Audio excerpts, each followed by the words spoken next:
Hello everybody and welcome back to Warhammer 40K Rogue Trader. Oh, we have some leveling up to do. We definitely have a lot of leveling up to do for everyone except the pup. But, weird, why didn't it take me to the archetype I wanted to level up?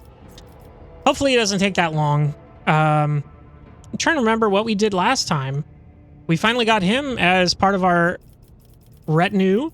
We finally have the Heartless and another ship, maybe an escort. So I'm thinking maybe something that helps us in battle, like another ship that helps us in battle in space battles, which would be cool. I don't know if there's void ship management for those, but we'll check that out in a second. We have to go back to Dargonis in order to... I think we did warp back to Dargonis in order to talk to Solomorn's boss here in order to kind of tell him what's what, say everything's good, smack his ass, send him on his way, you know? And then we take his boy and his dog. Just hilarious. But for now, we're going to start with the level up. Let's go ahead and take a look here. Intelligence, perception, willpower, toughness, strength. We could take the toughness just to get some wounds on him. Willpower also, again, I've said that, you know, it might be good just to have story-wise. Intelligence is also pretty good, because what does intelligence do here? So it's tech use, lore, logic, Medicaid, and let me see here. Oh, 5% more damage with non-burst range area attacks. So that would be like,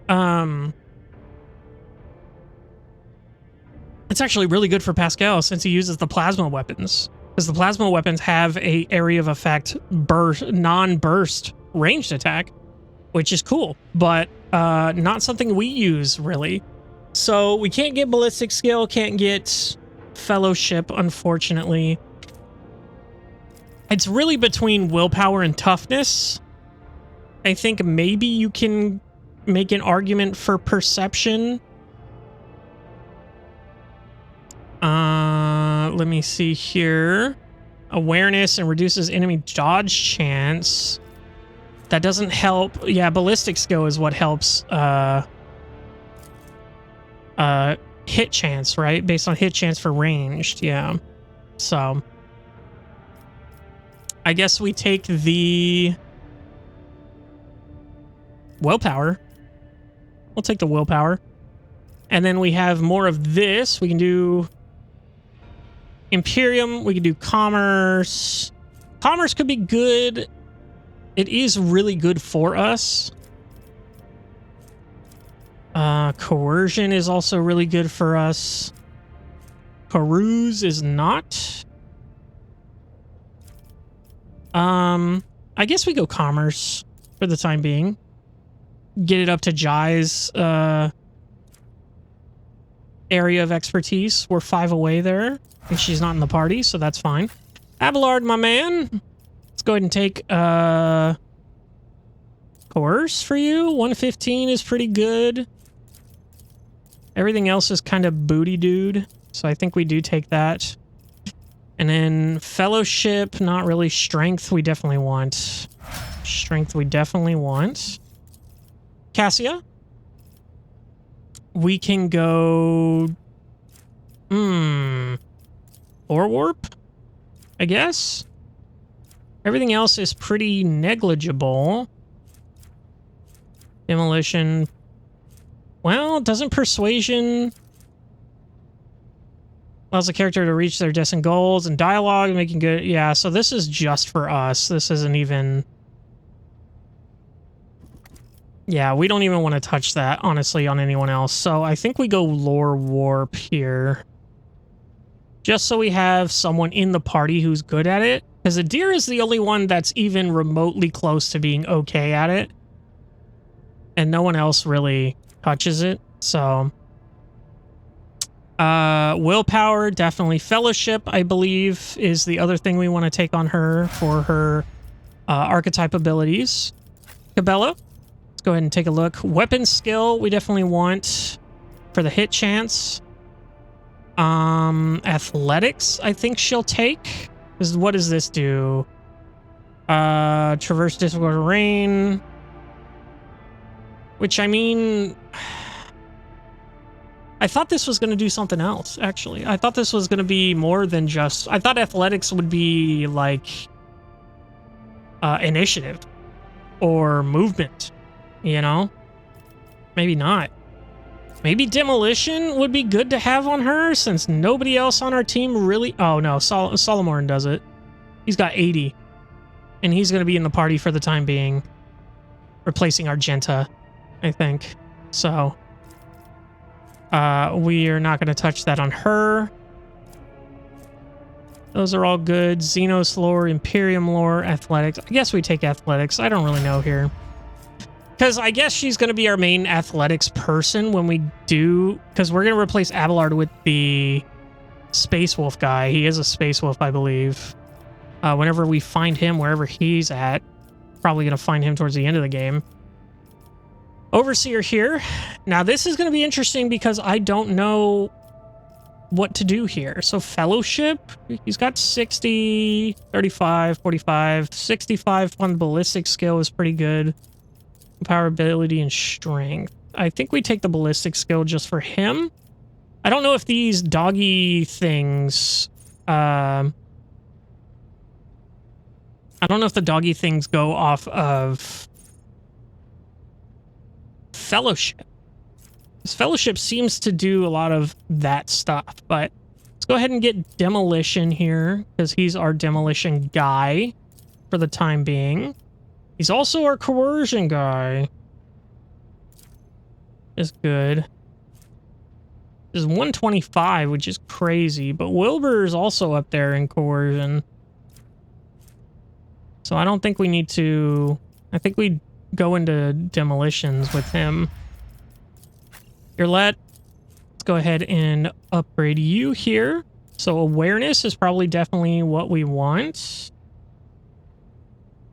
Perceive things, notice traps, secret passages. Yeah, elements of the... Demolition is not good. Athletics not good. Xenos lore is also pretty good, but it's already a 90. I think we take awareness for the time being. Her Imperium lore is at 15. Yikes. Yikes. And it would be at 5 if we didn't have that rosary on her. Crazy. Okay. Well, checks out, you know? Agility, intelligence, weapon skill. I think we're going to go intelligence here.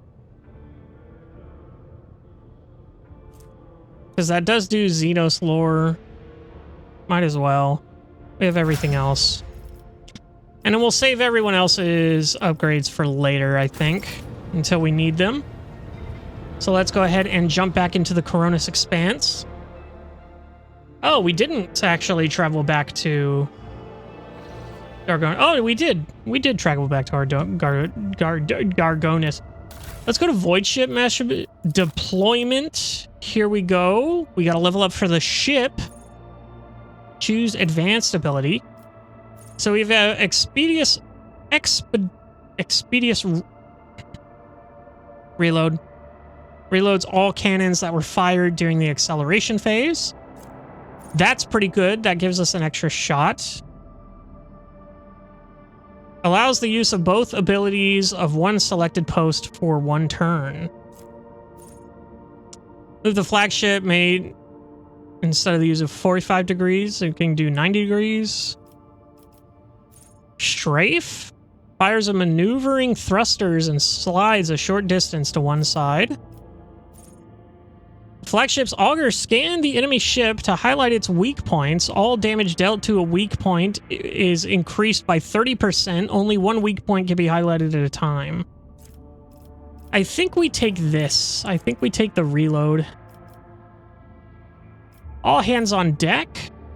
Torpedo tubes are loaded with 3 torpedo salvos instead of 1. Boarding party. Launches a boarding party to infiltrate the enemy ship, starting internal fires and possibly causing engine damage that cripples the ship for 1 round. Can only be used once per round.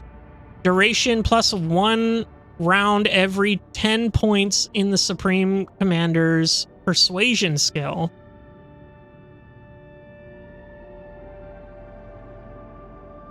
That's crazy for us, I think, actually, maybe. Okay. Chant? I'm not even going to attempt to say that word. At the end of each turn, the most damaged sector of the flagship shields restores up to 50% of its strength. Shield Master's tech use. Oh, okay. So the Supreme Commander's persuasion skill. So that's the seat. The Supreme Commander post. So that's us. So we have 160. So that would actually be really good for us. We're going to do the reload and then... Okay, the Warp Channeler's Lore Warp skill. Flagship makes 7 attacks, each of which targets a random enemy in an 8-cell range and deals 8 to 14 warp damage. Can only be used once per round. Premonition. Flagship's augurs scan the area for favorable tactical positions. While the flagship is in such a position, its evasion is increased by 35%. So I think we take the boarding party. That's super sick. Love that for us. And then, yeah, we're good. Ultimate abilities. That's what that is. Your ship now has access to an ultimate ability. You can drastically change the tide of battle. Try using your ultimate ability and see for yourself. Note that you can only use 1 ultimate ability per combat. So that's the boarding party, is that we send out, and then it does tons of internal damage, and then they come back to the ship. That's sick. Ultimate abilities are so powerful that they take us significantly longer to recharge. When using ultimate abilities, be aware that they may still be on cooldown the next time you enter battle. The ship's ultimate cooldown bar gradually fills up each of your flagship's turn in combat at the end of each combat and as a result of certain events during space exploration.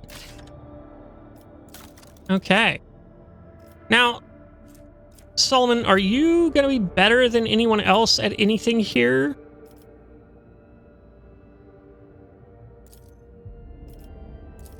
The answer is no. Oh, your let's pretty close to being the master of intrinsics, actually. That's pretty insane. He is almost better than Argenta in demolitions here. Almost. Master Cannoneer.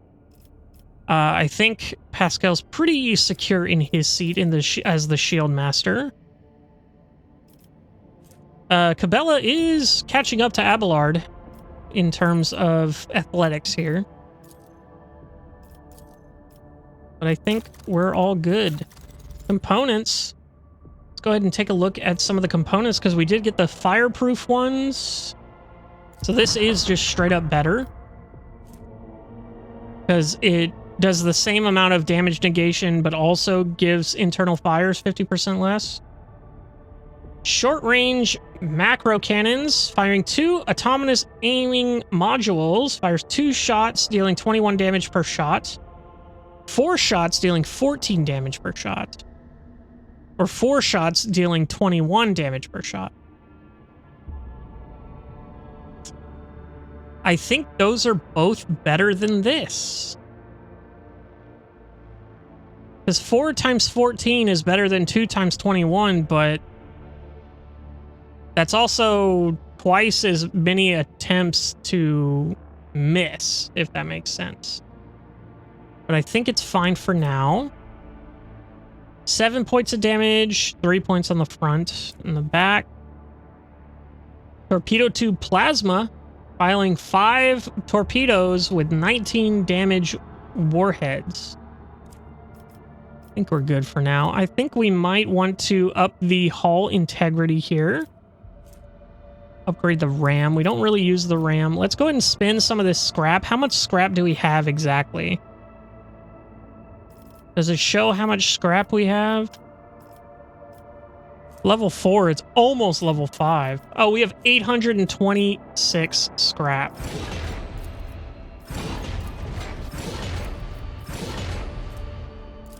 So we can't even upgrade it any further because we're out of scrap. But we're at level 5. 224 with 110. 140. Oh, look at this. We now have another arsenals. No component available. Okay. Increase the flagship's hull integrity by 10%. Okay, so we don't have anything that can go in that slot. I think we did have that upgrade available already, but... Okay, cool. So let's go ahead and go back to Dargonis here. And this is the one that's going to be giving us the... That's the one giving us the escort ship. Cool. So let's go ahead and go to there, and then we'll take all these people. Looks good. Looks damn good. All right. Let's see what kind of trouble we can get into, huh? See what kind of mess I'm in. Gotta take a drink. Ooh. Been talking too much today. All right. Greetings, everyone. No, Wilbur. Wilbur, don't do that. Let's go ahead and go here to you. Never mind. What the hell am I looking for? This guy, right? There he is, Solomon. Solomon. Rogue Trader, the Marshal is ready to meet with you. Do you wish to commence the audience? I would prefer to first know exactly what it is that the head of the Adeptus Arbates in the Expanse wants to see me about. Yes, I'm ready to discuss our business. I hope it will not be exhausting. Call on your Marshal. I have other business. I would like to know what he wants to talk about. I do not know the details, but I would assume the procedure is the same as it was with Lady Theodora's time. In Lady Theodora's time. A personal introduction and reaffirming of allyship between the dynasty and the Adeptus Arbates, and the discussion of tithe-related affairs. Yeah, go ahead and bring him in. Hey, look at these cool guys. Look at these cool boys. Yeah, they're sick. Look at those good boys behind them, too. With the Robo-Puppers. You've got some good boys. Holy hell, look at this guy. Yo. He's sick. What an absolute unit. Look at my fancy ass compared to him. Look at this guy. It's the guy she... It's you versus the guy she tells you not to worry about. Am I right? Funny joke. Two markedly distant figures approach your throne, marching in front of a man clad in Adeptus Arbates armor. He carries his helmet in the crook of his arm, but his stern facade serves him as well as any visor could. He bows to you sharply. Marshal Stratch of the Adeptus Arbates. 112 experience. A dry shadow follows after the Marshal. An old woman familiar to you and unlikely to generations of clerks at the Administratum Palace. The ampleness of her robes gives the illusion of the Master of Seals as hovering rather than walking. Ah, it's her. Okay. We remember her. She's actually standing up.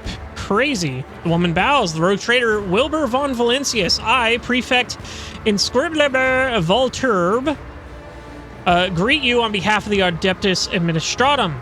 I will now begin the due process of official address to the ruler of Dargonis, as formalized by Amendment 4-in divided by 10 to Law SK-941. May your name be wreathed in glory for centuries to come. May your fortunes ever proliferate. May the God Emperor bestow upon you a duty worthy of his chosen. Her monotonous droning is making you weary. It seems she intends to go on for a good while longer. Interrupt the old woman with the longest ceremonial greeting you can dredge up from your memory. Get comfortable and listen to the end. Clear your throat or doze off. Get comfortable. Prefect resumes her elaborate formula.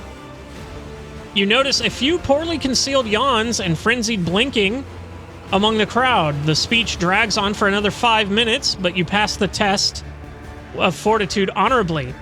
At last, the prefect's address comes to an end. Perfect, Master of Seals. Is that not too many titles for one official? Scribia,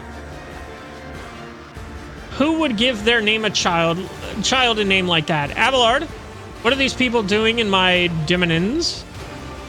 I do not recall seeing you at court. What are you doing in my dominins? Perfect, Master of Shield. Is that too many titles for one official? It is proportionate to my duties, your lordship. While I am involved in the administratum's archiving cogitators, I proudly bear this title of Master of Seals. In all other circumstances, I am a mere prefect. This distinction allows me to organize my work in due fashion.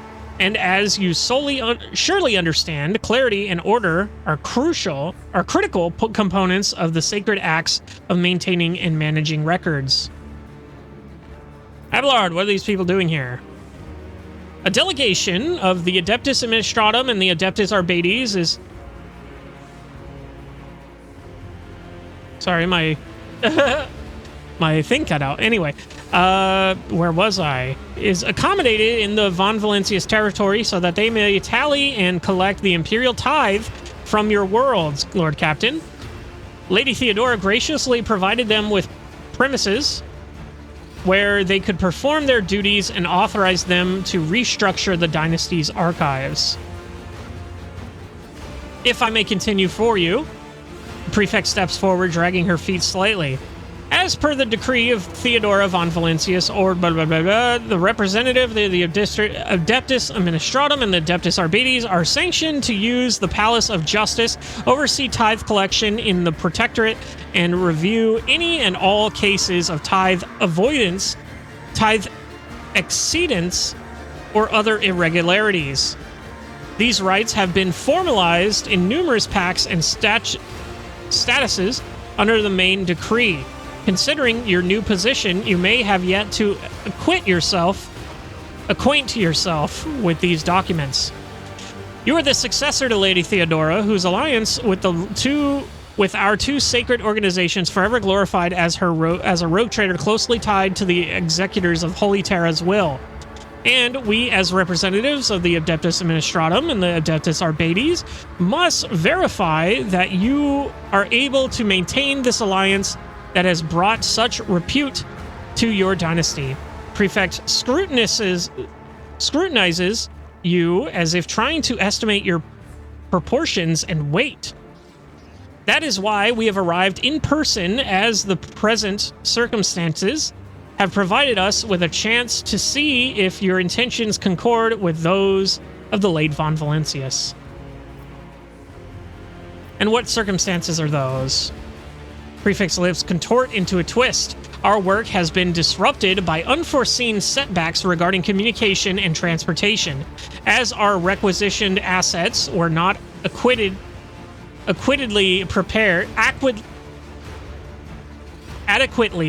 prepared, we have lost some our personnel and resources as a result.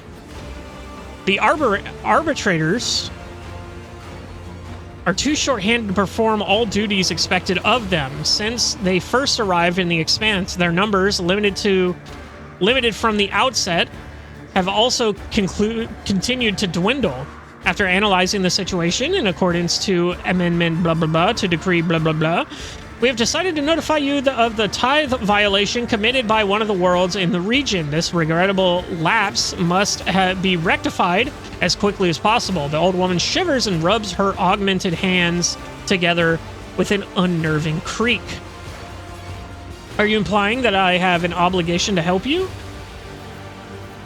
And which world is it that had the misfortune of drawing your attention? If one of my governors has missed the tithe payment, I will simply have them hanged and the debt collected. I will carry forth the responsibilities taken on by Leah Theodora. I will offer you my help. I hope I can expect a proper reward for my assistance. These are your problems, not mine. I am turning down your request. No, I will take on Lady Theodora's responsibilities, and I will help you. Okay. An arbitrator will be assigned to you for increased security.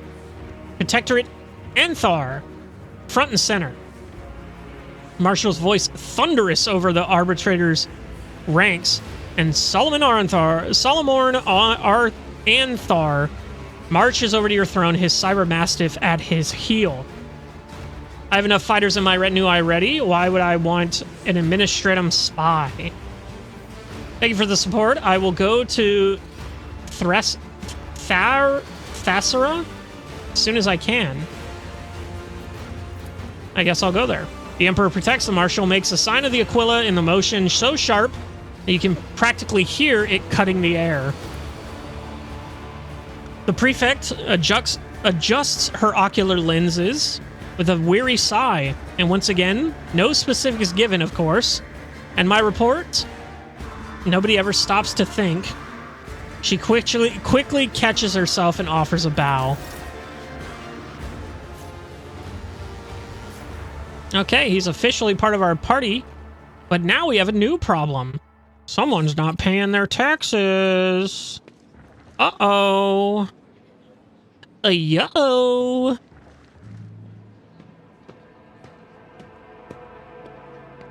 Uh-oh. Anyway, let's go ahead and talk to him again. Let's go ahead and talk to the dog, actually. Can I get my thingy on the dog? Okay, he can't be talked to. Okay. Oh, he's getting after the nobles. Okay. So that's all the business here concluded, I believe. Let's go ahead and get off this stinky planet full of stinky stinkers. And let's go ahead and see where the wind takes us. Oh, wait. There's no wind in space. Lol. So, it does say that there's still this. Pon Valencia's palace has the first seal. Which is weird, because I could have sworn they said it was not there. It was on some other planet or something. Let's go ahead and go to the Coronis Expanse. See what's happening here. Okay, let's take a look here. So we have this. There is where we have to go. We can also go up here to scout the planet that Voidegur's message came from. Forge a path to that planet. That's the one that the dude bro wants us to see. We do have Dead Man's Chest here. Huh. I don't remember having anything there. Ton of stuff.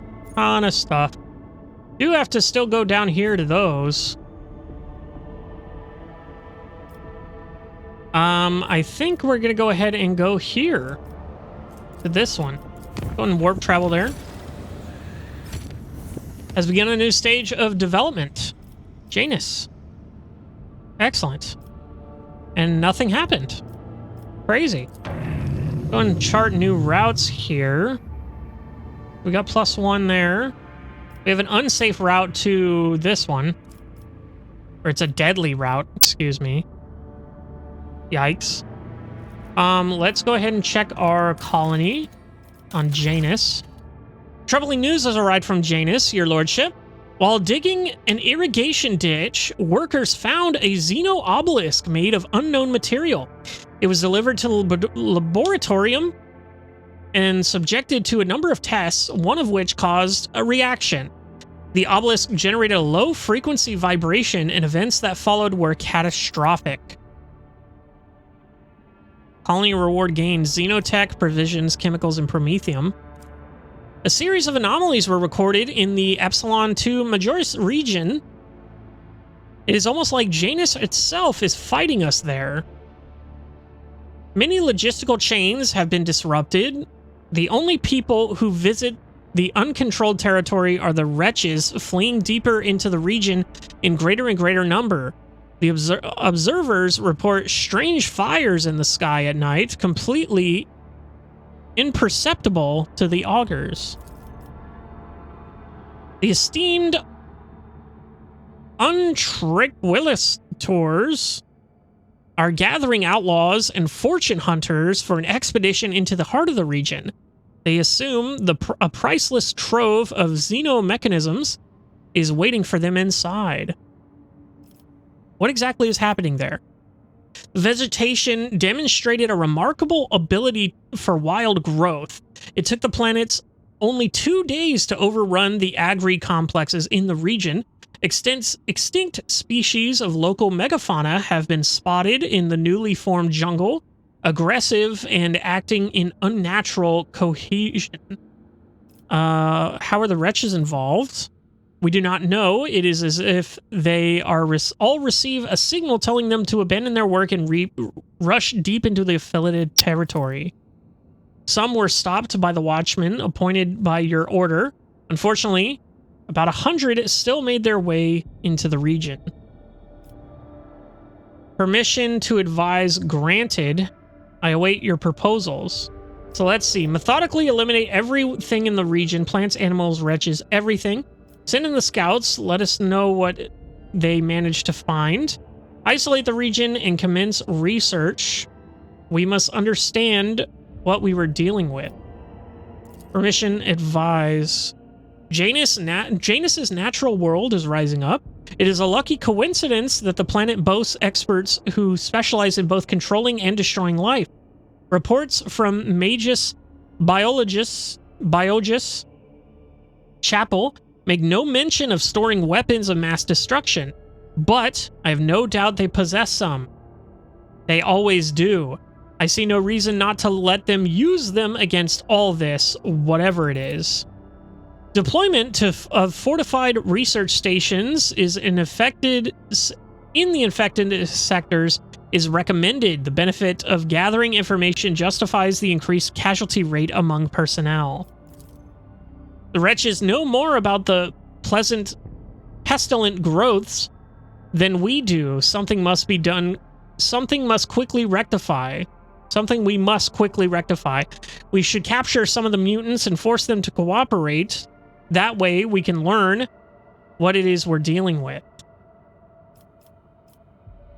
Let's set up research outposts at the affected sector. Audacity of Janus torpedo launchers. Okay, may the Omnissiah be merciful to the souls of those who will give their lives in the name of obtaining knowledge. Torpedo tubes capable of firing 4 Aldari sonic torpedoes with 22 damage warheads. The scouts who ventured into the heart of the afflicted region discovered ancient Xenos creations emerging from the ground. The jungle reacted to the incursion by expanding and swallowing up some of the neighboring agri complexes. Fortified observation stations were set up in the largest clusters of the ruins. The priceless data and artifacts collected there were paid for with the lives of many watchmen who fought against the onslaught of Janus's enraged wilds. Well, what are we adding? It's the thing. Forest fortresses. So we get Carcalla's Honor, 12 to 21, 25 armor penetration. It's a power sword, one-handed. Got a cleave, and it's got an onslaught. Dang. Grants an additional area attack that affects all adjacent cells around the wielder. +1 damage per target in the area of effect. Most warriors prefer swords for they provide more flexibility on the battlefield against close quarters combat. Close combat enemies, 10% parry. +4 security. But it blots these other two. This one here, monstrous servants. We get a scorcher. This user gains +1 AP and immediately resets cooldown on all attacks and attack abilities. At the start of the user's next turn, they gain +1 stack of staggered. That lasts until the end of combat. What is staggered? Oof. That's bad. +4 security and replenishing. Or we get this. Seeker of the Weak. All enemies suffering from burning, toxic, and bleeding suffer 30% penalty to dodge. But I need the Dark Sages. But the Dark Sages is locked for us. Because we got this. So we can only choose between these two. So I get a sword for +5 security. Or +4 security. Or I get Scorchers for +4 security. I think we'll take the sword.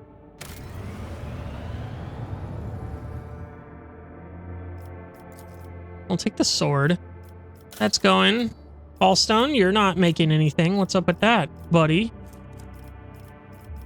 Touched by Holiness. We can get Complacency too here. Kieva Gamma. We're doing it.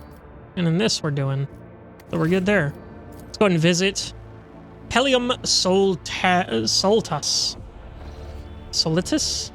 Anyway. Little white star. Little neutron star. Oh, big cutie. Little cutie. Get the XP there. Next planet. Big old gas giant. And this one's probably not going to be a gas giant. Ooh, we got something here. Bones in the desert. After analyzing...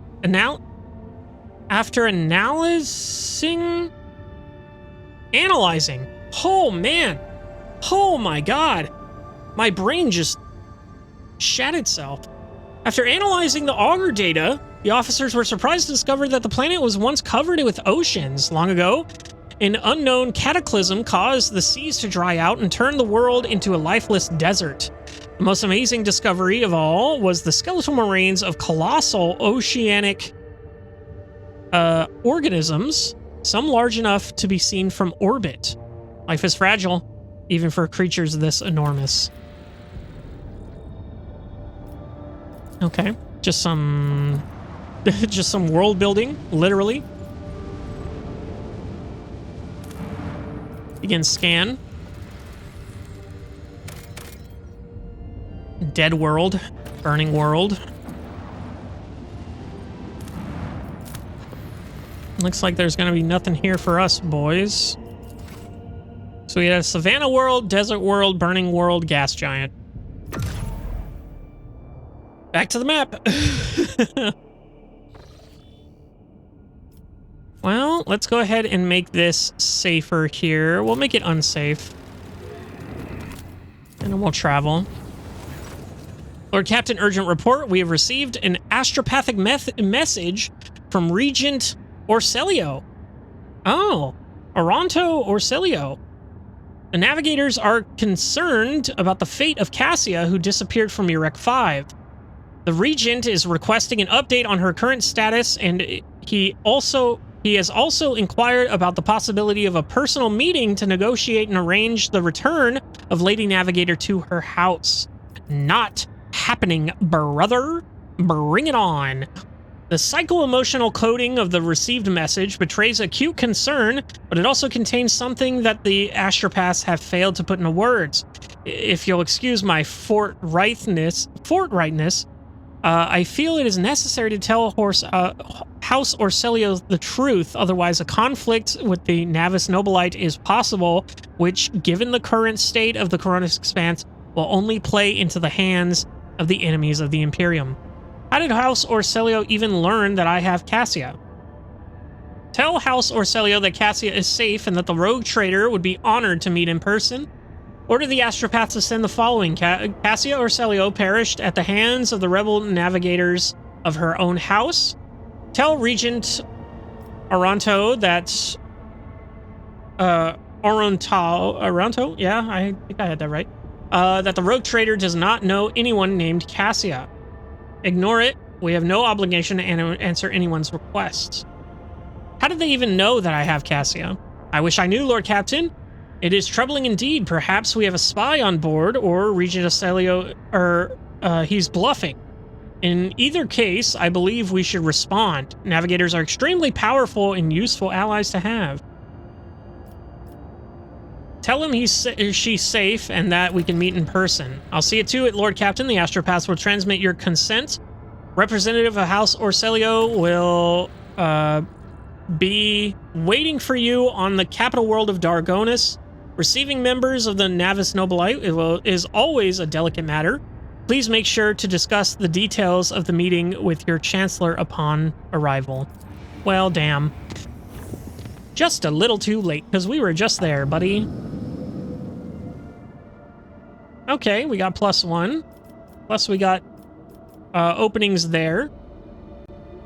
Oh, I gotta use WASD. And then we have one going all the way down here, back here. Crazy. So let's go ahead and visit this planet for now. Namer 6. So we have some pirates to deal with, it seems. Let's go ahead and check out the planets around here first.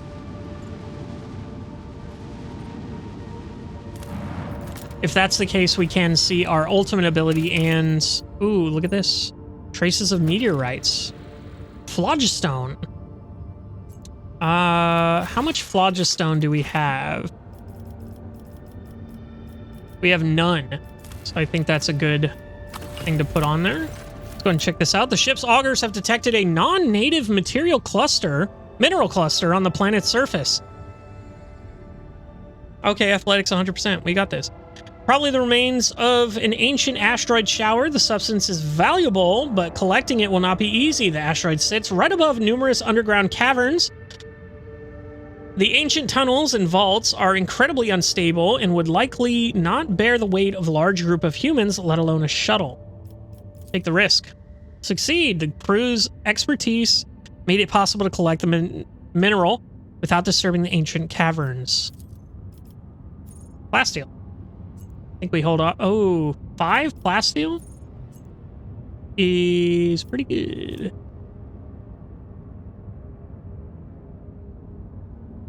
Eh. I'll take it. We have one left in our scan here. Provisions. Not explored. Ooh, do we want to have provisions here? How many do we have? 8? Let's go ahead and explore this first. Oh, look at that. Architect mechanism fragment. Surviving piece of archaeotech mechanism of unknown purpose discovered among the wreckage of an ancient imperial vessel on one of the planets in Narmer. Okay. Rogue trader crew stumble upon plundering remnants of an ancient imperial vessel. Let's go ahead and let's save it for something we don't have a lot of. Like adamantite or... It's only 1 provisions too. I didn't even see that. Yeah, we're not doing that. Let's go ahead and fight the pirates. We're going to fight the pirates and hopefully see the Heartless in action here. Maybe, possibly, if this works the way I think it works. I don't know. It is the Heartless.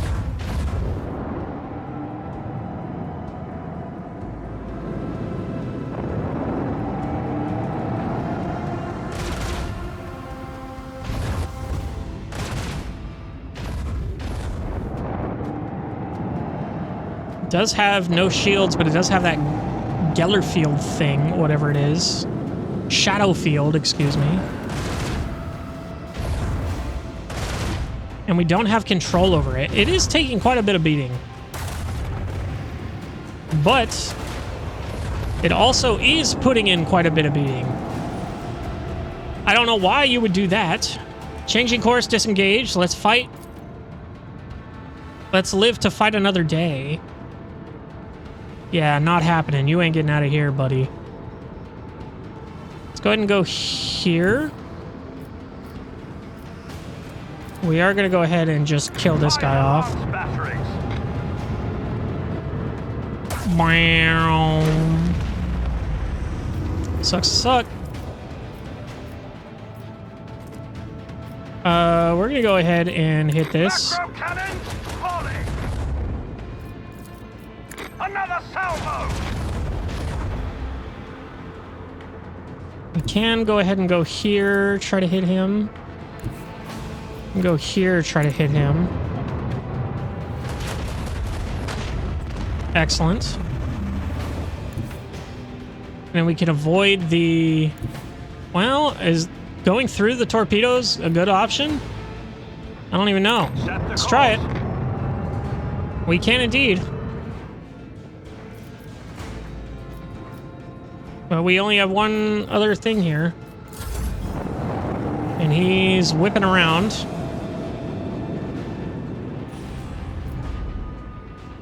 So let's go ahead and go here.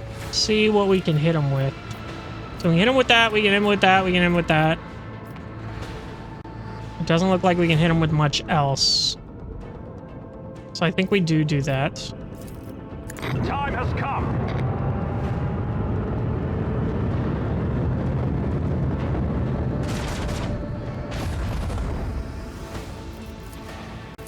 Fire right now! Hey, and we got it. We're good.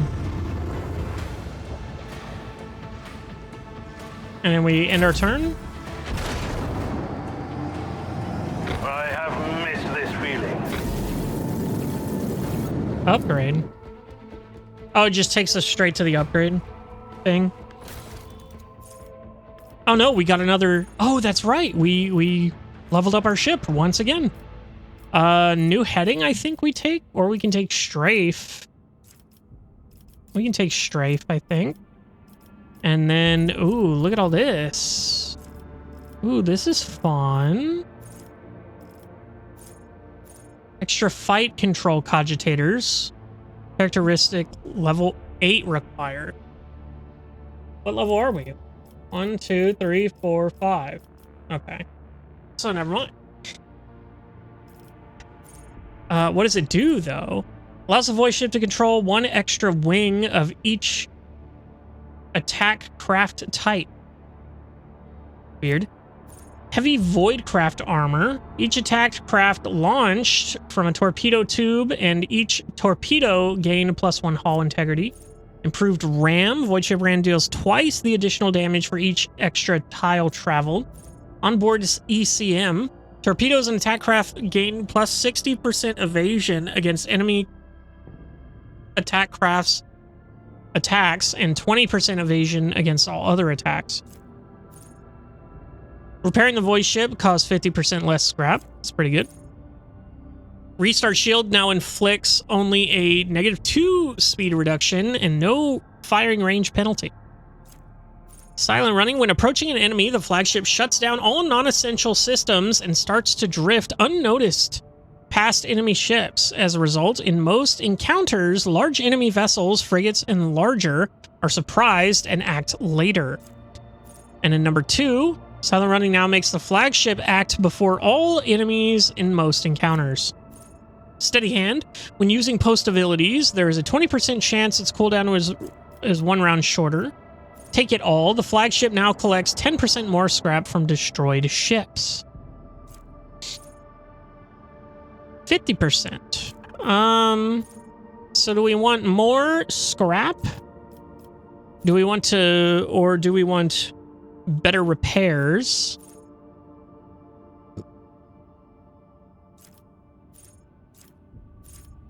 I think we do less repairs, because that way we're not spending it on repairing, and we're actually spending it on upgrading. Oh, look, this is yellow and not green. Long-range lance weapon dealing 45 to 55 damage to a chosen enemy in a narrow firing arc. Short-range prow 14 damage shots. Or do I do these missiles? I think we do this. Let's go ahead and scan this last planet here. Cool. So, back to the Coronis Expanse.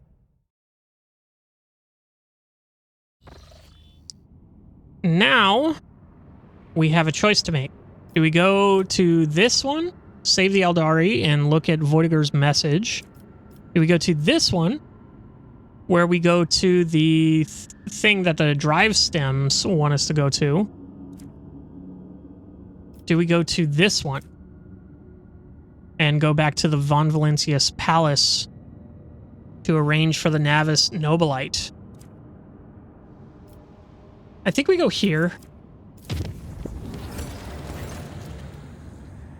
3 profit factor gained. Kiva Gamma has begun a new stage. Kieva Gamma, sorry.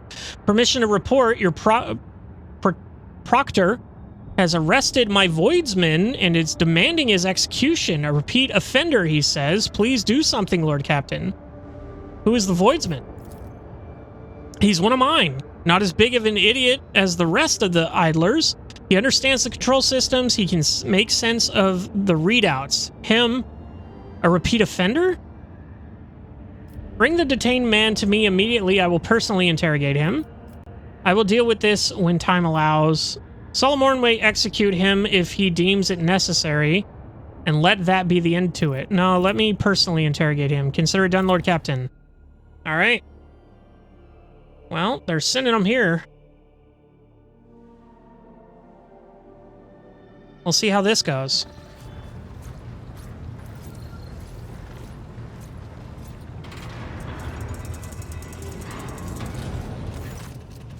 Lord Captain, I beg of you to look into this outrage.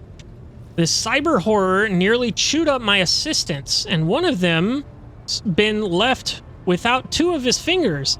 Instead of calming his beast, the arbitrator attacked my crewman. Solomon waits for the end of the Helmmaster words and coolly turns to you. His crewman is a wanted man, rogue trader. He is accused of subverting sacred tithes shipments, smuggling, kidnapping the Imperium's subjects, and bribing officials. Were we not on your flagship, I would have executed the heretic on the spot, but here you are the authority and you are the court. Why are you so certain that this man is the one you're seeking? Because I was personally involved in tracking down and purging the Shadows of the Abyss crime syndicate to which the perpetrator belongs. The case was the Calyxes on the world of Helvetica Prime. Helvetica Prime. For the arbitrators, time and distance do not mitigate guilt. Imperial sector located in the Segmentum Obscurus, next to the frontier region of the Coronis Expanse. Men before you is the former captain of a smuggling ship owned by the Syndicate. Check the Heretic's left arm. Every Syndicate member had a distinctive implant by which they recognized each other. It was that implant's signature that Plato picked up on during his patrols. How did a criminal from Calyxes find his way onto my ship? He was among the servants sent to you by Governor Medinin. Ravor, did you know about this? If I went sticking my beak into the pass of every one of the hundreds of people on this crew, I wouldn't have time to steer your ship. All I know is that when everything went to grok shit on Reckon Minoris, this one oversaw the work at the docks so that the fools didn't trample each other to their death in their panic. And later, he ran into a friend at the port on footfall, and they found us some parts within a day. He's even got arms growing out of the right places. What? He might make it to junior helmsman if he keeps this up. Accused, what do you have to say? The long-haired voidsman flinches when you address him. Your lordship, the governor of Helvetica Prime, was a scumbag who abhorred the light of the God Emperor. The things he did to the people under him, we only survived by stealing from him, or else we'd have ended up in a corpse pit.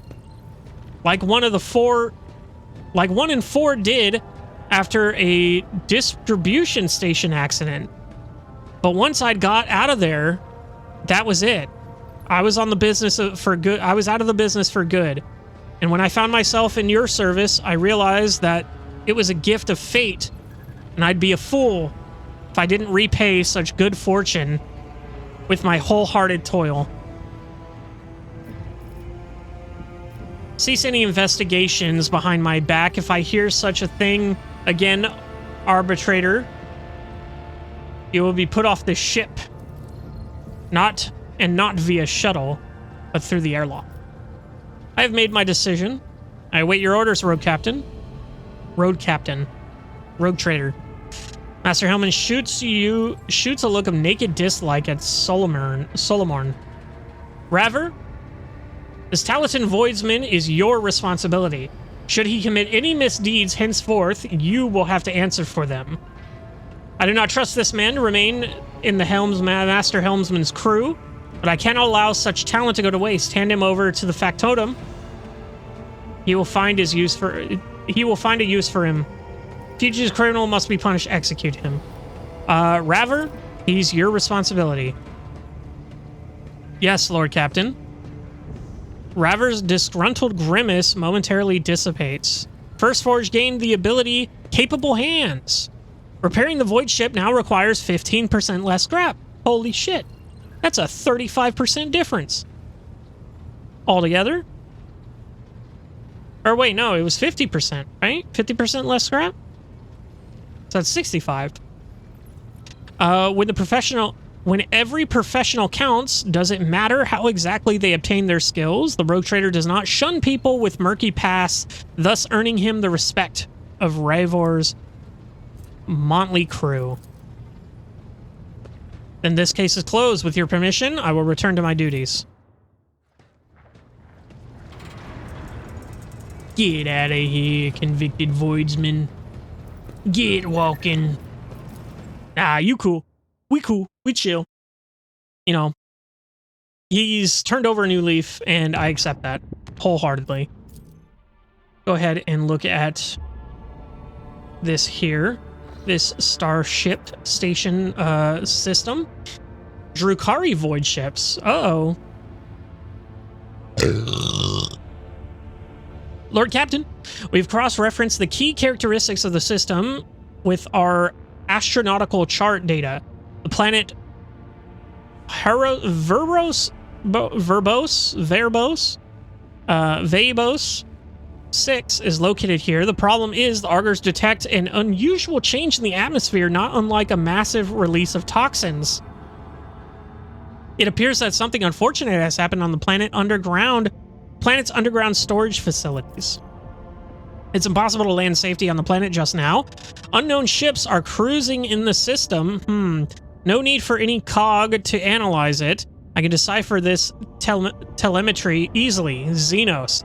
The armory, the artillery crews are standing by. The armory and the artillery crews are standing by. Okay, so this is clearly where we need to go. Let's go ahead and check out the rest of the system first. Let's begin a scan. Tithe grade. It tells us the tithe grade, which is crazy. Abandoned Tech Priest base. Ton of stuff. Cool. Go ahead and go there. We're not going to go ahead and fight the Drukari yet.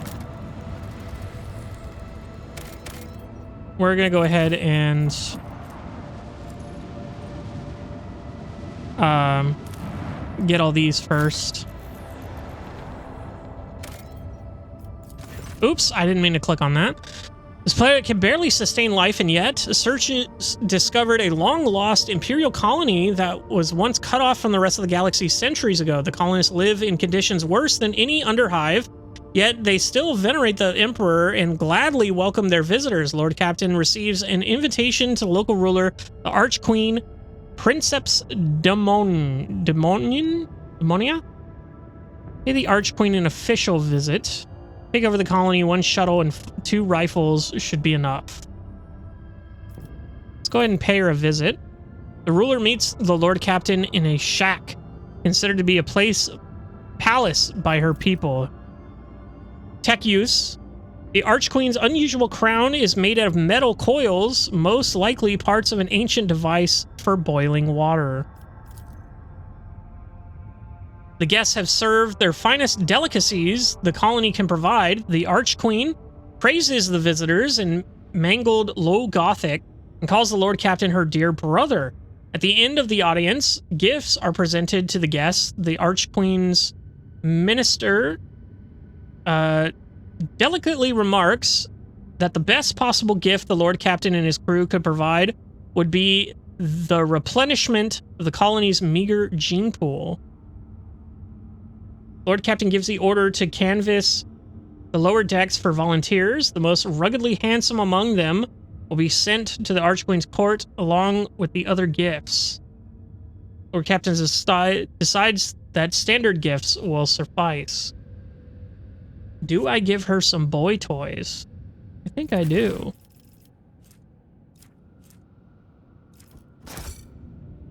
The Archqueen is delighted and flattered. She hopes the Lord Captain will pay her more visits in the future. That was it. Okay. I give her some boy toys. Got some more bullshit here.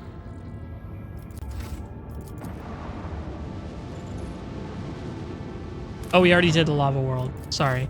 Yeah, we already did everything. So now all we have to do is fight the Drukhari, get onto the planet where we can find out what's happening on that so that we can have the drive stems go to hell or whatever. I can't remember if we like them or hate them. I think we are neutral to them. I think we are against that guy in particular because he's working with the Drukhari. That's right. Now that I'm saying it out loud, I am understanding and I'm connecting the dots. He's probably behind this. We hate that guy. We like his son or whatever he is related to the other guy that's running our Order of the Hammer or whatever. I think that's fine. What? I think we call it there for today. We are at 50 profit factor. Oops, that's not what I meant to do. I meant to go back to the bridge. But we're finally at 50 profit factor, which is good. We're doing some good stuff. Oh, that's what I forgot to check out. We forgot to check out the colony management. Kieva Gamma needs something to do. I hope I remember that next time when we start up this again in the next one, which I will see you in. That was horrible. I don't know what the hell I was thinking there. I'll see you in the next one.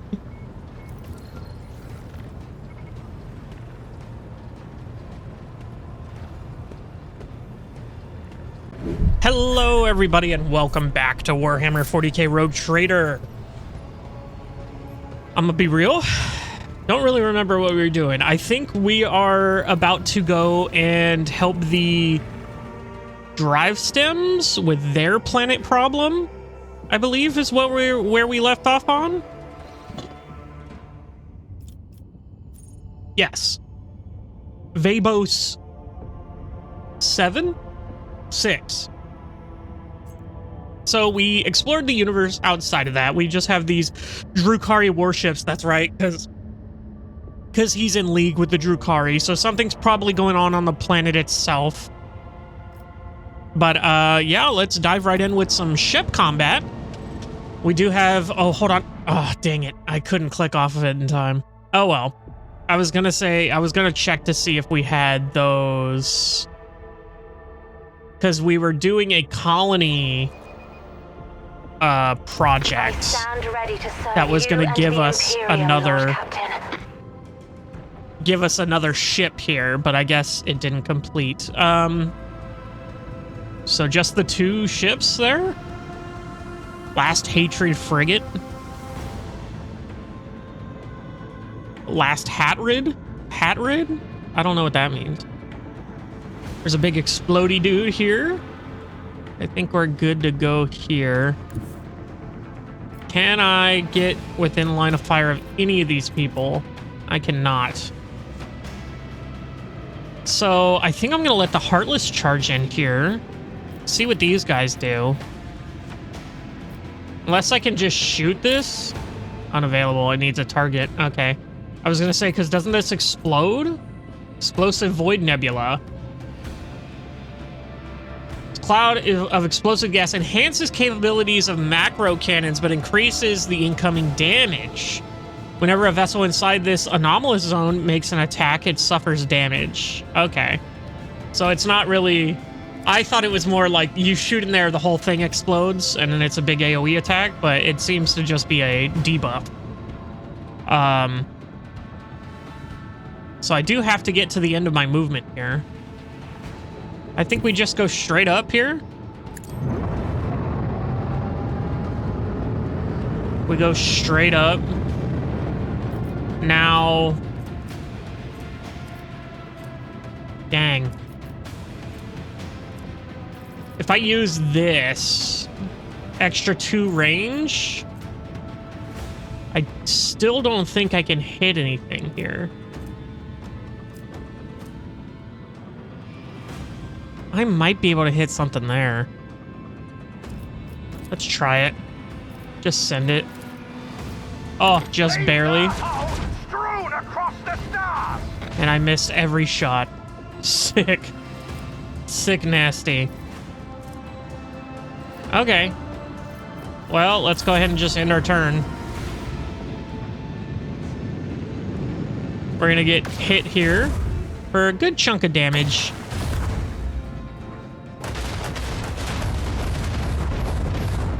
All right, actually took some real damage there.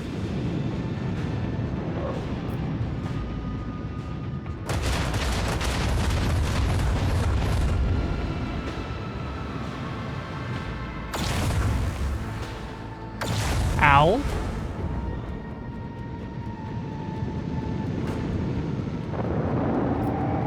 All right, Heartless, if you can hit him, thank you.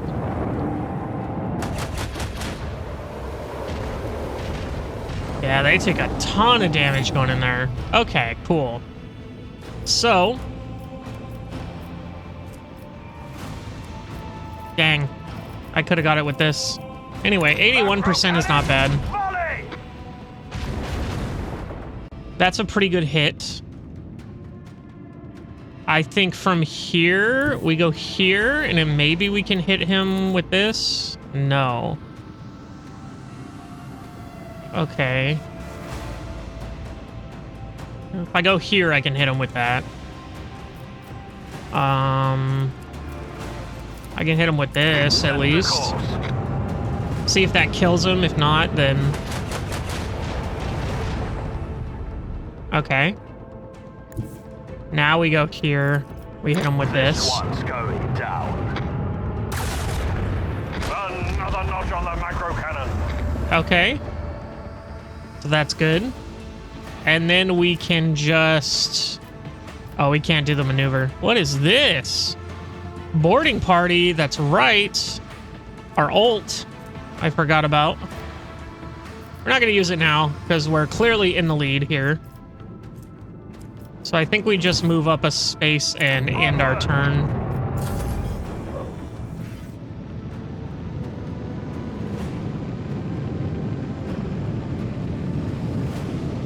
They might have a shot here. Yeah. They missed.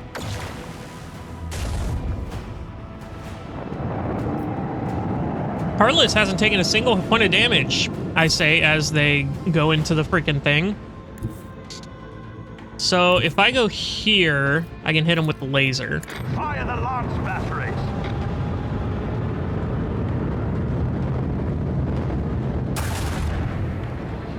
Didn't do enough damage. And I'm out of range for anything else here. So I think... What's our ship looking like here? 103 in the front. Our sides are looking a little iffy. I'm thinking they're going to be coming this way, if anything. So I think we reinforce our shields on the right side here.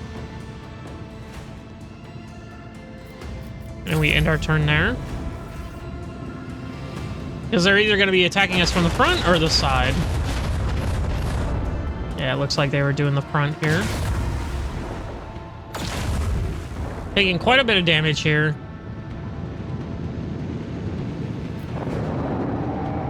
Heartless is just doing its own thing over there. So now we're going to go ahead and Lay in the course. whip it around. Wow. Go there, and we got a clear shot there. Fade into nothing. Excellent. We got 68 scrap. I don't know if that's going to cover the cost of repair here. Oh, 7 scrap. Yeah, we're chilling. The hell? Begin our scan here. All right. Swift and merciless retribution is a proper fate for many transgressors. But the Imperium permits using the convicts for hard labor on distant prison worlds like Vebos 6.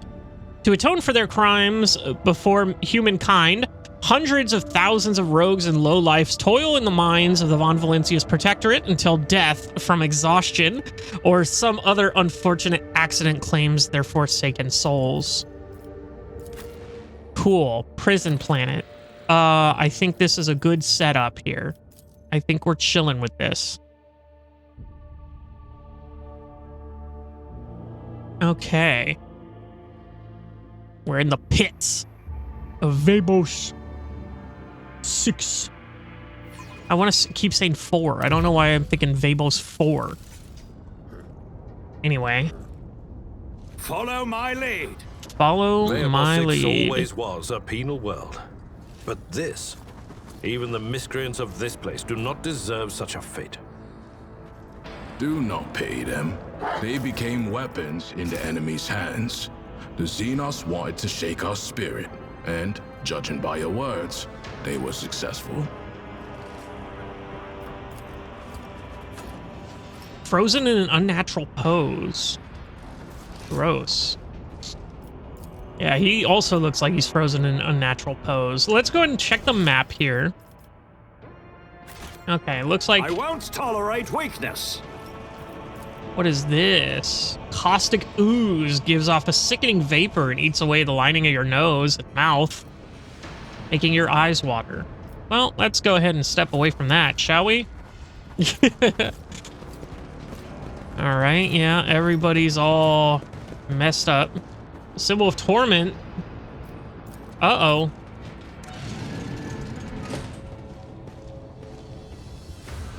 Hello. Uh-oh.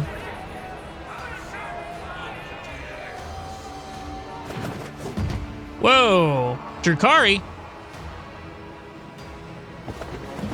Holy hell, they're acrobatic as hell. All right. Tazara.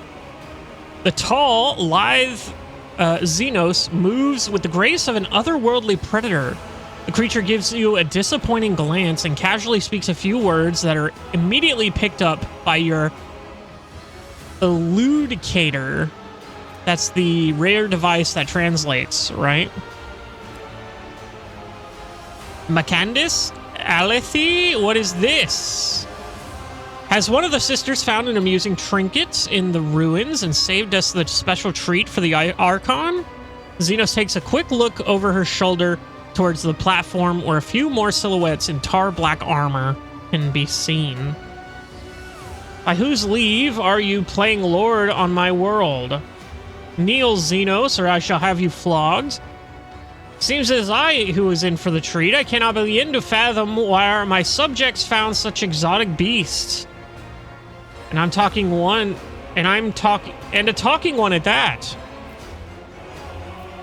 Who do you think you are?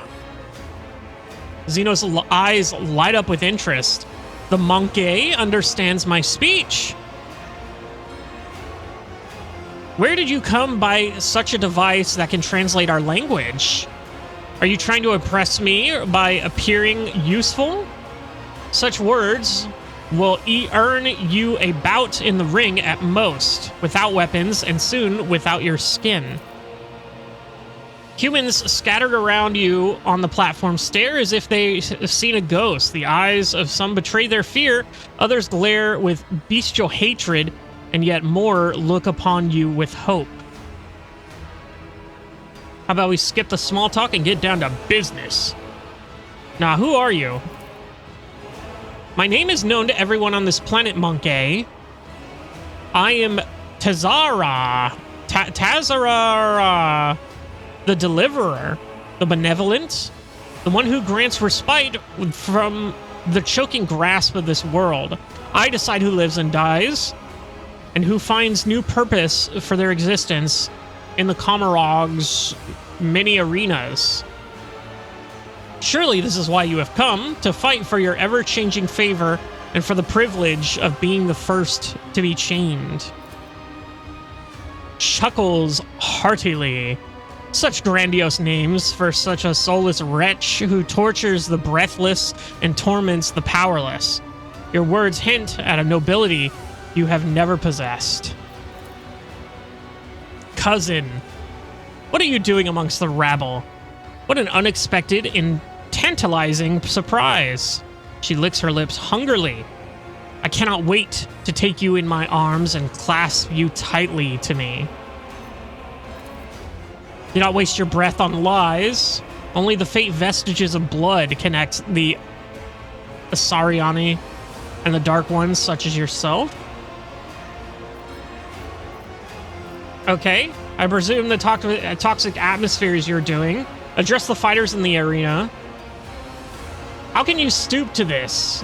To killing one another for the amusement of enemies of humanity? I'm the rogue trader, the Emperor's anointed, guardian of humanity, and your doomed Xenos scum. You ravaged the planet, wiped out millions of people, made those who suffer bend the knee. You will pay for this. A small group of Xenos who neutralized a planetary defense and managed to ruin an entire world? Impressive. How much would it cost to hire you? Interesting. I don't think I want to be associated with the Drukhari, so I'm going to say you'll pay for this. I'm not paying for our mischief already. Am I not paying for our mischief already? Am I not saving the worthiest among your kin, gifting them the right to die for the delight of my brothers and sisters? What kind of abhorrent ingratitude is this? From the dusk behind her comes a cry. The distance between you and the Xenos is far too great for them to interpret the words, but the tone alone speaks of irritation and impatience. Raises her blade and points at you. Okay. Tell the other monkey that whoever slits your throat will depart for their new home ahead of schedule. And tell them to hold nothing back. Tonight they dance for Eurymaius herself, the great archon of the cabal of the Reaving Tempest. Turn to the fighters of the arena. Do you truly wish to die at the Xenos' behest?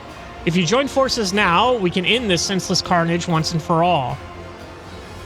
Exhausted and defeated faces trade worried glances. The hulking brute next to you, the heretic, next to you hesitates, then spits and breaks into a grin. We're gonna die anyway, might as well do it without the heretic's brand. Slay the beasts. She emits a furious scream and takes a step back, signaling her companions. Die, inhuman scum! Are you challenging me, Phil? Okay, you've been ambushed. The battle begins. So, we have a ton of people on our team. And we're just fighting the Drukhari, it seems. Except for these fellas up here. They do not care. They are but amusement. Okay, start the battle.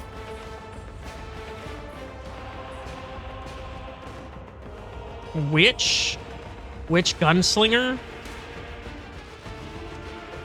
Hecatrix? Okay. Well, we don't have line of sight on any of these guys. So we're just going to be moving to get line of sight, I think. So for now, I think we go ahead and put voice of command on someone here. What is this? Oh, they changed the icon. Okay, yeah, there was a huge update for Rogue Trader, so...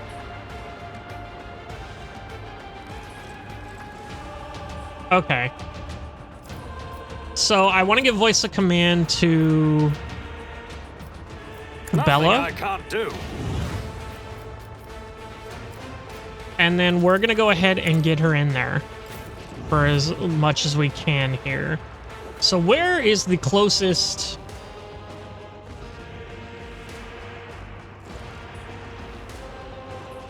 So I think we just move her up here. A dance of blades and shadows. For now. She has voice command, so I can hit her at any range here. Not going to be able to give anyone a turn, unfortunately. I could give your let take aim, though. She is still going to have to get into position. And I think we're going to go ahead and do that over here. Let's go ahead and go all the way over here. I do have a shot on you now. 65%. I have enough for the Deadeye, which is also 65. So what's the difference between the Deadeye? I thought 50% bonus to effective range and 10% hit chance. But it's got the same... Man, whatever. And she dodged it anyway. Okay. We'll have to see how they split up here. I'm assuming these three are going to come around this way. These three are going to come around this way. So, where do I want to put this? Here? Oh, too maybe? easy. Put this back here? No. I'll put this over here. Already done. And I'll set the back line back here. Because I Suits might my put your let purposes. over here. Let's go ahead and end that turn there.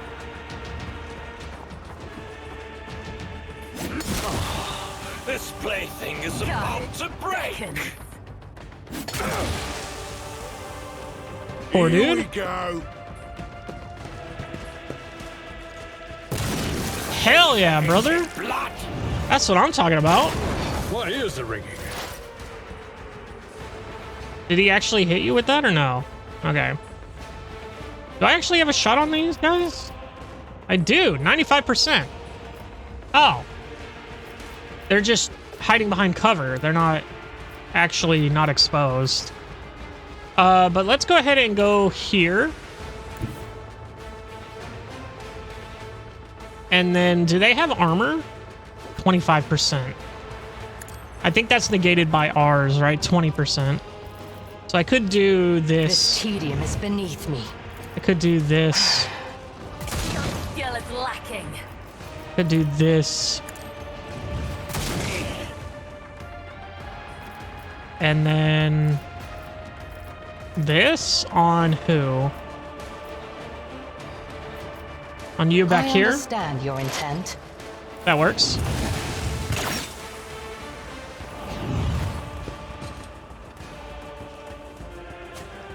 Aim for the heart this time. Haven't seen that grenade before. Used, I should say. I probably have a few. Okay, Cassia. You can easily do some damage here. Go and go here and see what we can get.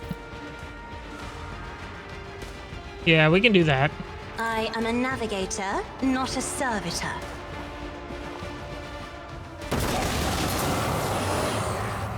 Okay. And then we can move Cabela in there. Isn't this a job for the serfs? Should we get her behind? Death I think we get her comes in behind. silence. Okay. And then we give I'm her not accustomed to being ordered that. around. And then we do captive audience. Trust me. And then we do this on which one? 97, 95? We'll do 95. And then we will The this. shadows will let your soul be purged. Delectable. Okay. I can give voice of command to someone else here. Which I think I will put on your Me? left. If you insist, Lord Captain. Out of my way. Okay. Yeah, I mean, good shot. Almost hit me, but that's fair.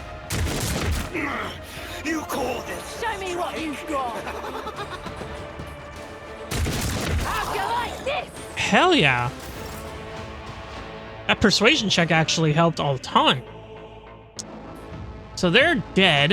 If I just move right here. And then hit them with the shotgun. Mark the target. How did that not hit you? Alright. Buppy killed her.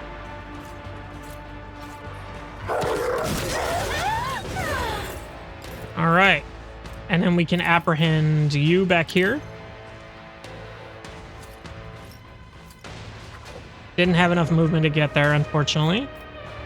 He does have run and gun.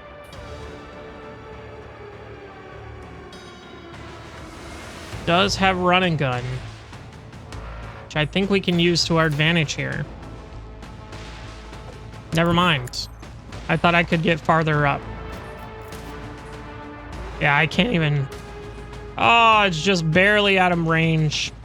Sad. Sad days. Could do the stalwart defense here. The order is clear. Will not withstand my vengeance. Let's get to it.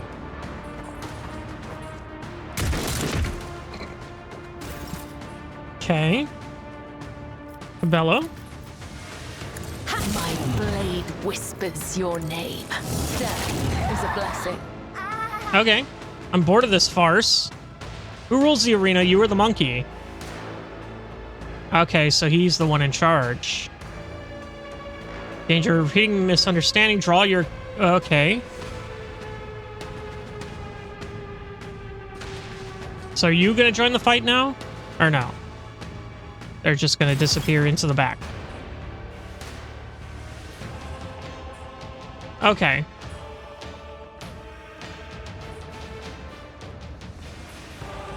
So these are the only two that are left.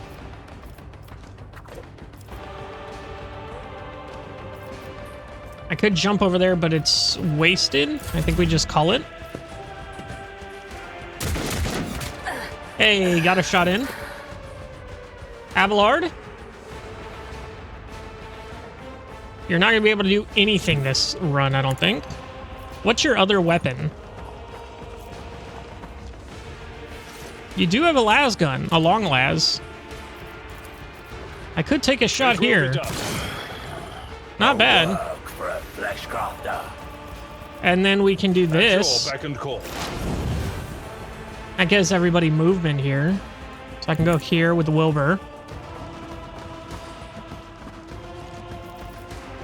I can still keep going, actually. Tactics are flawless.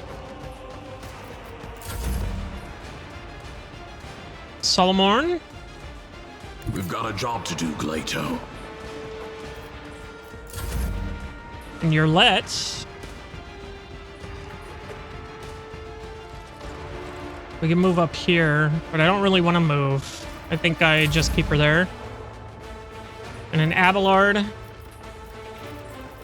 Why can't I charge? Someone else can do this. I don't have a melee weapon out.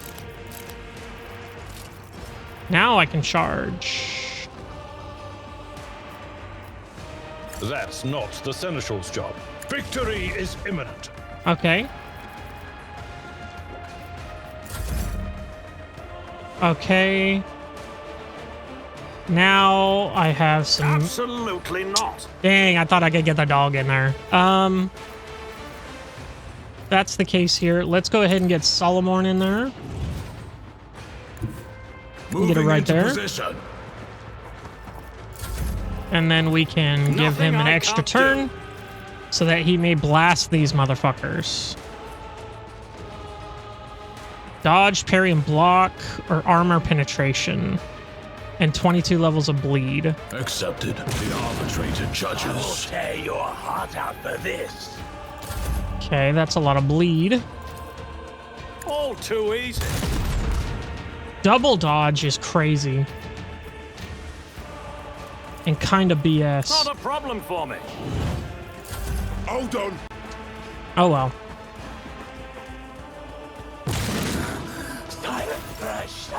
I'll take that 6. That's fine. Let's go ahead and go here. And then we'll have a shot here. I deal death with All right. my hands. The surviving fighters turn their heads towards you, one after another. All eyes on the battlefield are glued to you. Those who fought with me get to the shuttle. As soon as we are away from here, I will give orders for the immediate evacuation of the remaining survivors. By destroying these foul Xenos, you have atoned for your transgressions against the Emperor. Get to the shuttle. The rest of you will be subject to selective, punitive servitorization so that you may further toil for the good of the Imperium. Why have you stopped? We aren't done with you yet. Stay on the planet with everyone else and wait until I decide what to do with you. I didn't have time for this. No, we're gonna go ahead and everybody get to the shuttle. Okay. Let's go ahead and see what we can pick up here. Some Drukhari, some witch armor. And then poisoned Hekatari blade. An exotic knife. Okay.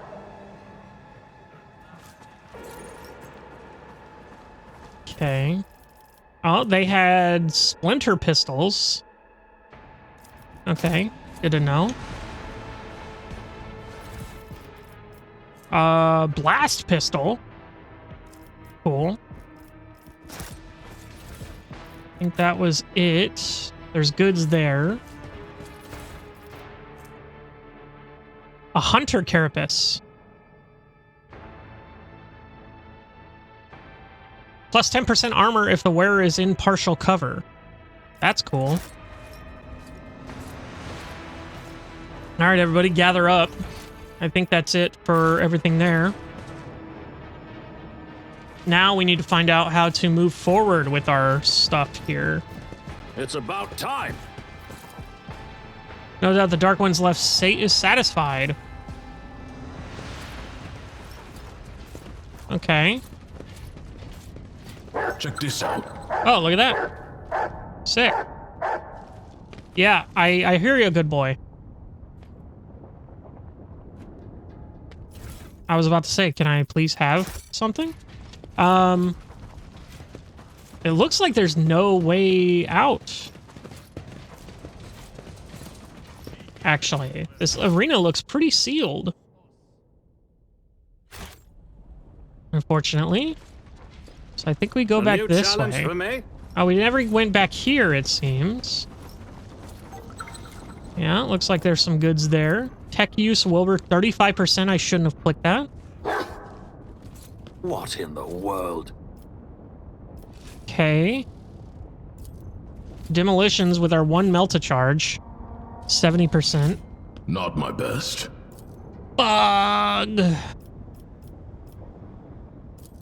Says I have 5 here, but I have learned much in my no way exile. I got it. And I got a melt to charge back. A scorpion sting. Exotic sword, Drukari weapon. Venomous slash. 6 toxin plus 14 to 18 is pretty good. Victory awaits! Alright, I guess we go back to the shuttle.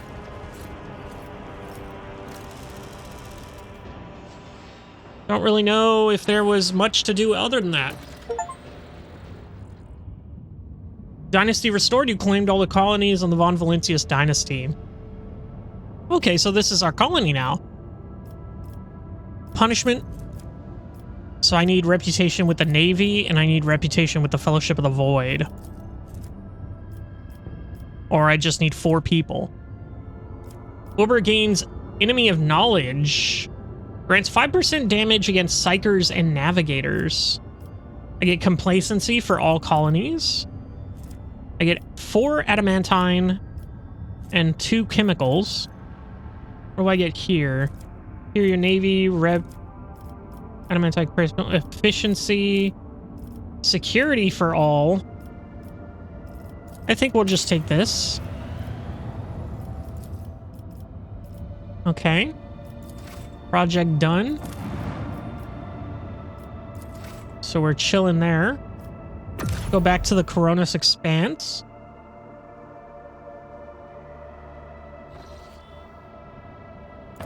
Chart out new course here.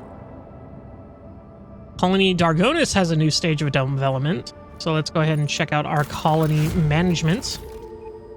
Colony reward, good tidings, +2 complacency on Foulstone, +2 profit factor. Excellent. Okay. Now what else can we do? We can do this. And Drus's Footsteps. Blocks Crusade, blocks Shrine. I need Phlogiston to have this for the Epiphany. Complacency, efficiency. Crusade. I need 4 weapons. How many weapons do I have? I only have 2 weapons. Okay. Lord Captain's Retinue gains Accusation of Heresy feature. Rogue Trader and their allies gain 20% damage against demons. Rogue Trader and their allies gain 20% damage against demons. So Wilbur gains that, and everybody else gains that. Profit factor +5, and then security +2. I think we save up our weapons, it seems, for that rank 3, that Crusade. That seems really good. This one gives us Complacency 2, Accuser of Sin. The charge ability deals additional damage equal to 5 against Xenos and demons. 5 profit factor and 2 complacency.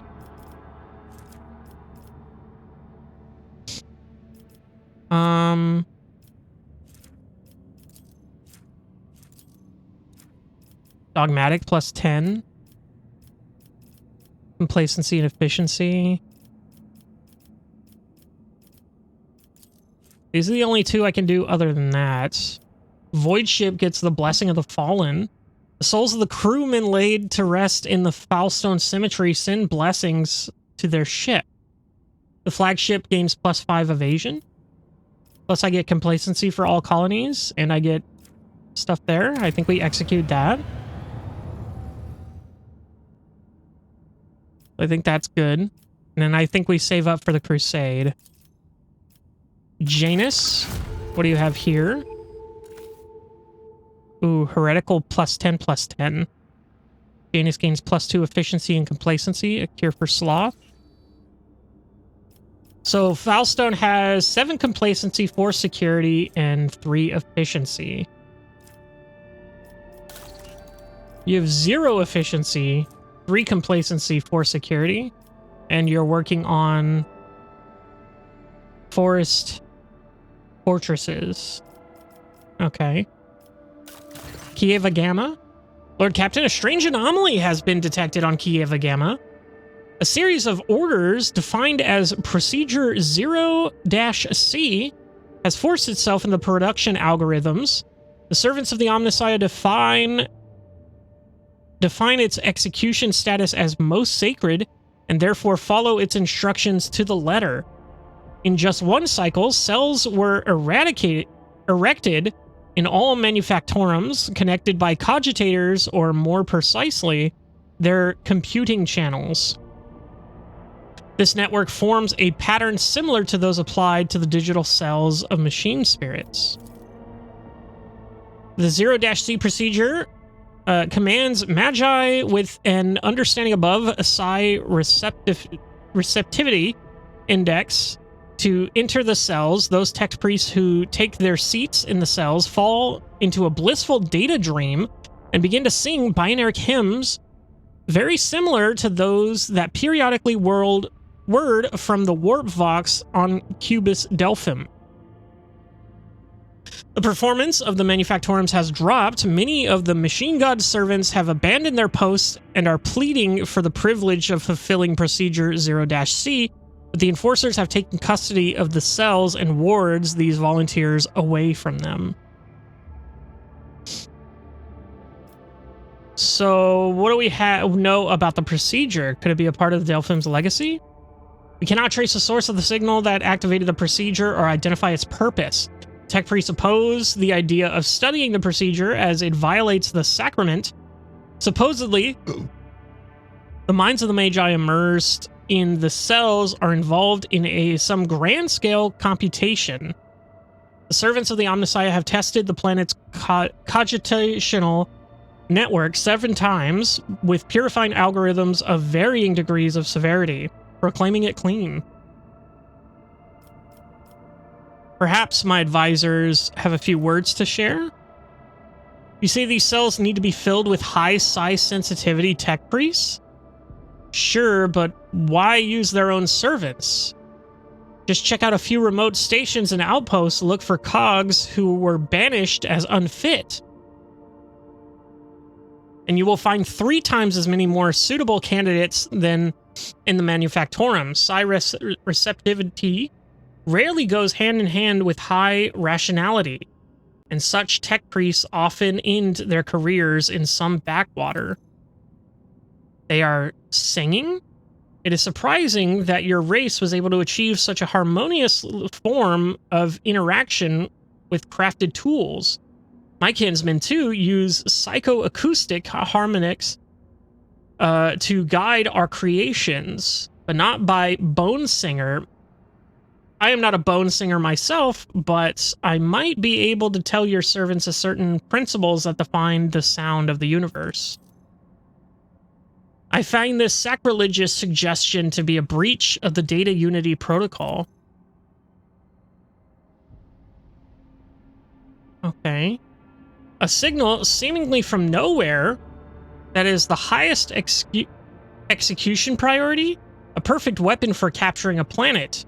It should be anathematized, and I am ready to summon a cadre of contempt tech sourced, I don't know, from the Inquisition. Deer is right. Find the tech priests that fulfill the procedure among the unworthy tech priests in the minor stations of the Expanse. I mean, that's the only one that has a check mark next to it. Oh. The following is required: profit factor 1. Armor of refraction. Secrets of ancient cybersmiths. I didn't know I could see the frickin' things that we could get. All allies deal more energy and machine damage. Or Heinrichs. All allies deal 10% more damage to machine creatures, Necrons, and targets with the reject the flesh feature. Even the Omnissiah's metal spirits do not dare to force their will upon the rogue trader. Damn.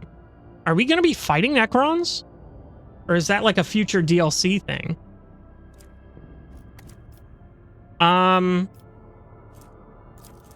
What is this? Armor of refraction. 55% armor with only a 0.5 dodge penalty?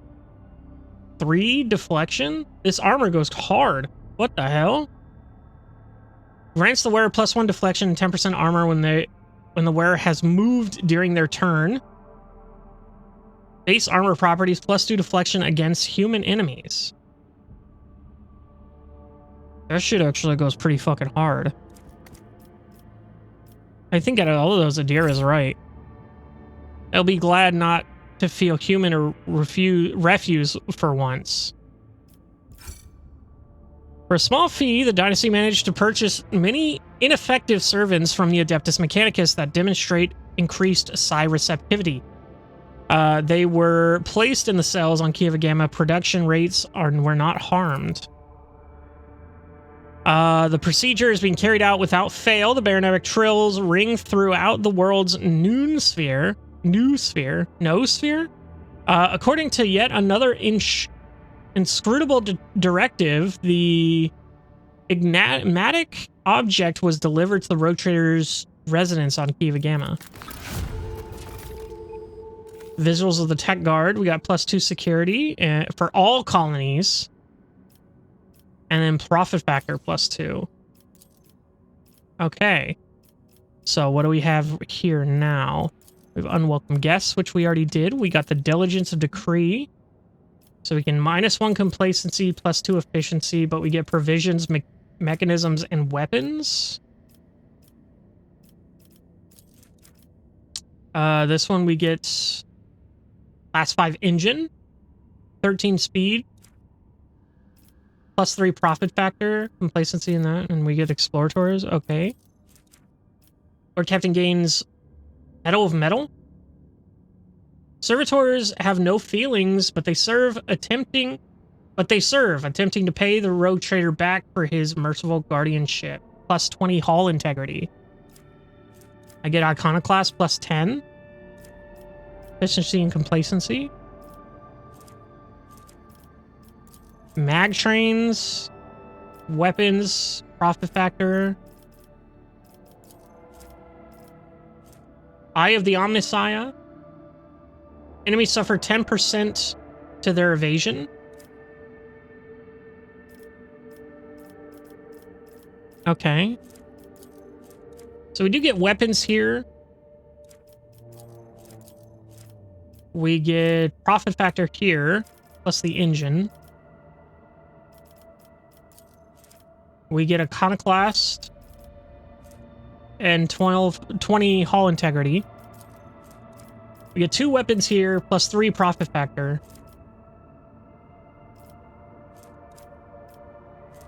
So plasteel, we have plenty of plasteel, right? Yeah, we have plenty of plasteel, plenty of... No, we'll only have 1 phlogiston. And promethium, we have tons of. So I think we might do this. We get some profit factor, some weapons. Doesn't block anything. Dargonis. Lord Captain, we've received a report from Dargonis. Some common folk from the now ruined thing have succumbed to the heresy of defiance, forming into gangs known as the Engine Vandals. Now they ride across the waste on wasteland-adapted cleaning Goliaths. They've declared themselves outside the law, raiding the hive's outskirts only to escape retribution in the toxic wasteland. Despite your act of grace, these ungrateful heretics are fleeing the hives, abandoning their workstations, and inciting others to do the same. They even dare to spread lies and slanders, stating they are being used as slaves. So great are the appetites of yesterday's refugees. Okay.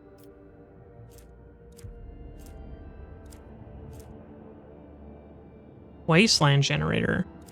I'll lose complacency. I'll lose complacency. I'll lose efficiency. Wasteland twister. What is this? +1 security. Leader of the Engine Vandals. Rogue Trader gets +1 movement is crazy.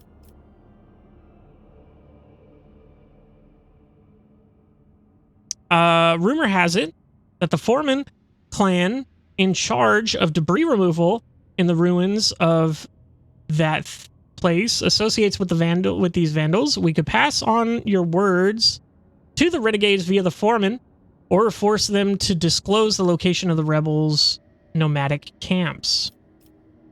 What is the Foreman clan? It is a union of workers and technomats who used to serve on the lower levels of the city.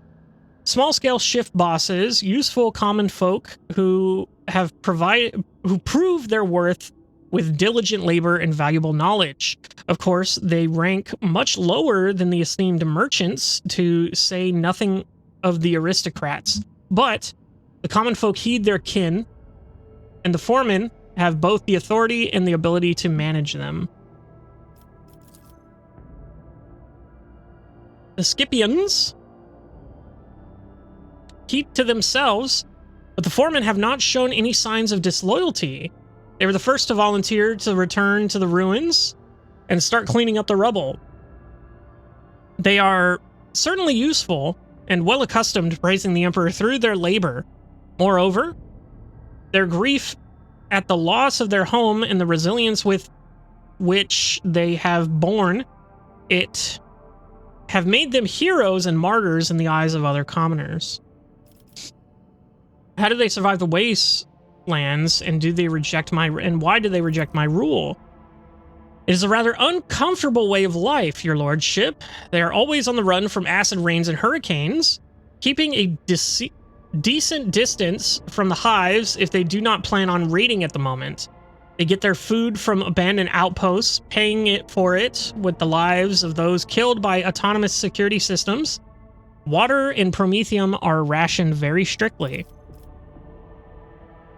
They live by marauding, occasional hunting, and plundering, sometimes their own kin, and sometimes the outskirts of the hive.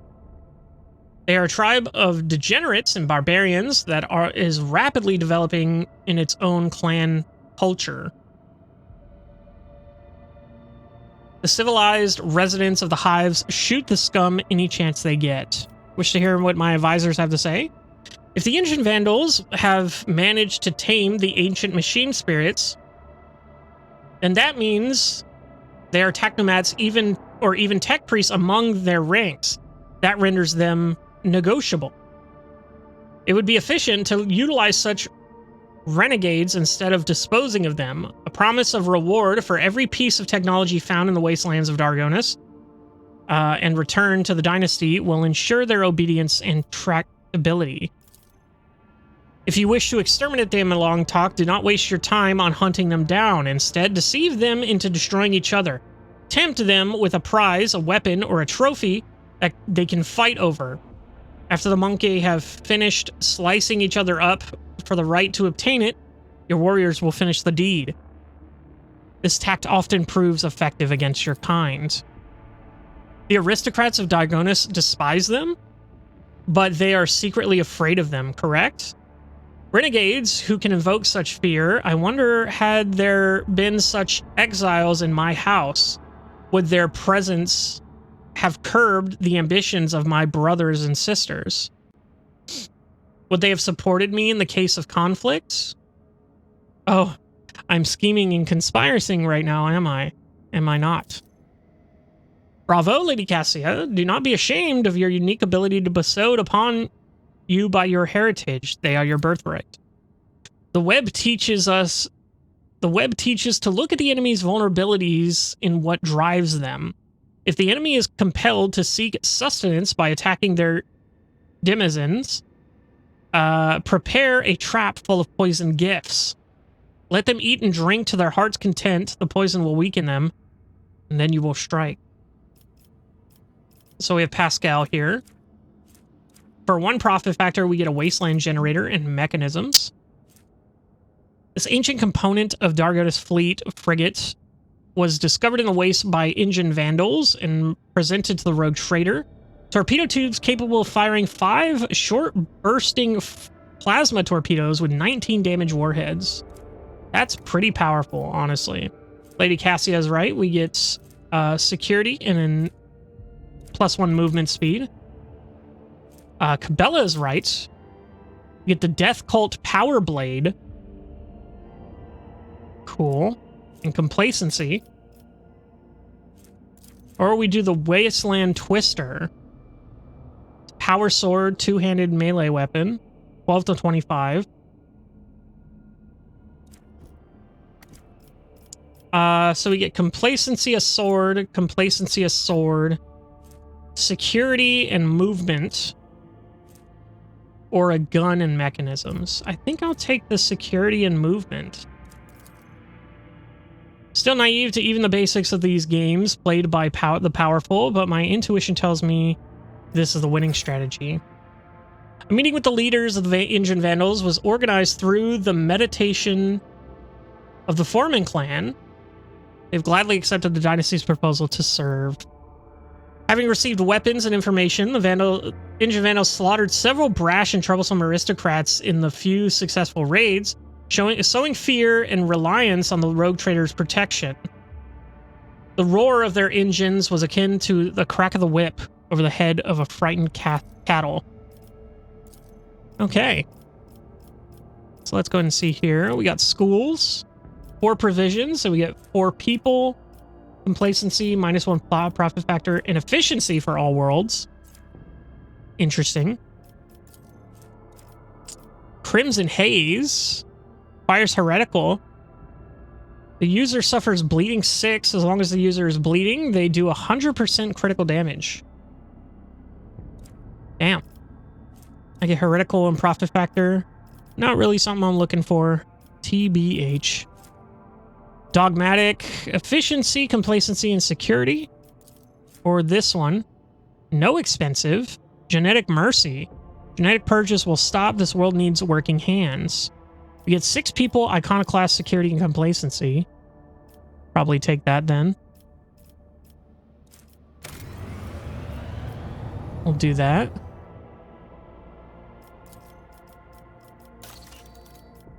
And then Vebos 6. So everyone's working right now. So we've got 374, 034, 025, 123, 056, or 1. So is it Dargonis that has the... what is the one that gives us... efficiency +2 to all colonies? I think this is our next one for 4 provisions. I think that's a done deal there. -1 profit factor is totally fine for us. Okay. So we have this here. Save the Eldari survivors and scout out the planet that Voidiger sent the message from. Let's go ahead and go. Ship's enforcers notice officers about a strange insect-like creature appearing in the astropathic chamber deck. The entity was destroyed, but the incident was recalled a few days later when one of the astropaths lost his mind, shrieking about a splitting headache. Psyker perished shortly after, and the autopsy revealed a presence of countless bloated larvae consuming his brain. The corpse and the insects were safely disposed of. Okay. Go and visit this here.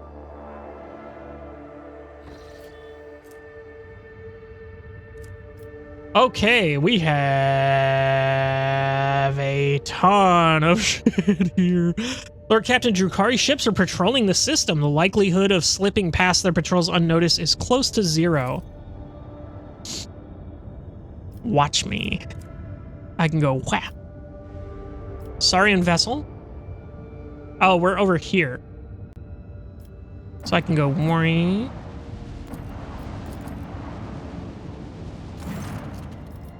Failed to get past the enemy ships unnoticed. The Drukari ship attacks at once. Get ready. Others will soon join it. Damn it. I forgot I had to go to the top of the planet to land.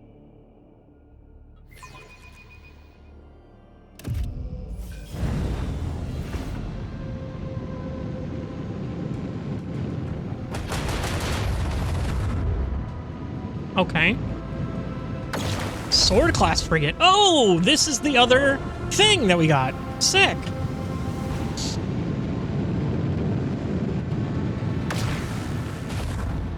Miss the Heartless.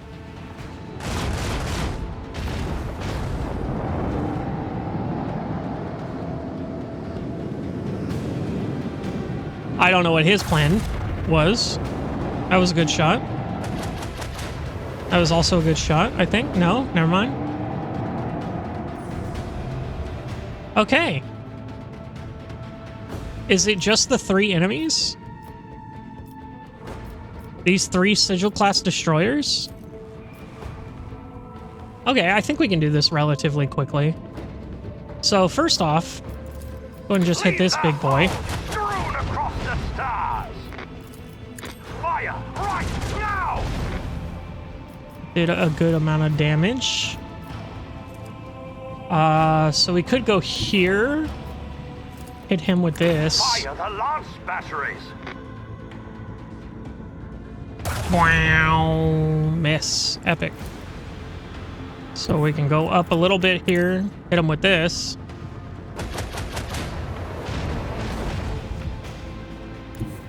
And then, oh, I can't hit him there. Dang. What if I go here? No. Well, The screw time it. has come. I could have gone there and then kept going that way. Oh well. Okay, and then 3 more joined. 7 rounds left. What does that mean? Oh, this might be a big fucking problem. I can't even see what's going on.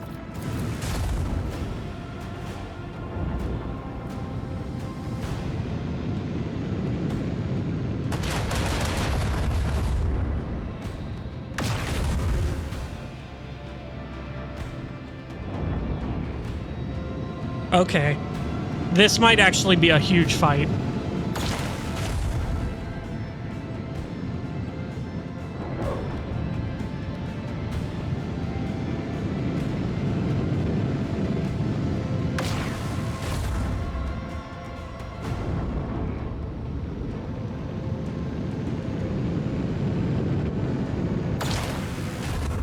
Yeah, this might actually be a huge fight that I regret starting.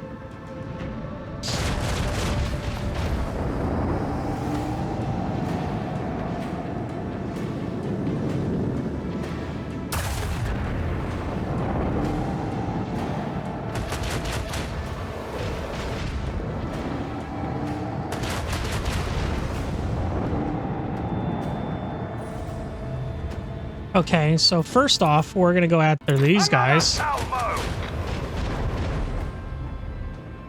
Turns on their cloaking device. 34% is trash. But I guess I shoot at those guys? Macro cannon, volley. Leave their hull strewn across the stars. I can hit them a little bit. 73, 73. Another Fuck it. salvo.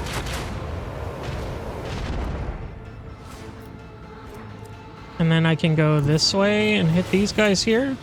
Bleed them.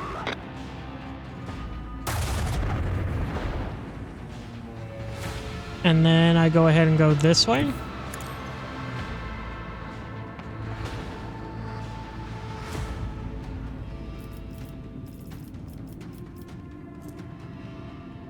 And I think that's good. Rounds left 6, it says.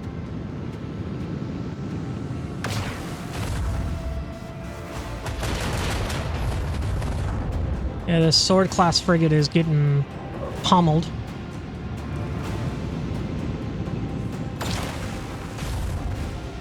Okay, not bad.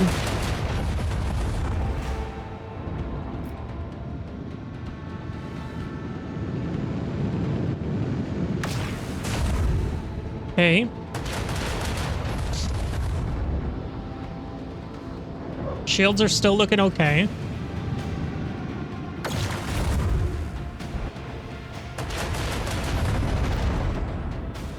Yeah, it's getting... This is getting bombed. Yikes.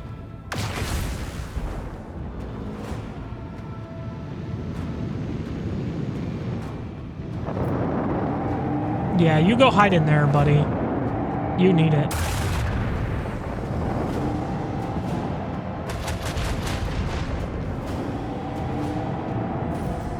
Okay, so do I have... If I can use this, I do have range here. Destroy this one. And then I have this here.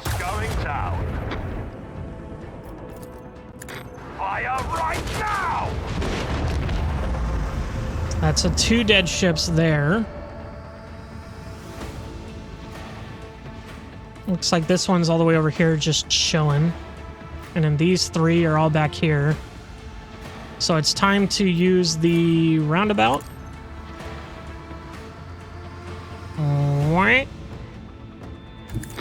Start heading back that way. Can't do anything. That's fine. Oh, this is getting fucky. This is getting bad.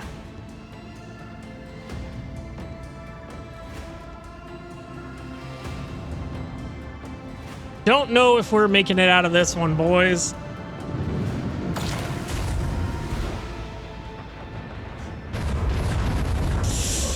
Oh, not that was ship. Definitely not that ship.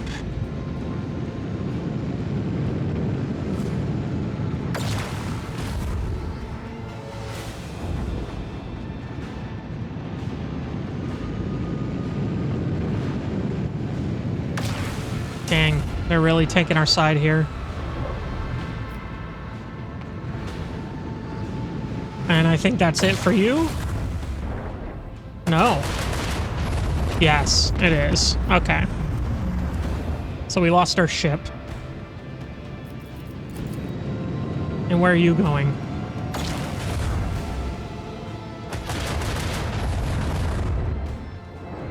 We really need to up our shields again.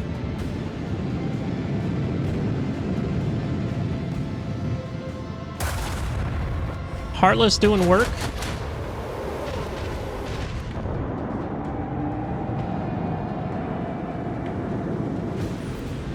Okay. Bleed them. Okay, so you're dead. You guys... I want my most damaging thing here. Yeah, definitely that. Now you've got the shield on.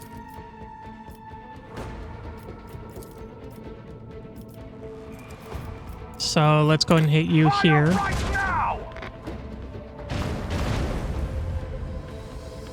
30, 50. I think we restart our shields here.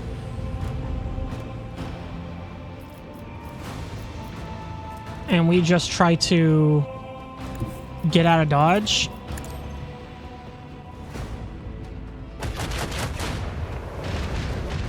Yeah, we tried. No, we're gonna go ahead and go here. Try to get past them. Because they're all coming this way. I think that's fine. And then we reinforce our shields on this side.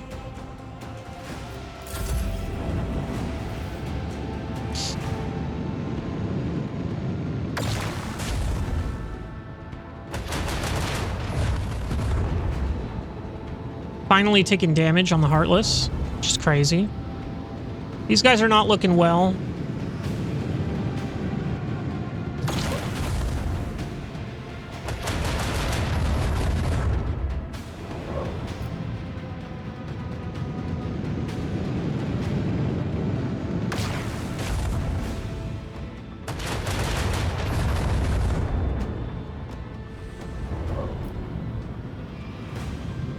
Okay.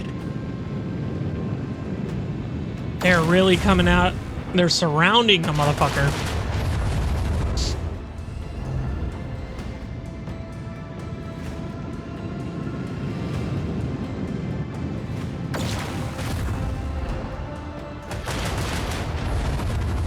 Yeah, it's definitely hurting now.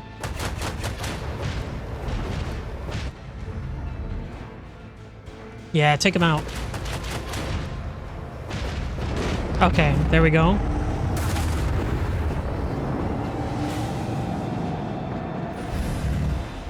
Okay. So, my shields are all back up, but my movement is severely lacking here. Can I go here and hit this guy with this? I can. This one's going down.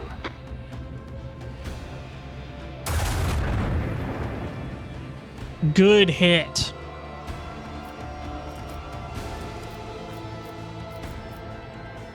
Can't really ram. So I think we just end it there. 3 rounds left.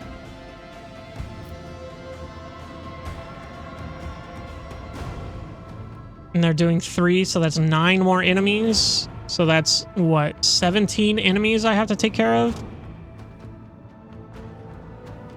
Not including the ones that I already have.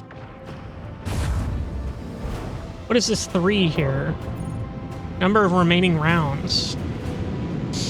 Do I have to kill all these guys before that? Or what does it mean, remaining rounds? We're on turn 7 here. Or we're on turn 6 right now, but we're gonna be on turn 7.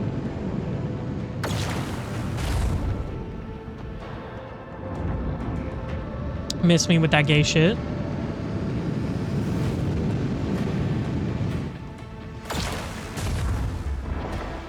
Ugh.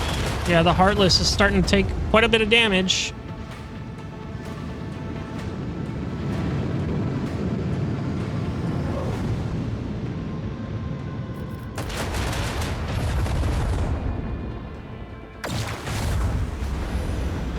Oof. Did not need those crits going off right now.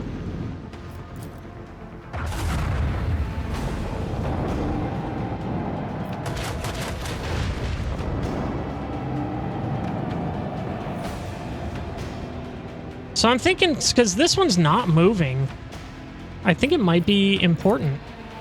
Fire the last batteries. So I think maybe we go up a little bit here. We can hit him with these.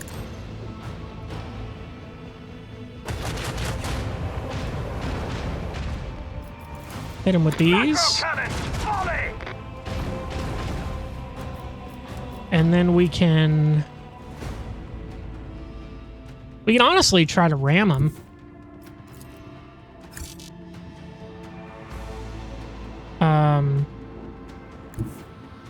We go here, we can hit him here with this.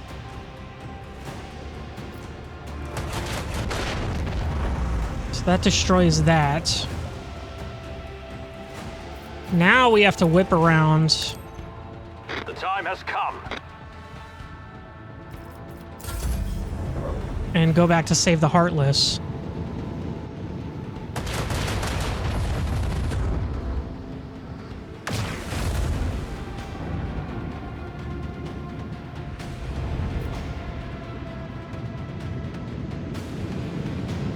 Because maybe that one ship was calling in the reinforcements. Now that it's destroyed, I can actually do something here.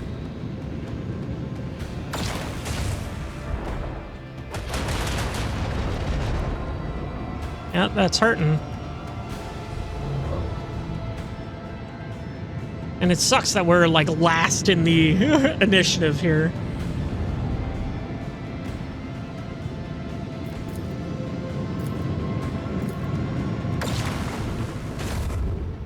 Miss, okay.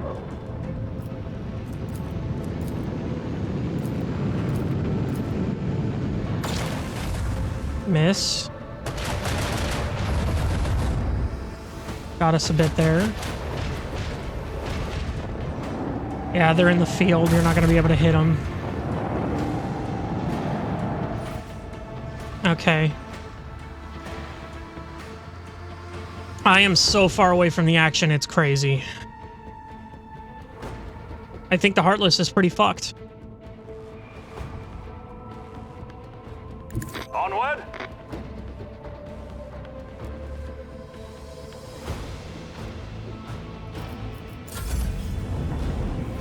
Damn.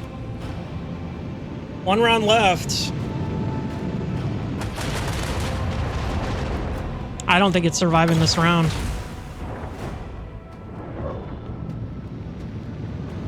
Especially now that these guys are going to be in range. Yeah, I think it's fucked. I think we lost the Heartless, boys.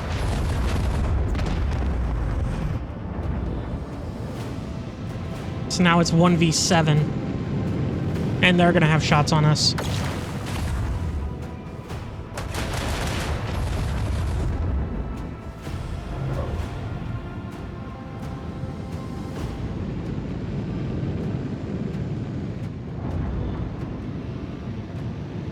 Oof, we are going to have to outdamage a lot of people here. This is not going to be fun.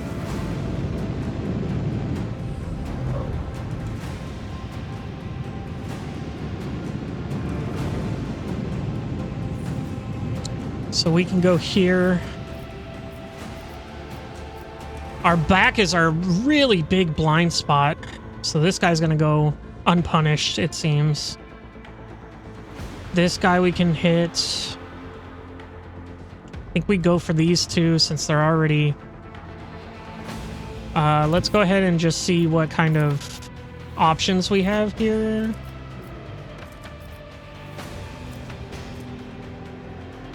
So we can definitely hit this guy with our big attack. Bleed them!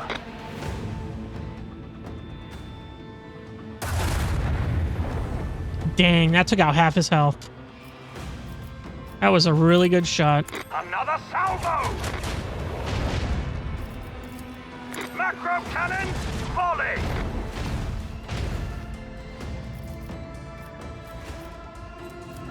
And then I think from here we go there.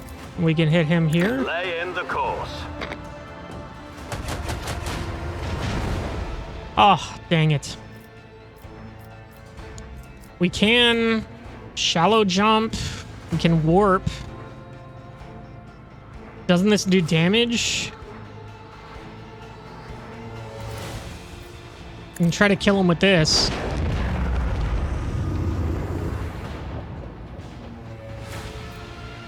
We can jump this way.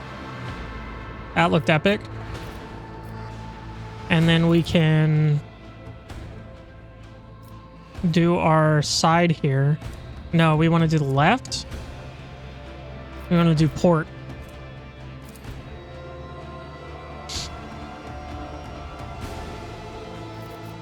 And then this is... reloads all cannons fired during the acceleration phase would be good. I want to see if something pops up. Like if something big pops up in this one round. At the end of this round. Battle is over. I have missed this feeling. So we just had to survive. Promethean Mortar. God's Bane Lance Weapon? Holy crap. We got two of those?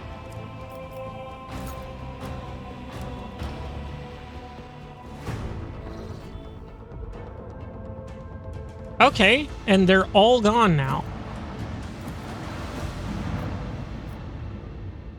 We have one scrap for 3 hull integrity.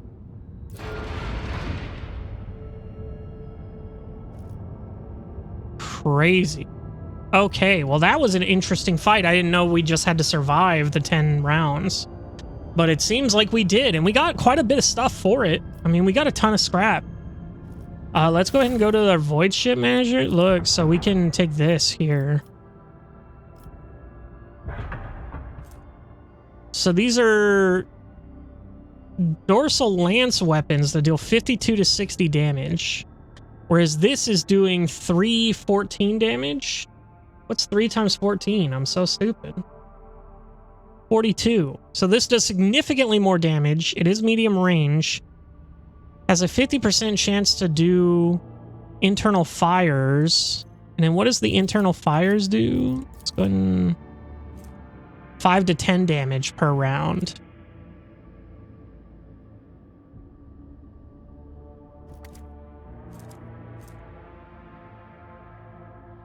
Torpedo tubes.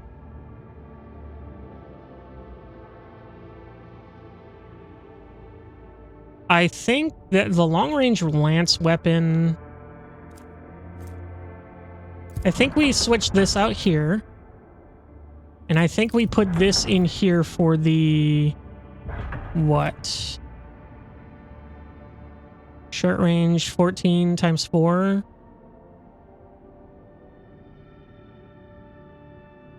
Is 56. So it does do more damage overall, but this is a long range... or no. Sorry, no. So 22 damage warheads. 4 times 22, I think that's how it goes. Is 88. So maybe we do swap these out. So that one, we'll try that.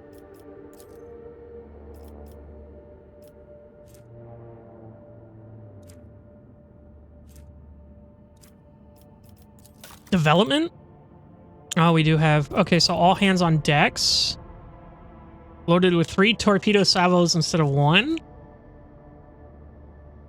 Duration 2. Oh, okay. So I think we get that now that we have the torpedoes.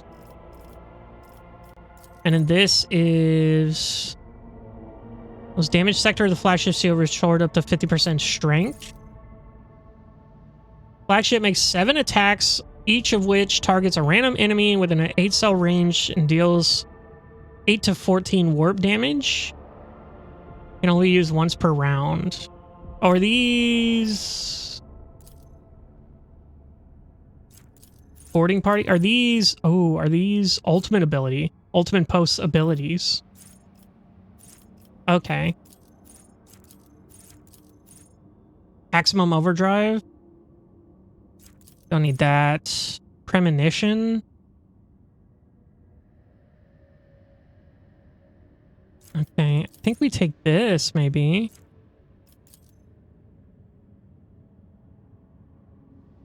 Okay.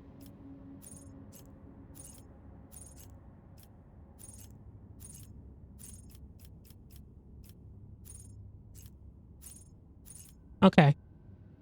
So there's that. So we now have all our warp challenger stuff. We now have these. Torpedo control. Gives control to the nearest torpedo salvo, guaranteeing it 5 movement points. Only works torpedo salvos that are launched on another turn. And all hands on deck.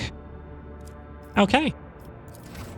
Well, cool. We have a whole planetoid to explore here. And we're going to find out which one of these planets is the one that Vortigern sent from. And then we got the Assyriani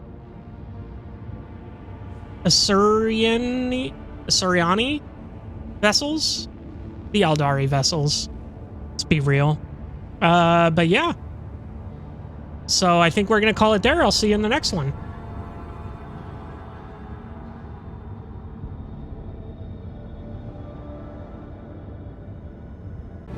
Hello, everybody, and welcome back to Warhammer 40K Rogue Trader. So we had a fun time clearing out all the Drukhari patrols here. Just had to survive the 10 rounds, which is crazy. Didn't think that was a thing. But here we are, all nice and clean space, you know? So we're going to start things off with the... I was going to say Asari. You know what I mean. The frickin' Xenos crew here. The Augur crew picks up a heavily damaged Xenos void ship among the countless rocks massed rock masses in the asteroid belt. The Aldari vessel belong beyond a doubt. According to the Von Valentia's archives, about 100 standard years ago, the Imperium Navy set up a barrier in this system against pirates and enemies of humanity. Countless primed mines are scattered among the wreckage. The Voxmaster manages to tune the ship's systems to an unconventional frequency. The bridge suddenly fills with a chime-like Xenos voices. Drawn out and mournful, they sing in an unknown tongue, but every officer on the bridge can sense that this is a dirge. Answering the call, Yurlet jumps to the cogitators, startling the officers on the bridge with her sudden jolt. In the hopes of understanding the monkey technology and figuring out how to help her kin, the Aldari runs in circles around blinking vid screens, but the mysteries of the machine god elude the Xenos. Then, she turns to the Lord Captain, powerless. Yurlet is asking the Alontok to help her kin, who have found themselves in a trap sprung by fate. The Aldari are worn out and weak. Their song is a cry of despair, and that cry is fading. Logistics 55. Orders his officers to establish communication with the Aldari vessel. Inquires about the state of the Aldari vessel. Logistics officers led by Master Helmsman Ravor, are ordered to pilot a course for the rescue shuttle from the Dynasty's flagship to the Xenos ship and back. The Lord Captain orders the servants of the machine cult to prepare a plan for clearing the minefield without harming the Xenos ship. Saving the Xenos is impossible, but at least the system can be made safe for travel. The Rogue Trader orders the minefield detonated, taking the Aldari Void ship. The Rogue Trader decides not to risk a team and orders them to steer clear. Let's inquire about the state of the vessel.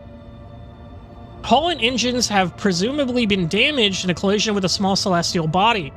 However, it is impossible to prove or disprove this hypothesis at such a distance. The Xenos vessel differ too much from those of the Imperium. Let's try to get in contact with them. However, the Xenos do not respond to the incoming signal. After several attempts, the frequency turned to the Voxmaster as it gets lost, and the mournful song fades away.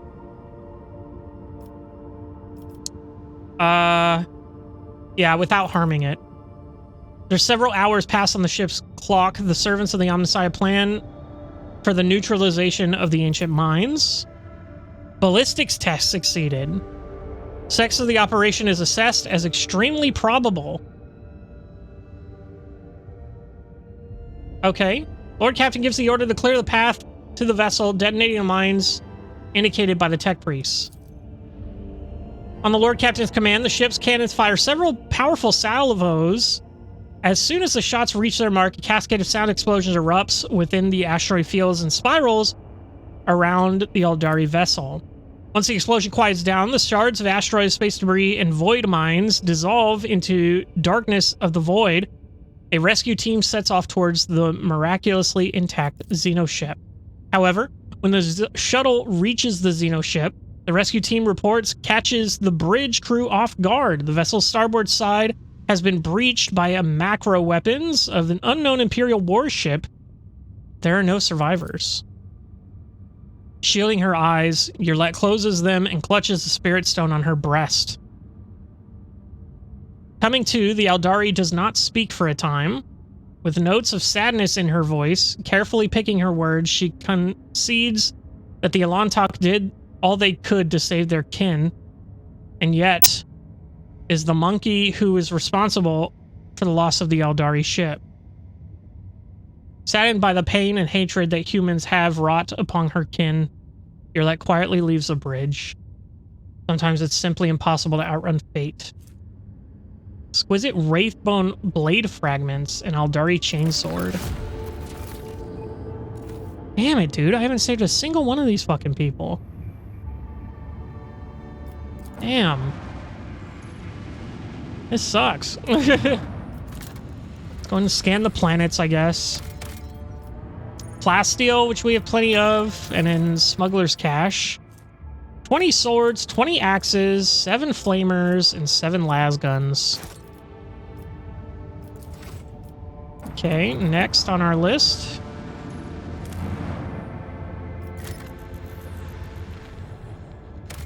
Another cache, not explored. Oh, look, another fragment. We have one of those, don't we? Unknown mechanism. Rumor completed. Okay, begin the scan. More plasteel that we don't need. Another scan here. For a modest colony. The scouting team sent to the colony world returns with a decrepit, shaggy, foul-smelling vagrant in tow. The old man hastened toward the enforcers as soon as he saw the dynasty's colors and implored them to take him to Master Voidiger or Lady Theodora.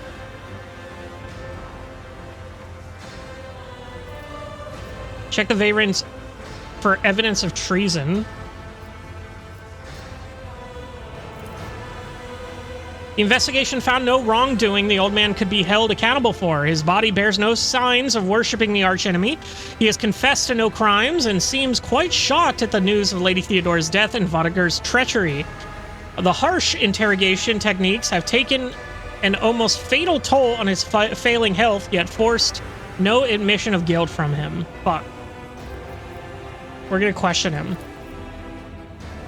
During his interrogation, the old man says that he's a loyal servant of House von Valentius. 4 decades ago, he was sent as on an important mission to this system by the Master of Whispers, Voidiger. It took him 20 years to complete the mission. He spent the next 20 waiting for his masters to collect him.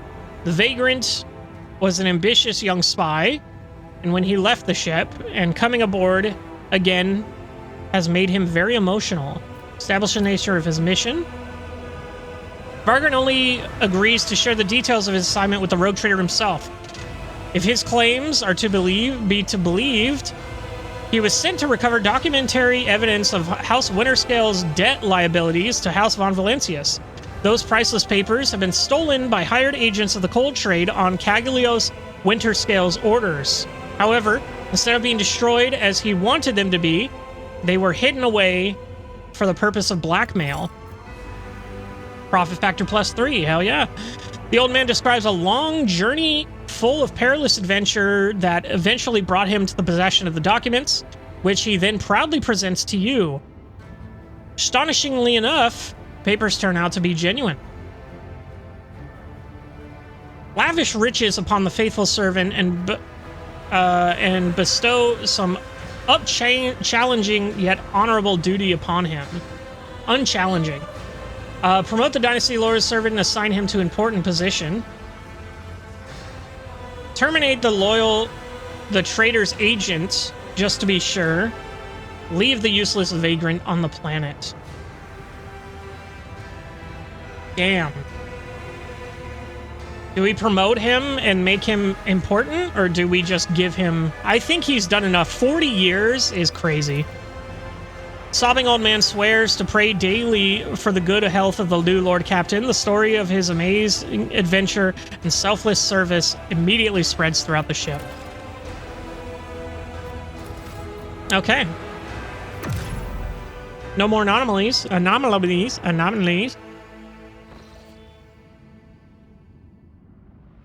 Okay. Chart new course. Okay, and we can go no further. No further north, it seems. So we're good there. We could go over here. Go to Thessera. Could go to Thessera. And I think we do. I think we go here. And then we'll spend 2 more to make it unsafe. Take 9 damage. By the God Emperor's grace, no perils of war prevented the vessel from returning to real space. We can take 9 damage, that's fine. So we can go over here next. I think we do that. I think we go bam, bam, bam, bam. So let's go ahead and visit this first.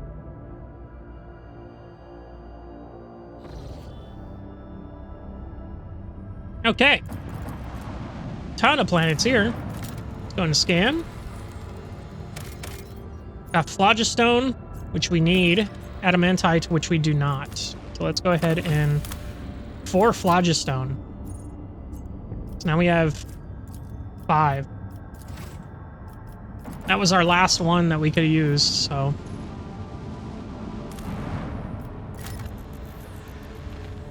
Gotta spend everything wisely now. Bunch of crap. Love to see it.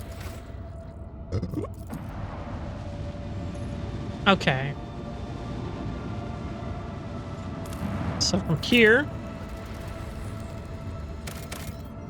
more plasteel.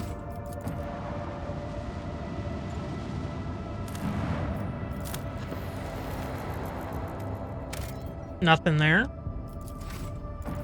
And then the last planet here.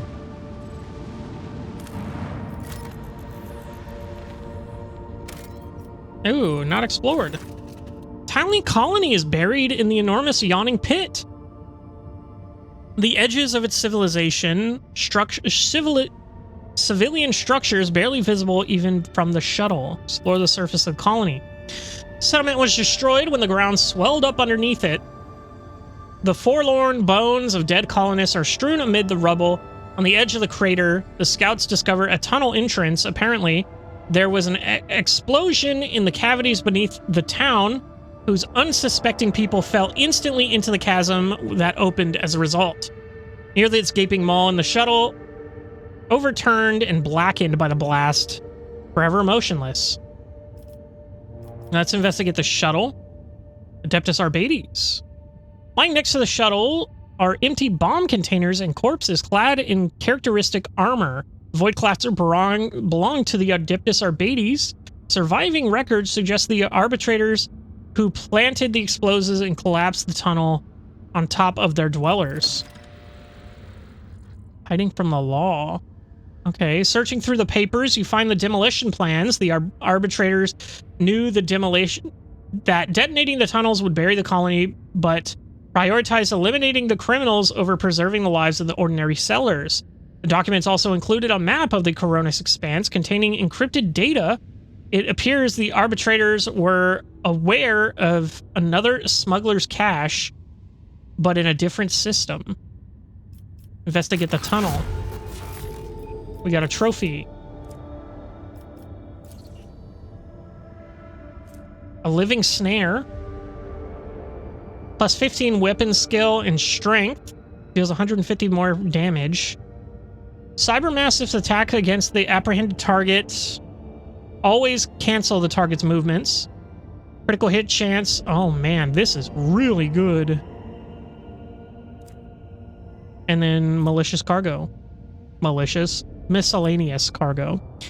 Deep beneath the rubble, the scouts uncover the remains of warehouses, depots, and veritable maze of suspicious tunnels gated with airlocks. Judging by the flattened containers with half-effaced markings, the impressively vast subterranean city belonged to a smuggling syndicate. So let's go ahead and do this here. Cyberdog. We want this one. A living snare. Because it does crazy good.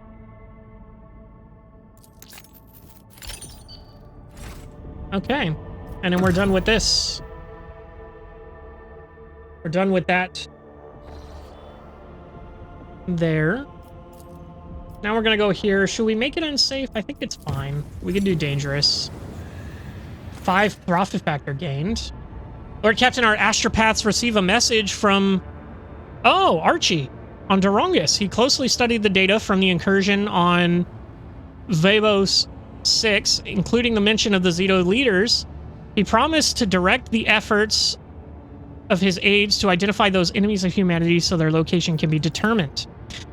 Master Scalander is also reporting that Drukhari are getting ready for more attacks on your territory. Information from his aides continues to arrive, and Archie will personally report to you the moment the target for upcoming attack raid becomes clear. The Drukhari excel at catching their opponents off guard, and there will be little time to mount a response. According to Master Scalander, your personal participation in the defense would be best strategy given the circumstances. Blades in the Void. Stop the Xenos raids on your holdings. Lord Captain, this is the Master Helmsman Ravor. The crew is grumbling again, but they've a right reason this time. Our analytics systems have gone totally bonkers. The Red Robes, tech priests, are blaming the anger of the machine spirits. Allegedly, this is how they profess their displeasure at the crew not being worshipful. We have largely managed to stabilize the output of the augurs and auspices across the ship, but you should know that there's something awful sketchy about the machines these days. I can confirm, Lord Captain, the vessel's analytic systems were behaving incorrectly for a time. The cogitators could not produce statistical data and displayed meaningless numeric combinations instead. The augurs failed to correctly analyze matter and mistook solids for liquids and vice versa. Thanks to the tech priest's efforts, standard operation of the ship's mechanisms have been restored. I'm still registering sporadic reports of similar malfunctions, but we should now be able to handle them. And we took 9 damage. And we're gonna be fighting. Okay. The macro cannon chambers. Well, time for a fight. Is it more warp or?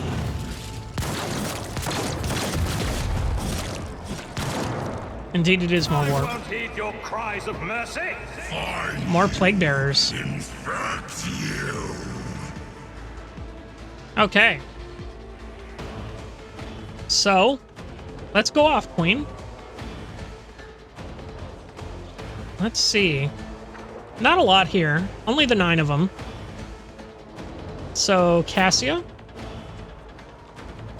I'm going to put you here.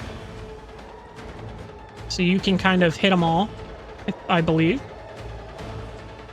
And then we're going to go ahead and put Cabela next to you, along with Abelard. Yurlet, and go ahead and be back here.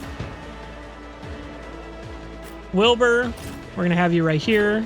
Solomorn, we'll have you back here with everyone, along with Doggy Dude. And we'll start the battle. So Wilbur, Already give it to done. Cassia. Already done. Go ahead and hit them all. Face the navigator's might. Easy.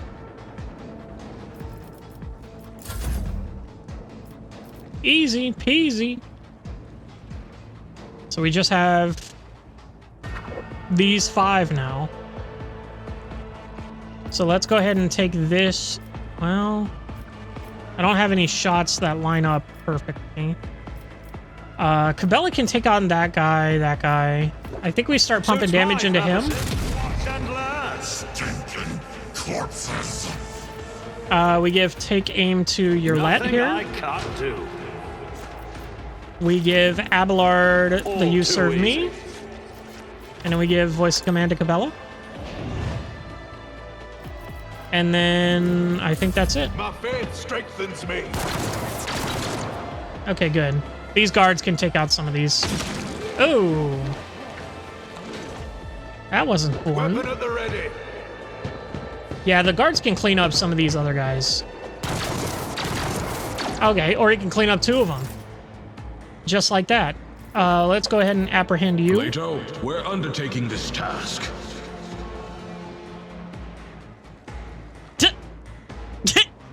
Okay. What was that? Decay from Nurgle. Yeah, okay, that's fine. We can have Nurgle. Let's go ahead and go here, and then we can hit this with the Hold the formation. bleeding blast here. Okay. We have more people. So that's cool. Let's go ahead and run a gun. So we can hit more people with the bleeding blast.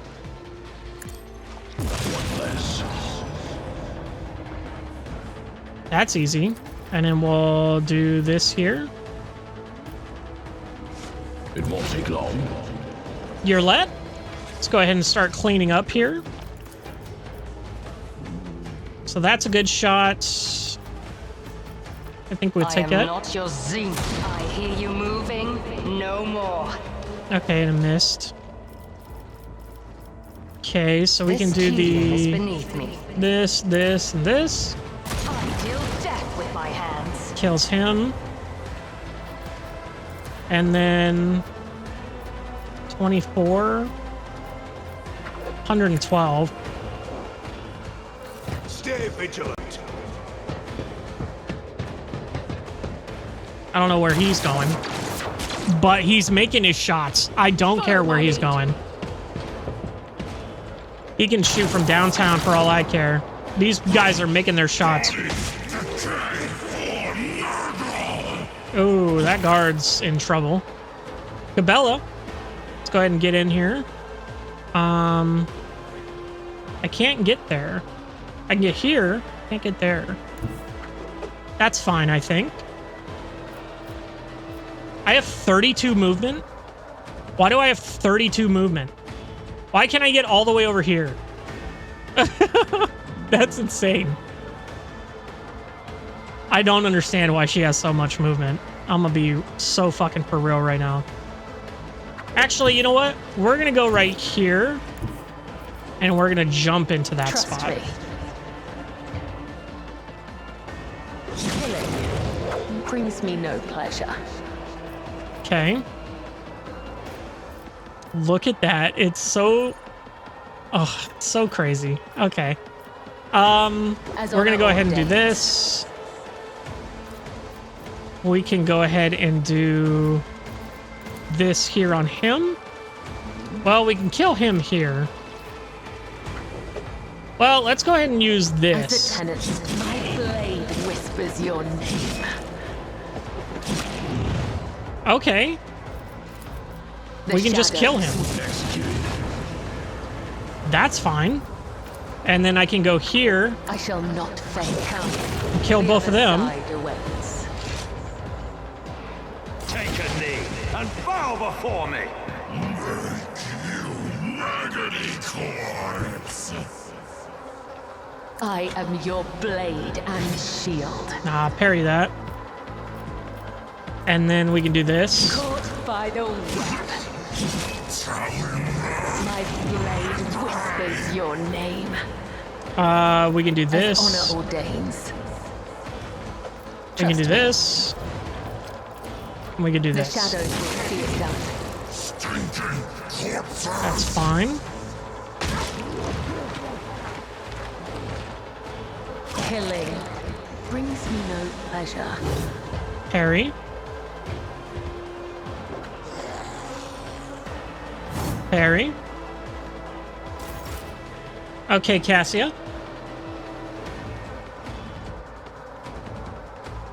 Let's see what we can do here. I might have to hit Cabela here with this. But it's too good of a shot to not give.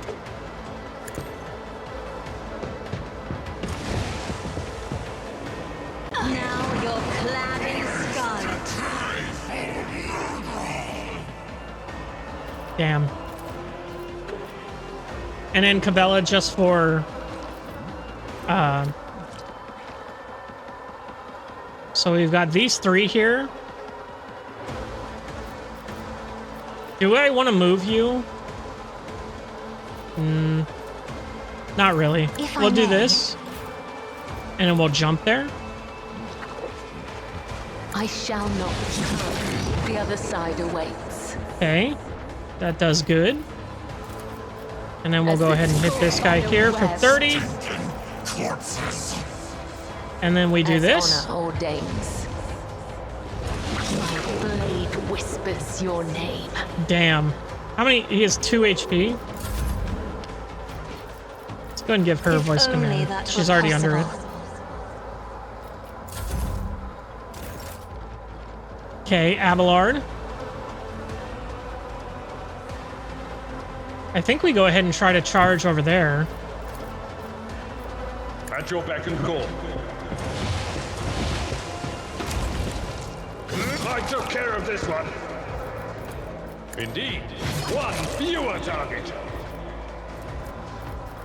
And then I think that's fine. Break them around. This guy can probably hit this shot. Watch him. No. Dang.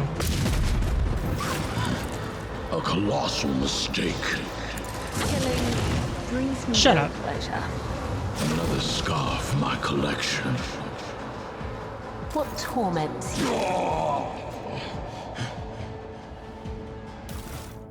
Look at all these axes and guns and knives and... Oh my lord.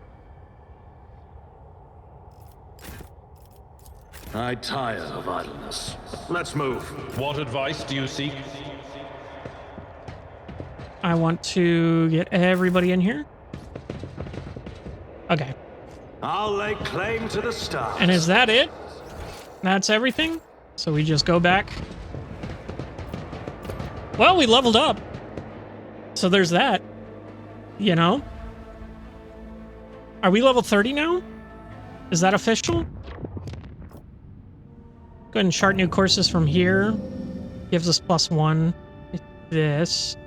No new routes. So let's go ahead and visit. Let's just take a look and see what's in the Syllabalagalos. Enemies of humanity. Sick. We got some space dust here. Just to collect. Some fuel. These are big old planetoids. Let's go ahead and start here. Go and scan. Nothing there. I did notice that we need 5 scrap to repair there. Let's go and check this big ass planet. I swear, if there's nothing here. You're kidding! Okay. Let's go ahead and go here.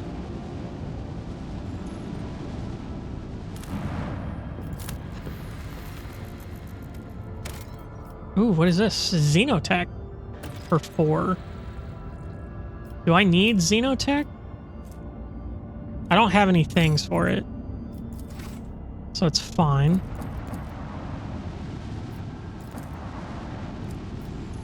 Scan is required. Scanning. Beep beep boop beep boop. We have an unexplored region here. Index of this planet of no particular note. However, the small station suspended in orbit sends a distress call to your ship. The man in the hurried Vox transmission introduces himself as the planet's governor and asks for the rogue trader's assistance in the delicate matter. He promises to supply the details in the private Vox conversation. Study the records concerning the planet. Idix. Oh. It appears Idix recently suffered a major coup. One of its noble families seized power and made outcasts of the former dynasty. Such plots are not uncommon, although notably Edix has become less prosperous under new government. Agree to speak to the governor discreetly. Demand that he have formal talks with you if he has nothing to hide. Decline the request and leave the planet's orbit. Let's talk to him discreetly. The governor transmitting on your personal Vox frequency whispers that Edix's current authorities are not who they claim to be. There's been an uprising on the planet, and the heretical sect has seized control. The governor pleads with you to launch an immediate strike on the governor's governmental palace with their top tier obliterated. The new authorities will be able to hold onto power. Strike with the macro cannons, strike the station with the macro cannons. I mean, we have no reason to Whoever the planet's ruler was has been reduced to a little less than a servo skull material. We got some heretic trophies. The governor on the station sends you a tearful thanks along with his generous gifts. We can strike the station as well, but let's go ahead and leave the planet. Shift departs icy void, leaving... Okay. Okay. Cool. So we've got a fight here. A space fight.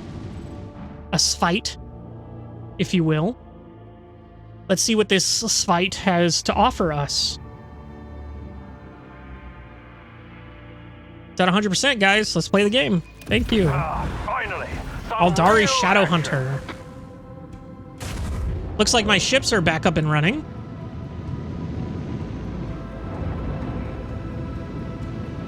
Maybe? First Forge? No, it's just the Sword Class frigate. The Heartless is officially dead? That's unfortunate.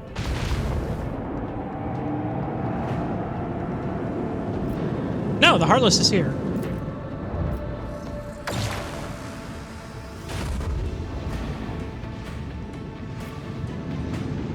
Here, lad, can you get your people, please? Can you get them the hell out of here?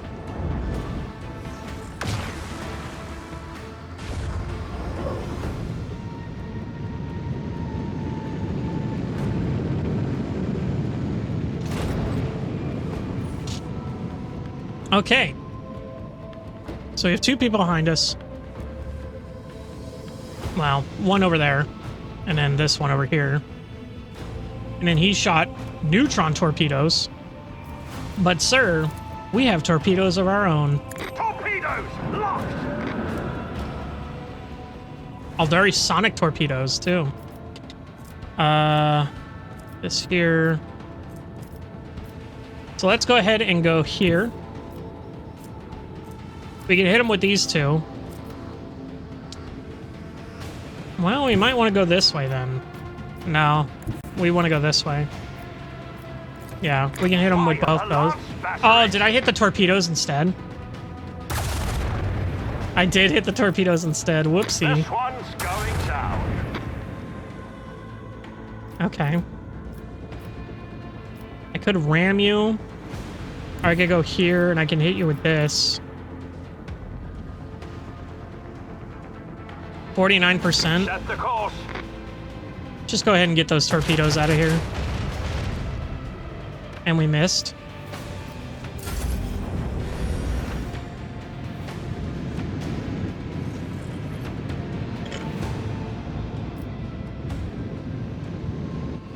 Those torpedoes might be able to go for this guy.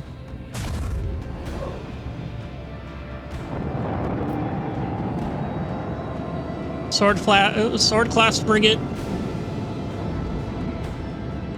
Swinging wide.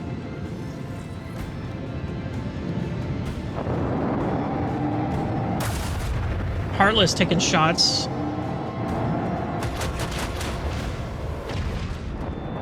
Got two of their thing.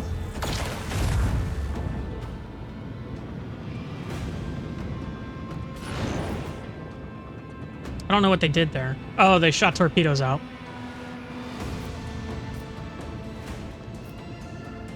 So those torpedoes... So let's go ahead and swing around. Lay in the course. Go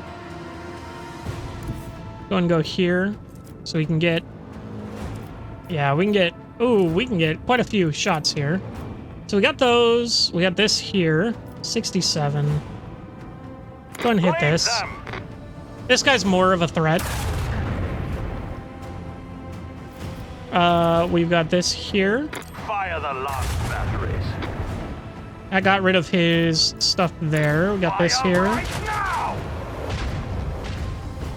We can launch more torpedoes. Annihilate them.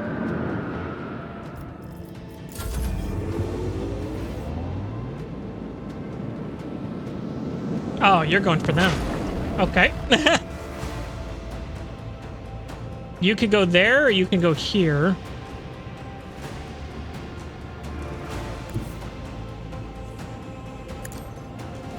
We're gonna go around. Oh my god, that does so much damage.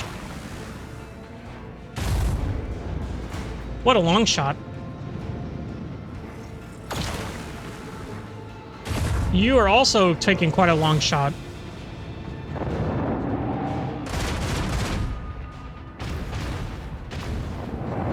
Got quite a few of his shields there. You're also going to take out his shields, it seems. You're going to take another another face full of neutron torpedoes, it seems. Parking yourself right there, buddy.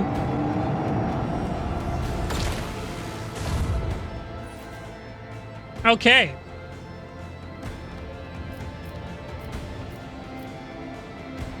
So we can go ahead and hit this guy. 7 damage.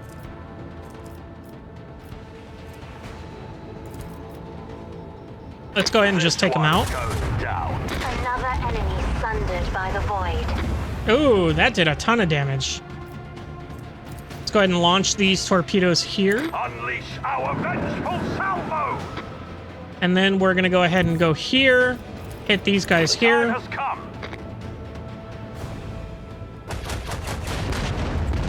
And then we're going to go here and hit these guys here.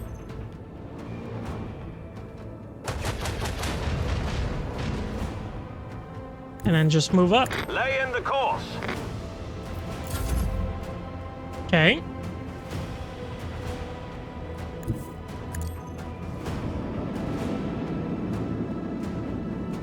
Go here.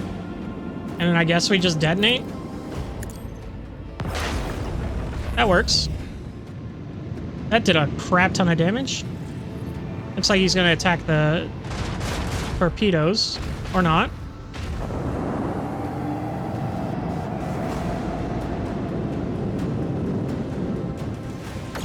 Yeah, those torpedoes do tons of damage.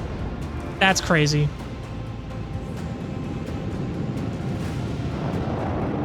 Heartless is going to swing around, try to hit this guy here.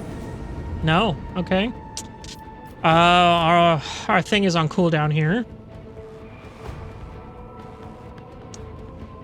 So we're going to go ahead and try to swing as wide as we can. Or as tight as we can, I should say. Set the course. I guess we can do it here. We want to be launching those torpedoes every time anyway. It seems. Ooh, I actually have shots here. Okay. Didn't realize I had shots there. That's cool. Torpedo can swing around this way. I don't know if we'll have enough range. Yeah, it seems like they're out of range, so. See if I can catch up to them this time. Probably not. Looks like they're staying well out of range.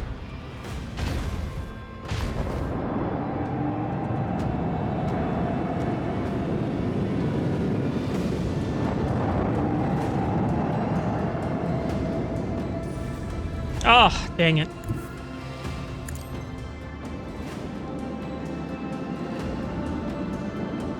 Yeah, I don't think I'm going to be able to catch up to him.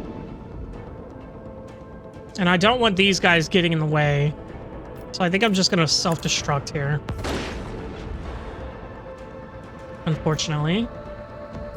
What is this? Charge particles whenever the 20% shields is crazy. I'll take that. And then we can hit him with this.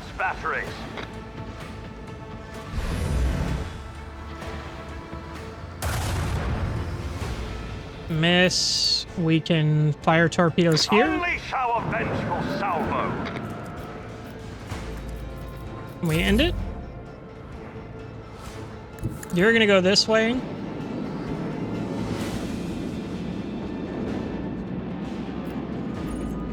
In turn there.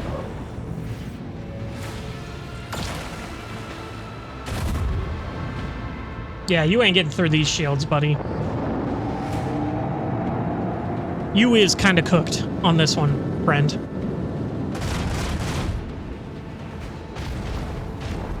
Oh, he's super cooked. That was such a good shot. Okay. And now he's dead.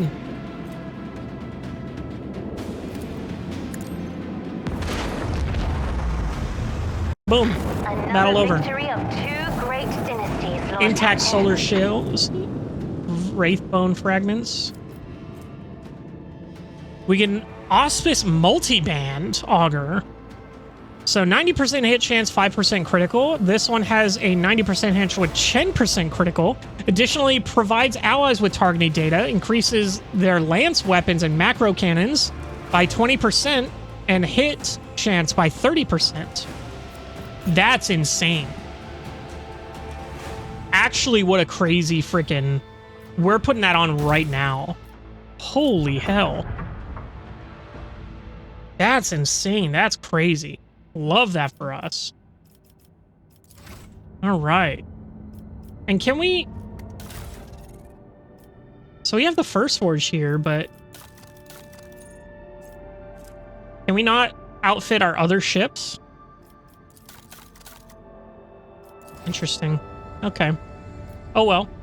Well, that's all the planets discovered here. So back to the Coronis Expanse. And then we go ahead and do this. We'll do a dangerous run. Lord Captain, I humbly request audience with you. Proctor Enthar is interfering with the crew and is demanding to see all the archived records of fugitive criminals we have received from the Imperium Navy. The matter is urgent, if you please, Lord Captain. Oh, is it Solomorn? Why not just grant him access to the records? I will meet you both immediately. I have other matters to attend to. We'll discuss this another time. Give the proctors access to the... Just not wearing a separate meeting. Why not just grant him access? Access to the ship's archives can only be authorized by the dynasty's heir. I'll meet with you immediately. Thank you, Lord Captain. Okay. We shall see.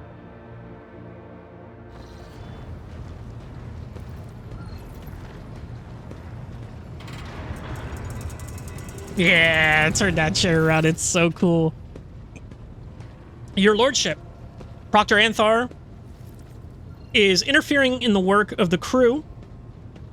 He is intimidating and threatening them, demanding access to the ship's sealed archives. And as for his dog, Vigis pauses, shifting her gaze to the Cyber Mastiff and tucking her hand behind her back. I humbly request that you take action. What's wrong with your hand? Allow me to explain. The Voxmaster tried to pet Glato, which activated his self-defense protocol. As a result, I had to step away from my duties to have my implants replaced, esteemed Proctor.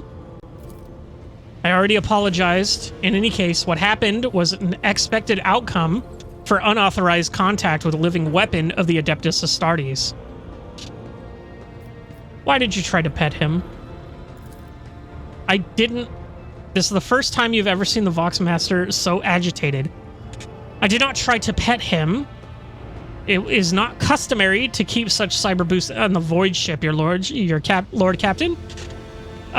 This is my first encounter with such a creature. That Glato, it was following me all over the bridge. And you decided to interfere with his work protocol. Vigis casts Solomorn a cold glance before continuing. I had studied the archives and found mention of a ritual to establish contact with that involves an offering of physical interaction with the beast. He tried to pet him. You're literally talking about bribery, a pointless act. Cybermassives cannot be bribed, and neither can arbitrators.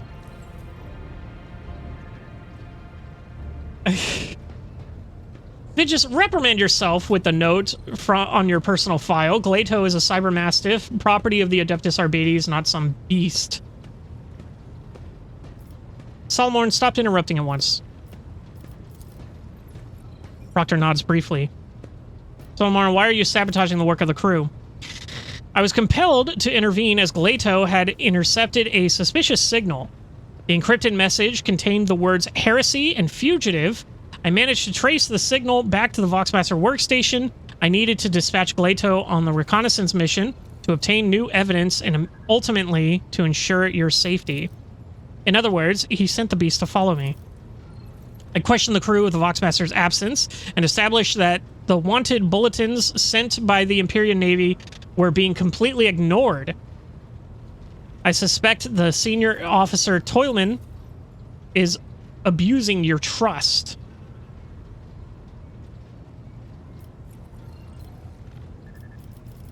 Solomon, what are you suggesting? Your flagship is untouchable for external inspections because of its high status. The criminals are taking advantage of that, so you need internal audit. You need to pull the archives of wanted bulletins and double-check the crew records. That is the only way to identify and eliminate potential threats to you. This is madness for a ship whose officer corps alone comprises of hundreds of people. The work hours that would be required for such an audit. What do you have to say? It just presses her hands together. Reports of fugitive criminals, which number in the hundreds, are of low priority. What's more, I know the Lord Captain Theodora was most adamant on the matter. If you forgive me, her exact words were, "We are not Grok's damn bounty hunters." The Proctor would know that if he had brought his questions to me rather than interrogating astropaths and comm officers. As for the Vox transmissions, the frequency used by the senior officers is encrypted. I informed the staff of the situation regarding the Voidsman, who was earlier brought before you to the bridge for trial. Need I remind you, Lord Captain, that Proctor Anthar has no authority to access transmissions conducted by the senior officers of the Rogue Trader's flagship, not to mention that the signal was unlawfully intercepted.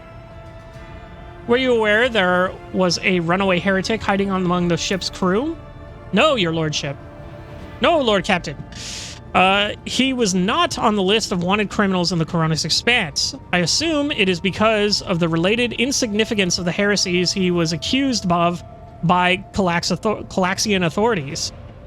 Perhaps Proctor Anthar had information to which the Imperial Navy does not have access to. I've listened to you and I'm ready to make my decision. They look at you expectantly. There's no need for any audit. I trust my officers to keep everything under control. Solomon, you will be granted access to the archives and lead an audit of the crew.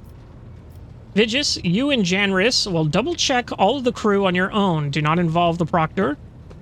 Solomon, this is not some filthy hive backwater. You will cease your self-righteous investigations at once, and you had better hope I have hear no further complaints about your conduct. I mean,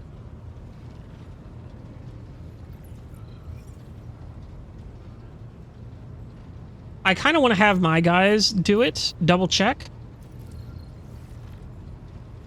Because honestly, like, this ship's so huge that it wouldn't be a priority. We're not bounty hunters. I mean, they're in the right here.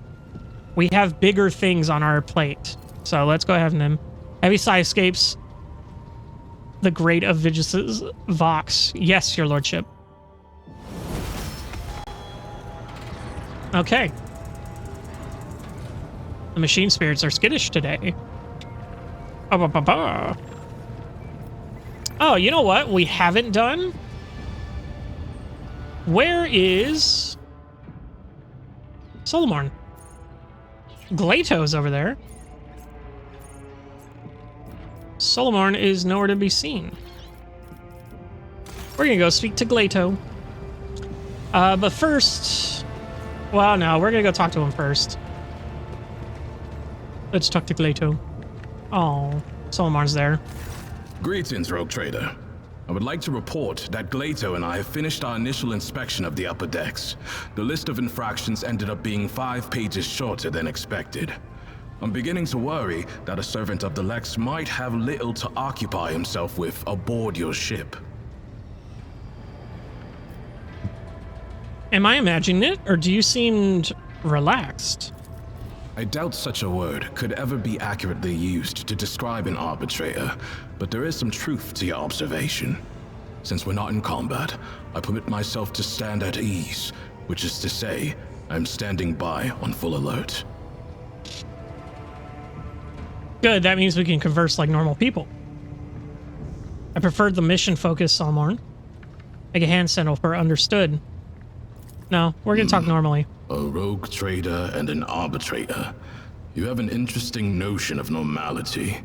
Well, I'll try not to disappoint you with my conversation skills.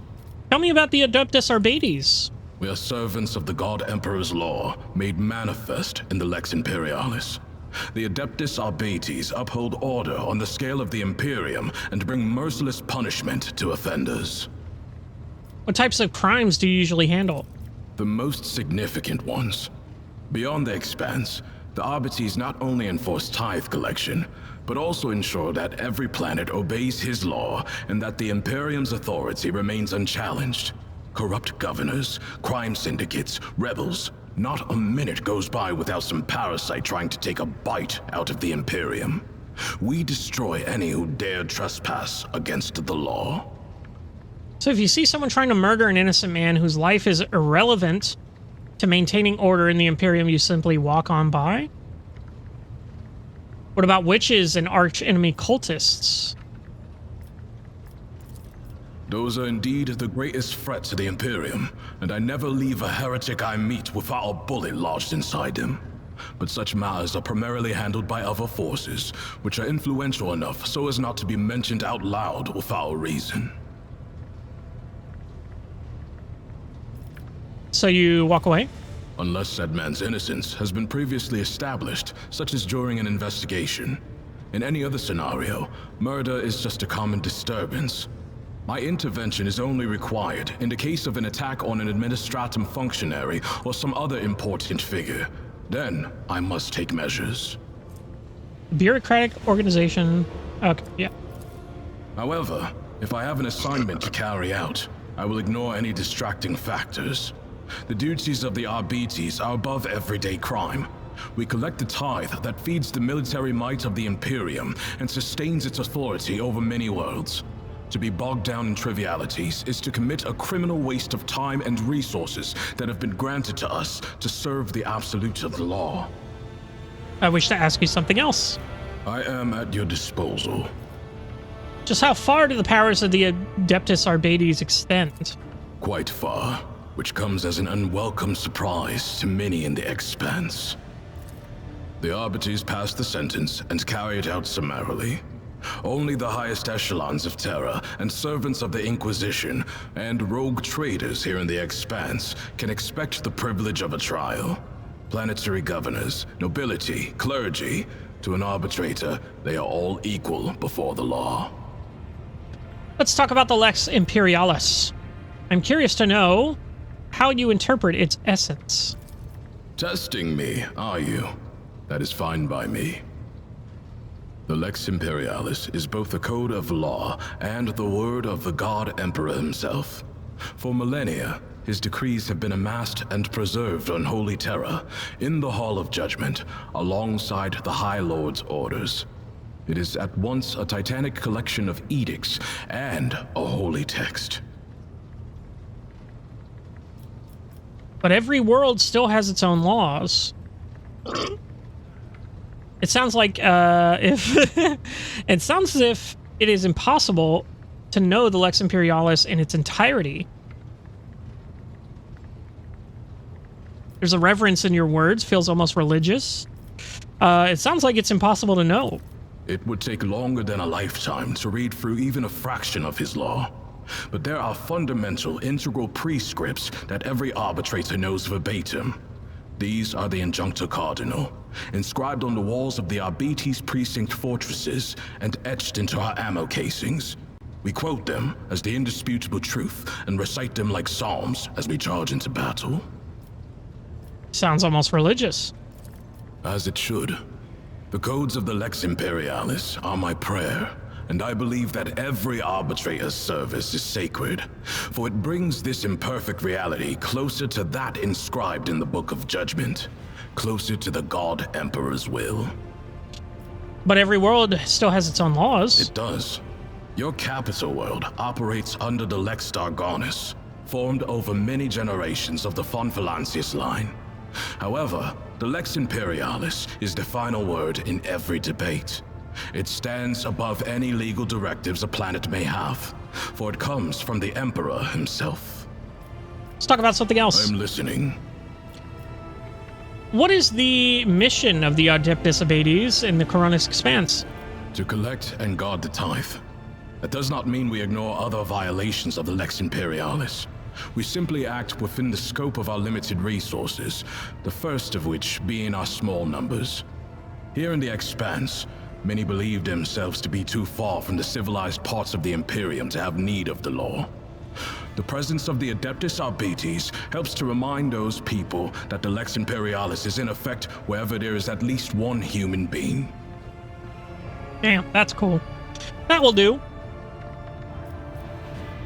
I wish to know more about you.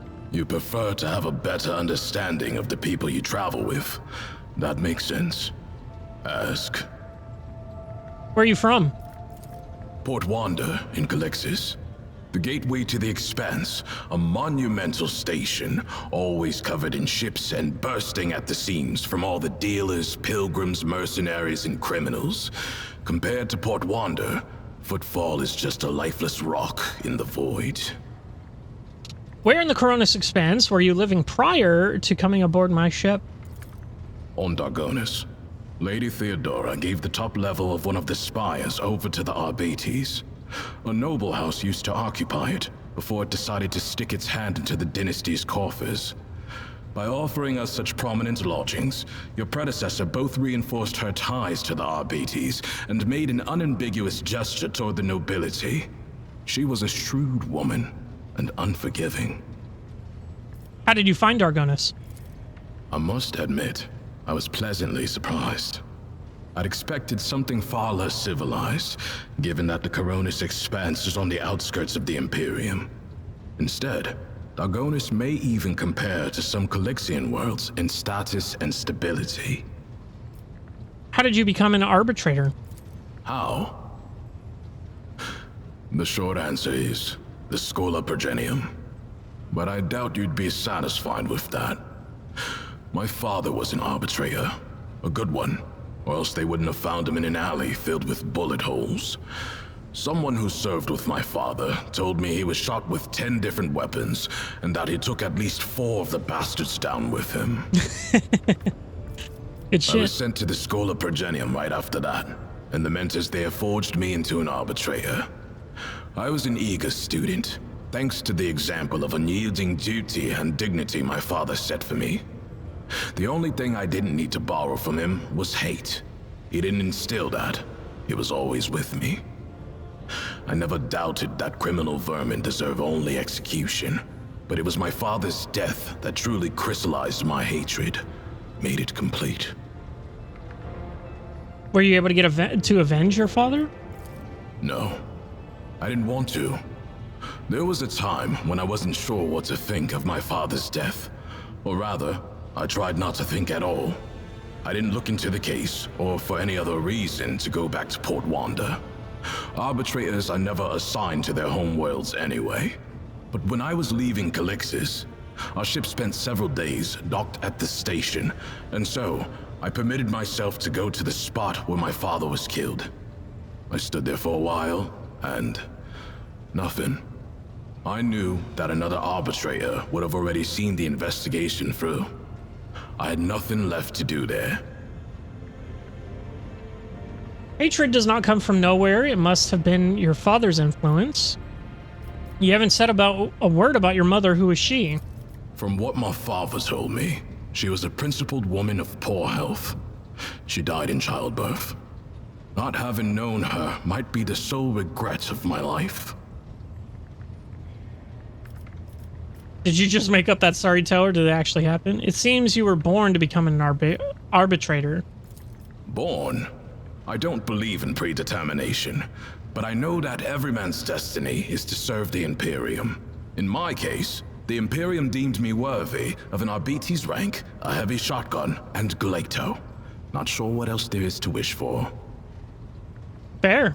I would like a cyber robo-pup. And big shotgun. What the hell? What brought you specifically to the Koronix Expanse? You should ask the Marshal. I got my assignment, and that is all I know. I assume it's due to my experience. Collecting tithes from worlds bordering on savagery, and where people haven't seen a living arbitrator in 3 generations, is a task best left to a veteran. A transfer here sounds like a banishment to me. What kind of assignments did you handle before you were appointed overseer in overseeing tithe cases? I suppose I have what you would call a proven and diverse track record. Investigations, rebel suppressions, punitive raids, dozens of completed operations.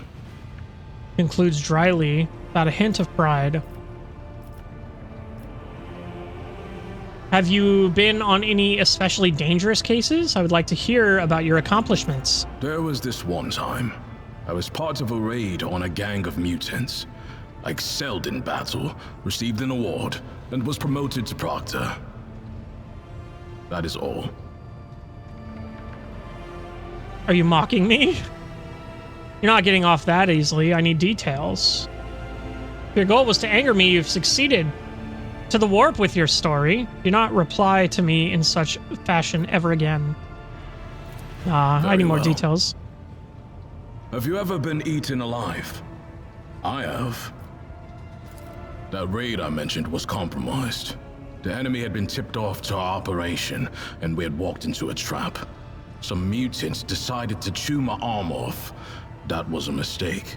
Since I couldn't free myself, I pushed my hand down his throat, grabbed something inside, and used him as a shield. While the thing was gnawing on my bones and spraying me with ichor and my own blood, I opened fire on the rest of the scum. That little maneuver bought my unit a few critical seconds.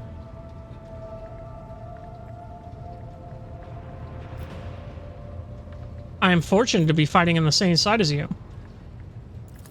Fortune has little to do with it. You have formed an alliance with the Arbites, just as your predecessor did. My presence here is only the expected result of your decisions. Be honest. Do you think there's a chance for something to start between us? Something. Let's talk about something else. I'm listening. About your cyber mastiff. You hear that, Glato? The rogue trader himself is asking about you. Why do you call him Glato? His serial number is GL80. Glato is easier to say in Gothic. Many give their cybermastiffs striking names like Slayer or Thunder. I'm fine with Glato. What that dog doing? What that dog doing? He mostly provides combat support. He is trained in both lethal and non-lethal ways of disabling a target, with the ability to analyze a situation and then decide on a course of action. Glato is a good tracker too, and he can spot basic evidence. He also knows over 100 commands. In general, he is more resourceful and diligent than most people I've met. Glato Town. What about his augments? Glato, ready! The frame is mostly metal, with armored plates covering the vital segments. The jaw is reinforced. Crunching a leg off is like tearing a hair out for him. He turns Glato's head to give you a better look at the fangs. As a terrifying size were not apparent to your naked eye. I don't even know a tenth of all the things Glato is fitted with, but it's an impressive list to be sure. Take the sensors in his nose for one. A cybermastiff is like an odor analysis laboratory. Alright, that's that. Leto, attention. What commands does he know? They range from kill and guard and the like, to more complex guard and patrol protocols. A protocol is a combination of behavioral patterns, which the Cybermastiff follows according to the present situation. In other words, I don't have to control Glato all the time. He can adjust and react to the circumstances on his own. Glato down. Yawns, casually bearing a terrifying arsenal of razor-like teeth. Look at him, he's such a good boy. What a good boy. That is a useless command, Rogue Trader. A Cybermastiff must always be in an advantageous position to attack the enemy. Glato can crawl or move stealthily if the situation calls for it, but regardless, he will not respond to someone else's order. That will do. As you wish. Is Glato fully servitorized? Or is some part of him still a living dog? Generally, Cybermastiffs have all aspects of their animal nature removed, but Glato is a special case. His submodel takes a dog's loyalty and instincts as a hunter and guard, and renders them absolute. He is neither a dog nor a servitor. He is something much more. A Cybermastiff, a living weapon in service of the law. Cool. Ooh, awareness text succeeded. Cannot shake the feeling that your question has offended Solomon somehow. There's a certain vehementism in the way he describes Glato's outstanding qualities. Talk about him as if he were a tool. Do you not feel attached to your dog at all? Glato is not a pet. He is an instrument of justice, as am I. And you would be willing to sacrifice him for your mission? Did I mishear, or did you just say you consider yourself to be on the same level as your dog? Proctor ever suggests that you are not quite so indifferent to Glato as you want people to believe. Duty comes before attachment to you, I see. Admirable. I will never... I think you like the dog a little more than you think. Impossible. You found me out. Yes, I am 100% less indifferent than I let on. He only listens to you, then? Correct. Both his training and his augmetics ensure that Glato only accepts orders from me or from my superior officers. Apart from having the obvious benefits, it also serves to prevent disarray on missions involving multiple Cybermastiff handlers. I see. Must feel strange to be without your unit. I've never been a part of a rogue trader's escort before. That said, I adapt to change more quickly than you might think. And as long as Glato is with me, I can handle any transition. Hello, Glato. Cybermastiff pricks his ears, examining you with an intelligent look that seems anything but bestial. I think we don't do that, because we kind of learned our lesson with, what's-his-face. Does Glato have a favorite type of training, or some other pastime of choice? Sometimes I let him play with heretics' corpses. That was a joke. If you're asking about entertainment, that concept does not really apply to an Arbiti's dog. But I like to imagine that Glato is enthusiastic about training with me, that he enjoys running long distances at my side, and during target practice, he always seems eager to hear me give the attack order. That can't be all of it, can it? Fine. Let me satisfy your curiosity. I do have a special exercise that helps to sharpen Glato's hunting instincts.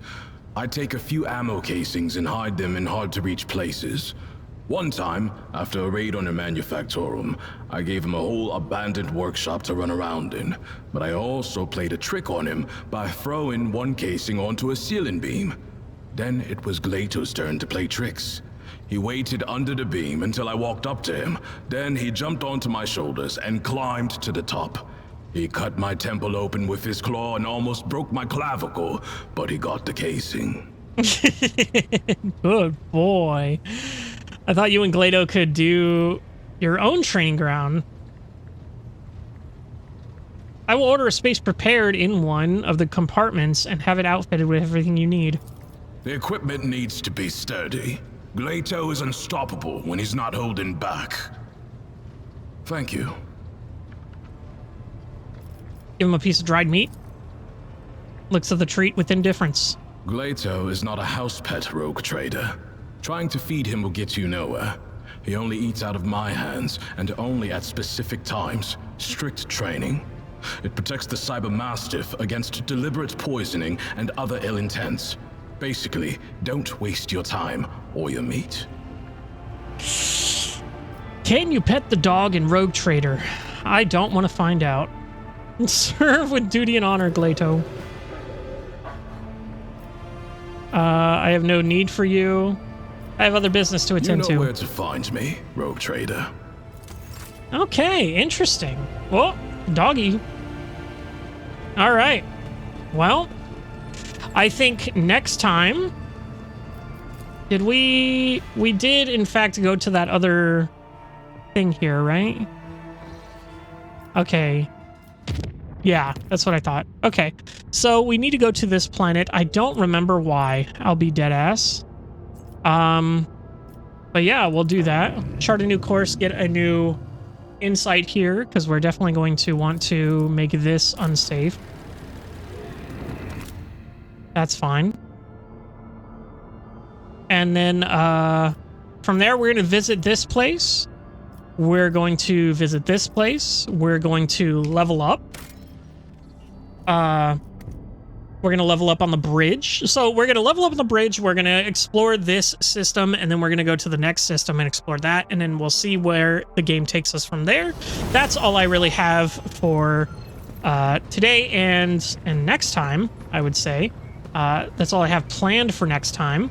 But yeah, very interesting stuff. I'll see you in the next one.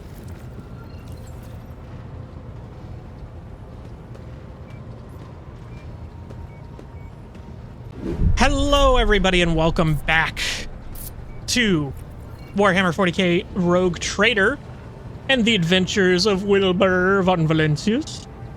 Very fun. We have quite a bit of stuff to do today.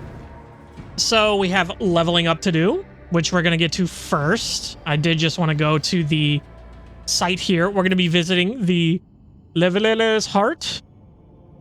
Sure. We're going to be checking out this because we do have to go to Thessera for some reason. I don't remember why we have to go to Thessera, but we are going to go. And then we have this one here, the Passage, which is our next kind of course to chart to. We do have to go to the Darongus to get the Navis Nobilite. That's another thing here, but yeah, that's where we're going to be kind of going. I don't know where this is going to have, if this is going to have a path here, but I assume so. But for now, we're going to go ahead and go back to the Void Ship Bridge. We're going to level up all our people. Well, not all of them. All the ones we're using currently, I should say. We probably should level up all our people, honestly. But anyway... we are now, what, level 30? Yeah, we're now level 30. So we're chilling here. We get one more thing here, one more ability to choose. We can get the Overwhelming Stratagem. Chooses one combat area for all allies in the area afflict with overwhelmed effect on any enemy that fails a willpower check. So what is overwhelmed? Suffers ballistic skill, rate of fire, weapon skill. Additional melee creatures have their movement reduced. And ranged creatures try to get behind cover.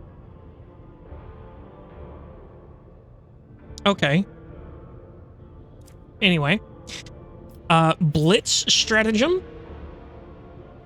For one round, all allies within a range of 11 cells gain the ability to move to that area. This movement does not provoke attacks of opportunity and does not spend MP. That could be interesting. I think I can use that a lot more. For one round, the target area's bonus are doubled. Okay. And in this one, cover efficiency and re-rolled all character... I think we're going to take the Blitz Stratagem. We are now level 30.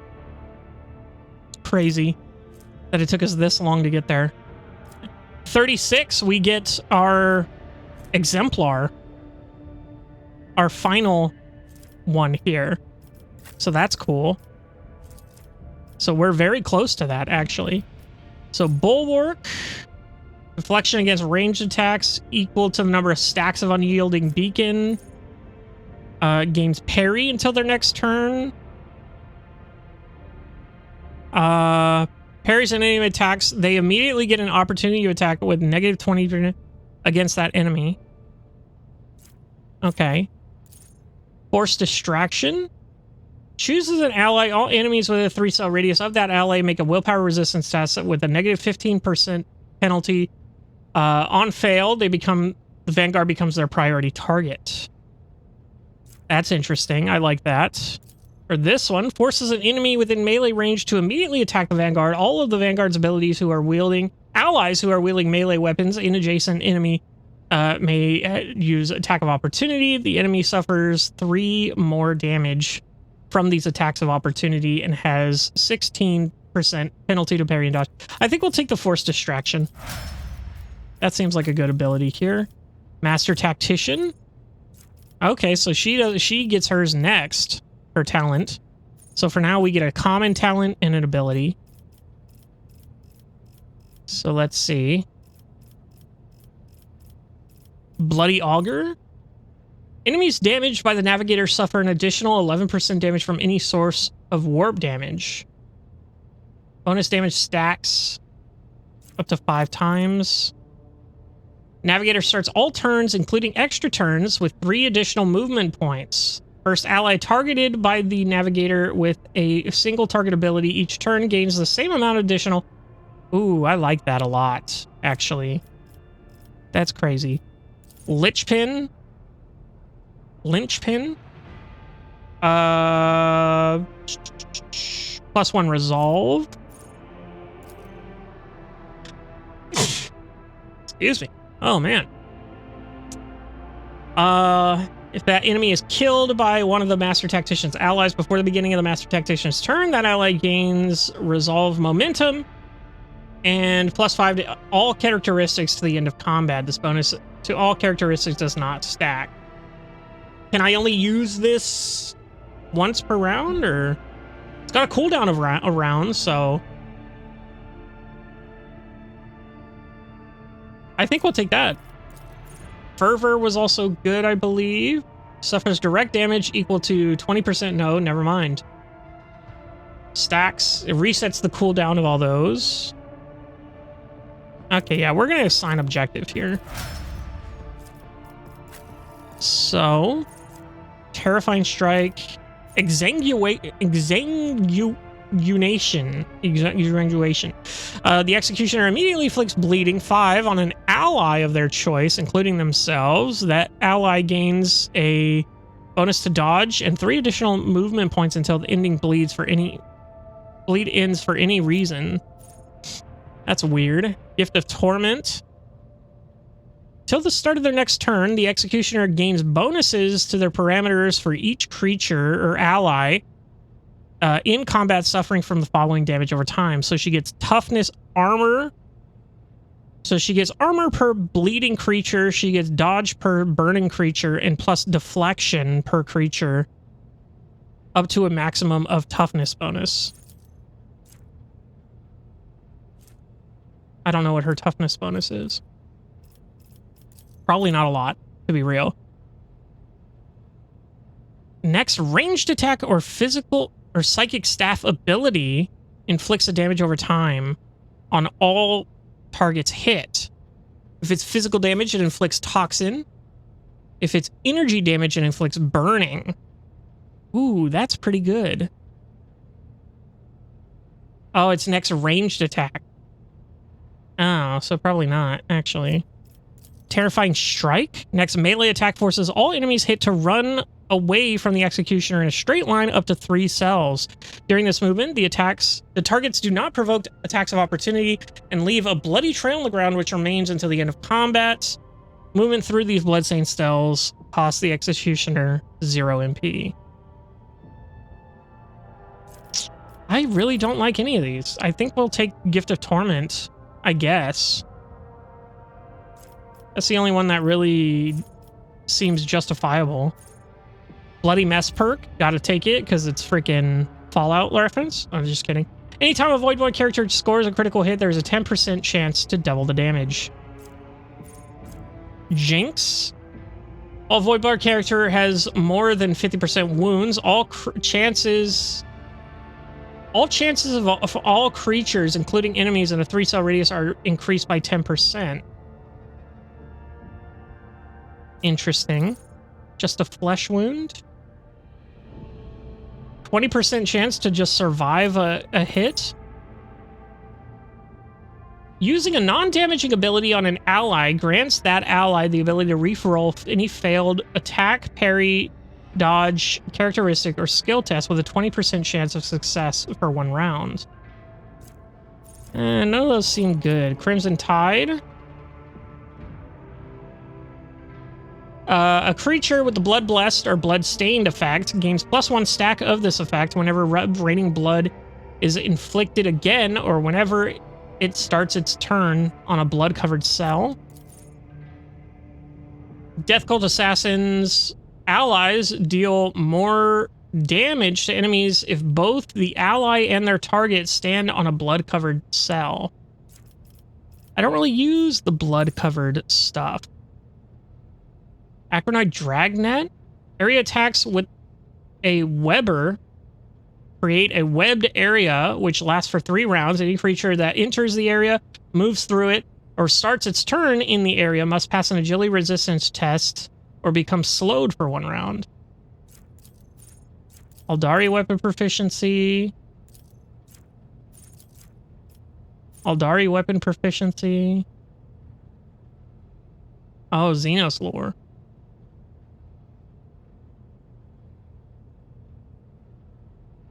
Huh. Well, actually, hold the fuck up.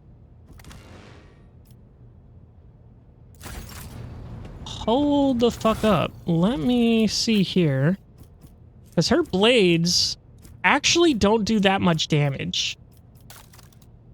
Would the Aldari Drukhari weapons actually be better?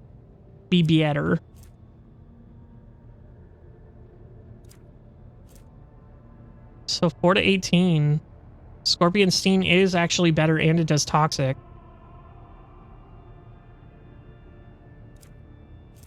And I could have a blade. 10 to 15.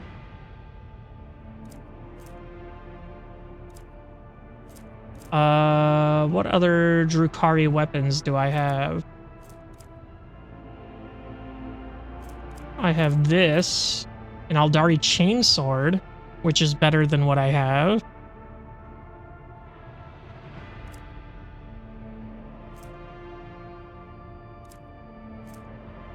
Aldari weapon for a Ghost Sword.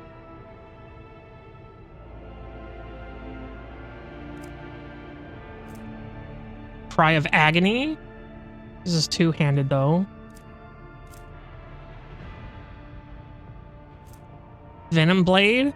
This is actually better. I think I go for the Drukhari. So we're going to take Gift of Torment. So how do we get the Drukhari weapon stuff? Drukhari weapon proficiency. I need Xenos lore or base Xenos lore. So let's see here.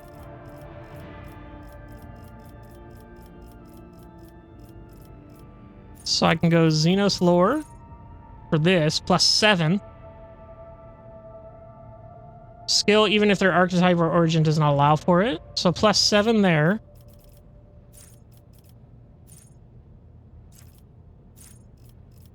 Or what was the other one we could have got? Am I stupid? Hold on. Drukhari. So base skill lore or features lore. Okay, so I need the base skill lore for Xenos. For her. So that she can get Drukhari weapons. We have Bite here. Chooses an enemy in their line of sight within 5 cells of the Cybermassif. The Cybermassif immediately dashes to the enemy and performs a special attack. Target suffers double rending damage and must pass a toughness resistance test with a negative 35 penalty or fall prone for 1 round. Ability removes the effect of the Apprehend or Protect abilities. Ooh. I don't know about that. Immediately dashes to their familiar within 7 cells. The Overseer can move through allies and enemies, but not through obstacles. This movement does not provoke attacks of opportunity. If a familiar of a Siger Eagle that is soaring, Overseer gains plus 7 MP instead. I think that would be good to get him in position. I think we take that. Let's look at the Growl.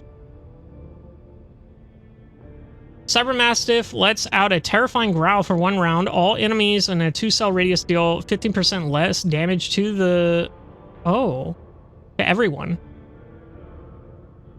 That actually might be better. Depending on the familiar's number of wounds, the Overseer or the familiar gains a special benefit for 1 round. Less than 50%. Next 3 hits against the familiar have their damage reduced by 12. 50% more wounds. Deals 8% more damage with their next attack. If the attack kills the target, it does not count towards the attack limit per turn, and the Overseer gains any AP spent on it. That's interesting. I'm torn between these two. What is Double Slug, actually? Shotgun attack allows the arbitrator to make 2 single shots against the target.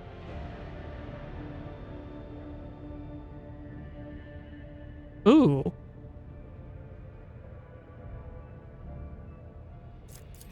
That's interesting. These are all good. Like, these are all crazy cool. I think we'll take the Double Slug for now. Let's go back. So it's this symbol. Choose ability. Talent, characteristics, skills, talents, common talents, special abilities. So this is the last one we get here, actually, for this. Maybe we do Double Slug. We'll try it. Let's go ahead and get your Bounty Hunter here. Drukhari equipment. Oh, allows for Drukhari weapons as well as Aldari equipment. Path of the Outcast. Kills the target with a single shot attack from an Aldari weapon for the first time in a round. She immediately gains an additional attack. Piercing Sight. In my sights, it gains additional dodge reduction equal to ballistic skill. So what does she have now in terms of guns? She has 2 Aldari weapons, right? Is this an Aldari weapon? I think it is. I cannot tell. Let's go ahead and do an experiment here. We're going to go ahead and put these right here. We're going to go to my man Wilbur. We're going to go here. Aldari weaponry, Aldari weaponry. Okay. So 20. So this one here, this one here. That's fine. Go ahead and level her up. So we don't need that. Let's do the Path of the Outcast. Cole the Bold deals an additional... The next attack this turn will have additional effects. Deals an additional 7 damage. Target's armor will be reduced by percentage against all bounty hunter attacks until the end of combat. If the target's armor against this attack is below 20%, the target dodge is also reduced till the end of combat. Additional damage of the bounty hunter attack is increased by 14. If the target of this attack is marked as prey, its armor and dodge are also reduced against the attack's bounty hunter allies. That's super good.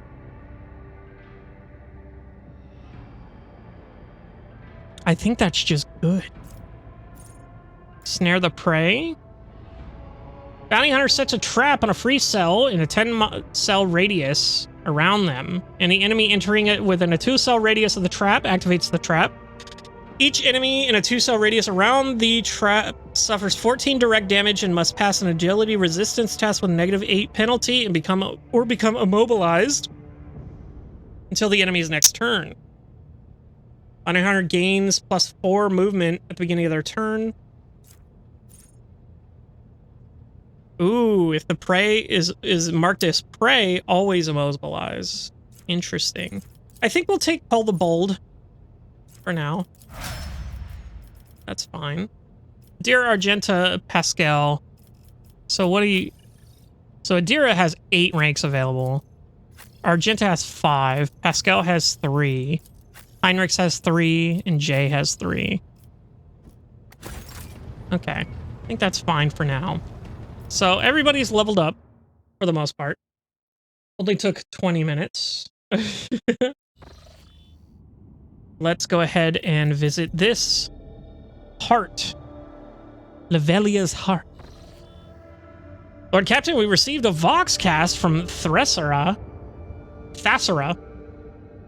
The signal quality is rather poor, but the meaning is clear. The world is expecting your lordship's arrival. Great festivities have been arranged, and a delegation led by the planetary governor is ready to give you a welcome worthy of an honored guest.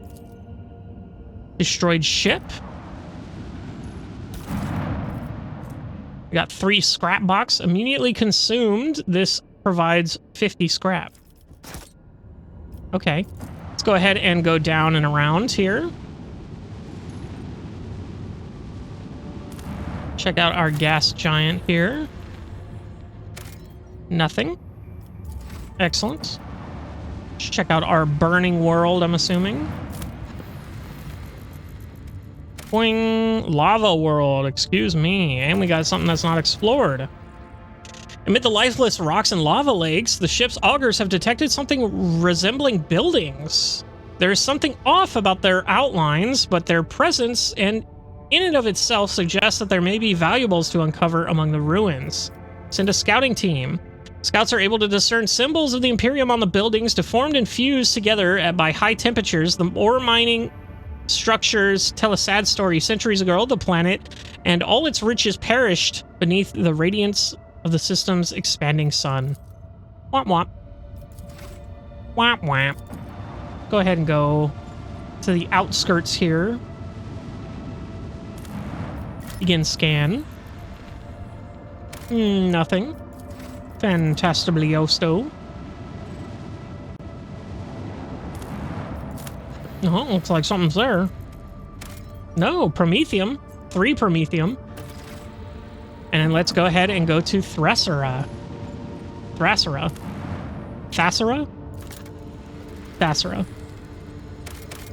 Okay. High Fortress. Before we do that, before we land there, that's not it. Here it is. Okay. So why the hell do we need to look at Thessera? Don't need that. Undetermined location. None of these. Forgotten Twins is the only one left there. Yeah, here it is. The rogue trader must land on Thessera and meet the planet's governor. The Adeptus Administratum has noticed certain oddities in the recent tithe shipments from the feudal world of Thessera. Rogue trader and the arbitrator must inspect the planet. Okay. So we're taking Solomon. Okay, he is mandatory to take. I didn't realize that. Had I realized that, I would have known exactly why we were going there. But yeah. Oh, this is the one that wasn't paying taxes. Is that right? Okay. 2 things that are inevitable in life. Death and taxes. We all know it. We all hate it. We all hate to see it. But it's there.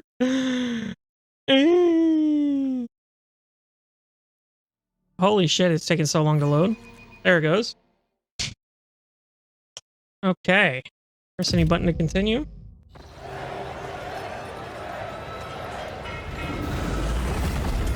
Truly is a feudal world, it seems.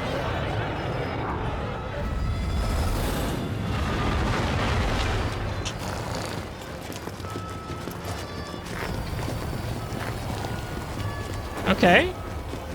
It's my cousin. They really are a feudal world.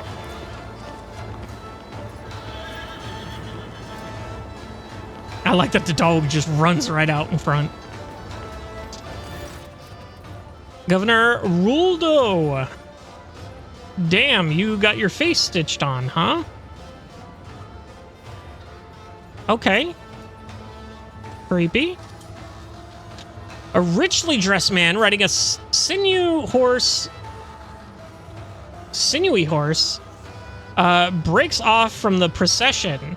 When he approaches, you immediately notice the strange detail. The man's face is pinned to his head with precious fastenings that stretch the skin across his skull. Celestial guests. There is no higher honor for us than to extend our hospitality to such noble eminences. His Celestial Highness, the Rogue Trader, and his illustrious Judicator of the Imperium. All of Thessera clamors, trembles, and cheers. Roldu, the fair-faced governor of Thessera, at your service. Glance around with a bored expression. Might we proceed inside now? Find all this squalor rather tiring. I thank you for the courteous welcome, Governor. However, we have come here to address a grave concern. But of course, Your Celestial Highness, it would be my pleasure to discuss whatever topic you may have in mind. That said, you've had such a long and perilous journey behind you. Like any self-respecting host, I must first propose death.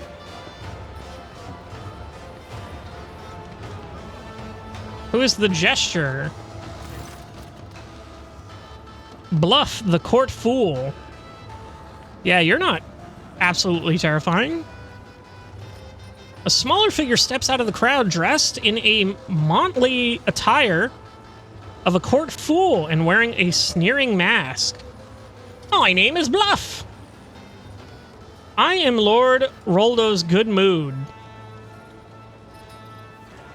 I tickle his governorship with well-spouted jests and itty-bitty gossip. And now I merely doff my cap to our celestial lords and ladies and hand them this here key to Thessera's as a token of our boundless loyalty.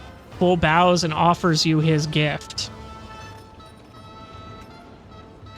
Seneschal, you take it. I do not wish to soil my hands. Do your servants often interrupt their rulers' conversations without permission, Governor? Mind your place, peasant. I'll ask him.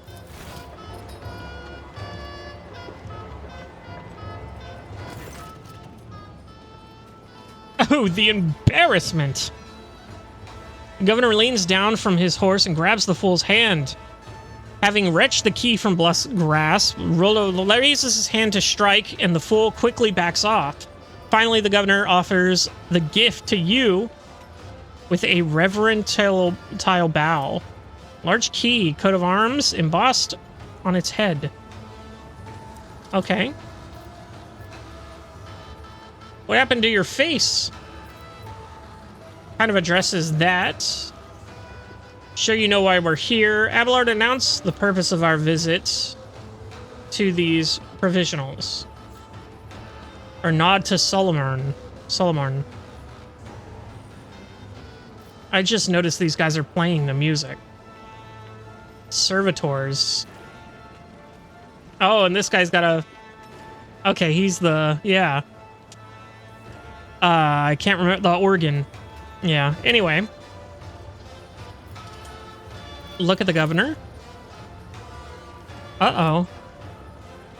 Noble blood runs through your veins. The governor's clumsy attempts to stay in the saddle and his utter lack of noble bearing are bewildering to you, it appears that the upbringing of Thessarian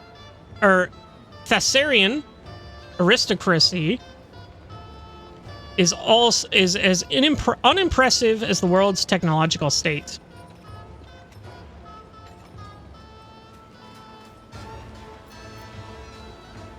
Okay. I'm sure you know why we're here. He nods, somewhat perplexed. I do have a certain suppositions. Enough. According to Data Protocol Calaxis Sigma UX 11-4, this Mole-class planet type feudal estimary rating. What is that? A planet's rating reflects its strategic value to the Imperium and has form of alphanumerical code that ranges from A0 to Z1000. This is a E874. With the assigned tithe grade of Solotu Extremis. Planets are graded from Aptus Non, meaning no tithe collected, to Exactus Extremis, the harshest of tax burdens. Uh-oh. Has not been provided its due tithe amount in full. You violated the Lex and are hereby under investigation. You are to present all related customs reports and shipping manifests immediately. Oh, that scared me. Okay, the Proctor's voice carries no emotion, and GLaDOS silently bares his teeth. Completing the image of the implacable hand of justice that has arrived on Thessara. I am most flattered by your attention, esteemed judicator, and by this opportunity to serve the Imperium with even greater dedication than before. Speaking of dedication, we are already conducting a thorough inspection to see which scribe it was that bungled the tithe calculation. Fear not, the scoundrel shall soon be. Excuses are for the hallmark of the guilty. Do not make your situation worse, Governor. He claps his hands together and says meekly, "Of course, Master Judicator. I will provide you with all the documents as soon as our internal review is complete. I assure you it won't take long, and the report itself will be exhaustive." I believe there was something else the esteemed governor wished to say. You heard the Proctor? Take us somewhere where we can have a serious conversation. No, what else did you have to say? Thank you, Your Celestial Highness. We know your journey must have been an arduous one. As a sign of our appreciation, we have prepared a venerable consolation of enjoyments in your honor. We humbly invite you to taste of our amasek, along with our finest dishes, and may you likewise savor some of the local entertainment. One of the court ladies will accompany you so as to not let even a single word or wish of yours linger without attention.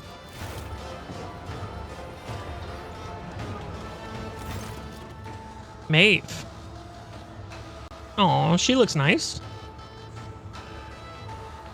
A thin woman emerges from into the torchlight, looking at you with a mixture of fear and awe. Her diminutive figure is practically drowning in her velvet and silk dress, and a resplendent necklace of blue stone adorns her neck. Maeve, my celestial lord, at your service. Solomon leans closer and says in a lowered voice, based on my experience, I would say we have been assigned a spy under a pretense of generosity, but this is a good thing. We will use this young woman as our source of information about the world. For now, it would be wise to play along with her question, and question her thoroughly once we are away from prying ears. smile. Relax, Maeve. Just pretend that you were giving a good friend a tour of the place. You mentioned entertainment. Tell me more. What an exquisite necklace. I think I would look better on the neck of your celestial lord. Very well. I would like to see what this place has to offer. Yawn. Remember, Maeve, I do not want to hear a word out of you unless I give you explicit permission or ask a direct question. I have absolutely no interest in your base entertainments. The sooner we start reviewing the tithe documents, the better. Let's start to relax. She smiles sheepishly. I'm afraid that's easier said than done, my celestial lord. It would be like trying to imagine a mighty sun as a tiny ember. But I will do my best not to anger you by acting too nervous. You mentioned entertainment. Tell me more. Tadao, the Scorched, is hosting a public trial for a few guilty wretches today. I also overheard that the Council of Thessarian Nobility was preparing a special gift for you. Besides those are Mechanical Orchestra, the one you see on Thessera, will be playing all evening. And of course, you will also get to see the crowning jewel of Lord Roldo's collection. His maimed, metal-harnessed beast. Bluff the court full. Little beasties like to play. People are their favorite prey. Champ and chomp and munch and crunch. Look, it snapped your head away. Screams and tears and gore and more. Happy beastie, happy day. Not at the Servitor Orchestra. Fascinating. How did you manage to acquire something like that? Though at most only once in a generation, even Thessaria receives visits from time to time, Your Celestial Highness. One day, an entire delegation from a foreign world arrived with these mechanical musicians in tow. We were immediately smitten with them. Sadly, our performers have now fallen into a sorry state. This area's humid air makes their preservation difficult, you see, and we don't have a single crimson-clad holy man or woman left. All we can do now is offer up prayers of our own, burn oils, and do everything else the old writings say, even though we have no hope of understanding them. Judging by the stench, the servitors, or more specifically the parts of them made of flesh, will not last much longer. Slime oozes from rust holes. Every other lifeless eye is adorned with cataracts, and their mouths are like corpse dumps filled with shards of rotten teeth. Every wrong note their instruments play is accompanied by the mournful screech of servo motors and sparks flashing from dangling wires. Very well, let's see what this place has to offer. I can tell by what I'm hearing that our executioner has already lit the Morpheos. I don't know. Ready to give the condemned a warm welcome, which means the governor's official whisper collector, that's me, has a whole lot of important business to get to. And so I must leave you now, good sirs and ladies, lest I miss out on a hot batch of juicy tales. Terribly pleased to meet you all. Honored Judicator. Bluff grasps Solomon's hand and gives it a vigorous shake.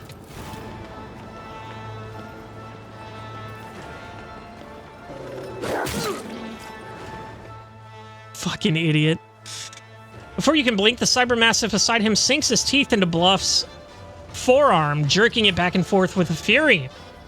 The attack lasts only a moment, but when GLaDOS lets go, the fool's limbs are already torn to shreds. With a cry of pain, Bluff leaps away and melds into the roiling crowd. He ruffles GLaDOS' neck and turns to you. Feudal worlds are rarely known for their bureaucratic precision. Reconnaissance on the ground will tell us more than any report hastily scribbled down by these blockheads. I suggest we attend this trial and see how the laws of this planet are enforced. Can't wait to meet some kindred spirits. Never harm these people without my permission again, Solomorn. Let's go then. We must not miss the biggest local spectacle. If it will help the investigation, we should not dally. We have plenty of time. First, I will inspect every nook and cranny of this place. I'm going to tell him not to harm these people again, as you wish. However, I should warn you that the sudden handshakes like that are considered tantamount to assaulting an arbitrator on duty. There are contact poisons out there that can kill you in a couple of heartbeats. Be on your guard, Rogue Trader. Festivals like this are ideal settings for assassinations. We have plenty of time. First, I will inspect every nook and cranny of this place. I see no reason to not to. Who knows what evidence we might discover, or what secrets of her lord our guide might share. Oh, our guide might share. Solomon gives Maeve a ominous look that makes her shudder timidly.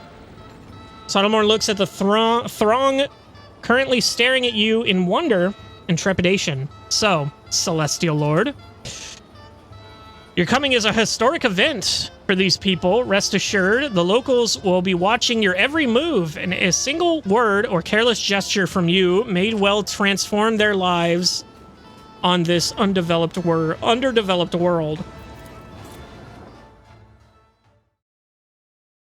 Okay. So we're on a medieval planet. So we can talk to her now. Let's go ahead and check the map. See, yeah, there's plenty of stuff to pick up. Tadao the Scorched. Okay. None shall stand in my way. Okay, there's goods there. Chronicle of Fates, page 166. Chronicle of Fates by Gorgias Fault. Chapter 2. Chapter 2 is on 166 page? Oh my god.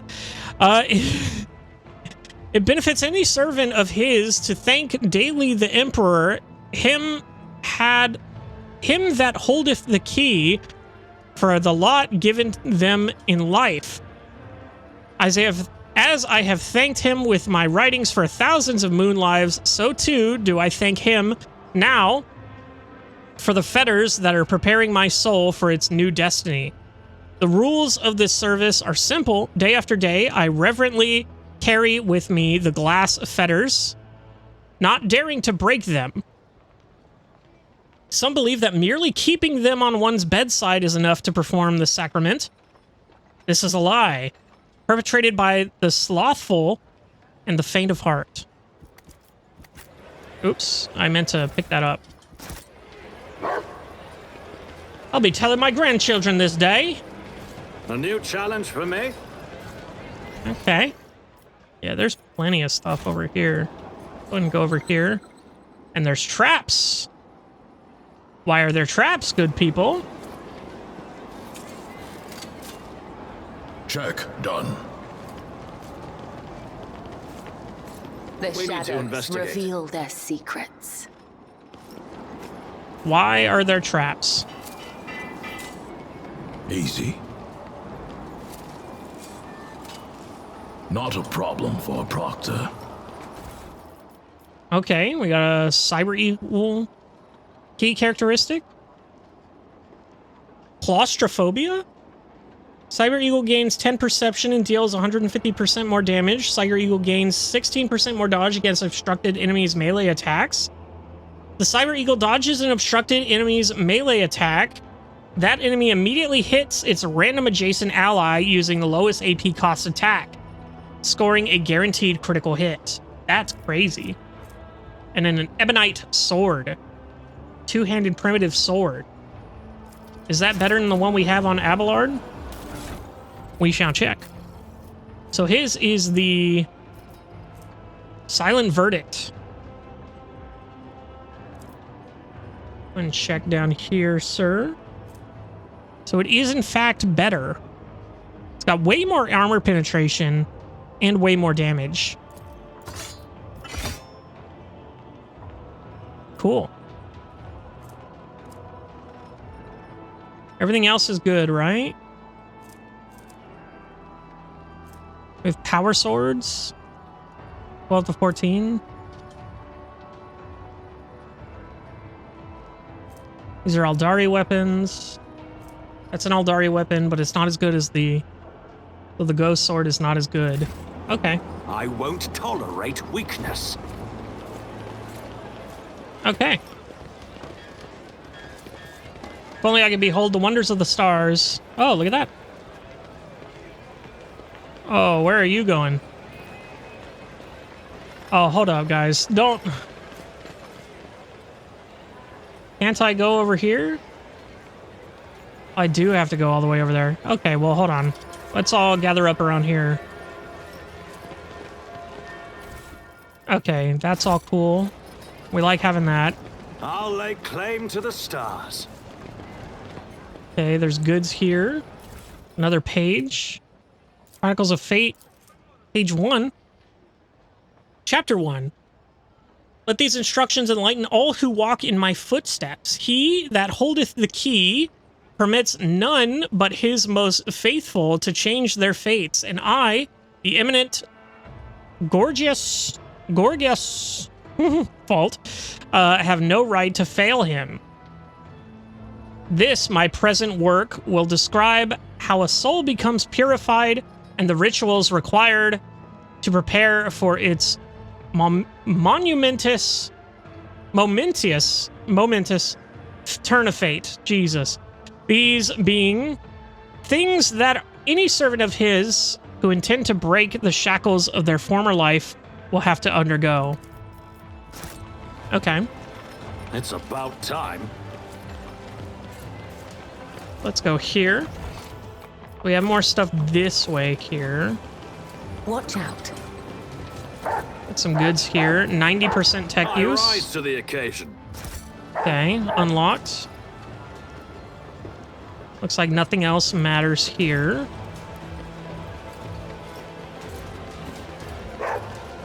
There's goods there. Some stuffs. None shall stand in my way. Okay. There's a dead guy. Oh my lord, there's so many things. Uh-oh. What is this now? Gray-haired nobleman. As you approach, the nobles bow gracefully. Their soon sewn-on faces are wrapped tightly around their skulls, and their eyes gleam with earnest subservience.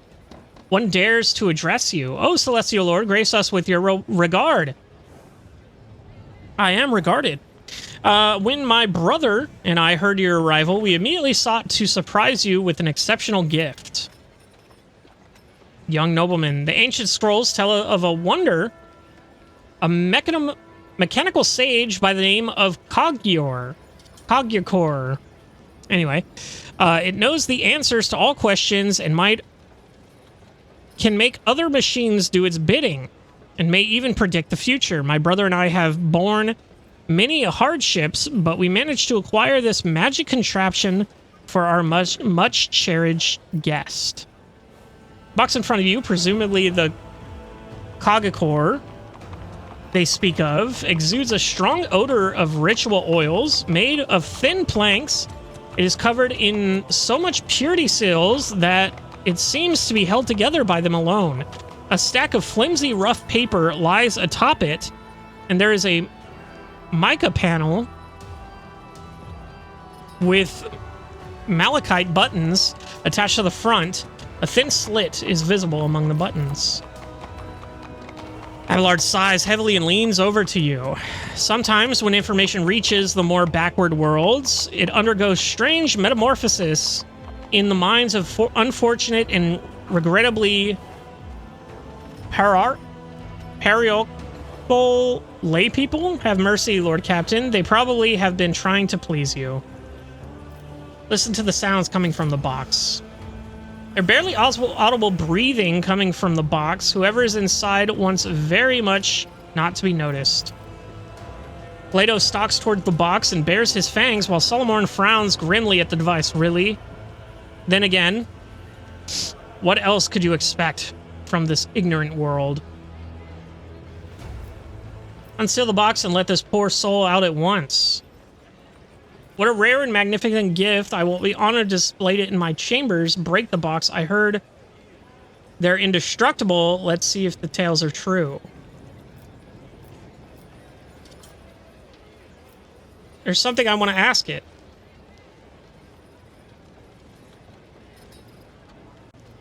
That's funny.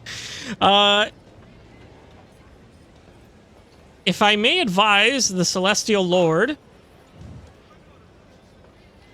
in order to receive an answer, you should take a piece of paper and slide it into the hole they hear. Then touch this stone and ask the question loudly and clearly. All right, let's have some fun. Answer only yes or no. Is your next answer going to be no?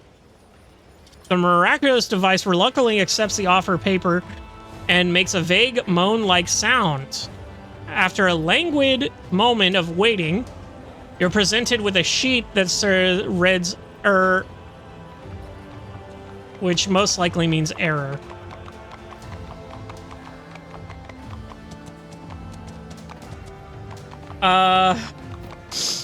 What is the distance between the earth and sky? What does the future have in store for me? What is the punishment for liars and frauds? The box holds the paper for a long time. When the sheet finally emerges from the slot, it is visibly shaking. You see the words, "Immolation, please don't." Someone folds his arms and leans toward the slot, his voice ringing with steel. Machines cannot feel fear, Cogitor. Cogitor? They can only meekly accept their fate. The proctor catches their gaze and shrugs. I couldn't help myself. What's the distance? It just says lots. Okay. The sheet you offer is consumed with the speed beyond that of an ordinary autoquill. After a few moments, the sheet returns with a single notion: lots. What does the future have in store for me? Glory everlasting. As you wish, do not hesitate to pose more questions. It has enough ink for many more answers. Unseal this box and let the poor soul out at once. Who? What poor soul? I do not. The young nobleman addressing you withers under the scathing gaze of his partner. As you command, my celestial lord, forgive us. We wished only to delight you with reproducing an otherworldly miracle we had read about in the ancient chronicle. You are nothing but a pair of dim-witted lickspittles. But more stupidity hardly warrants an execution. Get out of my sight. Kill one of the brothers. You dare mock a celestial lord? I will inform the governor of your stunt. I hope a few dozen lashes will teach you to respect the Omnissiah. Now, get out of my sight. We did not mean to offend. We only wish to please. Idiot. Okay. Follow my lead. All right, well, they're absolutely retarded. Well, this seems like there's stuff over here. Just some more stuffs. Imperium lore for horses. I did fine.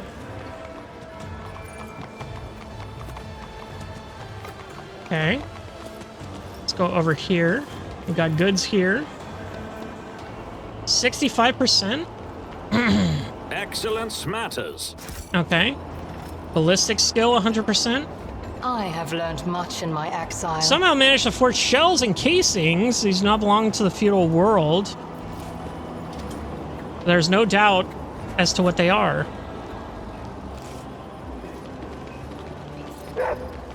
Go ahead and do the Medicaid.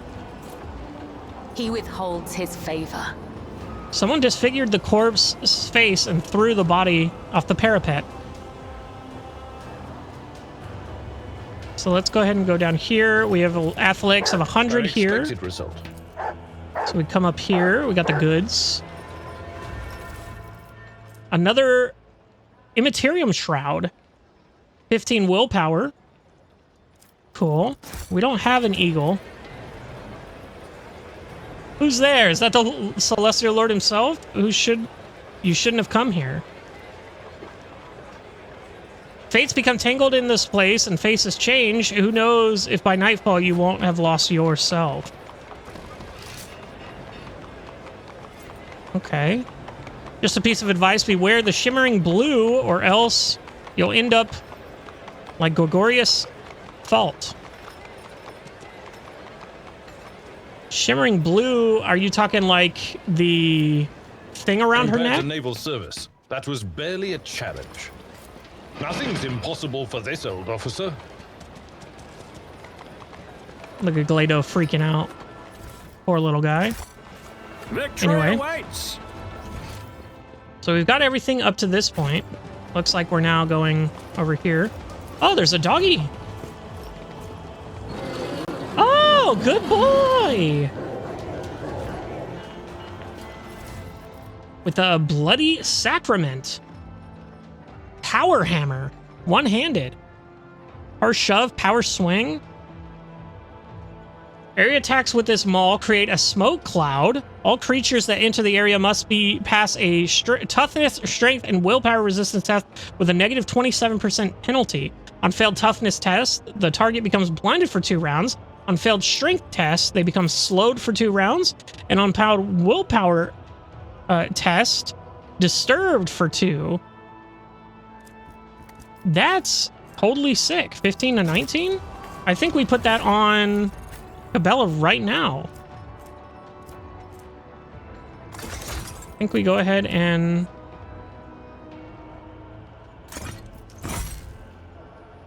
That's sick. It's like a sensor maul.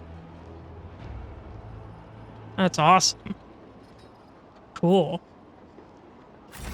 Okay. That all seems good. A new challenge for me?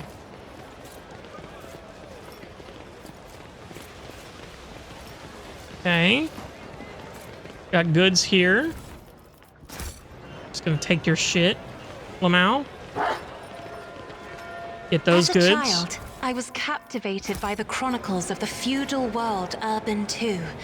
Knights clad in shining armor riding their fine steeds, battling enemies of humanity, and holding feasts after their victories. But this world has only gray and mud. The same is true for many worlds in the Imperium, Lady Cassia. You should accustom yourself to that fact. Lamau. Oh, look at you. Oh, Cyber Lecrax. Xenomorph? Too hard for a simple monkey. Okay. Cyber Mastiff. Protective Instinct. Deals 150% more damage. Whenever the protected ally dodges or parries an attack, the Cyber Mastiff gains 6 temporary wounds and deals 6% more damage for 1 round. Protects can be used multiple times per turn, but each subsequent use in a round increases the AP cost by 1. Experience? Nothing matters more. Okay, we got... No way, dude. What? Page 7,875. Chapter 406.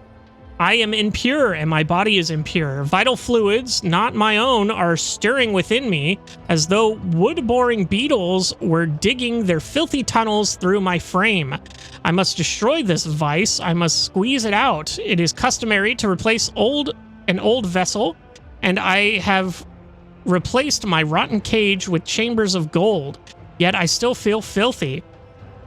For if the contents are spoilt, and not merely the shell, then what can be done to achieve redemption? My face is burning, a borrowed face, a weak face. I must take off the fetters of my skin and cleanse its inner side to vice. Of vice, take away Take it away, O Emperor, take it away and give me a new cage. What the hell? An expected result. Oh, was there something down here that I missed? There was.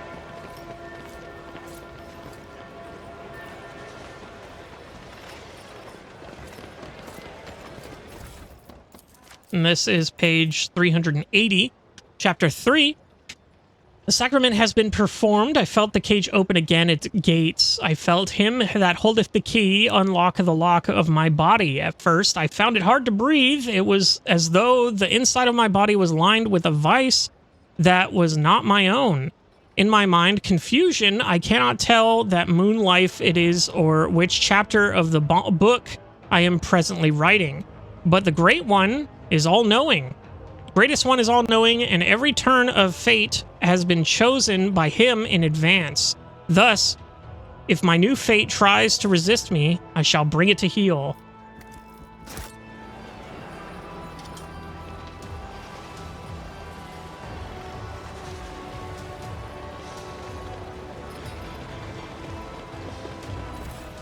Okay, some more stuff there. It's a Look around.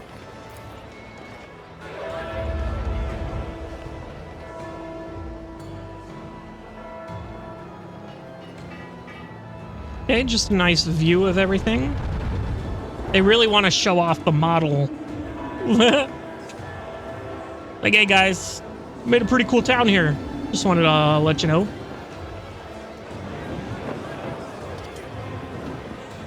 Oh, I didn't even see this bitch. What the hell is this?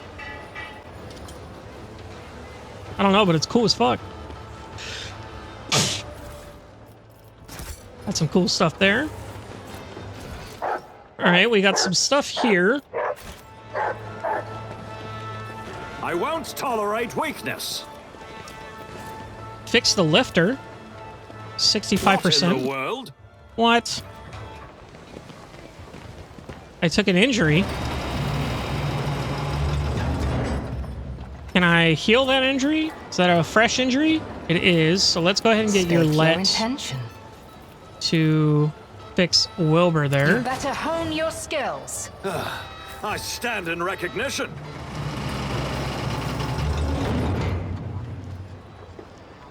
Okay, and we got some goods here. Wilbur, 85%. I rise to the occasion. Ooh, armor of the Iron Will.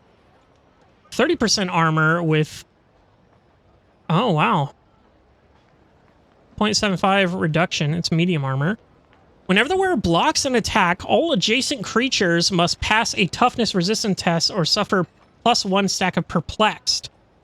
Base armor property plus 10% against ranged attacks. What is perplexed? Perplexed. With each stack, negative 10% to all those things. Okay. Cool.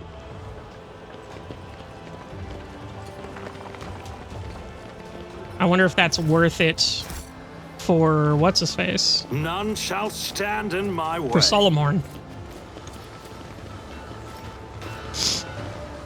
There's goods on the table over here. Let's go ahead and hit our inventory here. What does Solomorn have as armor-wise? Oh, it's the same, I think. Let's go here. Yeah, so it's the same. The wearer's reactivate range is increased by 2. When using reactivate, the wearer gains plus 23 temporary wounds. Base armor property, 11% armor.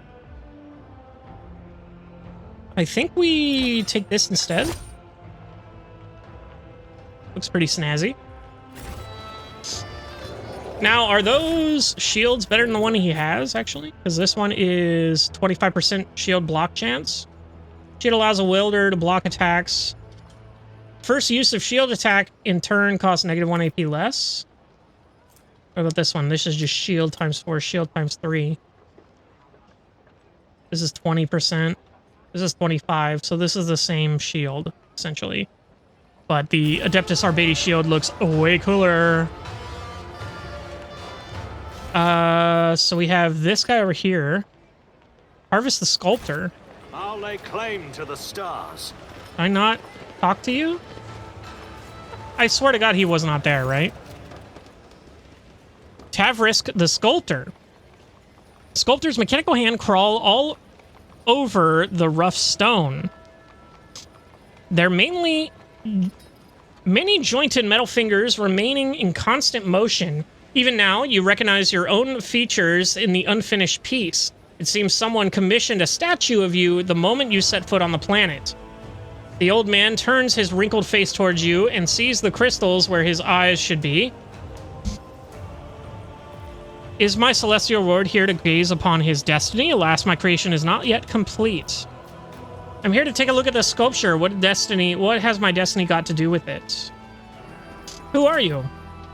A humble creator, the governor's first sculptor, Tavrisk, who has the honor of shaping the destinies of others, but not his own. Tavrisk, the sculptor, turns his head to you, but you see no pupils in the crystal ocular augments. He's a psyker. What can you tell me about the material you're working with? This is Thasterium,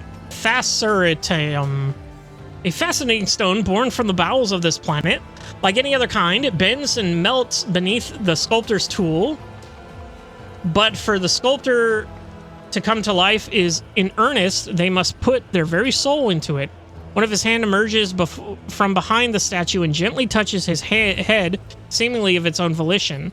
The soul, however, obtains calluses the more the sculptor works, and mine has long since been covered in scabs. Your hand augments are very impressive. Such implants are impossible to come from on a feudal world. Where are you from? Lord Roldo had many limbs replaced before he took me from my home planet. It was so long ago, I have since forgotten what my land is like to the touch. Sculptor's mechanical arms are pierced by sticky tubes, and the elbow joints have all but worn down. It must have been decades since these implants were last serviced. Such neglect often poses a serious threat on the person's life, and yet the old man's skin looks relatively healthy in the spots where flesh and metal meet.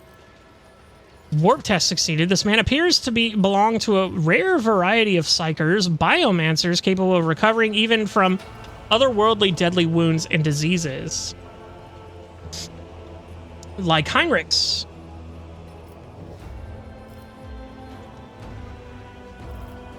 I'm here to look at the sculpture. What does it have to do with my thing? When I sculpt, your celestial highness, I see people's destinies and forms I create. The visions that come to me shape not only the stone, but the person's fate as well. Your image was indistinct when it appeared before me, and my work is not yet done. What do you wish to behold? Glorious deeds of my future, all that I am accomplishing in the present. This is ludicrous. You do not decide my destiny, nor do I need a monument. All that I am accomplishing in the present. Wilbur gained the glory so far effect. Permanent. Your very life's path has been carved into stone. One who lives in the present has no reason to fear the future. But sooner or later, the future catches up with everyone.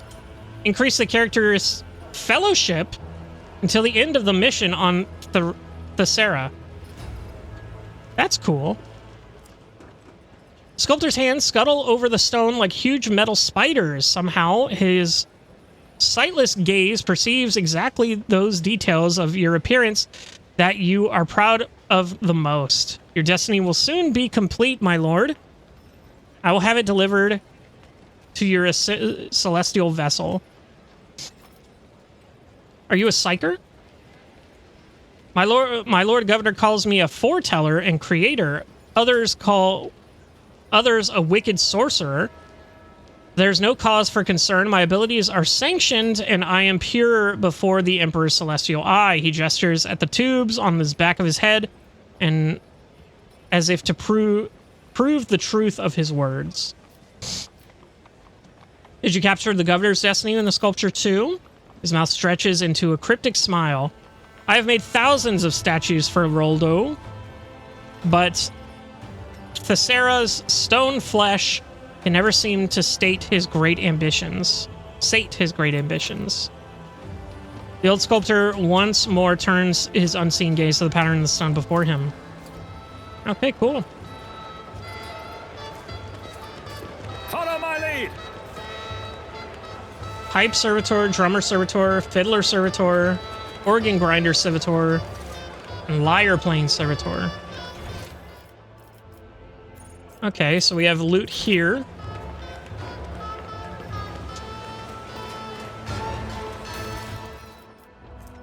Ancient rosarius pieces. So we have something right here. We have all that stuff there. Uh-oh. Seems we got too close, ladies and gentlemen.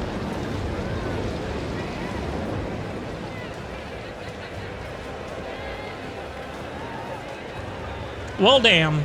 I wanted to talk to that lady before we did all this.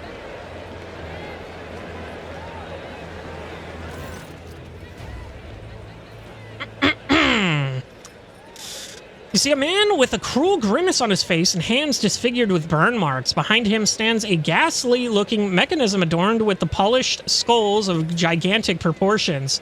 The eye sockets, their edges melted, gaze darkly into the crowd with the promise of inevitable punishment.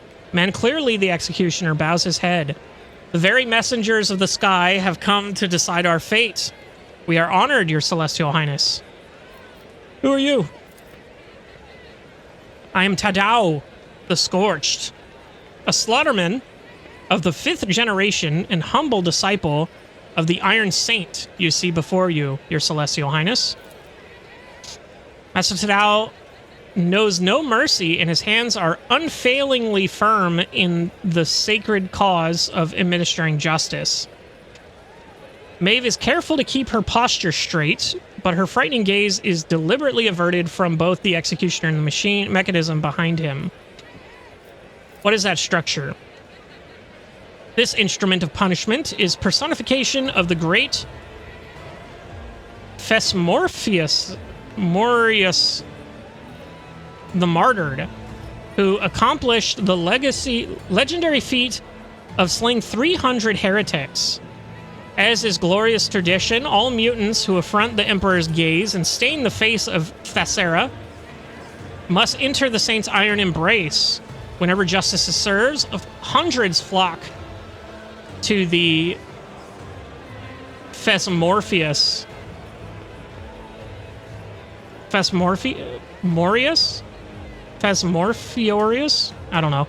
Eager to witness the magnificent spectacle. You've just confessed that your semblance of justice serves not as a demonstration of lawful authority, but to deterrence to your subjects, but as entertainment. So I'm going to order the last word with disgust, as if it could be no fouler profanity. Who's inside right now? Another heretic who violated the holy laws of Thessera. And since his body has already turned to ash, such will be the fate of his name as well, to be scattered to the winds, that it may never be again defile the lips of any who live upon our sacred world. Never again defile the lips.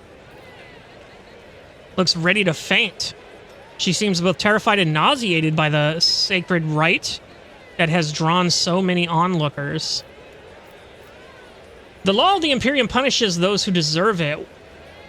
Was that the last of the accused for the day? I hope that concludes this incendiary atrocities for today. Amidst so much glorious display, do you not have anyone else left to burn, perchance? I hope that concludes. That was but one of the first bodies set to stoke the Fesmorpheus. That's just what I'm going to call it. It is going to get a lot busier now. As if to confirm the man's words, the fire-breathing saint expels a puff of arid smoke. acrid smoke. When the guilty are being reduced to ash, let us meet the next participants in our performance.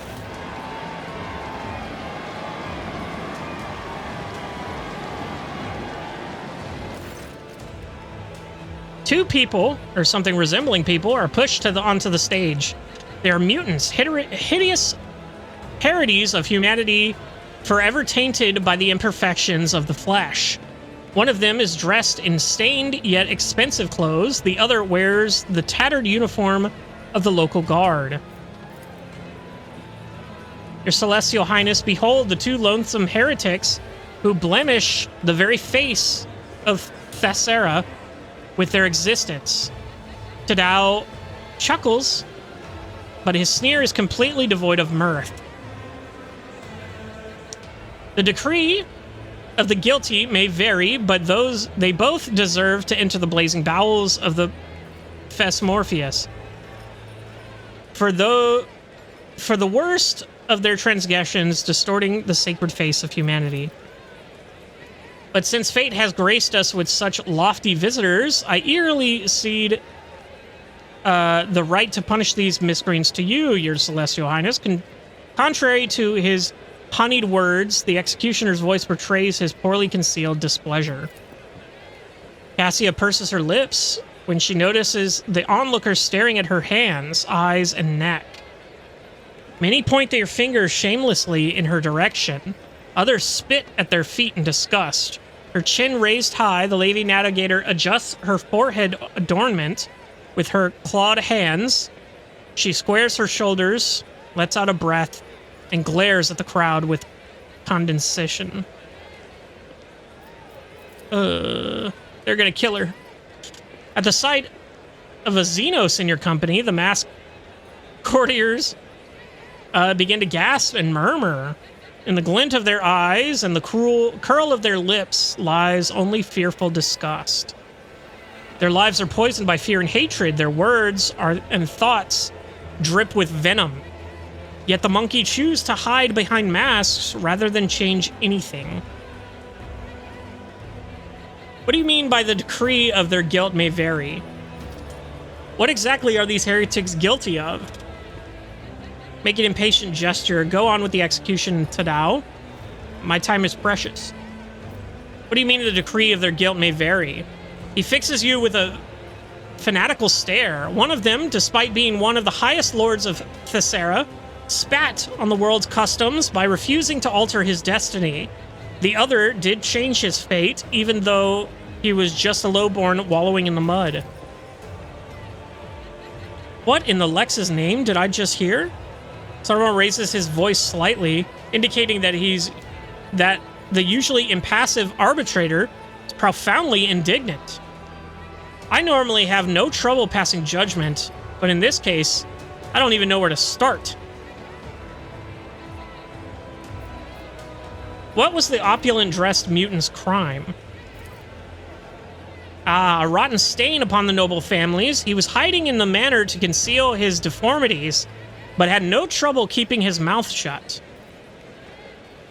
He spread corruption amongst the minds of courtiers, cast aspirations on the traditions of the world, was insolent, sworn profanely. Luckily, he has no heirs, and today the accused bloodline shall be put to rest once and for all. The richly garbed mutant moans something. You notice stitches on the disfigured face. The zealous' servants were evidently in a hurry to silence the condemned man early, and sewn his twisted mouth shut.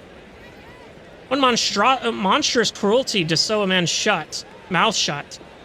Take those stitches out immediately. Iconoclast +2. Eager to please you, he now carries out the order, but his work is far from gentle. The condemned man groans and chokes in pain as the executioner pulls the thread from his flesh. Thank you. With his mouth oozing blood, the mutant is unlikely to say much more.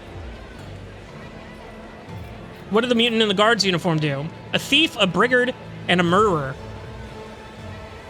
A brigand and a murderer. There's no way to list all the crimes lying upon this freak's conscience.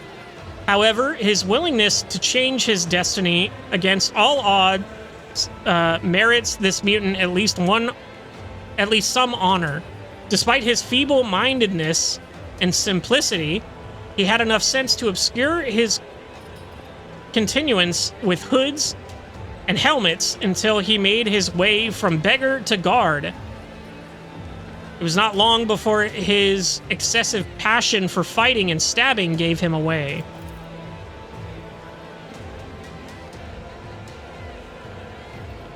What? The mutant utters a foul curse under his breath, then immediately gives you a frightened look and falls silent. The mere sight of the Celestial Lord seems to instill a reverent awe in the common denizens of Thessera. You praise the lowborn mutant despite the vicious acts he has committed? What do you say, Maeve? Which one of the two deserves to die? I'm ready to announce my decision. Yawn! What makes you think I want to involve myself with your petty affairs? Burn them and be quick about it. Which one do you think deserves Maeve? Maeve darts fearfully around while visibly avoiding the doomed mutants on the platform. I am of too low birth to take on the burden of being a judge, my celestial lord. Praise the lowborn mutant despite the vicious acts he's committed. They are both mutants, and they have thereby violated his law. Yet, when one finds the spark of nobility in an abject commoner, one cannot help but feel a grain of respect for them. This heretic may be of low birth, but he does not fault the values of Thessera the way the nobleman does, and thus honors our traditions in his will. Born into the rabble, he applied his abilities and skills, defied the restraints placed upon him, and crushed those who stood in his path. All in order to forge a new destiny for himself. Forge a new destiny?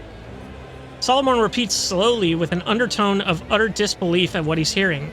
Even you, a degenerate, should know that a man is bound to serve the God Emperor's plan from birth, and that any attempt to change that is a violation of his will. I'm ready to announce my decision. The word of a distinguished guest is law. We are all trembling with anticipation. Maeve seems to have reined in the emotions that were overtaking her, and she casts a timid glance at you as she awaits your verdict. Execute the mockery of a nobleman. The other mutant is pardoned. Mutant commoner must be sent to the furnaces. The nobleman is to be set free. Let them both burn or let them both go. I mean, they're going to do what I say, so I say let them both go. Excitement in Tutta's eyes fade away. A merciful decision, your celestial highness. Savor the gift of freedom bestowed upon us by the holder of the key to all that destines, to all destinies, and by his messenger. Be gone, you disgusting spawn.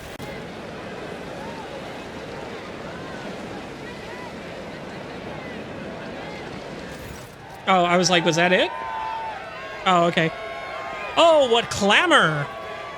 I wager they heard the sounds of poor Slaughterman's heart breaking all the way to the other end of Thessera.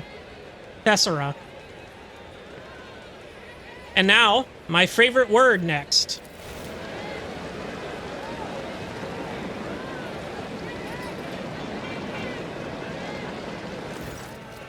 A pale, bony creature, barely able to move its legs, enters the stage. In place of a mask, it turns a horrific medley of features towards the world. This ugliness, however, is nothing like that of the previous convicts. The thin, squeamishly twisted mouth is fused to the cheekbones. Malicious ears peer through the crowd from under hideous folds of skin. The face of this heretic appears to have melted and congealed. What is this heretic guilty of? Executioner does not answer right away and makes you wait for a moment. His crime is more grievous than any of the scaffold has ever seen. He was granted a new destiny, but chose to defy it. He turned away the greatest gift that can be offered to the loyal sons and daughters of Thessera. Uh-oh. Wretched man's gaze drifts over the crowd until his piercing eyes meet yours. His head twitches, his face contorting in a monstrous grimace. Shut up before it gets in. He whispers in a sudden frenzy, I won't give up, I won't give up, I won't. Oh, no. We didn't come here for you to stay quiet. Squeal now and squeal louder. The crowd takes up the fool's outburst and begins demanding more screams. Cabela whispers without taking her eyes off the condemned man. You are not the master of your own shadow. The shadow reigns over you. You are alone, while they are many. But why? Where is that blasted court fool? Glance at the crowd and suddenly see the fool prancing and flitting among the gawkers, clearly trying to not to be spotted by you. It's time to teach this gathering a lesson. I have thought of a better entertainment. Forget the execution. Whoever brings me that fool will receive the honor of kissing the Celestial Lord's signet. You need not hide yourself so carefully. I am not one to punish a born fool. Now, let's capture him. Oh, shit. Without uttering a word, the Arbiter draws his weapon.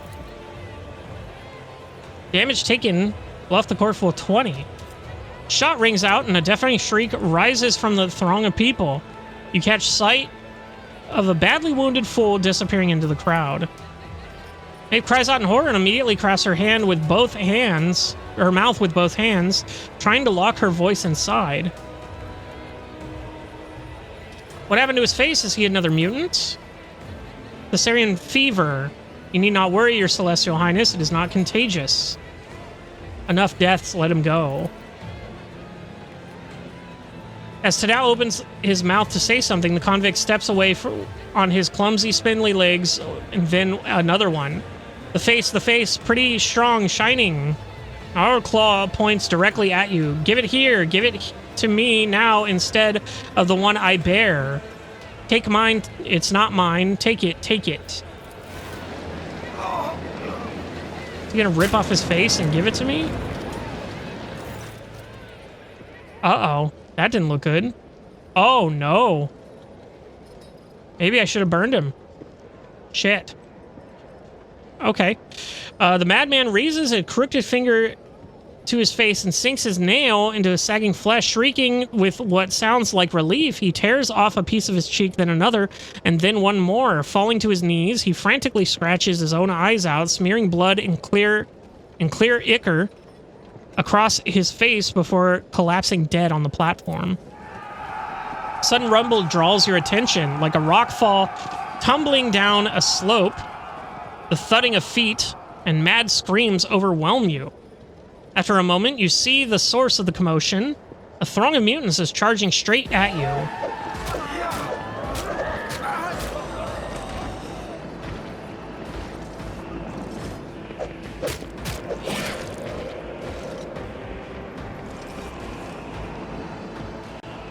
I won't heed your cries of mercy. Okay, I guess we're in it now. Well, we have 19 mutants to deal with. Some of them are glowing. The fuck? Bulbous? Bloating with Thessertium. Creature's body is about to burst. It runs to the target and blows up, dealing 25 to 30 warp damage to all non-mutant targets within a cell radius. Thessarian fever. This creature's flesh sparks with Thesserium dust, increasing its strength by 25. When this creature dies, it transforms its concentrated emotions into warp energy, dealing damage up to all mutant. Okay. Creature's body is uncovered in blisters and bumps and limbs unnaturally transformed. Its weapon skill and willpower increased by 25, but its dodge is reduced by 50%. So is that the same as the Trembling Mutant here? Festering Sores. Creature dies, its blisters pop, splattering blood on adjacent enemies. The affected enemies suffer one step of unbearable itch. This effect stacks up to 3 times in the last 3 rounds. Is a fire grenade. Okay, these guys are tanky.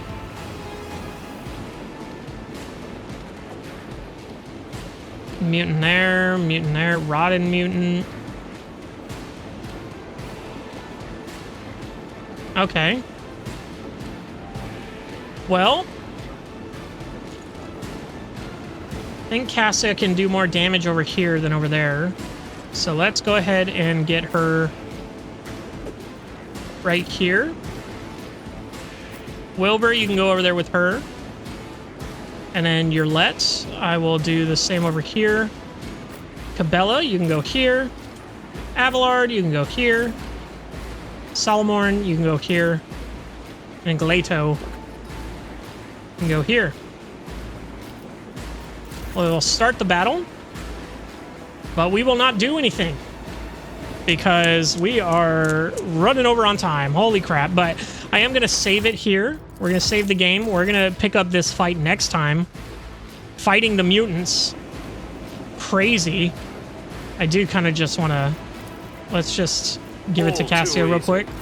And then let's just see here. Oh yeah, that's a good shot right there.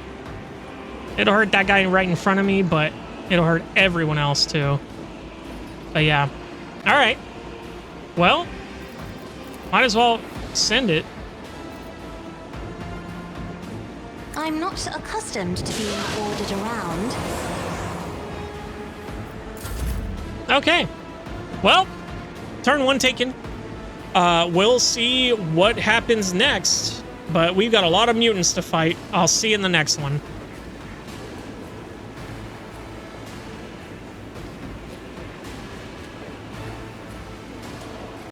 Hello, everybody, and welcome back to Warhammer 40K Rogue Trader.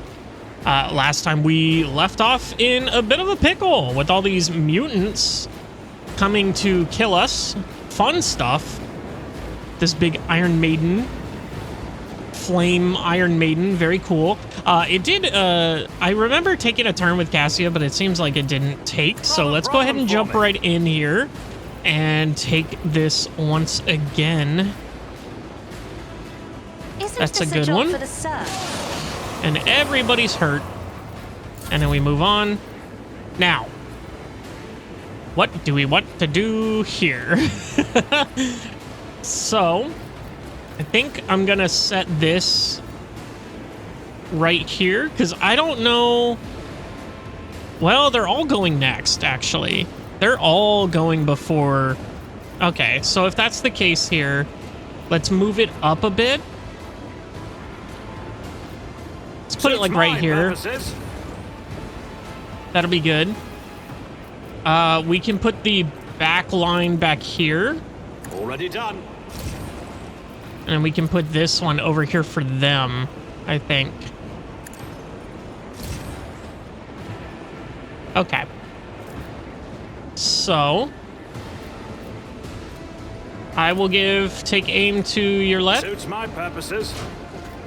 I will give Abelard voice of command.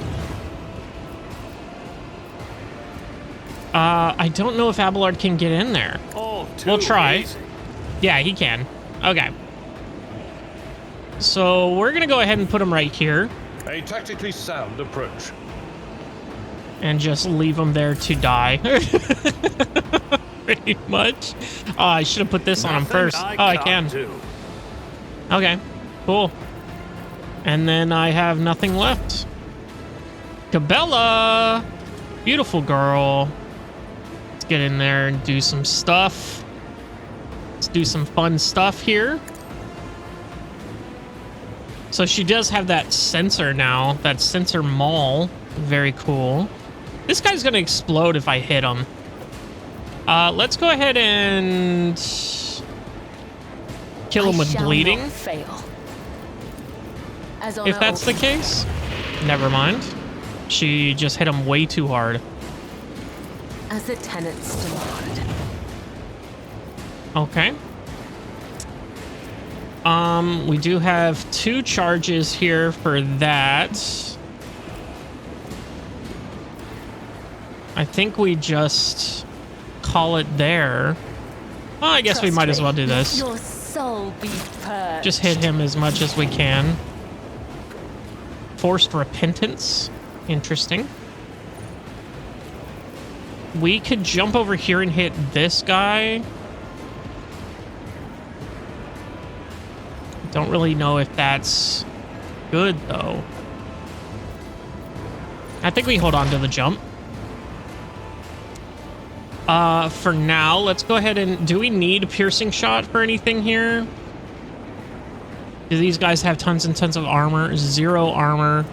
0 armor. 0 armor. I think we're fine. We don't need the piercing shot. So that means we can take a couple more shots here. So that's a good shot there. 45% chance to do the punch through. Fortune favors the swift. Looks like we didn't get it. We can do this one here and kill this guy immediately. Or he can survive with 1 HP. That's totally fair and fine and fair and fine. Fine and fair. I don't think I can do this attack, can I? Yeah, no. So let's go ahead and swap back to the big one. So that was kind of our turn. We can, I guess, put this on him. Your intent. All the knights are gonna go now. I don't know why they're forcing, looking at us when they should be facing the other way.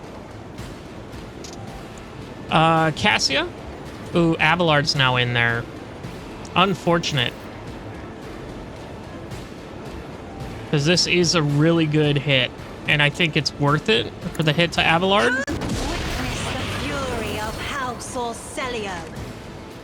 We got a lot of the guys to pop. This dude's already at half health, and we have been the only one to kill him. That's so funny to me. Let's go ahead and give... That is foolishness. Target can't act. Holy shit, that did so much damage to him. He's stunned. I just stunned him from Cassia. I'm such a retard. Oh, man. Oh, man. Can I hit anybody over here with this? Looks like I cannot. Wilbur! If I may. Take a shot on someone, dog. And you know what? Use the big special attack. Let's see. I do have a shot on this guy back here. He's the only one that really... I missed with the big shot. Are you kidding me? That's the one with 50% effective range and 10% hit chance. Like, how do I miss that? Insane. I can still move. But do I really want to? He's already got it. I guess we give it to him. If you insist, Lord Captain. And then assign objective. I don't know if I want to. I guess we can just do it on whoever. Maybe if I put it on him. I can't do it on any of these guys back here because I don't have a line of sight. Do I want to do it on someone with like really low health right now? Like if I put it on him? Navigator, not a servitor. And then hopefully once Abelard gets his turn again. Jesus, he's already so hurt. I am so stupid for doing that. Solomorn. Let's get you in there. Let's put you right here so that you can hit these people with the shotgun here. with the 22 levels of... You're kidding me. What is this? He's literally diagonal from you. Why can't I hit these two? Oh, there it is. We've got a job to do, Glato. Boom. An offering of blood. Okay, well, he's gonna have severe bleeding. He's dead. I think that's all but one of the explodey guys, unless some of them prime themselves again, which would be awful. Let's go ahead and apprehend some of these guys. Let's do this guy here. Glato. Get him out of the turn order, hopefully. Nope, not enough damage, but... I mean, we could apprehend him again. One of us would be enough. Yeah. Pretty good. Pretty good. I do have run and gun here, which I think I will do. And then I think for run and gun, do I try to go here or here? I'll go here. Well, let's actually see if I can get all three of these guys with this. Doesn't look like I'm gonna be able to. Well, who's more of a threat? This rotten mutant or this rotten mutant? He's got stuff on him. Well, if that's the case, I'm gonna go here and hit him. Never mind. Seriously, I can't get all three of these guys? This sucks. What if I go here? Like right here? Hey, I saw it. Hey, there it is. Hold the formation. We got it eventually. It's inescapable. This guy's... Oh, that bleeding doesn't stack. Okay, good to know. Abelard? I've suffered worse. Parry.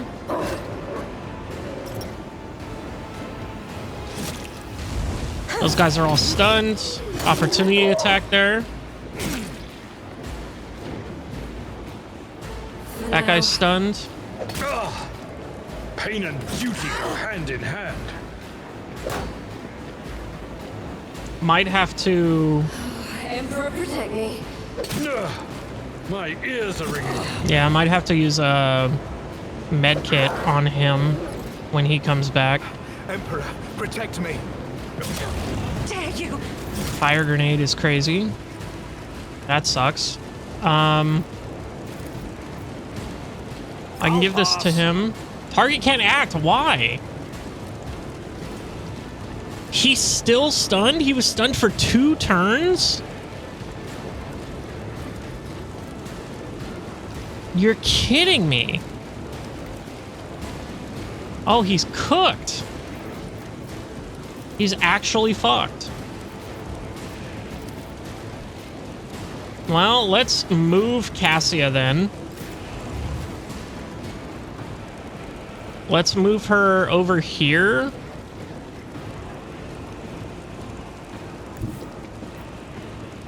Be careful not to cross my gaze. Yeah, we know. And then we're gonna go ahead and give her... specialty. Target is too far. Sick. Sick nasty. We're gonna have to move in here. We're gonna go ahead and go over here then. Because she doesn't have voice command on her. That's why. Let's go and do this. Let's go and do this. We're gonna try to avoid hitting Abelard Isn't here. this a job for the serfs? Hit everyone else. We can assign another target here. I think I'm you. not accustomed to being ordered around. Now they're both assigned, so that's good. And then I can take a shot here. That's pretty good. That's pretty good. I think I want to do damage to that one back there, honestly. There we go. Okay, we're going to give voice of command to Cassia. And we're going to call it there. Cabela, let's go ahead and get in here. Yo, straight up, honestly, I think Solomon can handle these 3 on his own with Glado. So I think we're gonna try to join the fray over here.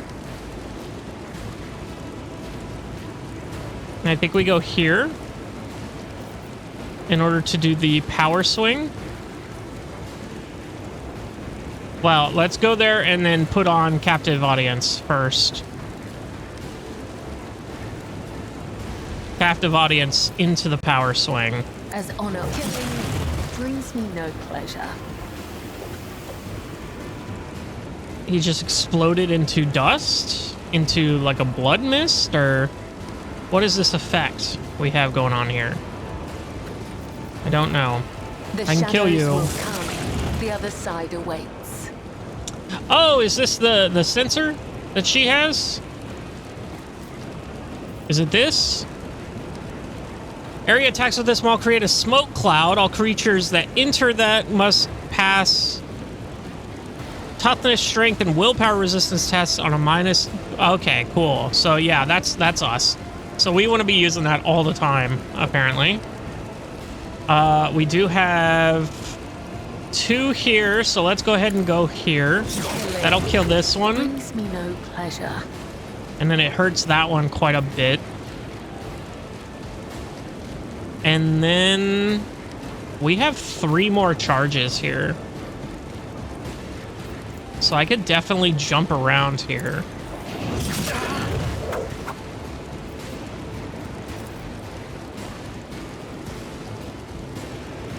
And then I can jump here. Oh, I thought that would hit this guy. I thought I was one over. Never mind. Oh, I still have another jump. So I can jump back there again. Just get them all. Free shot on that guy. Followed up by a big shot on that guy? No, followed up by this shot here. Hear you moving. Epic. No more. Still have another attack here. I could kill either one of those guys, or I could put damage into him. When is Solomon acting? After Cassia. Okay, so he goes next, essentially. So let's go ahead and put it into here. I must. This tedium is beneath. Okay. And he's dead. So that's good. Oh, they almost killed someone. Crazy. Oh, I forgot about this guy. Wow. They almost killed someone. Okay, so no more of this, it seems. So we're going to go ahead and give Cassia this. I mean, Cabela. And then we're just going to hit him with the Blade Storm. Death is a blessing. That's it? That's all you did? I would that I could. I shall not faint. It brings me no Oh, pleasure. that hit Cassia too. I didn't realize. Okay. That's unfortunate. That would have to go all the way back there, so I think that's just a good call there. I think we killed this thing from afar, or try to at least.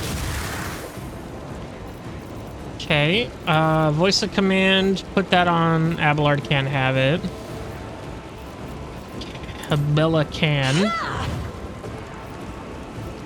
And then we can assign target to it. And then I think these 2 are done. So if I go here and I hit the shotgun, if I just hit the shotgun, the regular shotgun. Okay, it doesn't seem like it'll kill him. So I can do this. Colossal mistake. Why? Why did you do that? Okay. He's dead there. We can apprehend this guy. We're undertaking this task. In order to kill him there. And then it's just this one guy over here, it seems. So let's go ahead and revel in slaughter. But I think that's all we can do here. Abelard can finally act. And we're going to go ahead and buff up first. Oh, yeah, we got a ton of shit going on here. I don't want to move anyone here. We're going to go ahead and endure. Get some of those HP back. Indeed. Oh, shit. I hit the wrong one. I wanted to charge. Okay. Oh, well. We're going to go here. And we're going to smack this dude's balls. I've seen worse battles than this in my time.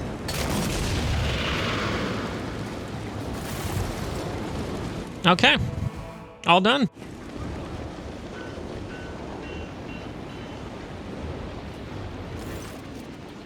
Governor Roldo. Your Celestial Highness, apologies for my late arrival. I wasted a great deal of time on idle squabbles with that oaf of a treasurer as he was looking for the shipment chronicle. I only heard about the attack after it had already begun. And the elevator might as well have not been moving at all. It was so slow.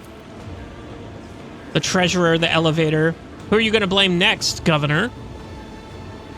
Are you the ruler of this world or a casual onlooker? You will take measures immediately and restore order, or I will conclude that you are sabotaging the rogue trader's visit, either by intent or simply due to your own impotence. Governor babbles in fear. I never thought... He takes a deep breath. The culprits, of course, the culprits will face execution post-haste, my celestial lord. Survey the square. An oppressive silence hangs over the previously bustling plaza. The people are taking in the carnage, clearly avoiding looking at you, but still catching your every word. You notice Maeve standing nearby, gazing around her with horror in her eyes. Find those responsible and bring them to me. The condemned mutants broke loose and attacked the townsfolk. It's been a long time since anything like this happened, Your Celestial Highness. They must have sniffed out that today was a special day. The executioner's lips curl split by a blow during the fight. The commander was responsible for guarding them. He got careless.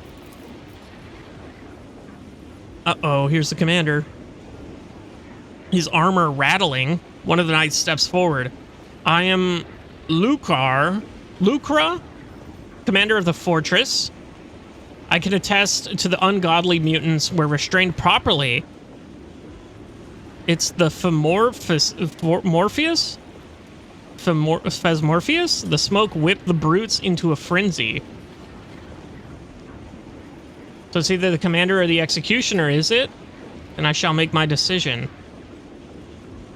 If it were not for the tithe, you would be the one facing execution. Yeah, let's go ahead and hit this fuck. He's in charge. Governor staggers back from the blow, barely managing to stay on his feet. A trickle of blood runs down his lips, and he spits a few rotten teeth out onto the stones. Thank you, Your Celestial Highness. I will never forget the lesson taught to me by the Emperor's own anointed. So it's either the commander or the executioner. I shall make my decision. My Celestial Lord, I swear on my life that my knights and I did everything we could to keep you safe. Who could have foreseen that the Phasmopherius? Anyway, I don't care. After gorging itself on miscreants, would start driving the mutants mad with its smoke. Lies! This thing does not taunt heretics. It fills them with terror. To shift the blame from your own failure to one sacred weapon of justice is a heinous crime in and of itself. Okay. Commander is guilty. Salamar carry out the sentence. The executioner is to blame for what transpired. Salamar enact the will of justice. There's been enough death. I will order no executions. Perhaps your Celestial Lord will be willing to show mercy if the guilty worms begged for it at his feet. Both stand guilty. Put them to death as your traditions dictate. You know, I have not yet had my fill of executions for today. It is the thing for both of you. I demand a spectacle. There's been enough death. No executions. Commander and executioner stop their bickering and turn their eyes to you in astonishment. They quickly recover, however, and offer you their deepest bows, maintaining a solemn silence. Fatebringer. Oh, it's a sword. Two-handed primitive sword, 15 to 17, with a brutal strike. Doesn't seem that good, honestly. Oh, never mind. 100% armor penetration? I didn't even see that. What the hell? Return the gift. You lose the Fatebringer.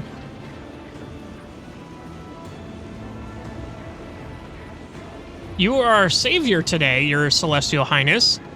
And in gratitude, please accept this personalized sword from my treasury. Fatebringer is decided the outcome of one of our feuds. It killed a rebel leader, and peace has reigned on this planet ever since. That's it, an antique sword. I expect subsequent gifts to be better. Just get it over with. Bows at your feet. Look at Maeve. After putting yourself in order, Maeve catches your eye and looks away shyly. Her lips bear a poorly concealed smile of relief. It appears your celebration is over, Governor. Not in the least. I will not let some beasts ruin everything I have worked so hard to prepare. I suggest we distance ourselves from this place and return to our corner of revelry and peace. By your leave, I will be waiting for you at the head table. God Emperor, give me strength. Swallowing noisily, gulp. The governor hurriedly departs the scene of slaughter. It amazes me that idiot just underpaid the tithe and did not somehow lose the whole planet as well. Solomon pauses, pensively watching the governor leave. Fine, a feast it is. I'm sick of the stench of burnt meat. Let's try a change of scenery. Her face pale, Maeve raises a hand. My celestial lord, it is only a few steps away. The noble lords are already lifting their glasses in their savior's honor, awaiting your arrival. Shall we proceed in dialogue? Okay. Now, we shall speak to Maeve. Noticing your gave maid turns to you, my celestial lord, she hesitates before continuing. They say you are the God Emperor's anointed. Have you truly seen him? Alas, no, our God Emperor resides on Holy Terra many light centuries from here. Oh shit, okay. I didn't realize he said light centuries, not light years. Oof, that's quite a while. To behold him is a privilege denied to all but few. Lets out a forlorn sign. I wish I could see him, but I am sure his splendor is so dazzlingly bright that one glance upon his visage is enough to blind a person on the spot. Oh, pardon me? You probably wanted to ask me something, didn't you? Solomon casts a quick glance around as if looking for someone, and then nods at you confidently. How do you find living at the governor's court? I dare not complain, my celestial lord. Lesser nobles such as myself sometimes receive punishment for angering our lords, but that is good in a way. I think it makes me cleaner and brighter on the inside and helps me better serve the God Emperor and the holder of the key to all destinies. Maeve makes a sign of the Aquila and turns a reverent gaze upon you. You call the Emperor the holder of the keys of destiny, to all destinies. Why? Forgive me if I've said something wrong, my lord. Preacher Antiochus anyway, said that the God Emperor holds the key to all destinies in his celestial hand.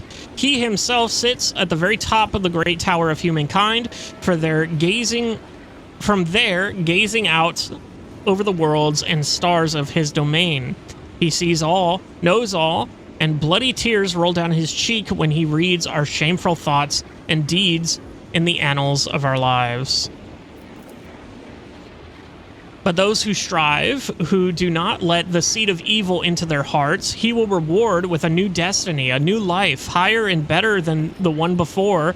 With a turn of his key, he unlocks the dungeon of our souls, of their souls. I live in hope that one day he will come to my door. Maeve smiles. Maeve's smile is one of sad resignation. How fascinating.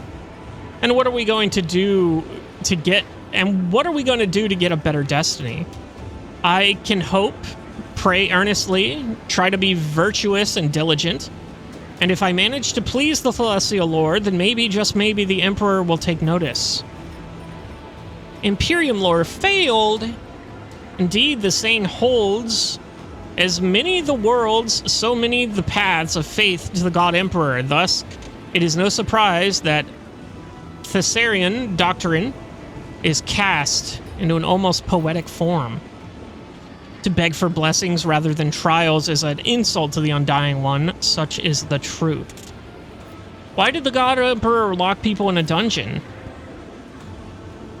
In the time of darkness, the God Emperor walled up the Tower of Humankind against fiends and monsters to keep it safe from evil. But evil had already planted its seed in thousands upon thousands of human souls. He locked them in the dungeon of the tower so that they may first eradicate the evil in their thoughts. All our lives, we atone for our transgressions against the God Emperor. And after death, we return to his judgment. But that is our burden to bear, my lord. When I see you and realize that before me stands his anointed, one blessed by his godly hand, there is no one happier than I. What do you think of the governor? Oh, he's a wonderful person, so considerate and generous.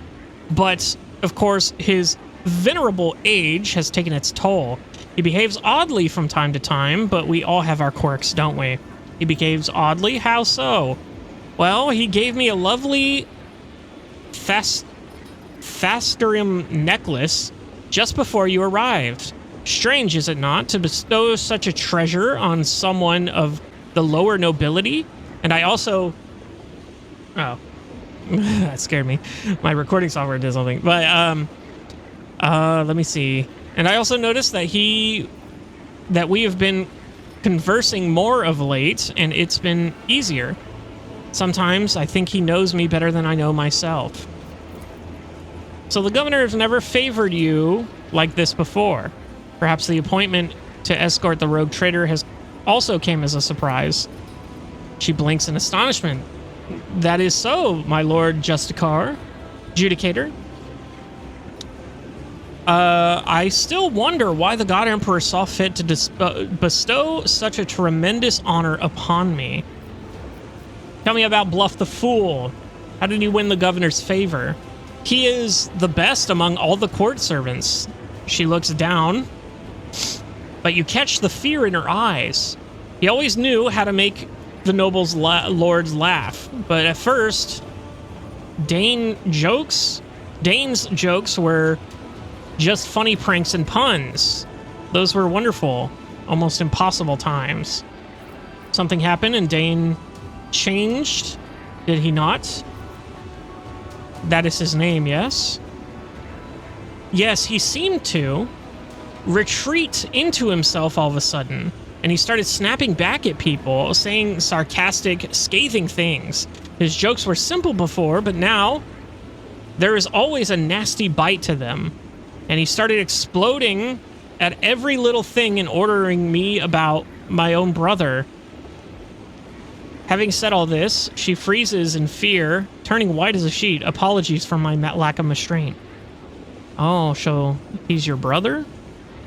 For a brief moment of deep wrinkle cuts across Solomon's forehead. So your brother is not his usual self. This world is a tangled web indeed. Since you are here, show me how Thessarians entertain their nobles. What would you like to do, my celestial lord? I was taught how to dance and sing. Clean your muck off my shoes until they shine. With your tongue. I'm just kidding. Dance.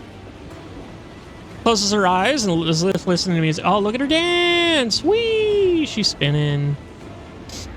Listen to music only she can hear and begins to sway. Her dance is made up of simple movements, but the grace and ease with which she performs them add to their charm. Teach me to dance. Ooh. When she comes to a stop before you at the final curtsy, her cheeks are flushed. I hope this humble dance was worthy of your eyes, Lord, Celestial Lord. Teach me. Let's give it a try, she smiles cheerfully. The movements are simple. Watch, you put this foot here and you stretch your arms out like this.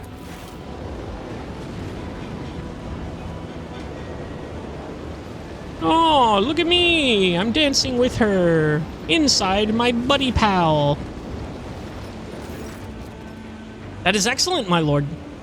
Okay. Teach me to sing next. She nods apprehensively, then closes her eyes and begins.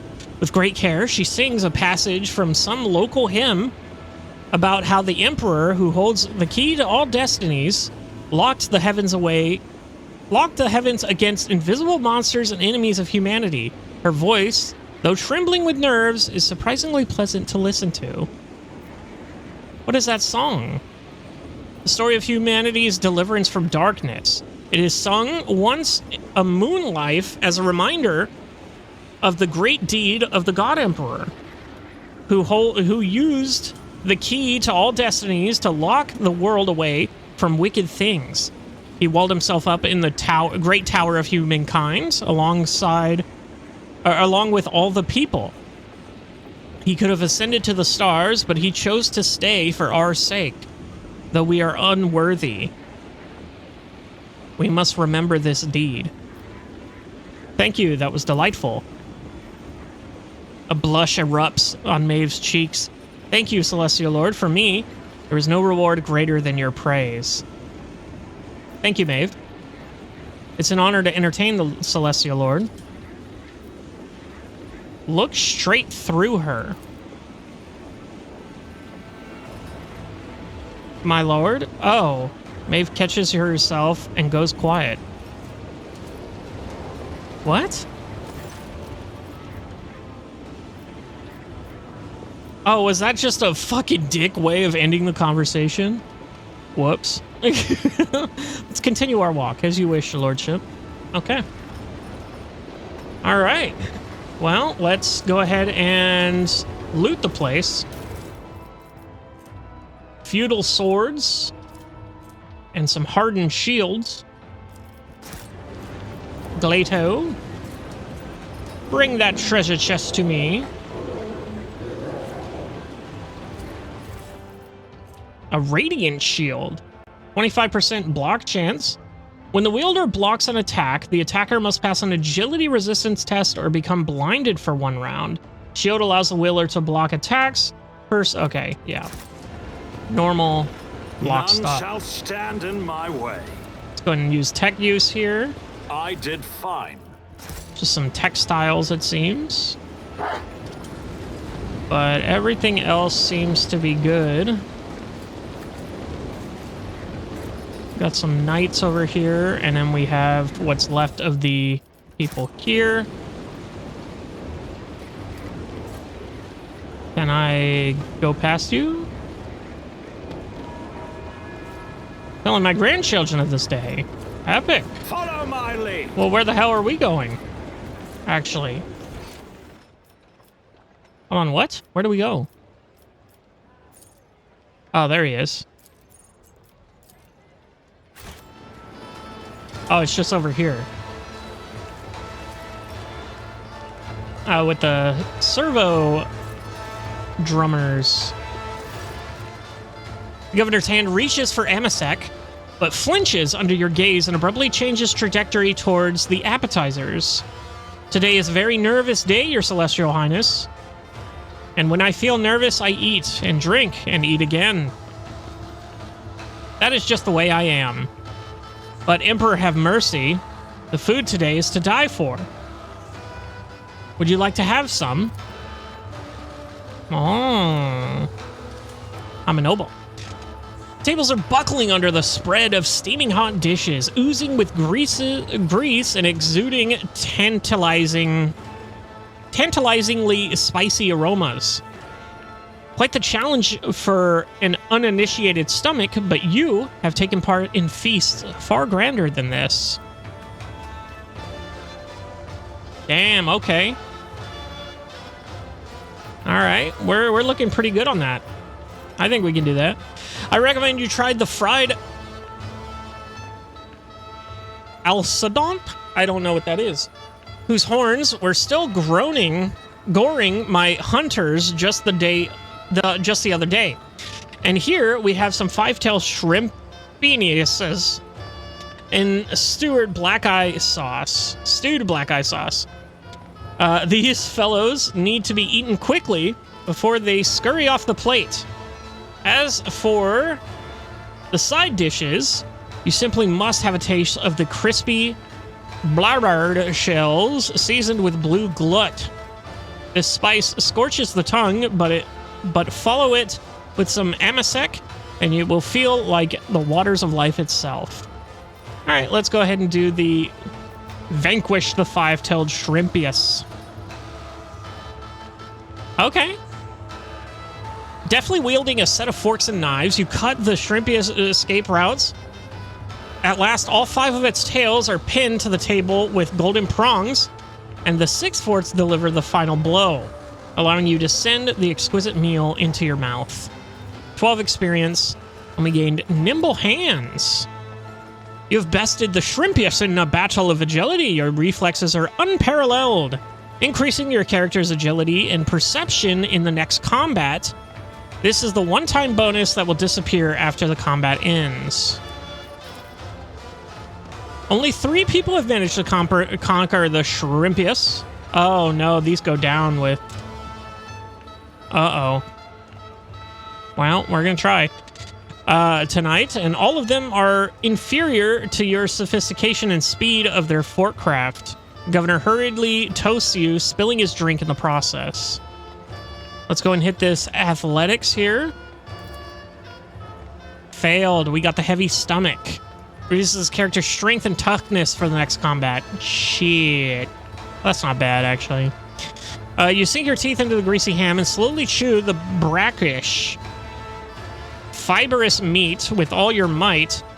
At the 7th bite, your jaw begins to ache and you are forced to give up the fight. Moderation is wisdom, and wisdom is the attribute of true sovereigns. To your most imperial prudence, your celestial highness, the governor solemnly drains a goblet of amasec. Damn, do we even go for this? 15%? Fuck it. Failed. Mouth of fire. Intelligence and willpower. Damn it. Shit. Now we've had some refreshments, let's talk. The only dish I want is called the Warp-Damned Tithe, and I want it served to me this instant. Now let's have some refreshments. Verily, your celestial highness. He reaches his ring-studded hand for a goblet, but stops at the sound of Maeve's voice. My lord, remember what the physician told you. Temperance is the best cure for your ailments. I fear that you have disobeyed his wishes again today. And now I am paying for it with a compromised sense of balance and regrettable inability to admire the distinguished imposters. And the hunt is already in full swing. The hell does that mean? He leans over to you. Road trader, once you've had your fill of the governor, let me ask him a few questions. Okay, dude. All right, brother. Let me see here. What is this hunt you mentioned? He waves a hand at Maeve. Be a darling and tell our guests about our amusements.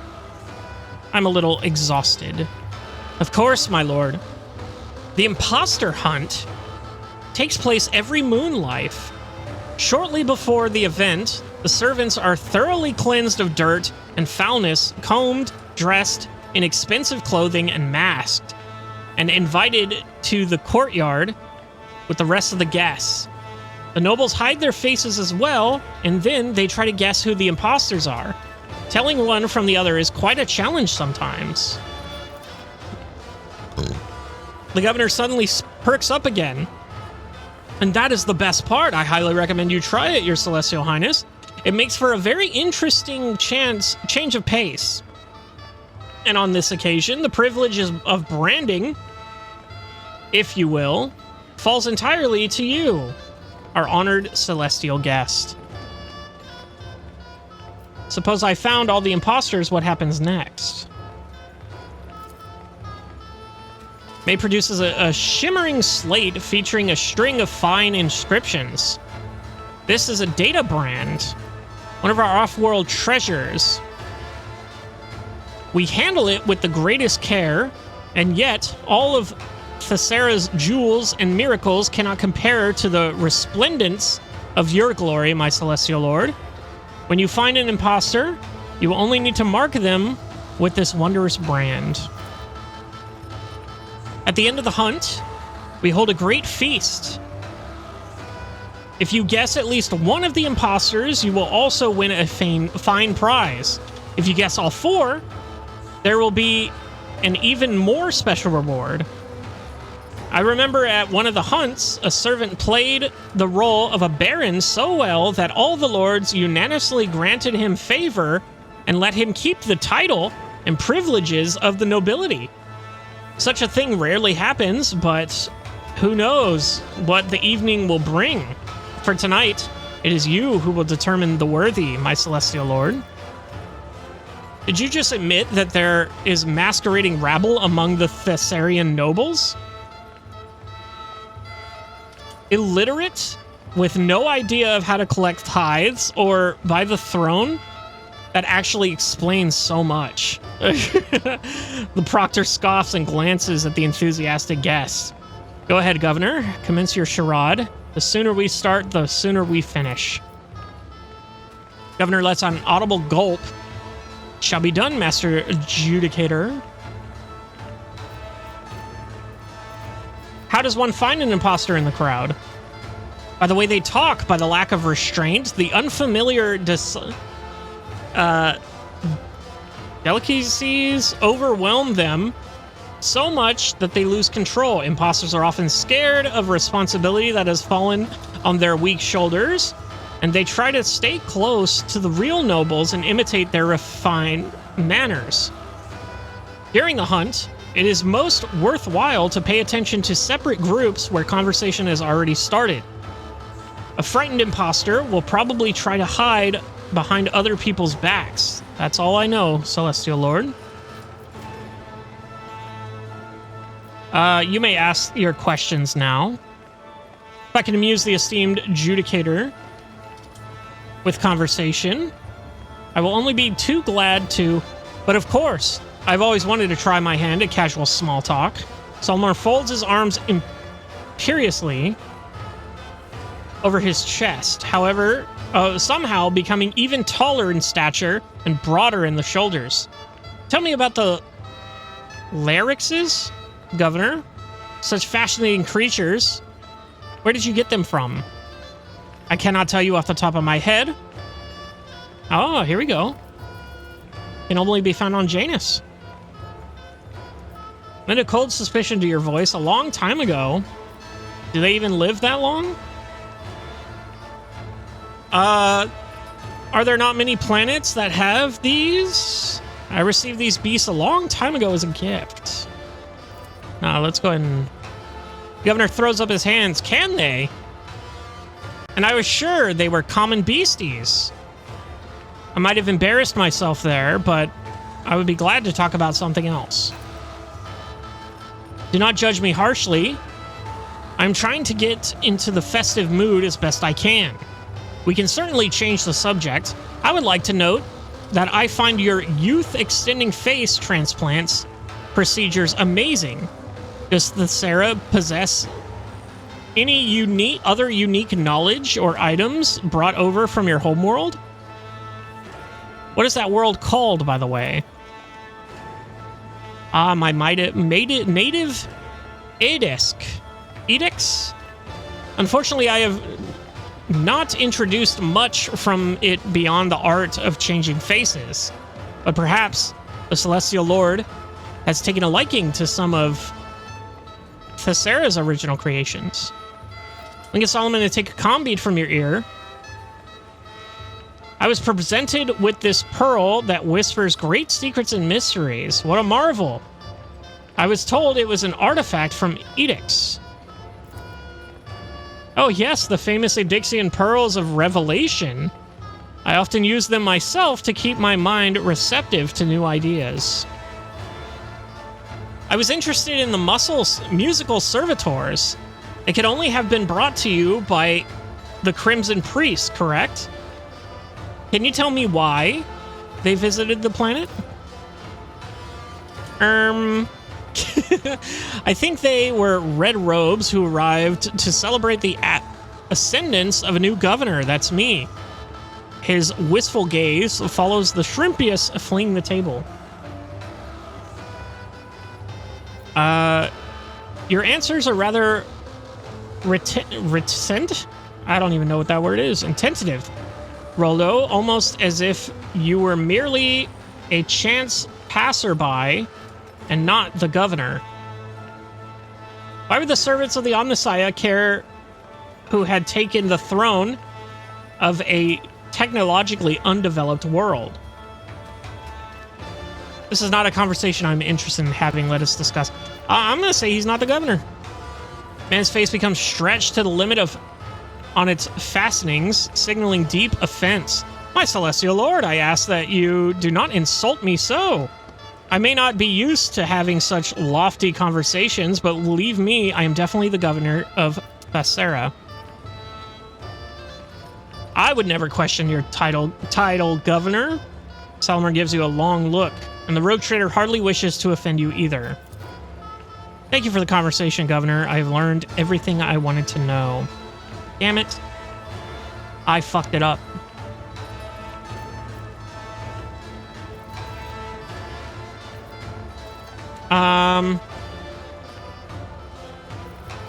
I will participate in the hunt. Gave me the data brand. Oh, look at that. This brand leaves an almost invisible holographic mark on anyone it touches. Contains 4 charges. Marvelous. As soon as you're done with the search, I will be... The governor attempts to raise from the table, but gravity proves to be his superior.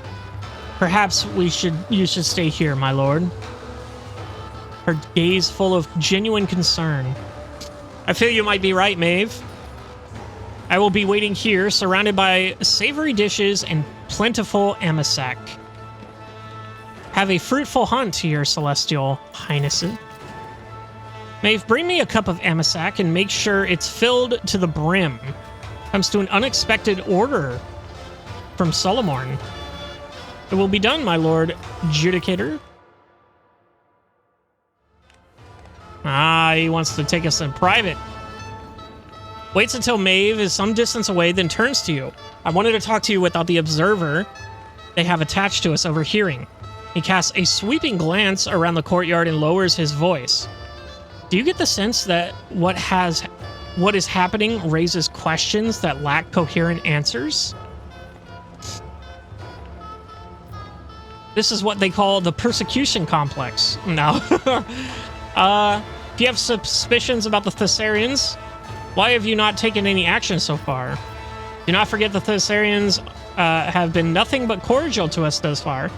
I am uneasy as well, on account of certain unusual circumstances. I am uneasy. Which one in particular? Okay, we got to choose the governor's strange behavior, the remarkably lavish gifts, the change in personality, and all that just before our arrival. The governor barely managed to stay in his saddle, which is odd for a local nobleman. Governor is not Thessarian, and yet he seems utterly clueless about what's happening outside this planet. Remember the last mutant from the public execution saying something was off about him, and it wasn't just the physical deformalities. Deformities? Deformality. Deformity. Jesus. I can't read. The local beliefs. What is this tripe about altering your destiny? Have you seen the writings of the madman Fault? The Chronicle of Fate is lunacy bordering on heresy. It is lunacy. The fact there was a mutant attack during a public execution with no clear or evident cause. I do not like the way the governor is using every means possible to stall our inquiry about the tithe. I will say the madman Fault. Not bordering. They are heresy writ large. But that is not what troubles me. What troubles me is the madman succeeding publishing them. The governor's strange behavior and change of personality all just before our arrival. You're not wrong in particular. I would like to note the governor granting preferential treatment to our attendant. Perhaps he needs her unconditional trust to ensure that she does something, or on the contrary, remains uninvolved in just the right moment. He's not Thessarian, and yet he's completely clueless. Precisely. Either he is had an experience so traumatic to his cause as to cause him to altogether lose his memory, or we're being played for fools. The sculptor is not local, but more importantly, he's a sanctioned psyker. His work with locally mined stone may be a harmless pursuit, or it might not be. In any event, the fact that the governor employs a sorcerer who's working on his own project is enough to raise questions.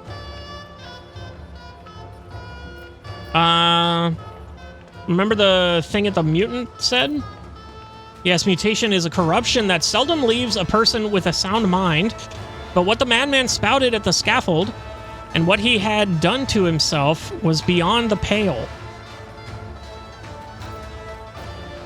The local beliefs. The governor barely manages to sit in his saddle. The fact that there was a mutant attack with no clear motive. The attack is unlikely to have been planned.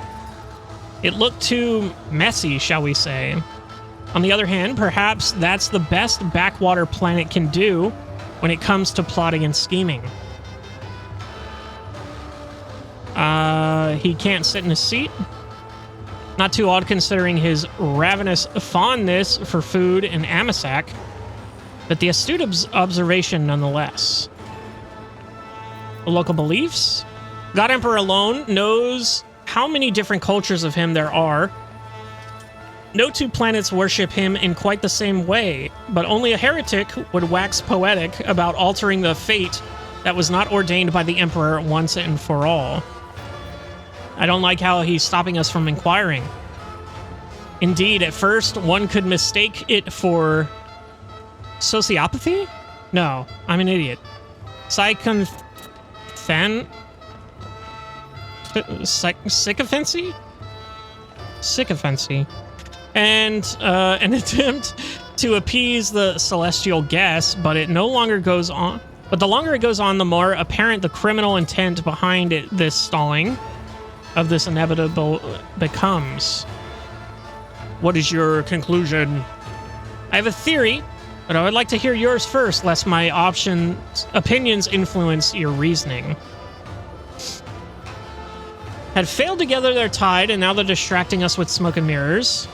We've been led into a trap of some sort. I would wager that this is a cult. The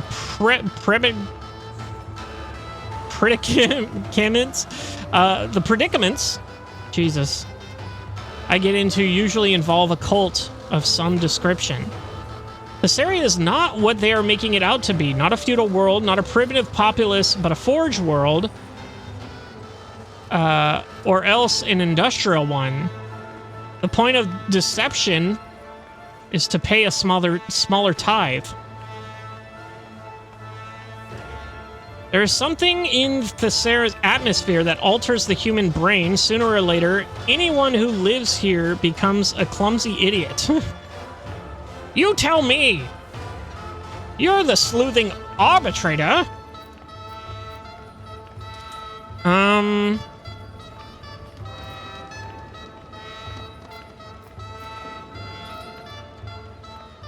It might be a cult, but I don't know. I'm gonna say the one about not a feudal world with a primitive populace, but a forge world. Is doubt evident? Certainly a bold theory, but I would be wary of such far-reaching speculations. Epic. My hypothesis is that this is not about the tithe. That is merely a pretext to keep us here long enough, but for what?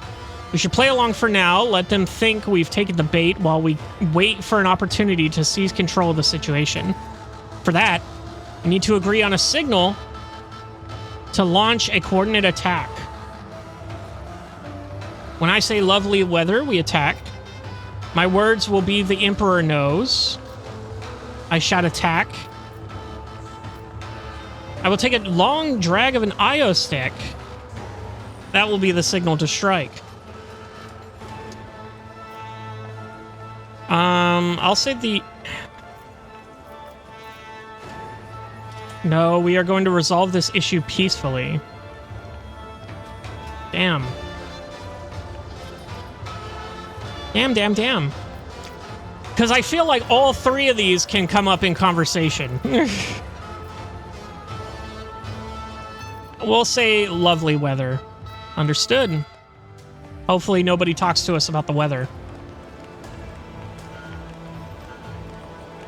Ah, yes, thank you, and pours it on the ground. May returns, taking quick, careful steps along the paved road, a brimming goblet in her hand. Your Amasek, my lord, I haven't spilled a drop. Without a word, the arbitrator hurls the drink on the pavement. The splash of Amasek is like a scarlet wound upon the stone that has been polished by 1,000 souls. What a dick. I was joking. Man in jacket. Rogue trader. Oop. Oh, okay, so this is one of the conversations. A few nobles have gathered around an older man in a fine jacket. His eyes dart back and forth between them. I come from an honored dynasty. You can't. He keeps trying to approach someone, but they all recoil from him as if he were a leper. Lady in a golden mask. The mom's instigator. The lady in the golden mask exclaims furiously, "Oh, listen to the songs of this poor wretch. He thinks that the bath they gave him makes him look like a nobleman." Upon noticing the crowd parts in a peevish voice and a woman's drawl, we ask that our celestial lord brand this peasant.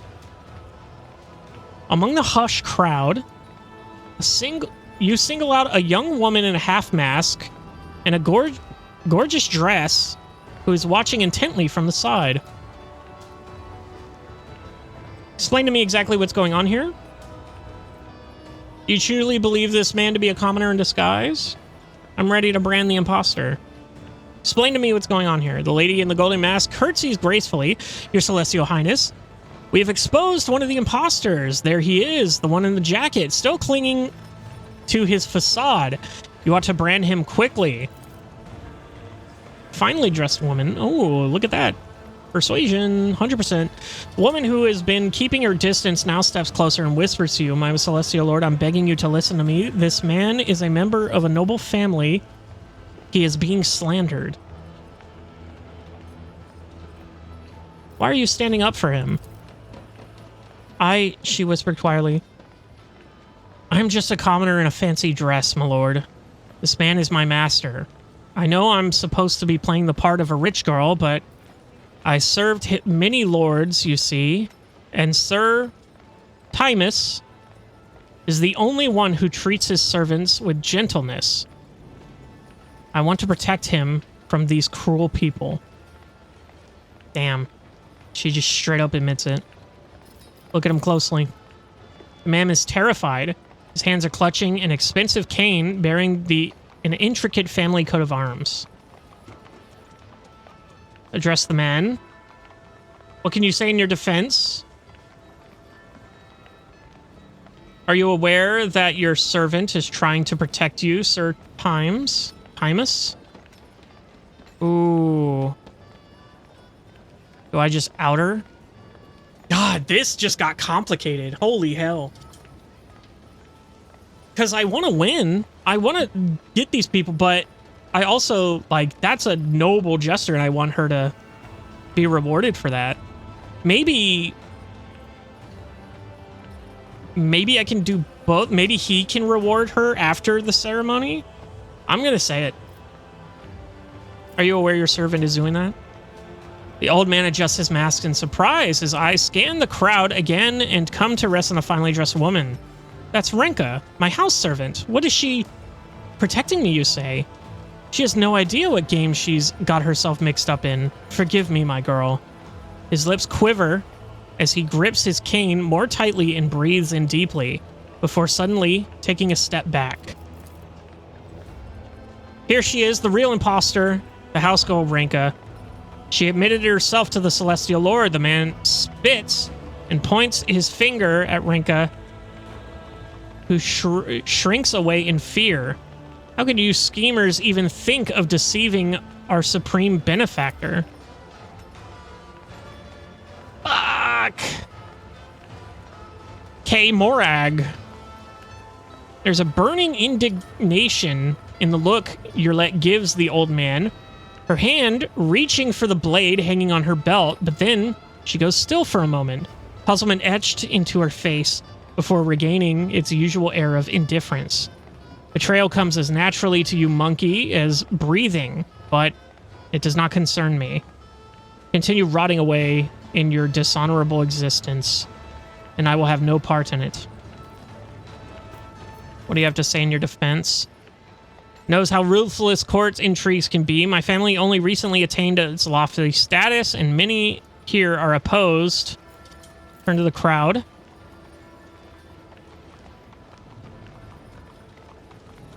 Gazes shift to you, anticipation of the verdict. You truly believe this man is a commoner in disguise? This man is a noble? Why are you so intent on painting him otherwise? Lady in Gold Mask clears her throat. There's not a word of a lie in... There is not a word of a lie in what we have said. This travesty of a nobleman has granted his privileges less than 100 years ago. A family of upstarts who have elevated themselves through pedalry. For any true-born noble, he is no different from a masquerading peasant. A tired sigh escapes Abelard's chest. Thessera has more in common with Daragonis than I first thought. I'm ready to brand the imposter. Nobles around you hold their breath as they read the direction. I call on this young woman to make the decision in my stead. Ooh. God damn it. I want to win the game, but I know I shouldn't.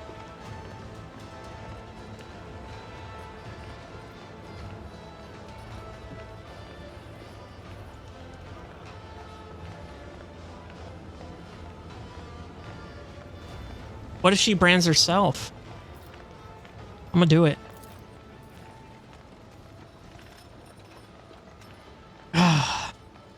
Young woman freezes and squeaks out, I obey my lord's will. Her voice suddenly calms. I know this man well and can dispel all your doubts. You notice the old man breathe a sigh of relief when the data brand is put into her hands. One step ahead, you assembled all the evidence to expose the conspiracy. This is my former house servant, Timo, dressed as a noble.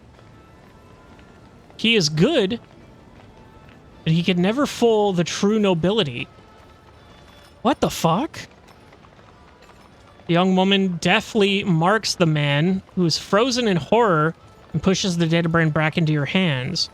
Vengeful sparks play in her eyes. The woman in the gold mask races her with a partisan nod.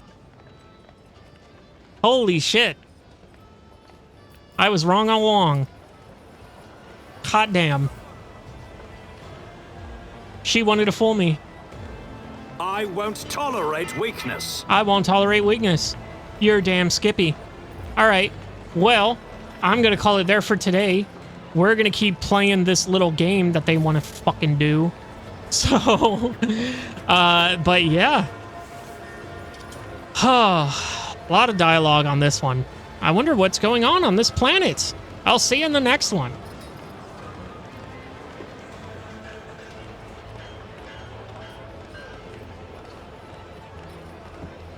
Hello, everybody, and welcome back to the adventures of Wilbur von Valancius here in Thessera, this feudal world that's having quite a time.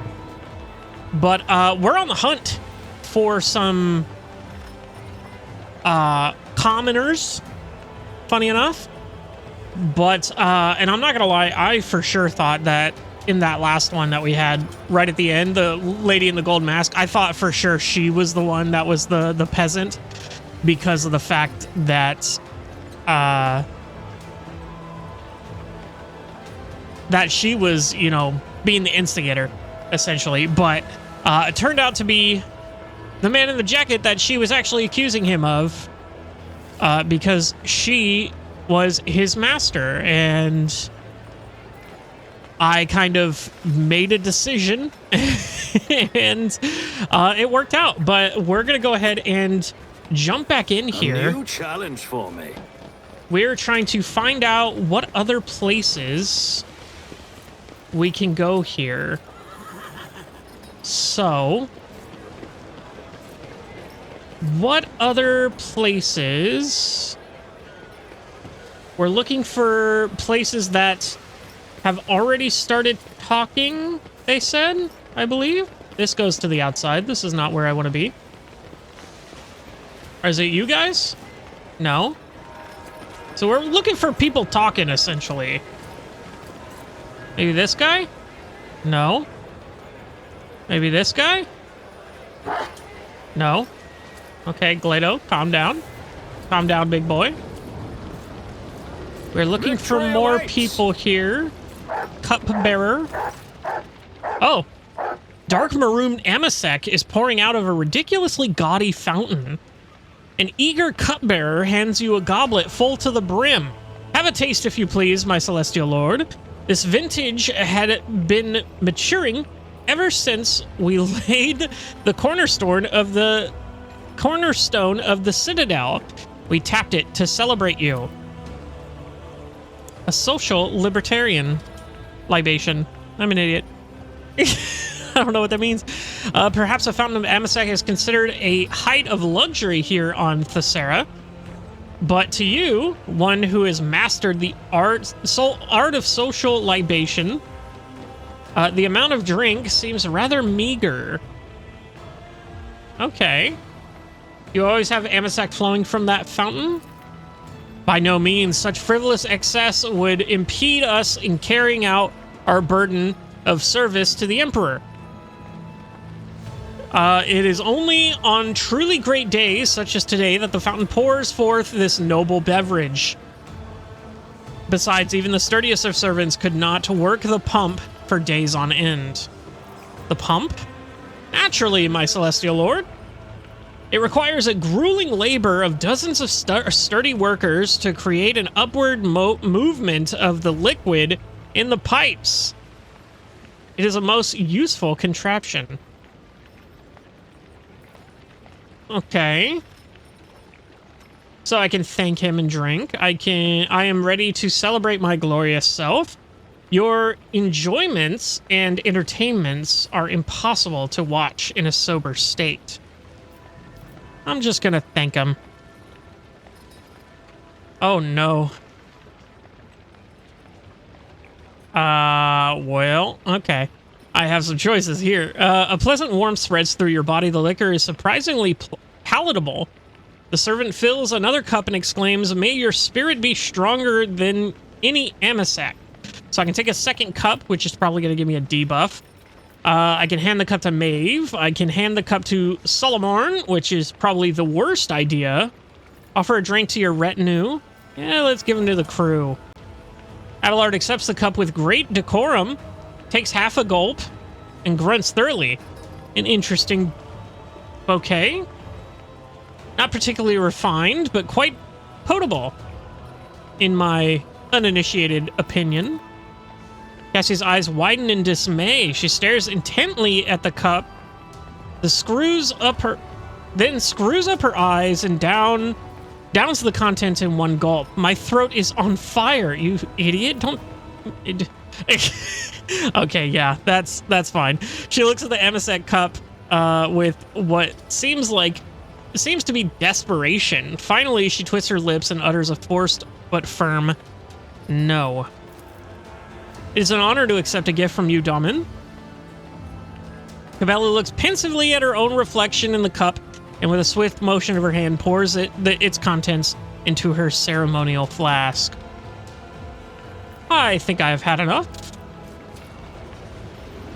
Okay, so we offer it to everyone but him.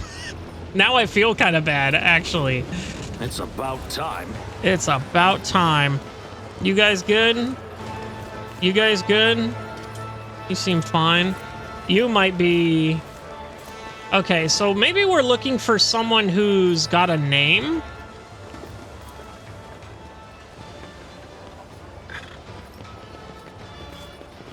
And is it... Attica? Who the hell is that? Hold on. Now I'm interested. I just saw that down there. Who is this? Ditka. The young noblewoman's hair is disheveled, her bodice stained with grime, and her mask pushed clumsily to the top of her head. Holding her skirt high, she is trying her hardest to fight her way through the guard blocking the door. Just let me go in there, please, for throne's sake, she exclaims when the guards yet again push her aside. The woman notices you and attempts to something resembling a curtsy, but stumbles and falls to her knees. I'm done. I just can't take it anymore. You're our celestial lord, aren't you? Yes, I am. You not look much like a noble lady.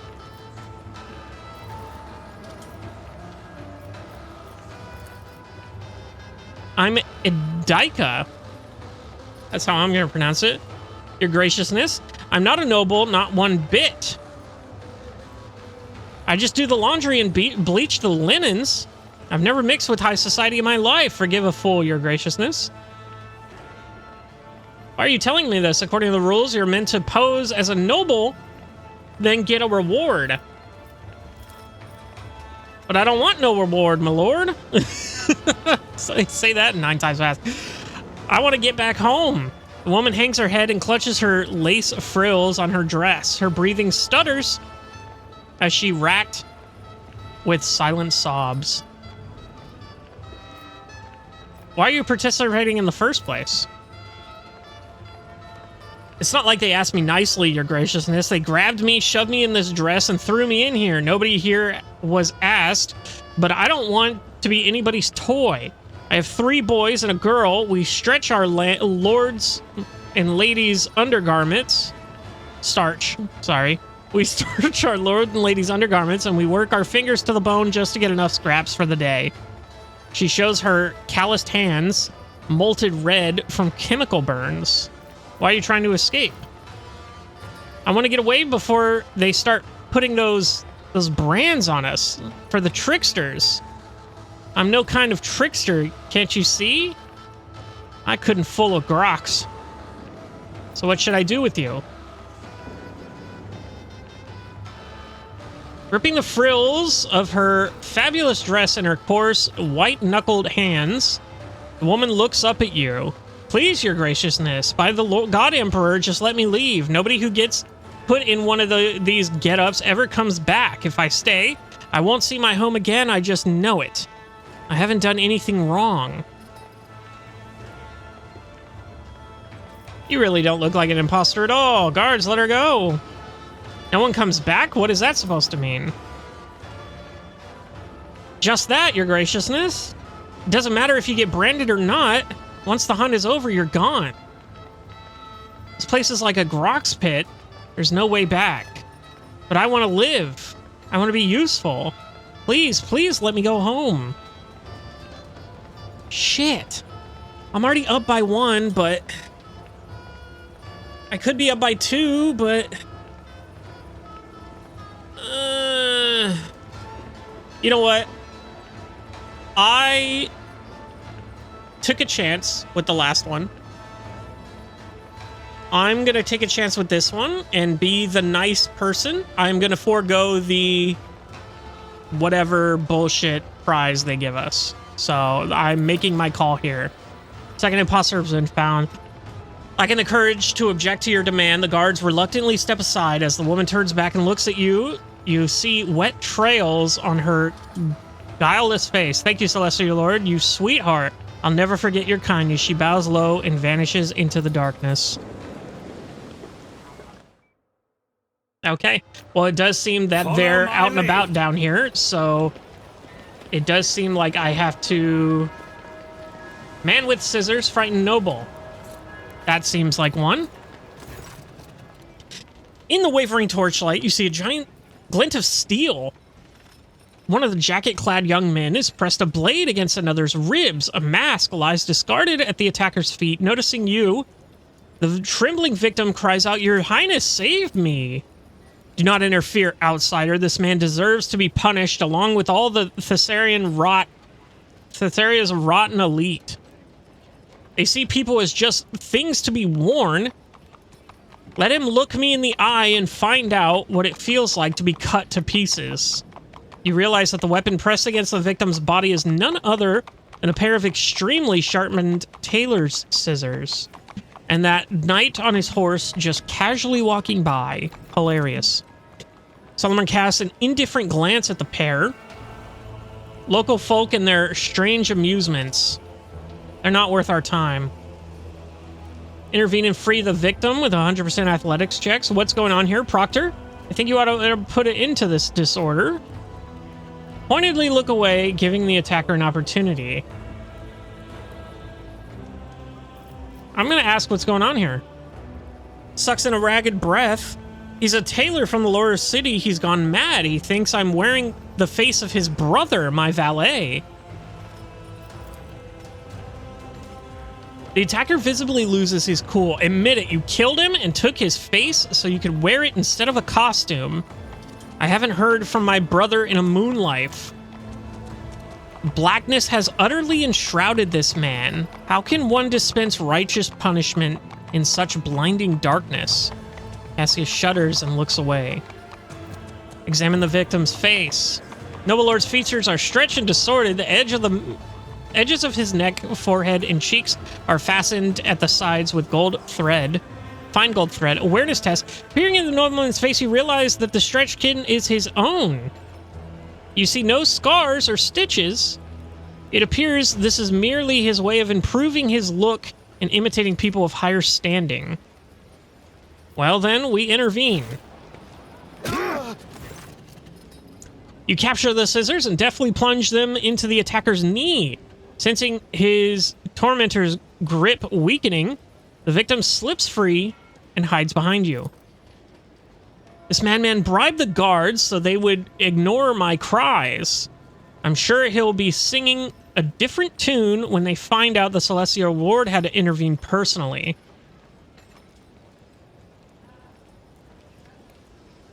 Ooh, we can place the imposter's brand on the vigilante or the victim. We clearly know it's the vigilante, right? But tell me about Thessaria's rotten elite. Let's get some information out of them from the other side. They're parasites.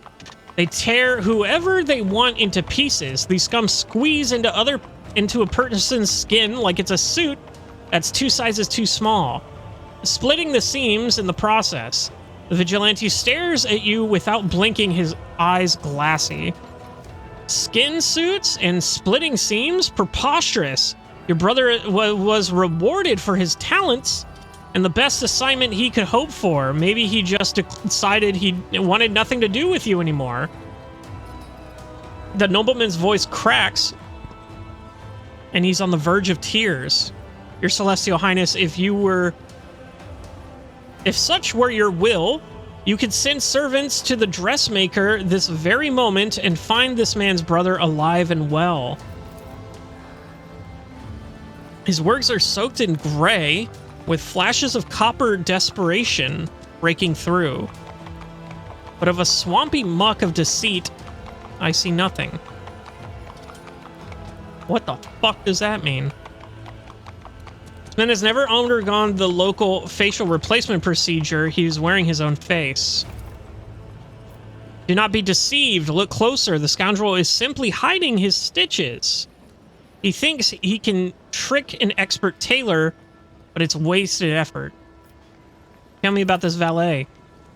Nobleman's eyes his attacker fearfully. It's very simple, your Celestial Highness. His younger brother has a way with clothes. I noticed him when I was looking for new servants, and I sent the boy to apprentice under a renowned dressmaker in the upper quarters. I thought I would make him my valet, you see, but then this fool decided that I took his brother, not because of his talents, but to use him for my rejuvenation. Why would I even need a new face? I haven't even worn out my own yet. Jesus Christ, these people. Okay. I've changed my mind. Finish what you started. Off with you, Taylor, and ensure that I never set eyes on you again. I mean, honestly, he hasn't learned his lesson, but he hasn't done anything. And I think the scissors to the knee was probably punishment enough for now.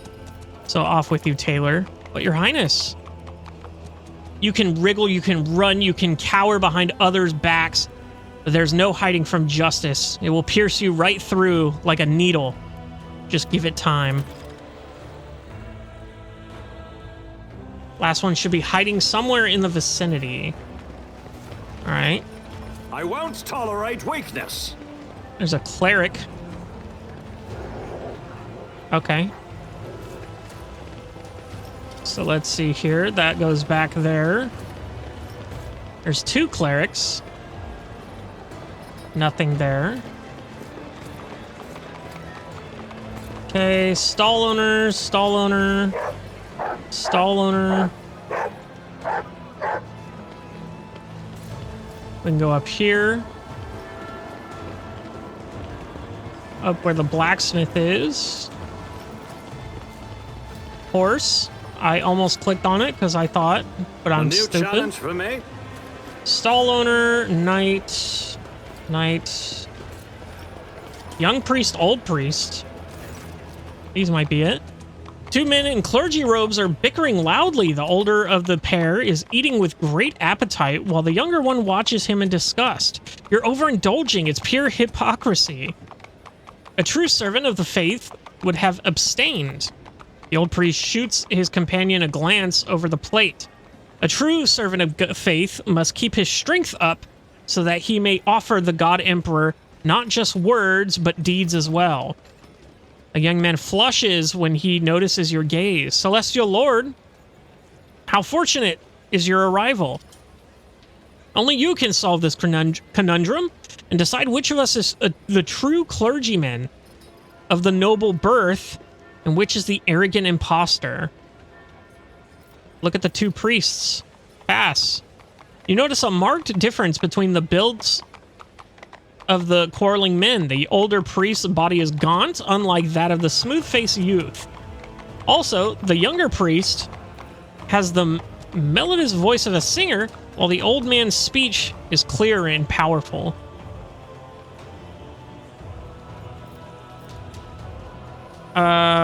Religious doctrines are not my strong suit. I'm ready to pass my verdict. I need to ask a few questions first in order to identify the imposter. The old priest gives you a reserved nod. Meanwhile, the younger one turns his entire body to face you, like a student being evaluated.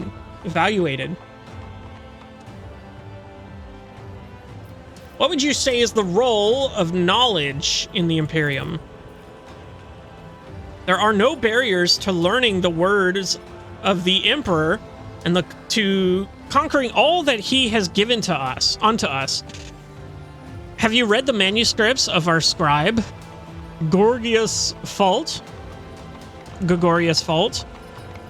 I hear he has left his craft behind now, but his research shines on with the light of true worship. Knowledge depraves the soul, as does reading letters that are not meant to be read. The old priest furrows his brow at the young man's passionate words. Cassia shakes her head. Their judgments are like two sides of the single coin. There's value in both, but neither one constitutes the whole. What awaits the Emperor's servants after death? Both priests ponder the question for a while. The older is the first to speak up. Should they serve faithfully, the Emperor will preserve their soul in his hall. The young priest gives a broad and sincere smile. It is customary on Thessaria to believe in sacred reincarnation, thus the worthy may serve the Emperor for all eternity. This fool says he yearns for everlasting service. He does not hear the undying one laughing quietly at his words. It is not this man's destiny to serve him eternally, for eternity.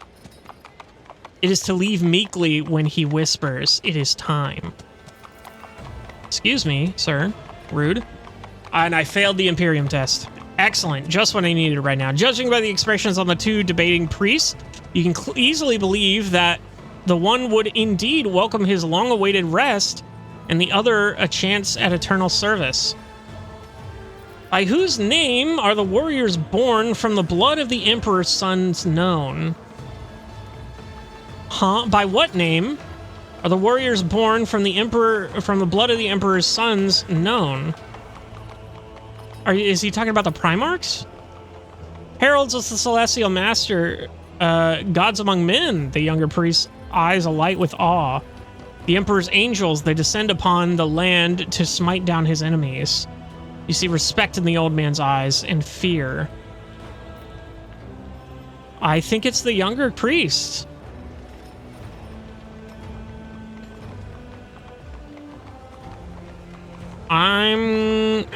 Fuck, I don't know. This one's not even like a moral conundrum. Like, this is just straight up. You should know. I'm gonna put it on the young priest. You found all the imposters. Yo, what'd I say, bro? The smile vanishes from the young man's face. He gasps indignantly. Why? Well, yes, I did skip the lectorium once or twice, it's true, but I'm still a proper noble. I swear it on my honor. Okay, well, we're done. Victory awaits. So now we go ahead and go back here.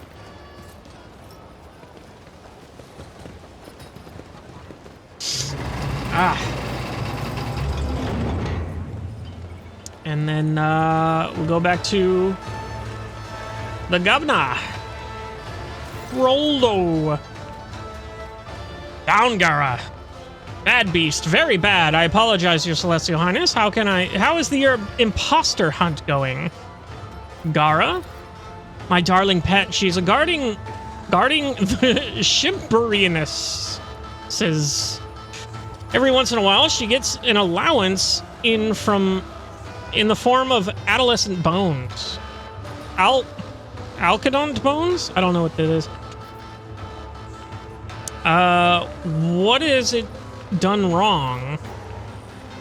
What if you are the imposter? Ooh. They say people go missing after the imposter hunt. What do you make of this? I'm just gonna say it. Your Celestial Highness must have been listening to a lot of gossip. Who cares where the rabble goes afterwards? However, I can assure you that the victors have often sent into my personal service. We call it the highest favor, and today it will be up to you to decide who it will be bestowed upon. The governor is dragging out his words as if he is not entirely sure of them himself, or is not telling you something.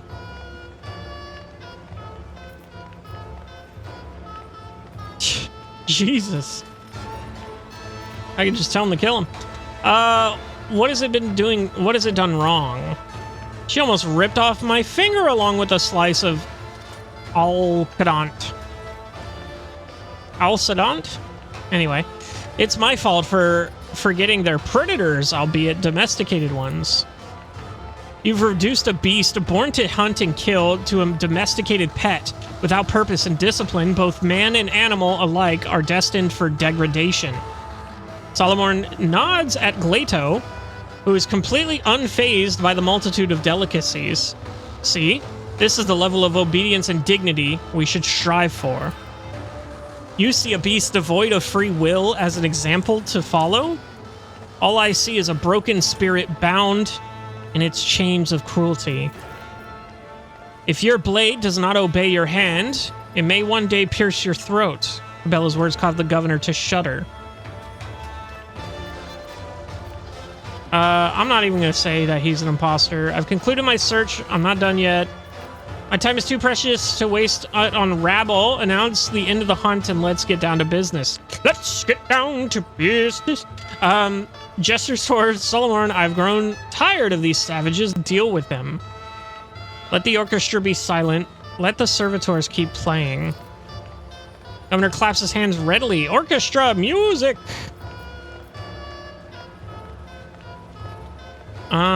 Yeah, so I've concluded my search. Delightful! I will immediately summon the court for a final celebration of hypocrisy. And who knows, perhaps today one of the imposters will be lucky enough to earn your favor. Find the imposters. Straining to add a note of gravity to his voice, the governor proclaims, "Most radiant ladies and noble lords, I hereby declare the imposter hunt officially over." The crowd responds with uproarious cheer. The participants of our masquerade already stand before you. Who is it? Is it just the one guy? Two guys. It's the priest and the... Yeah, it's the priest and the man in the coat. The participants of the masquerade already stand before you. Did you guess correctly? Did you expose them all? Please don your oculars and have a good look.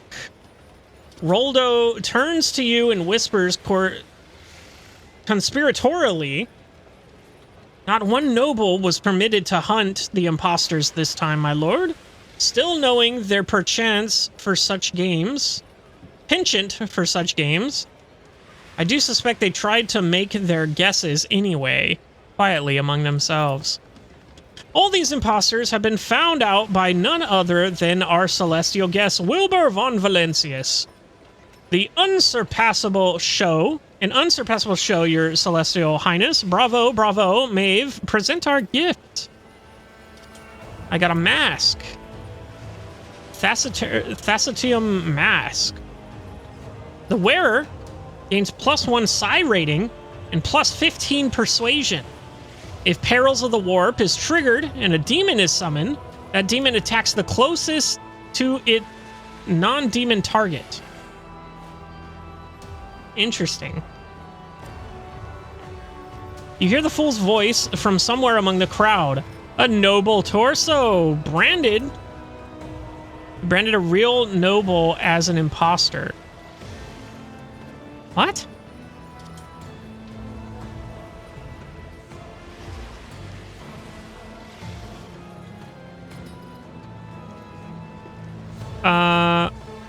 Okay. I guess the young guy isn't one? I don't know. Branded at the behest of the rogue trader himself. Oh, wait. Oh, what bitter irony. My standing ovation to you. Your celestial highness and ardent guest of Thessera, would you like to say a few words of guidance to our beautiful world? No. Solomon, perhaps you have something to say. Give your seneschal a pointed look, Abelard. Ooh, okay. We stand united in our faith and in our common mission to bring about humanity's victorious future. May you all toil for the indestructible fortress in the of the Imperium and wish for no other life. For the God Emperor is the one true path through the darkness of the universe. Glory to the Emperor. May you be others' pillar of support. We shall achieve all we strive for, and we shall prevail. But only together we can do so. For there is no greater force in existence than our unity. When my ship carries me between the stars, cutting through the endless void, I ask myself what the new day might bring. And then I find myself standing up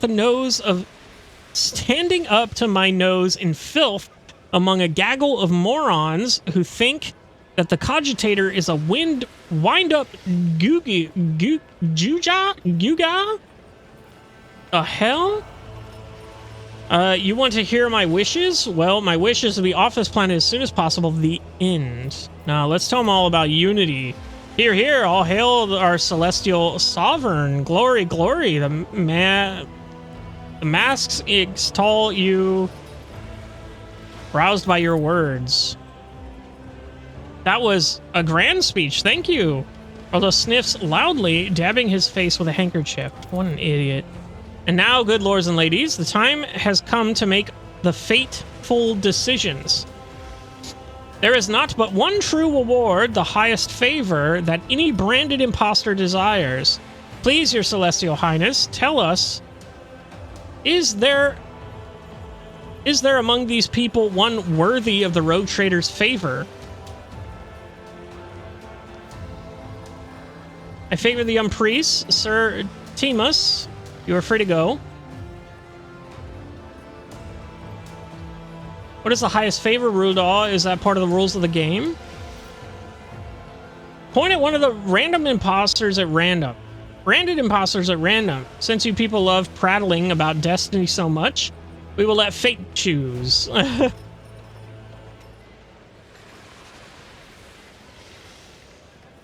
Oh, I guess he actually is a noble? And that girl was lying? Maybe the young guy is Rabble. I don't know, man. I'm gonna set him free, I guess. Thank you, the solicitor gives you a curt nod, then turns with confidence and heads towards the castle. What the hell was that laughter? You hear venomous laughter from among the crowd and recognize Bluff's voice. As the square drowns in the clamor and applause of gawkers who were spectating the game, you look around for the court full, but cannot spot him anywhere. Such is His Celestial Highness's brilliant decision, which for some may have been fateful indeed. And finally, the hour you have all been waiting for. The concluding part of our conclusion. The great feast. The crowd's patience has worn thin, filling his lungs. The governor shouts out, Xeria's dinner is served. What the fuck?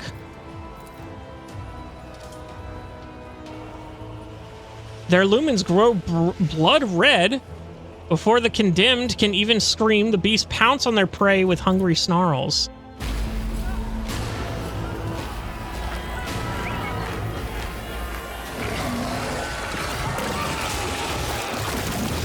Have I been branded? He tricks me. Gotta stop! I'm the master. Maeve, help! Maeve, what? I'm sorry.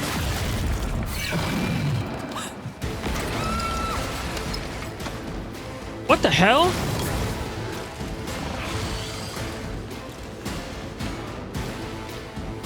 Okay. Start the battle? Why do you have a skull over your head?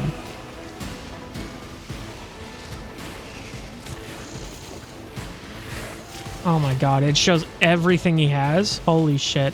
Anyway. He doesn't have any debuffs on him. I don't know why he has a skull over his head, but... Oh, he must be, like, priority target or something like that? And why did... I guess he was branded by someone, and so these guys are just... trained to kill the branded? That's insane. Anyway, I think I'm going to take a attack of opportunity here to get away. Well, actually,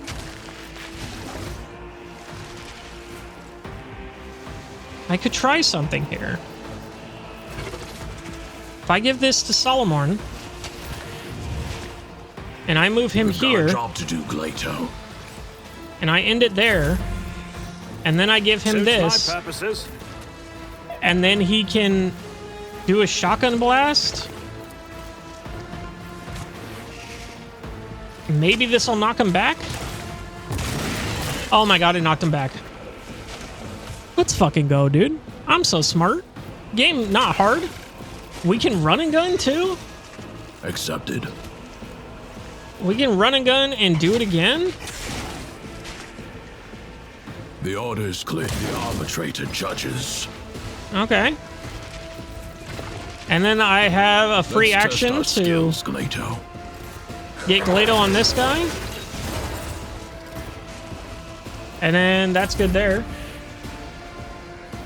Now I can take a sniper shot, at least, and I can move freely. I think I will go there, and then take a sniper shot here. Ooh, 20% to hit. Cabela. Nah, I think we just take this. Yeah. Never wavered in the face of adversity. Boom. 20. Now we can set this up here. Because it seems like they're all going to move before your let moves. Or after you let, so before everyone else. I can give take aim to her. I can give this here to us. Or do I want this? I think I want this. Because what does this do? Over penetration and critical hit chance. Yeah, and then this I can put here for these two, just because. I don't think it's going to help, but it's cover efficiency and dodge reduction. So. Might be good for the dodge reduction. We'll see. I can put this on someone here. I'll put that on Abelard. Suits my purposes. Okay. Your let. You definitely need that. Piercing shot. 95 there. 95 there. 95 there. 95 there. She does a fuck ton of damage with that piercing shot. But also, I have a chance of hitting my allies there. So I think I'm going to hit this guy back here. If it serves your cause, fortune favors the swift. And then I think I take this shot on one of them. On this one. If I must. Open your Oh, eyes, damn it. I thought I'll open mine. that one wasn't going to do over penetration, but okay. And then we'll put this on you. I am not your Xenos pet monkey. Ferocious roar. Glato stops him in his tracks. Doesn't matter, because he's still... Oh my god. You will pay an even greater price. Ferocity. Caught by the web.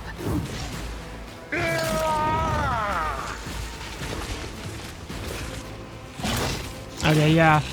The two snipers are going to have a terrible time, I think.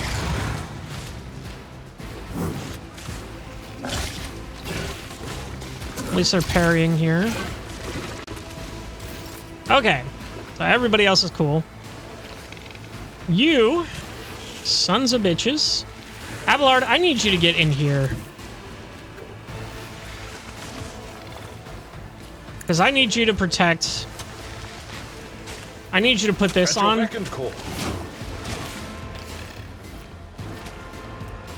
And then we'll Reckless Strike. It will be done. Then we'll hit him. It would hit everyone in the vicinity. I can't just hit these two. So let's pick a target here. This one has higher potential damage. Indeed. Gray hair. 47 is good. But he parried the strike here. So I can do this and do a free action, but I think I'm just going to do these two. I'm going to endure. And then I'm going to do my duty. Give everyone some movement here. I think I will take this opportunity attack over here. Oh, not there. There. We'll see if this... Oh, he doesn't take opportunity attacks. Is he stunned? No effects. Oh, damage over time. Oh, okay, here. Armor piercing, apprehended, swift justice, rear, static charge. I don't remember doing that. Abelard, huh? Okay. Okay. I guess he just doesn't do attacks of opportunity there. I think Solomon can probably get over here and hit a shotgun blast that way and keep Abelard out of it. You can even potentially go here and do it. Formation. I think that's fine. Let's get you more out of here. Get you more down here. Designated position. And chill there.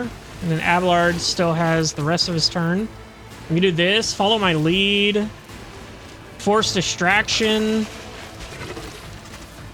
Get off me.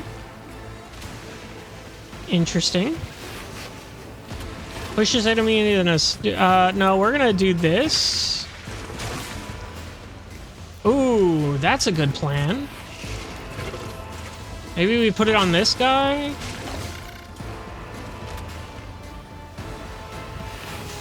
Wait, what does this do? Why am I targeting an ally?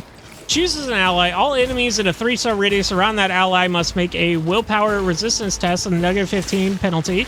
And then on a failed test, they become their priority target. Regardless of the willpower resistance test results, the chosen ally does not provoke opportunity attacks from these enemies.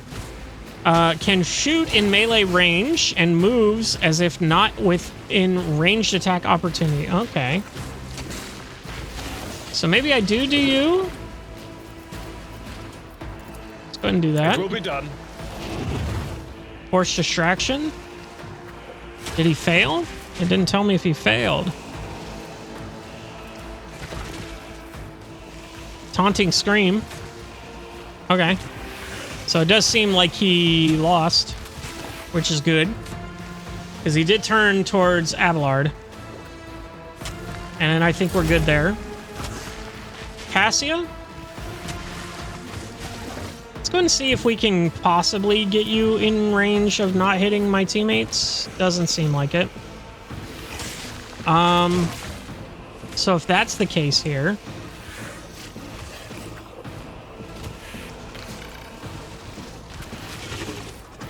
If that's the case here, let's give Cabela this. And then she can do this. She can do a harsh shove, but I don't think she will. Fuck. That was worthless. Okay, that sucks. This does 23 to 50. What's he looking at? 297, 304, 214. Yeah, let's just kill the one that's not looking good right now, and then we'll put him as a priority target. Not a servitor. And then we'll give this to Cabela. Isn't this a job for the serfs? Okay.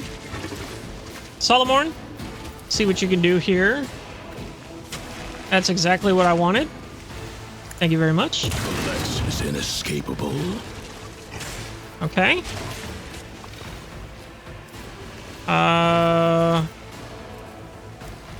We can't apprehend. Unavailable reason.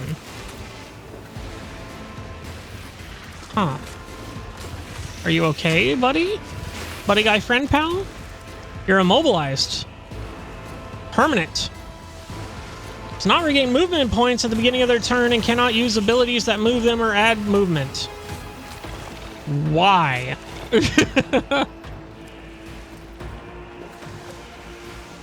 Battle mode terror. Hits an apprehended enemy or an enemy adjacent to a protected ally. They gain +1 to its key characteristics last until the end of the Why is he permanently not able to move?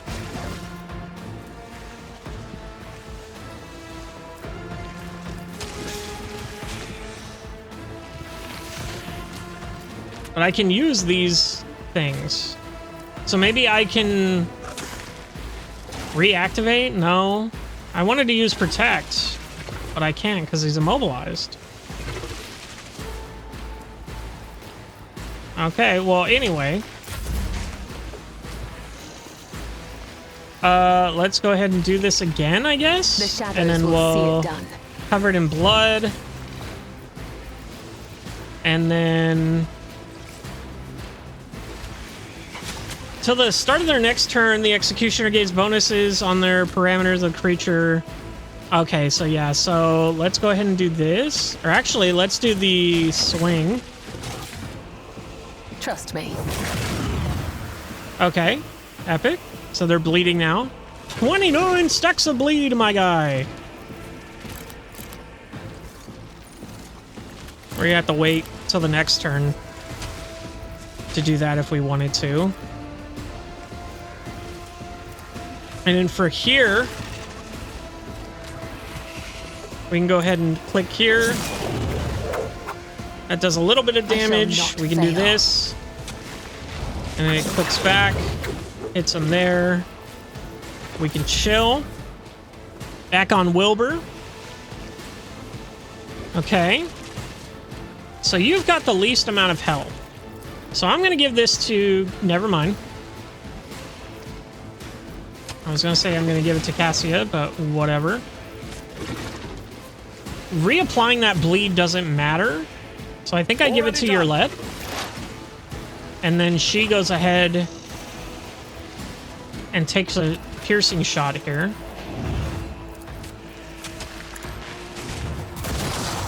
Nine damage is fucking crazy. I forgot it's... Yeah, 60% of the bounty hunter's usual damage. And that was free for some reason. Okay. So I already have in my sights, so let's put it on him, actually. Well, it looks like it's on both of them, but who knows? I'll give voice command to Abelard. His 109 health is crazy. We can move the battle things around. So, let's go ahead and move the back one back here. Not a problem for me. Moves that one there. Oh, I can only move one.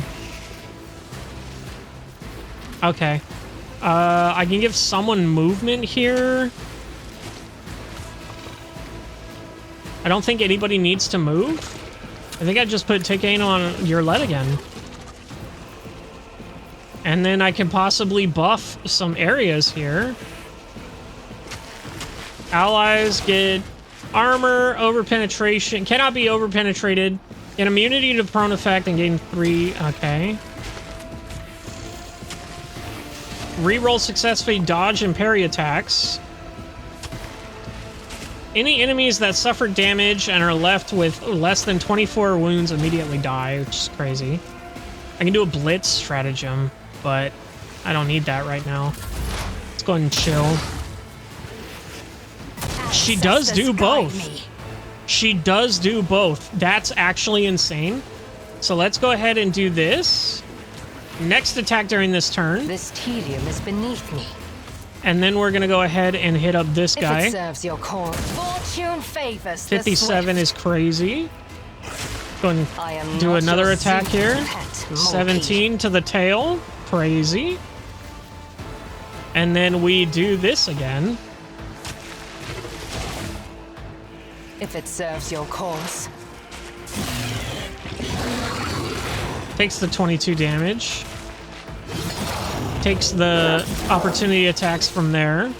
Is going for me. I parried it. That's crazy. That's insane. Didn't know that could happen, honestly. There is only death. Okay. Yours or mine. It died. Ha! Let your soul be purged. Hell yeah, dude. That was a really good not our turn. If I do say so myself, I say so.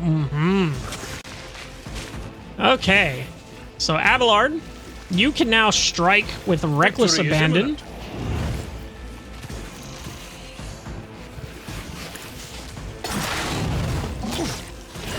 Parried it. Epic. We still do have this rockcrete wall.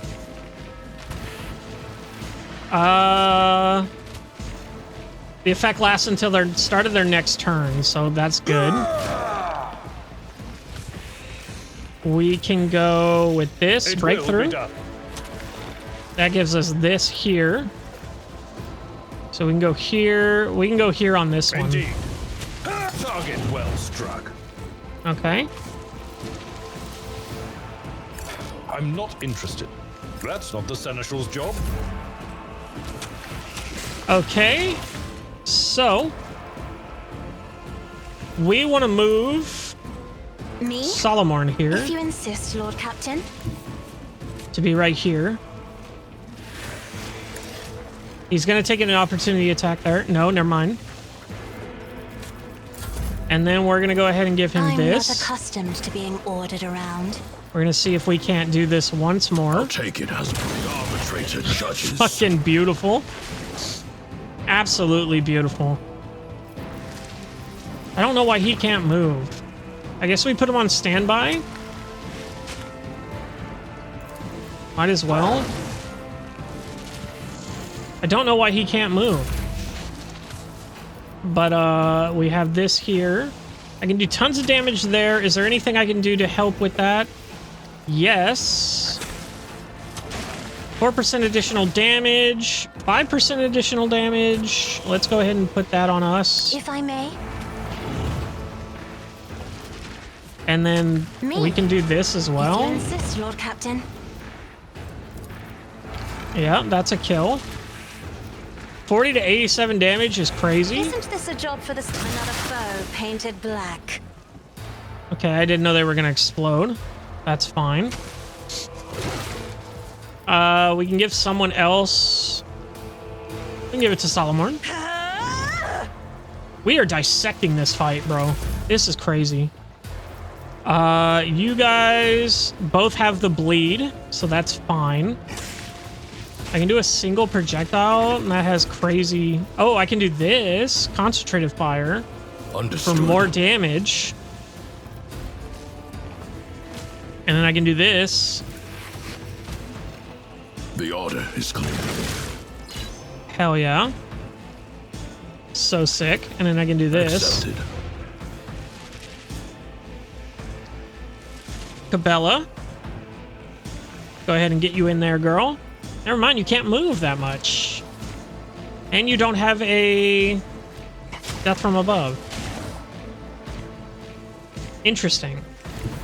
I bring mercy and retribution. I don't know why she has such little movement. Well, if that's the case,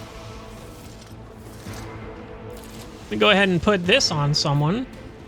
Oh, this could possibly over-penetrate. Holy shit, we did it. How much toxic did that put on them? They're bleeding. It didn't do any toxic damage?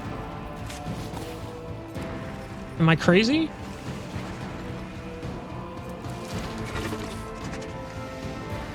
What the fuck? Toxic shot.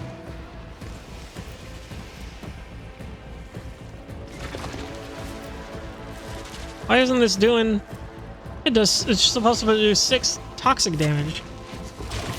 I guess that's not... It doesn't put the toxic effect on it, but that's retarded. That was the whole point of me doing that. Anyway. Plato still can't move for some reason. Let's go ahead and get her in there. Purposes. She can move in. I don't know why you got that status effect. Anyway. Let's go ahead and give this to Cassia while she still has all the... Too far? Nothing I can't do. Not too far for voice of command. Lamau. And then she's got a fuck ton of damage she can do. I'm not accustomed to being ordered around. Yeah. And then we can do this. Me? If you insist, Lord Captain. And whoever kills him gets the advantage here. We can do very little damage. Or we can do something else here. I can give take aim to your let. I guess I can move a stratagem. Suits my purposes.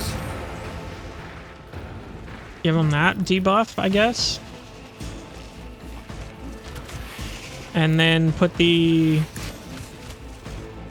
kill zone stratagem on there. Your let. Go ahead and armor up. I understand your intent. And then kill him. This tedium is beneath. I will not die in dishonor.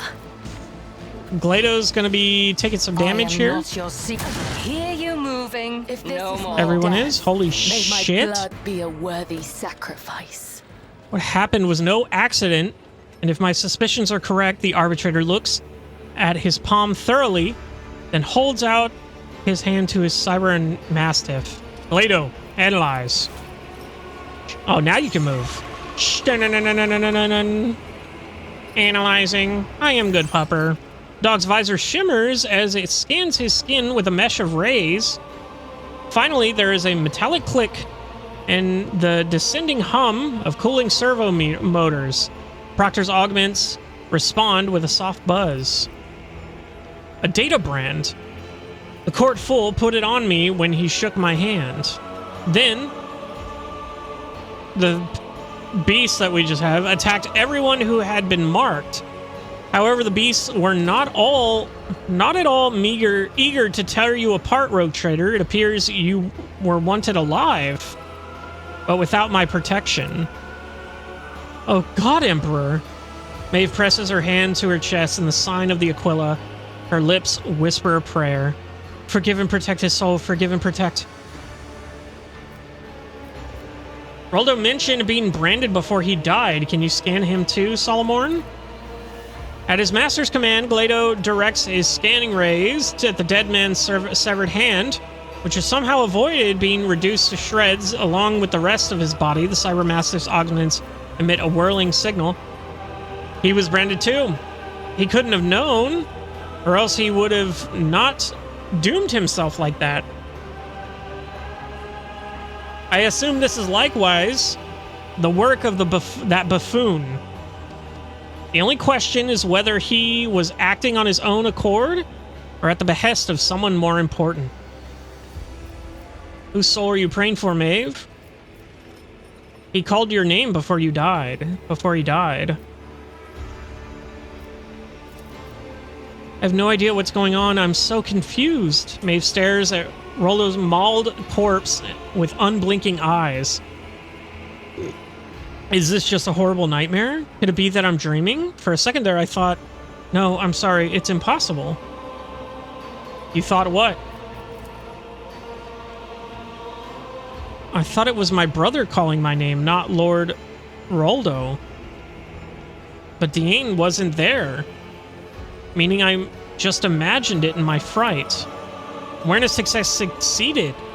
You think back to Roldo's NASA moments. It is hard to tell for certain, but it really did seem as though his voice had changed. And it sounded younger and less strained. As if he had cast off a mask. Whose soul are you praying for, Maeve? My brother's, my lord. I had a feeling he wasn't acting himself lately. If I'd have known he had fallen in with scoundrels, I would have found them and strangled them with my own hands. What reason could your brother have done with the arbitrator's blood on his hands. It's a mystery to me too, my celestial lord. I think about it and I can't even imagine why, but lately it's like he's not himself. He's muttering these awful rhymes about blood and fate, and it's like he's waiting for something, but I just can't understand what. So who's to be considered governor now? If only I knew, my lord, celestial lord. If only I knew. May his glistening eyes are full of shock. Are you actually shocked, or is this part of the act as well? How do I know I can trust you? I swear by the Emperor himself, I am unblemished before you in the spirit and thought.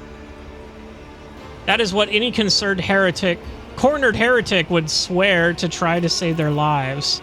But I really had nothing to do with any of it, my lord. All I was told to do was entertain our celestial guests and chaperone them to the castle for talks. And instead, there's just gore and death everywhere.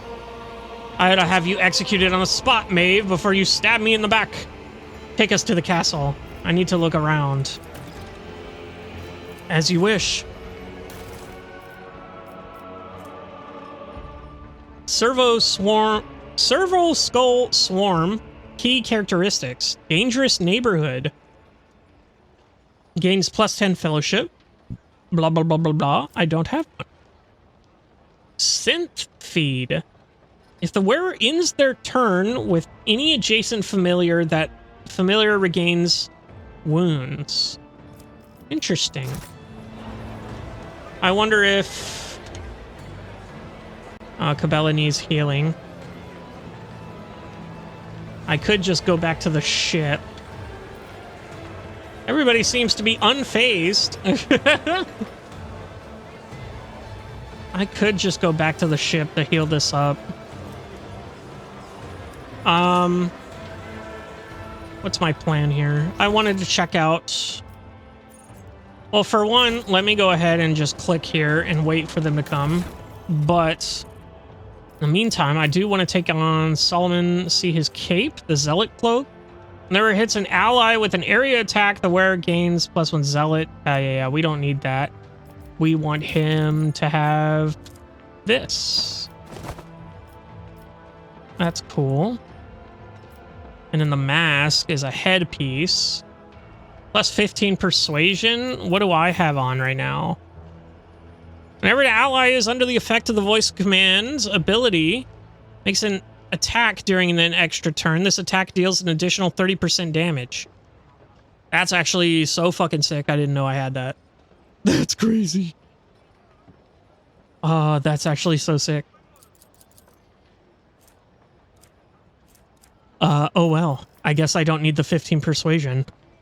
So, and nobody else really has a psi rating but Cassia. I guess I give it to her. To bump up her psi rating, I guess. I don't even know. Does it even say where her psi rating is? That's her resolve. Skills, weapons. This thing sucks. Do I not have anything better than this? Enemies targeted by the navigator's powers suffer a -5 penalty to all their characteristics until the end of the navigator's next turn. This penalty stacks and is prolonged until the navigator's next turn every time it stacks. Castigating. +5 willpower, +5 perception. Do I have anything better than that staff-wise? Let me see. Let me go down here. There is this staff here, but it requires biomancy. Which I guess we could technically teach her, right? At some point. It's 10 to 13. But I mean, do I really need Siphon Life? I really haven't had a need for it. Let's see here. This is the telepathy. Vision of Death. Staff of the Mind Sight. I mean, it's crazy, but... Actually, where's the... Ah, there it is. The pyromancy one I was thinking about. Inferno, though. I mean, honestly, this Staff of House Orcelio is so fucking good, it doesn't even matter. This one, I need Sanctioned Psyker, Unsanctioned Psyker, or Psychic Awakening. Charge Staff, that's the one that Adira had, I believe. Oh, there's this. Telepath Staff, another one. Interesting. Okay, well, anyway. Yeah, we're just gonna go ahead and... searching. Hold up. What was that? Goods. Thank you. Now you can go all the way back here. So we're gonna wait. Jeez. This whole level has been an entire clusterfuck. And not even in a fun way. It's just been like one fuck up after another from these people. And quite annoying. Not in a gameplay perspective, but definitely in a in a perspective of I kind of just generally hate these people. But we're going to continue on here. As soon as this loads, there it is. Okay, so next time I think I'm going to call it here. But next time, I think I'm going to talk to her, take us to the castle. And then we'll be good as right as rain. Everybody got Wilbur's back. Look at that. Everybody's watching Wilbur's back. Ain't nobody gonna touch this man. What is this buff he has? The glory so far. Oh, okay, that was the one for... Yeah, increases characteristic fellowship until the end of the mission on Thessera. Okay, well that's good. Alright, well... More clusterfuck next time on Thessera. I just came here to get a tithe. Like, oh my god, Jesus Christ. I can't believe this. I'll see you in the next one.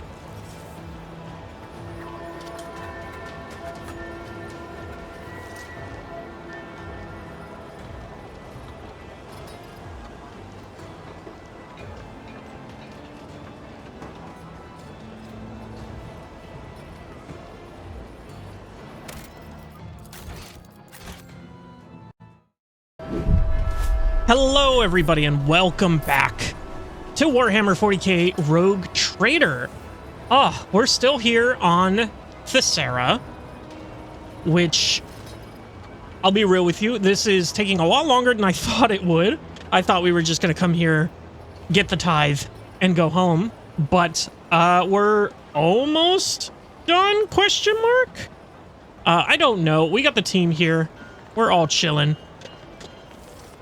We got Maeve here, who's going to be taking us to the castle right now. I hear and obey, my celestial lord. Epic, thank you. This is exactly where I thought it was. Please, Maeve breaks off as Solomorn walks by, brushing past her with his shoulder before examining the elevator with a fault-finding eye. Not daring to speak again, the young lady makes a gesture of invitation and steps onto the platform herself. No sooner have you stepped into the elevator than a short metallic clang comes from somewhere above you. Epic. Sick, so it's just me and Solomorn. Those people straight up got murked. Holy hell. That was crazy. And now, it's just us gals and a dog. I would have gotten away with it too if it wasn't for your meddling pup. Oh, well, look at this. This is very heretical. Thank you. Very cool. Y'all are having a gay old fun time up here, huh? Well, look at you, Bluff. Your sister is not pleased with you. I hope you enjoyed my bloodthirsty menagerie. You instantly recognize the spiteful voice and the cocky smirk of the fool's mask. The arm that was mauled by the Cyber Mastiff at their first meeting hangs limply. He has not even bothered to bandage it. There's a gunshot wound in his shoulder, surrounded by singed threads. His garish outfit is soaked with blood. You wounded the court fool at the trial. Still acting the buffoon? Where did Glado go? Did he just run off over here? Am I crazy? That dude just straight up left. He's just like, nah, I'm out. I'm about to head out. Still acting the buffoon? Some people never learn. Solomorn gestures behind his back to the Cybermassive, sending him off in a circuit along the wall. Yep. Okay, he did send him off. A pulsing light draws your attention. Against the far wall, an old man stands behind an ominous-looking altar. The heavily augmented man stares in wonder at the flashes of blue light snaking through the veins of Thessertium in the floor and walls.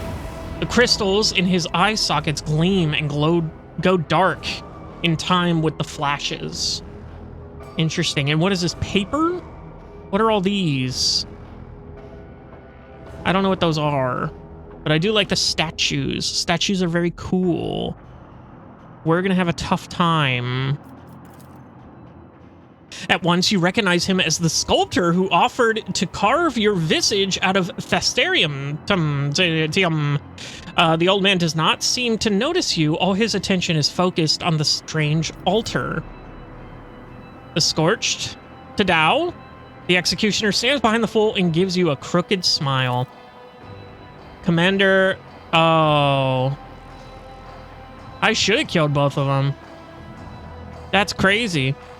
Nearby, Lucra, the fortress commander, keeps a sullen vigil. His hand never leaves the handle of his weapon. Perhaps you should start by explaining what all this is. Bodyguards for a private conversation? Isn't that a bit much? The governor's dead. What is it you're doing? Sorry. What's also about? Now, why so tense? I simply grew tired of you forever wandering about with your retinue. Never a chance for a quiet word face to face. Yet I see your fearsome guardian has managed to find his way here as well. The fool sneers as he nods towards the arbitrator. And do pardon the less than gentle reception. These rain-worn mechanisms never fail to disappoint. Creaking one moment, failing the next. The governor's dead. Was it your doing? Don't be ridiculous. I couldn't swallow a man whole even if I wanted to. Buff throws up his arms in an exaggerated fashion. The dogs, you fool. You unleashed it on the governor. Don't try to deny it. It seems humor is not part of the vocabulary of the Emperor's servants. But truth should be. You see, the governor was a fraud, a fake, not worth crying over. The true governor of Thessera stands before you, esteemed guests. Dane, come on, don't say things like that. It's not right. It's... Shut up, you idiot! You can't even do as you're told. The fool tosses a look of utter contempt at Maeve. Take the mask off. I want to see who I'm speaking to. Wrapping his hands around the mask, Bluff begins to slowly pull it away from his face, squirming and sobbing theatrically. Suddenly, the moans turn to gurgling laughter, and the fool removes his hands from the mask. A jest! You'll have time to examine this face very thoroughly. What was it that Maeve should have done, Bluff? Bring you here, to the altar of change, and not ask questions. So simple, but she couldn't even manage that. And I, according to your plan, was supposed to die. Solomon raises the palm of his hands that holds the invisible mark of the data brand. Exactly. I don't need you. But don't worry. I've planned for this as well. Tavrisk? Are you ready? Is that the... Oh, look. It's Glado. He's going for a sneak attack. My boy. Is that the... Traverisk, is that the sculptor? Left smirks, clearly enjoying his imaginary power. Or is it real? Solomon turns slightly away from the fool and makes a series of furtive hand gesture signals, telling you to stall while the Cybermastiff gets into position. He looks pretty in position, honestly. Ah, yes, that's right. He is standing at that altar that I didn't get a good look at. But damn, did it look crazy for the second I did. The preparations are complete, my lord. Barely able to take his eye off the dark altar, the sculptor hobbles toward the edge of the balcony. This area is not your home world, is it? If you're the real governor, why bother masquerading as the fool? I suppose the irregularities with the tithe were part of your plan too? Your scribe, Gregorius Fault, left some intriguing notes behind. In them, he appears to be describing the switching of bodies? Is that part of your plan? What is the Altar of Change? Okay, so it's not your homeworld, right? I see you've already found me out, eh? That's right. I was born and raised on Edix, the greatest world of all the Imperium. I'll never forget that mix of plasteel and ferrocrete, the glitter of proud spires, and the eternal humility of my appointment. Why were you sent here? To serve the Imperium faithfully and honestly. Why else? Our all-knowing administratum believes if the feudal throne is occupied by someone with an intelligence level higher than a Grox, a golden shove for all my diligent service on edicts. I packed my bags and came here to govern these backwater. What a joke. If you're the real governor, why bother being the fool? It is simple. Who would ever take a poor, pitiful jester seriously? Who would ever spare him a glance? Beneath this fool's cap, my hands were free, and I could devote myself entirely to preparing for our grand finale, and to conceal the tracks of my little mischief. I found a replacement. Roldo wanted to play at power, and I graciously let him. Shame he didn't rule for long. Luff's jeering laughter carries out no hint of pity. And all of it for this one day, this exact moment. The elation in his voice sounds almost maniacal. The arbitrator gives you a subtle nod. The Cybermastiff is close enough for a decisive lunge. Draw your weapon. So were the tithe irregularities part of your plan? Oh, yes.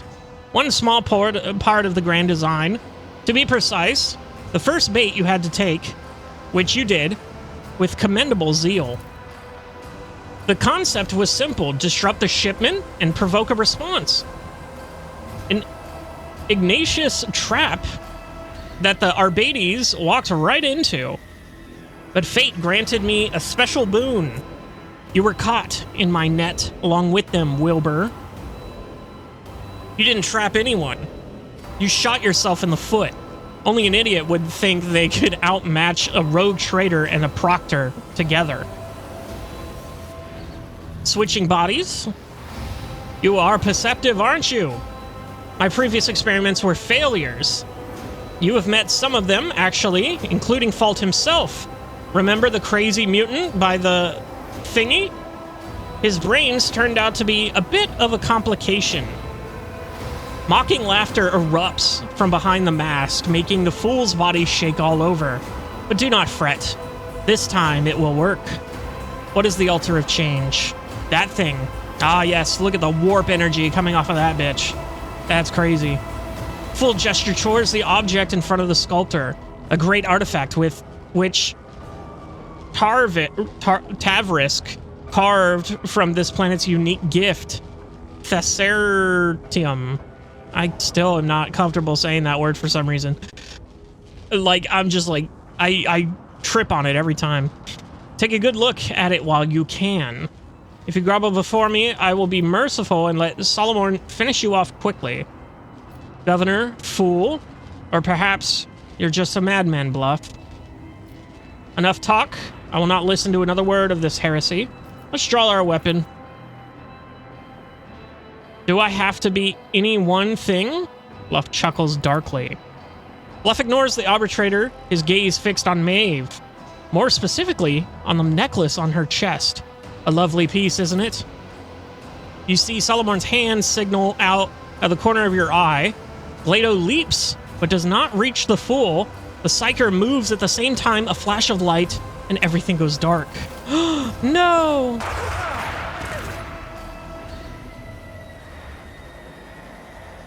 Glato, no! No, us! Oh, shit! Oh, no! Wait, where's my boy? Where's Solomon, my boy? Where'd you take him? Where'd he be? I see Glato. He is sleepy. Anyway. You're surrounded by the smell of old rust. The darkness reluctantly retreats. The pain comes first, throbbing in your head, then the metallic taste in your mouth, and finally, the feel of the hard floor chafing your stinging cheek. Look around. You see Bluff through the bars of the cage. The mocking smile on his sinister mask seems to grow even broader. Or is it a trick of the light? Maeve, as white as a sheet, with a dark abrasion on her face, weeps quietly as she stands stock still beside the fool. I don't see her. She's back there. You liar. Oh, and there's Solomon. I barely saw him with the green glow. There are markings on the floor at your feet, a crooked circle bordered by unholy symbols. Bluff is standing at the center of an identical circle. You hear a quiet, measured scraping sound and an old man's muttering coming from the depths of the hall. The few words you manage to catch sound nothing like Gothic. Rogue Trader, can you hear me? You turn to the voice. Solomon is trapped in one side of the cells, in one of the side cells. Apart from a bleeding bruise on his forehead, he appears unharmed.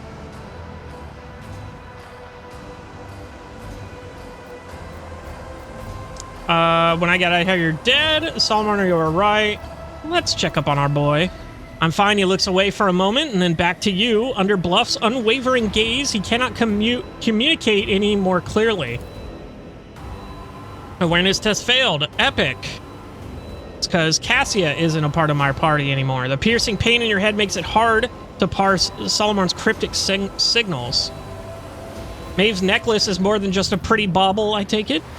Much more, you see. With the right knowledge, the right tools, and some complex rituals, people can transform a simple, dirty blue pebble from the depths of Thessera into something truly special.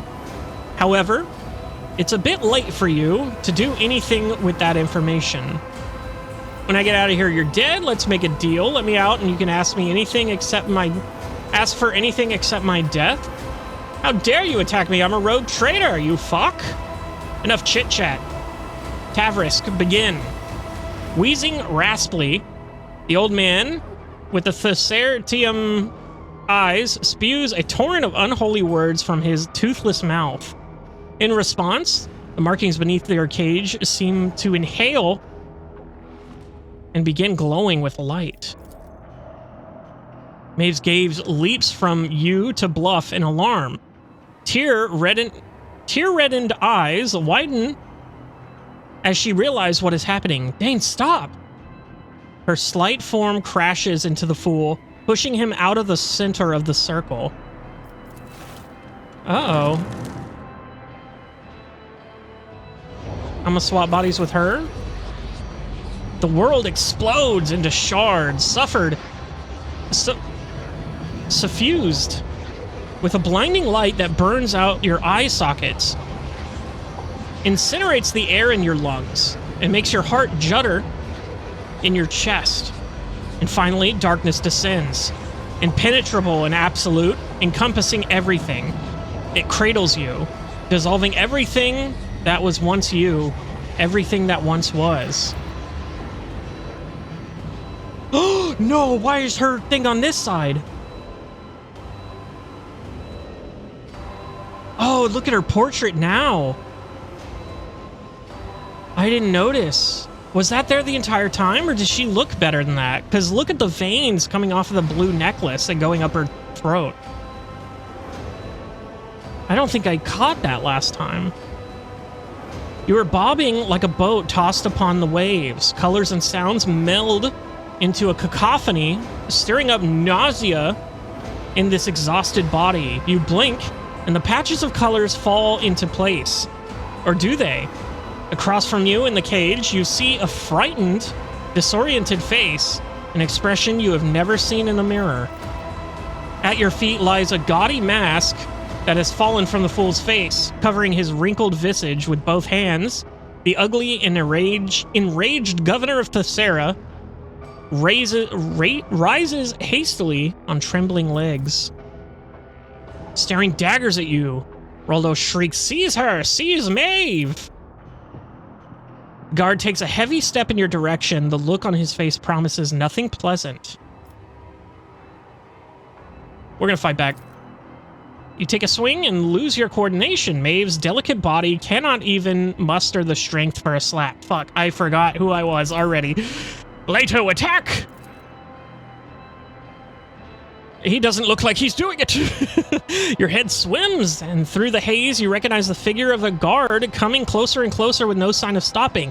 Your gaze sweeps over the room, searching for a way out, for a solution, until somewhere at the periphery of your vision, you notice a streak of scarlet. It is the Cybermassive's visor lighting up, giving you a chance to run. Find out what's going on. Run, run, run as fast as you can. You can't catch me. I'm a little girl.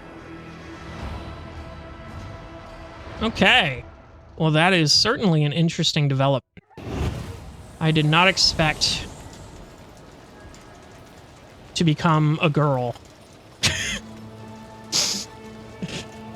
I don't know why I got reminded of that freaking. There's a like a TikTok video of this guy that's being, he just like got his anesthesia from like, because he was going into surgery and they were just messing with him and they're like, okay, all right, we administered the anesthesia. You're gonna go to sleep now, and you're going to sleep for your sex change surgery. And he's just like, what? Ew. What? Oh, and he's just like, no, don't do that. What are you talking about? And you're like, it's okay. You'll wake up a woman. It's so funny. Your mind is a loose shard, cast into nothing, out into nothing, screaming in the voices of thousands of lives. Are they your lives, or do they belong to another? The blood cracks, branches out. The blood cracks, branch out, biting into every scrap of disjointed thought, ravaging, hungering to shatter what little of your own self remains.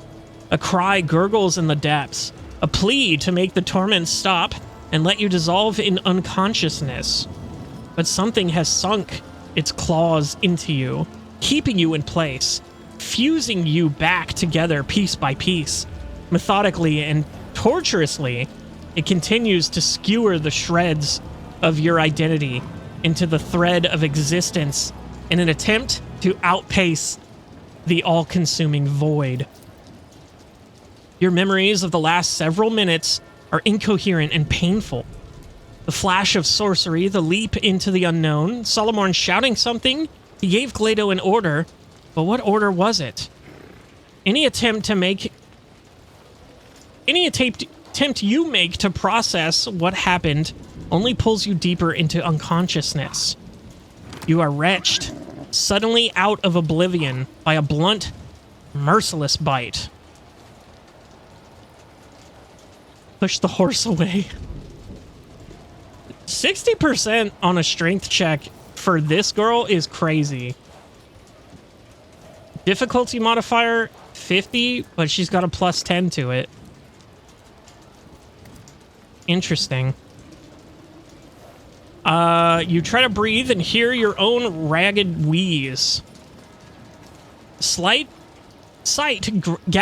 gradually returns to you, and an angry horse's head emerges from the mist. You are back. You are alive. Push the horse. Failed. You try to shove the horse's head away, but your hand veers off. Your palms feel nothing,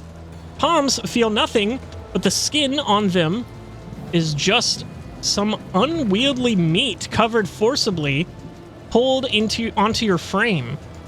Your hands curl up of your own accord. Shout? Your shout is as thin as a death cry and unbearably shrill. Still, it is just strong enough to make the creature stop trying to bite you and back off. That's exactly what I wanted. Agility, it's 60% again. Memories that are not your own tear into your mind, replacing your thoughts. It occurs to you that someone else used to scare all the monsters away, a big brother so funny and always smiling. With some effort, you manage to force his gentle face out of your mind, out of your head. Roll to the side. Failed again. Your attempt at twisting your body around only ends in a racking pain shooting through your back. The most you can achieve is a lurch upward, accompanied by a piercing crunch somewhere in your spine. Focus your gaze. Slowly, your eyes begin to put together a sordid image. Everything around you is brown and disgusting. Hay, wood, blood, dirt, horse. The trapdoor you jumped down has led you to a stable. A stable is a place for peasants, non-sovereigns, not sovereigns. But somehow, your body remembers the sense of poverty. Your consciousness expands heavily, like sick lungs. You remember a large basket bundles of food clutched in your hands, and the grateful smiles of the hungry. Damn, we're already exploring her body, bro. You know, Your hand finds something on your chest. Titties! Something so cold it burns your fingers. Titties! Just kidding. For a moment, you think that it is real you, the shard of your will lost in the flow. But it turns out to be nothing more than the necklace. As you look at it, the crystal stares back at you with its still blue eyes. The fool's wrinkled face suddenly emerges from the reflection, and his gloating voice seems to hang on the edge of your awareness. This body remembers pain and electrified air. Something bad. Rise to your feet. You sway as if from sickness, all your limbs feeling impossibly fragile. Scrawny legs, frail arms, these do not belong to you. This is not a costume. This is a costume, and it is not yours. It does not fit your status. It is the wrong size, and it still carries greasy traces of its former owner inside. You are overcome with the urge to tear off your own flesh and throw it away like a worn glove. Ah, it's a good thing it's a good thing I didn't.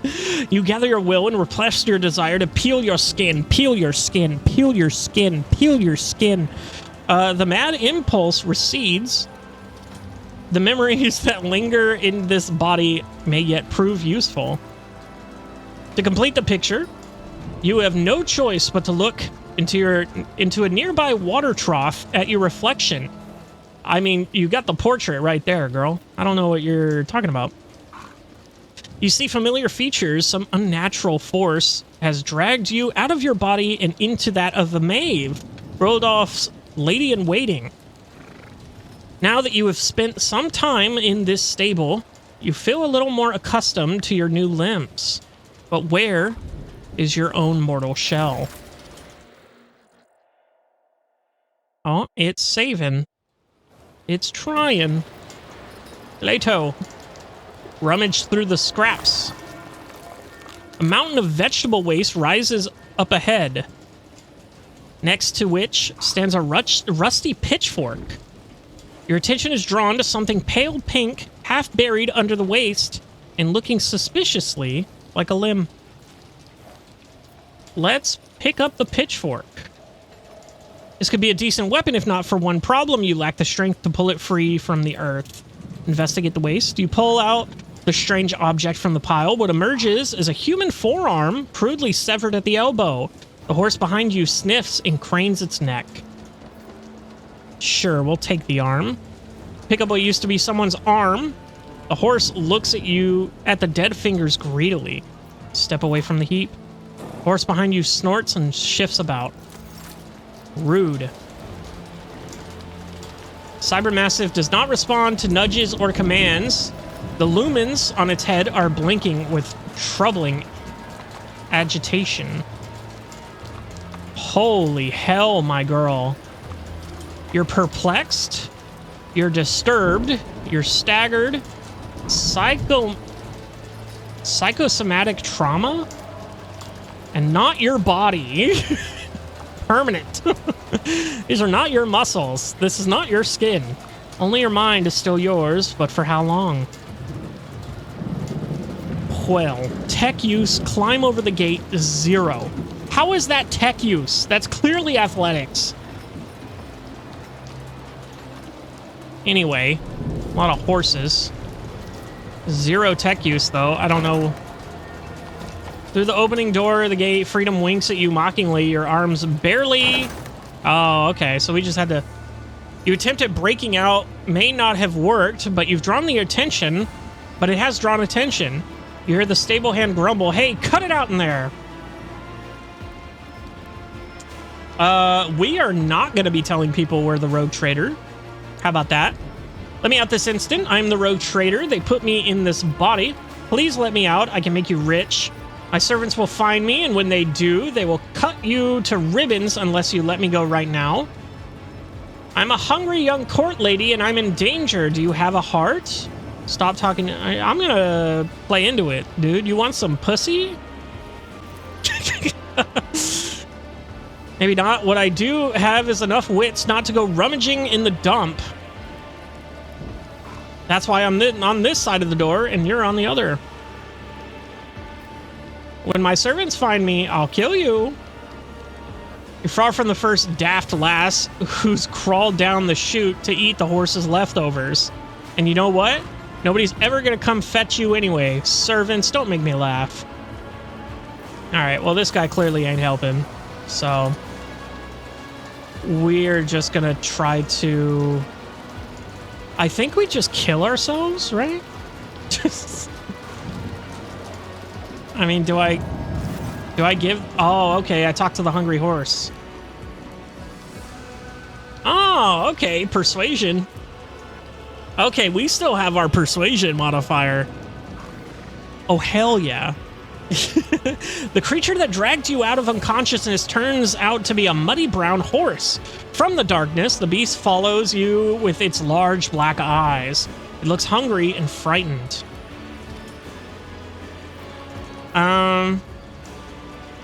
Well, let's try to examine the horse. Succeeded. Okay. The horse snorts and shows you its large teeth. It is unclear what this creature usually feeds on, but right now it would happily munch on your fingers. Well, it's a good thing we have that corpse. Let's look around the stable. The horse must have smashed through the stall to reach you. You immediately note the empty trough and the fetid pile of vegetable tops under your feet. For a moment, the approach to the rotted waste is blocked by an iron fence. The horse whinnies restlessly as it casts its eye towards the barrier.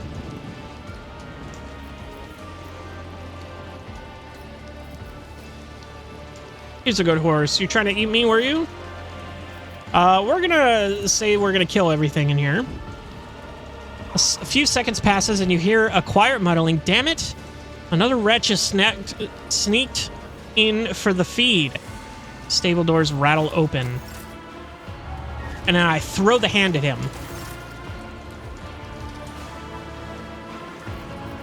Shit.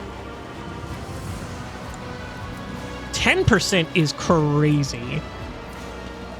The sight of the stable hand standing in the doorway portends nothing good for you. The man's face is savage, and glinting in his hand is a meat cleaver. You let the horse loose. You let the horse loose, you little wretch? Winch? I'll skin you alive. I guess we try at least. Failed. Epic. See a new reflection in the blade of the cleaver? There's no way out. At least this foray into this life of Thessarian peasant was a short one. An abrupt metallic clang rattles the stable. Something very heavy is coming your way at terrifying speed.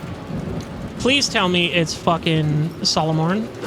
Oh no, it's the dog. He just killed him. Good boy, Glato. The cleaver, raised to strike for a strike, falls from the man's hands as he screams.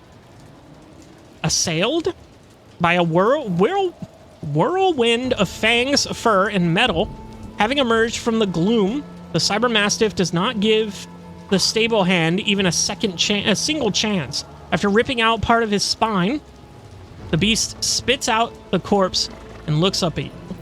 Good boy, Glato. You notice a dent in one of the Cyber Mastiff's implants. He's taken a beating. It's hard to say whether he received this injury at the time of your capture or during his escape from the castle. Glato stares at you for a while, then barks and turns to scan the area. He is clearly waiting for orders. Logic text found. Epic. I'm so stupid. I have people for this, you know? Usually I have people for this. The Cybermaster listened over to Arbades' master, but now Glato is here. He has followed you through the trap door, which must mean that his master is dead? No, I think he just gave permission. Like he transferred ownership, right? Something like that. Let me take a drink. It's a lot of reading. All right. Well, we're free. Free to do what we please. This place is definitely warp enthused. Oh, shit. Well, hopefully there's a lot of persuasion checks because I'm gonna need them. Local inhabitants coming down the slope look hostile in the extreme. The vilest of them is missing an eye, but he makes sure to keep his remaining one fixed on you. Hey, Boppet. Where'd you get that dress? You know my bride-to-be would love to wear a dress like that on her wedding day. Would you lend it to her? The one-eyed bandit glances at your dirty yet expensive clothes. Something tells you that these people would gladly peel that dress off you, right along with your skin. Please let me through. I'm just a poor girl. I don't have anything. How is that persuasive at all? We're gonna do it. Something resembling sympathy flickers in the man's lone eye. Fine, pretty. We're all in the same boat down here. My bride-to-be will make do without your dress. Go. Bandits let you pass, having seemingly lost all interest in you. Well, shit, that was easy. That's crazy. Rabble. Rabble. We've got a doggy dude there. Wheel similar to bullshit. Rabble. Oh, it's this bitch. Stay safe, dearest. And say great thanks to his graciousness for me. I'll never forget his good heart. Oh, I'm glad she made it out. Because she definitely would have died. And I'm glad I didn't kill her. Bloated mutant. Well, we're going up this way. There's a Glato spot there. Lado, do something about this wench. Yes, epic. Uh-oh. You stupid girl. What if that fell on someone's head? Flap your powdered face. We spent the whole day hooking that thing up. Now we've got to go over it all over again. Get out of here before you break anything else. Yeah, okay. Let me go, let me go, let me go, let me go, let me go, let me go, let me go, let me go. Thank you. All right. Gaunt servant. So we got this here.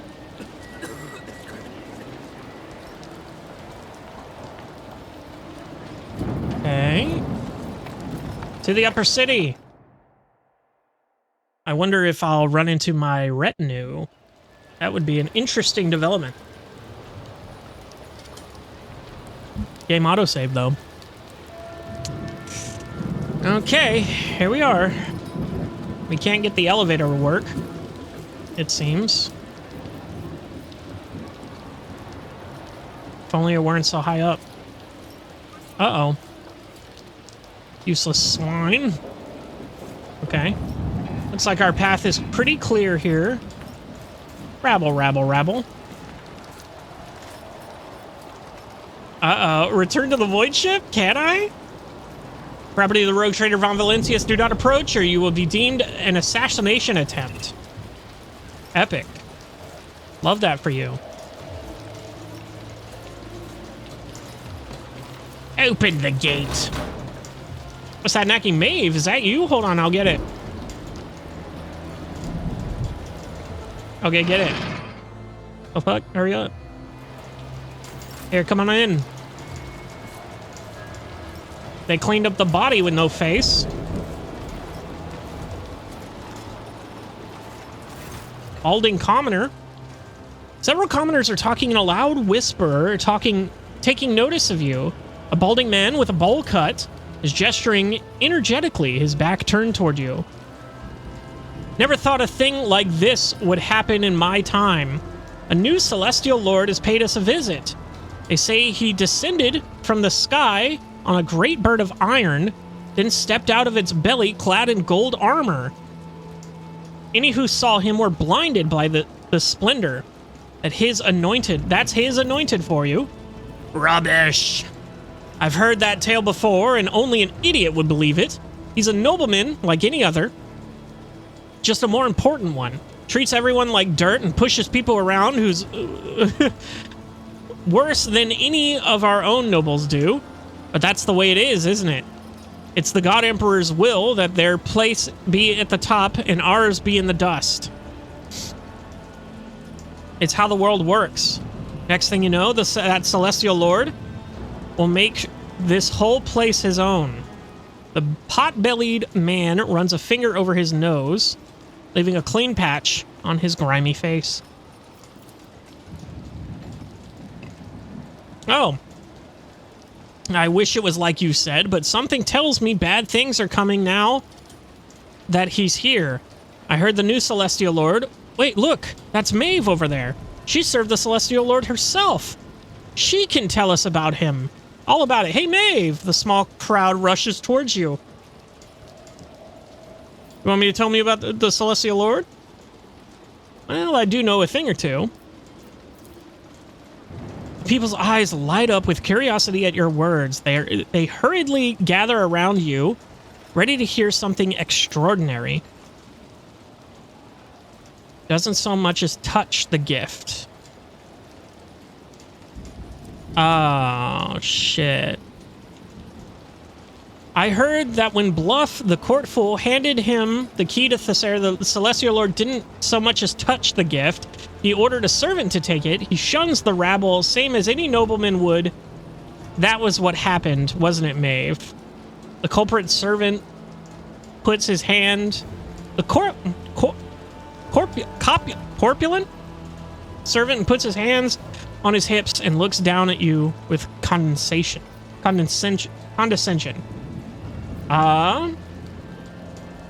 Hey, isn't that the Celestial Lord over there? It's true, I've had nothing to add. Well, it may have been. However, that's when his servant pulled out a big bag of thrones and showered the poor with them wherever Celestial Lord went. Haven't you heard? Well, almost. The governor's gift wasn't to his liking. Roldo was punished severely for it.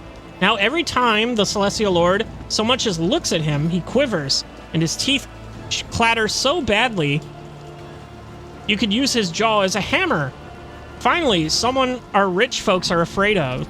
Let's tell them we fucking gave them a bunch of bullshit. People exchange whispers, nodding vigorously at each other. Every now and then, you catch a rapt glance in your direction. I told you he's not just any Celestial Lord, but one of the God Emperor's anointed, a benefactor. Servants elbow each other, elbows the other, bidding them be silent.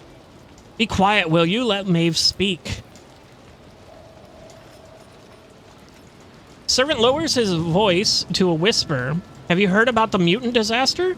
Everyone wanted to blame the commander or the executioner, but the Celestial Lord interfered and was merciful. He spared both the executioner and the fortress commander. It was like I'm telling it, wasn't it, Maeve? It's just as you said.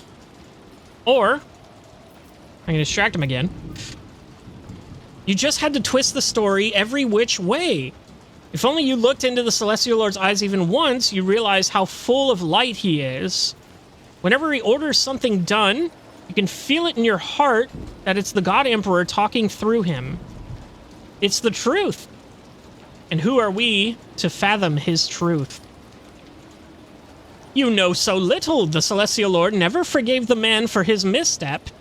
He had his family brought before him and tortured them at length. He laughed throughout the entire ordeal with a voice so sinister, even the rats in the corners died of sheer horror. Should I just leave this as is, or do I persuade him? I kind of want to do the persuade check just to get it, but you just had to twist the story every which way. I guess we can, yeah, do that. The three nudge each other in the side, nodding towards you. The details have clearly impressed them. Celestial Lord is honorable and righteous. Naysayers envy him, so they want to drag his name through the mud.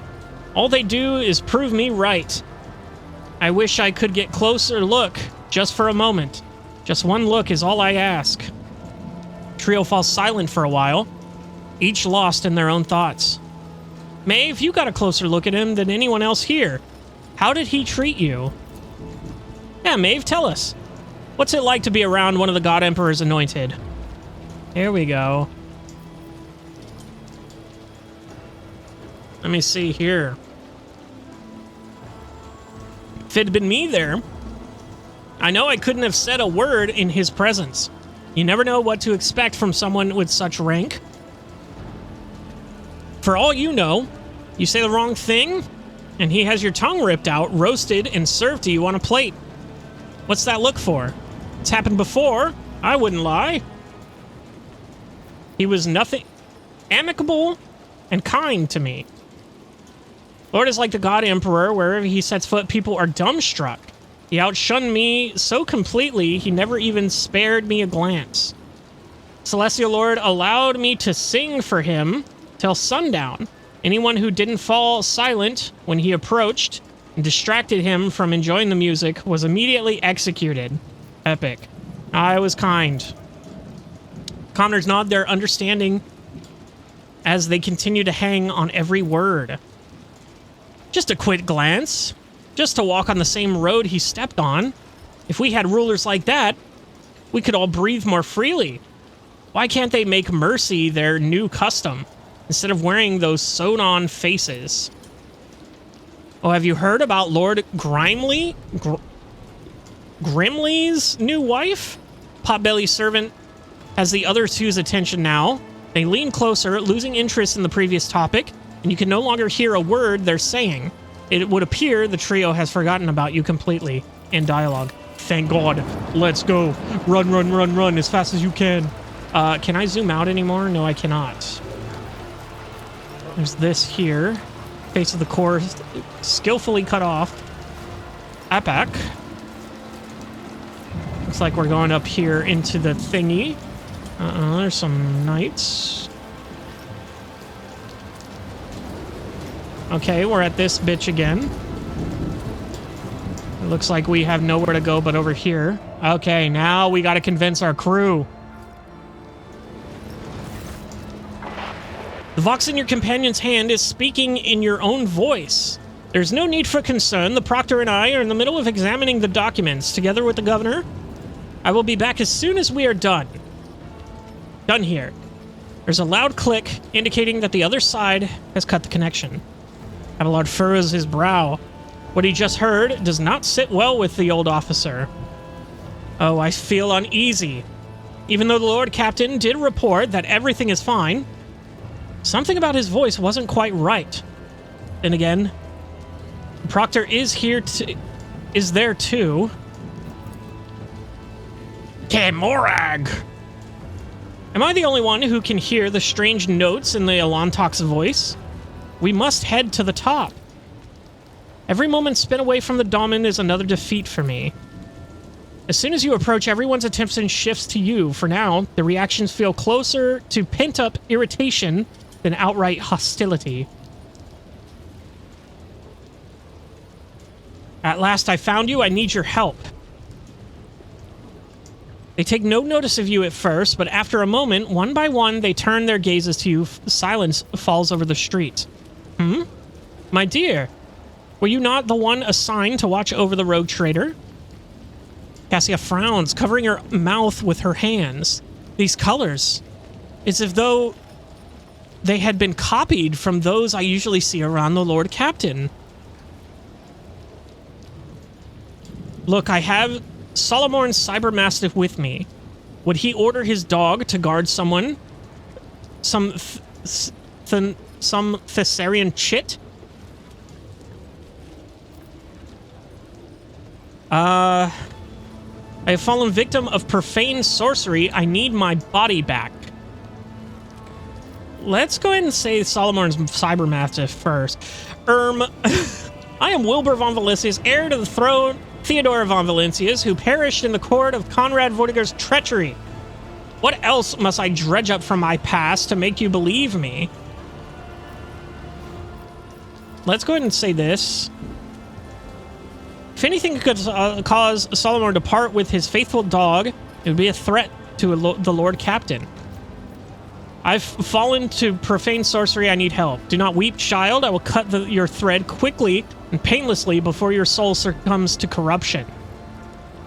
Look, I'm Wilbur von Valicius, bro. Abelard scowls. You could have memorized a few facts from the Lord Captain's biography. Are we to play guessing games now? We need to get upstairs. Just trust me on this. You will find the rogue trader at the top. Tell the shuttle pilot to take us there. He won't listen to me. Suggestion to stop puzzling over your identity start acting seems to have had an effect. At least no one is arguing with you anymore. Epic.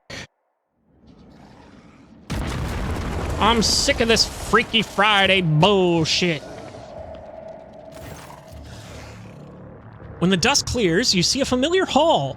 From the shadows, the jester's eyes spark with malice as they meet yours. Behind him stands a cage in which you, or rather your body, is sitting. Your face is awash with tears, your lip is split, and a vox lies next to you. In another cage, to the side, stands Solomon glaring through the bars at the true governor of Thessera. Upon seeing you and Glato, the proctor straightens. It seems he was just waiting for your return. Without taking his intent gaze off you, he gives you a slow nod. He is ready to fight. But how did you... The elevator! Damn it! Why did you have to make all this commotion? Why couldn't you just sit in the cage, out of the way, and wait for the ritual to be completed? The fool looks back at the altar. Tavrisk, move!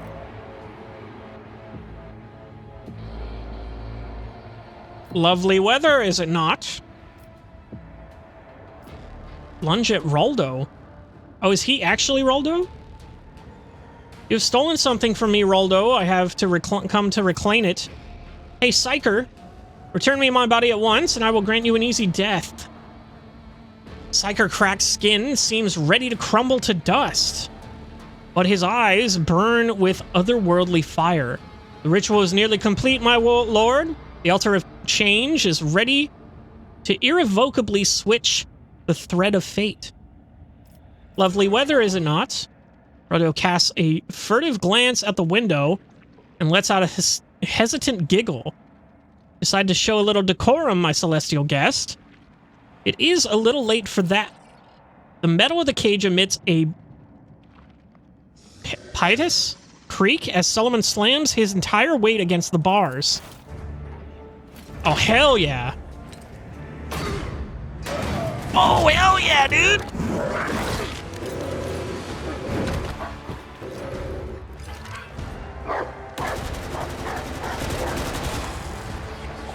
Uh-oh. Oh, grenade out. It's a crag grenade. Hell yeah. Well, I don't know if... Hey, guys. I think we kind of needed that to put me back in my body. I think we kind of needed that. You struggle to open your eyes after the world has once again taken shape.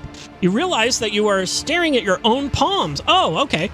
From your own eye sockets. You move a hand and each muscle responds gratefully, filling you with warmth. The others watch you with a mixture of hope and dismay. Combat algorithms. Item lost. Cybermastiff gains 10 weapon space and deals 75% more damage. Why did I lose that? Maeve, the real Maeve, looks at you through watery eyes. Myself again. It was so... She lacks the strength for anything more, and her body collapses to the ground. Why did we... Holy hell, what is that? Okay. Why did we lose this, though? Anyway. Well done, Solomon. How did you know that would work? Any last words? Governor Rudolph, for the crimes of stealing my body from me, practicing heresy, and all-around monstrousness, you are hereby sentenced to death. Attack. Surrender now and confess everything, Governor. Perhaps then I will convince Solomon to kill you swiftly. All of you are going to pay for everything you've done to me. We're going to give him a chance to surrender. I don't know, Rogue Trader. My finger might twitch, and Glado will think it's an order to spill his guts. His loud cackling reverberates all around the hall, creating 1,000 echoes. Sculptor, you may begin. Achieve victory. My lord's destinies are already set in stone as long as something happens. Something. Oh, shit. Submit and you'll die quickly. Your emperor won't save you. Okay.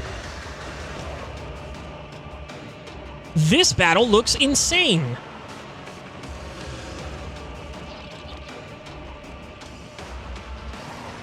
This looks actually crazy. Stone Sentinel. Oh, dude, I'm in such a bad position. And what are these? At gunpoint? The last creature that dealt damage to Bluff, the Stone Sentinels, or Tavrisk becomes Bluff's priority target. If the creature is unconscious, a random enemy becomes his priority target. Okay, and now the glory so far is a debuff. Reduces the character's fellowship. Yikes. Okay. Well, for some reason I can put myself all the way over there. Let's actually get everyone into bullshit here. So there's a lot of people here. We're going to go ahead and place Cassia here. She's going to try to blast this direction. Solomorn, let's actually put you like over here with them. So you can hit these guys with the bleed. I think he's invincible until we take out the other things. Bonds of Servitude. For each stack of this effect, Bluff gains 25% damage suffered, 25 damage dealt, 25 hit chance, and 1 movement point. Suppressive factor. Enemies in a 3-cell radius around the familiar suffer a 5% character penalty to characteristics considered to be the familiar's key characteristics. Okay. So then we put Leto here so that we can send him in. And I think we probably apprehend Bluff just to kind of keep him from running around. Cabela.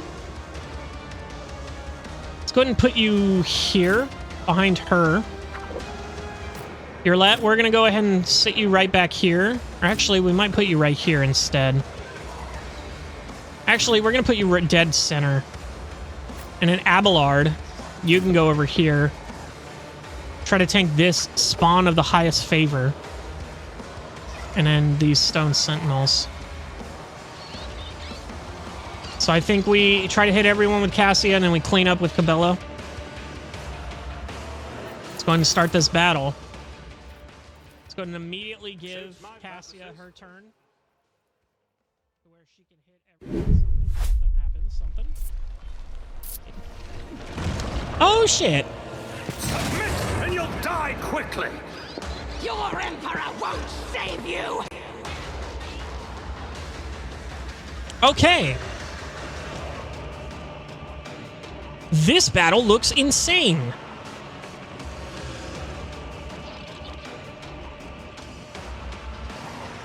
This looks actually crazy. Stone Sentinel. Oh, dude, I'm in such a bad position. And what are these? At gunpoint? The last creature that dealt damage to Bluff, the Stone Sentinels, or Tavrisk becomes Bluff's priority target. If the creature is unconscious, a random enemy becomes his priority target. Okay, and now the glory so far is a debuff. Reduces the character's fellowship. Yikes. Okay. Well, for some reason, I can put myself all the way over there. Let's actually get everyone into bullshit here. So, there's a lot of people here. We're going to go ahead and place Cassia here. She's going to try to blast this direction. Solomorn, let's actually put you like over here with them. So you can hit these guys with the bleed. I think he's invincible until we take out the other things. Bonds of Servitude. For each stack of this effect, Bluff gains 25% damage suffered, 25 damage dealt, 25 hit chance, and 1 movement point. Suppressive factor. Enemies in a 3-cell radius around the familiar suffer a 5% character penalty to characteristics considered to be the familiar's key characteristics. Okay. So then we put Leto here so that we can send him in. And I think we probably apprehend Bluff just to kind of keep him from running around. Cabela. Let's go ahead and put you here behind her. We're going to go ahead and sit you right back here. Or actually, we might put you right here instead. Actually, we're going to put you dead center. And an Abelard, you can go over here. Try to tank this spawn of the highest favor. And then these stone sentinels. So I think we try to hit everyone with Cassia and then we clean up with Cabela. Let's go ahead and start this battle. Let's go ahead and immediately give Cassia her turn. To where she can hit everyone. Seems. Me?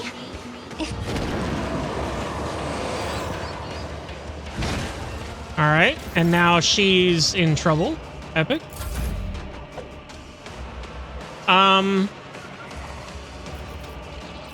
So we need to start giving shit out here. Let's go ahead and put this here.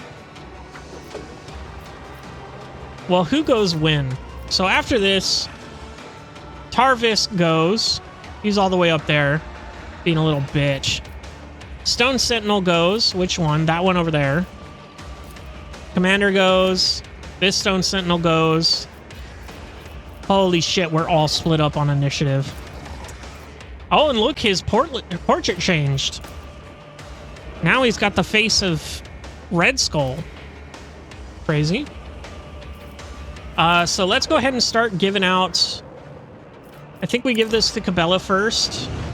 Just because she's going to be running around, and I think we can do some stuff with her. Nothing I can't do. Abelard, you serve me. We want to start placing down the stratagems here. So Solomon and Abelard go way down, so we're probably going to get attacked here from them before anything else. We want to put this one here, I think. All too easy. And then that covers everyone, I think. So we can just kind of set this one back here. Nothing I can't do. And then we can use that to move everyone if we need to. So we can give take aim to your Suits lead. my purposes. What does take aim even do again? Target's next attack will ignore cover and have double the effective distance. That's actually super sick. And if they're under voice command, then it ignores enemy block and damage and dodge. Additionally, the damage of this attack cannot be reduced by below 48% for any reason. And then... when does Cassia go? Cassia goes next in the turn order. And I don't think any of these guys are moving before her. So I don't think we give Cabela movement to get in there yet. Cabela's got pretty movement to go anywhere. So I think we just take a shot here. And I think we take a shot... oh, we can't at him. So let's see here. Anyone got... this is a pretty good shot here. I think we take that. Nowhere to hide. Okay. And then we end the turn there. Yeah! Shit, I didn't know he could do that. What the fuck is he doing to Glado? Was that a Siphon Life, or? Bella parries that all day, every day. Stay vigilant. Such is the will of chaos. Parried all day, every day. Blocked. Hell yeah. Parried. Sick. Okay, Cassia, let's go ahead and do this again here. That should take out a majority of them. Witness the fury of House Orselio. That's good, but now she's targeted. And then we can go ahead and give someone an extra turn here. And I think we put voice command on her. And then give her an extra turn. So now, does she have line of sight on this dude? Where'd he go? Oh, he's a pussy. Oh, he's a big pussy. Oh, I gotta send someone up there to get him. God damn it. I can hit these guys for a ton of damage here.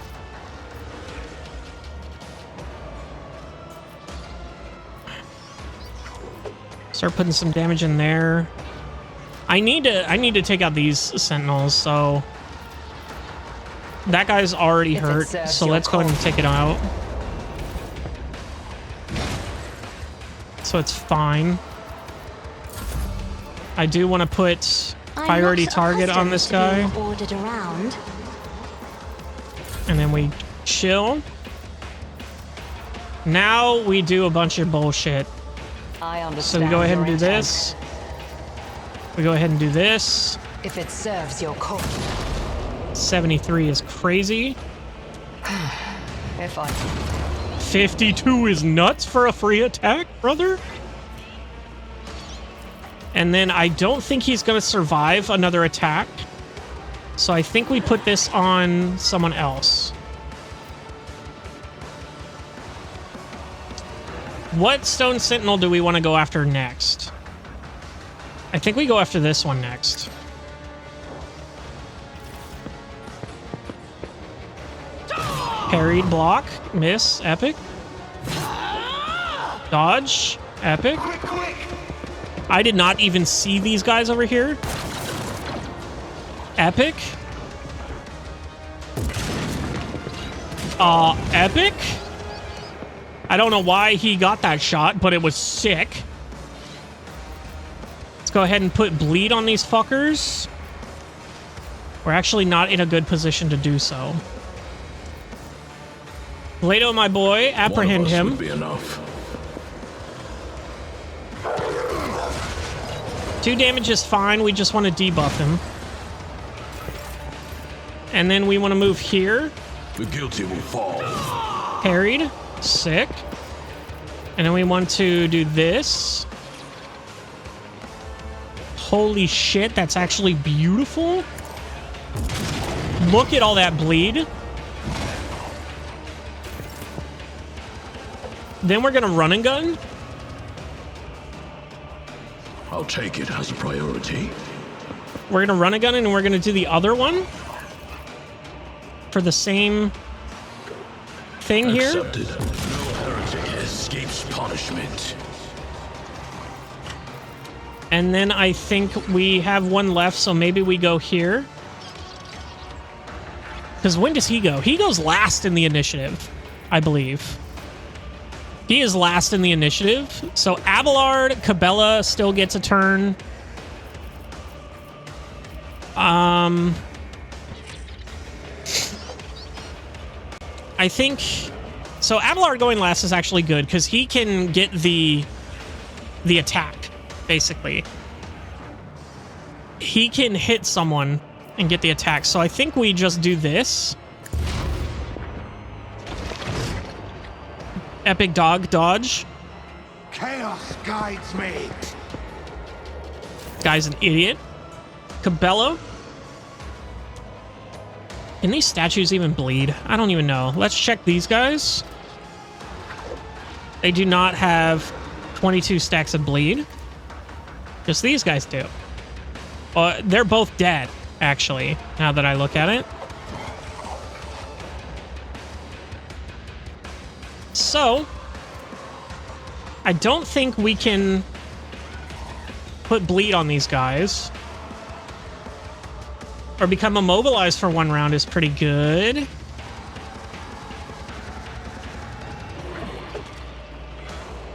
Oh, that's interesting. Okay.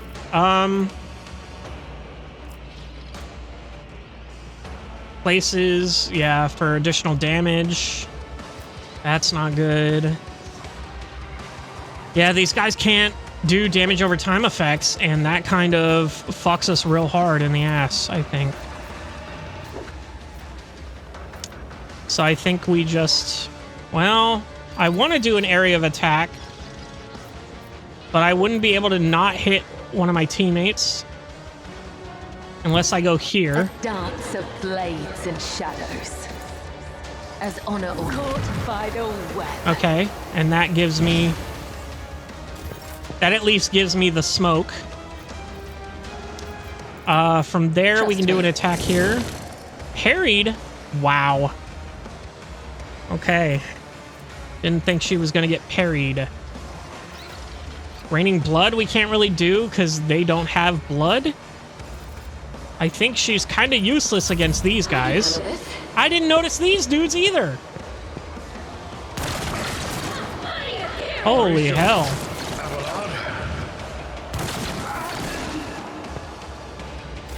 Interesting. Okay, Abelard. Let's see what you can do here. So they're both at the same health. I could get right here and hit both of these guys, I think is the play. Right? The brutal strike. So I think I go here. I move here, I reckless strike. I brutal strike. Indeed. Abelard gets priority target. We go ahead and do this rock creep. We go ahead and endure. It will be done. And then we go ahead and brace for impact. Solomon gets some movement from that, but I think he doesn't need it. Yurlet gets some movement for that, definitely doesn't need it. And then Abelard's done with his turn. Out of my way.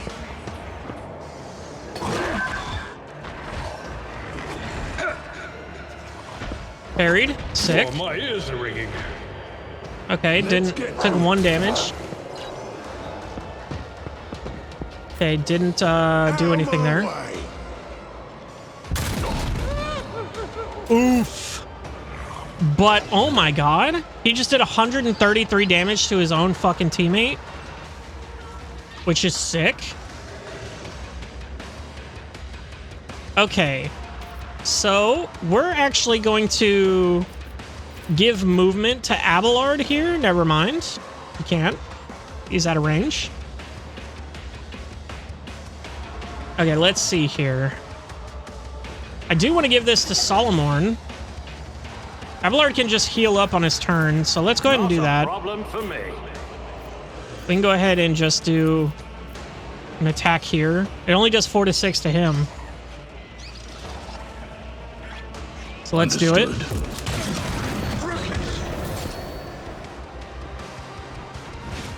That was amazing. That was amazing, and I loved it. We're gonna revel in slaughter. And then we're gonna do this. I think I shouldn't have done that. Anyway. Voice a command to Abelard. Gain him some hit points back. Take aim on Yurlet again. And then I think we can either move someone or we can take a shot. So, would we want to move Abelard? I think we do. I think moving Abelard out of there would be better than taking a shot. The dog's immobilized again, and I don't know why. Never mind, he's not. Okay, I don't know what's going on. Question is, where do we want to move him? Do we want to just get between these guys here, or do we want to start heading over here to help with this? So he can take some damage. He's fine. I think we move him over here and start... Yeah, I think we start wailing on this guy, because these two are almost done. We end that there. He's gonna prime another dude. And he's gonna do another Siphon Life on Glado. I think that's what he's doing. He parried it all day, every day. Okay, Cassia. My girl.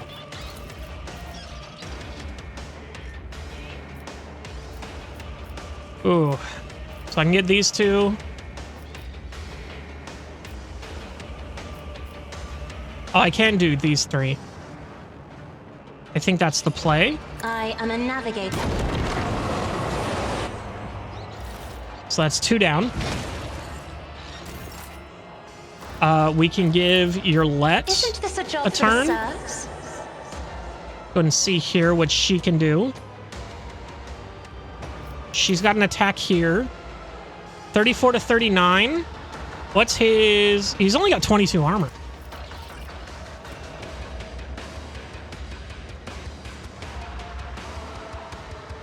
The next attack hits prey, marked as prey, is always a critical hit. If it serves your cause. So we're doing I that. understand your intent. I am not your seam. 60 is crazy. Insane. I think we're gonna mark him as prey too. And then also mark him as prey. If it serves your cause. And we'll call it there. Anything else here? I think we mark this guy as an objective. We give voice of command to Solomon. Isn't this a job for the serfs? Give him some more there. Do we want to move anyone? Maybe we want to move ourselves and Wilbur. Because we don't need any more... Step aside. The navigator is coming. Yeah, we don't need any more stuff here. We don't need any AoE attacks anymore. I think we can handle everything else. We could give damage to someone.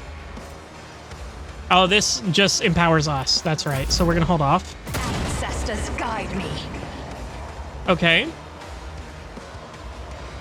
So now we're going to go ahead and do this. We're going to go and do this. We can kill this one. I deal death with my hands. And then we're going to go ahead and do this here. Oh, we can do another shot here. We can take this guy out. Or do a lot of damage to him. We can take this guy out fully while he's not around anyone, while he's primed. Which is good. Easy dodge there. Solomon, you're good now. So let's go ahead and get you over here to do an attack here on this. I think we just do that. Push it back a little, maybe. Hold the formation. Epic. We're gonna go ahead and apprehend him again. Let's test our skills, Glato.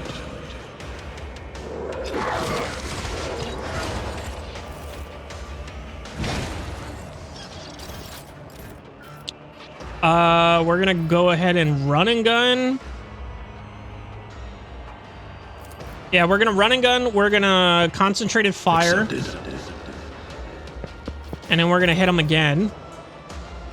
I'll take it as a problem. That works. We're gonna go ahead and do this here. Who do we want to block?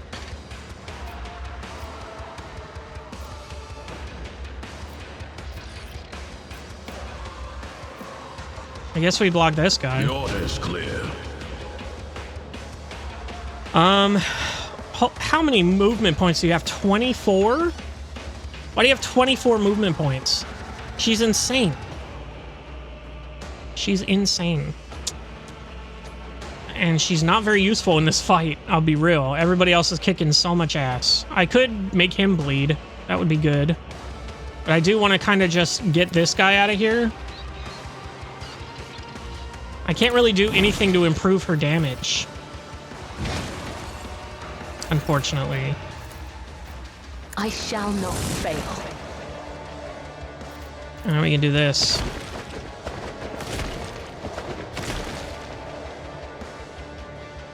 I can jump. How many charges do I have? Just the one? I think I'll hold. Protect me. I don't know what happened to her that she's at such low health. Epic.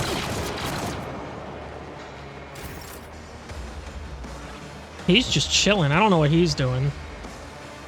So Abelard, can you do any more damage than that? Potentially.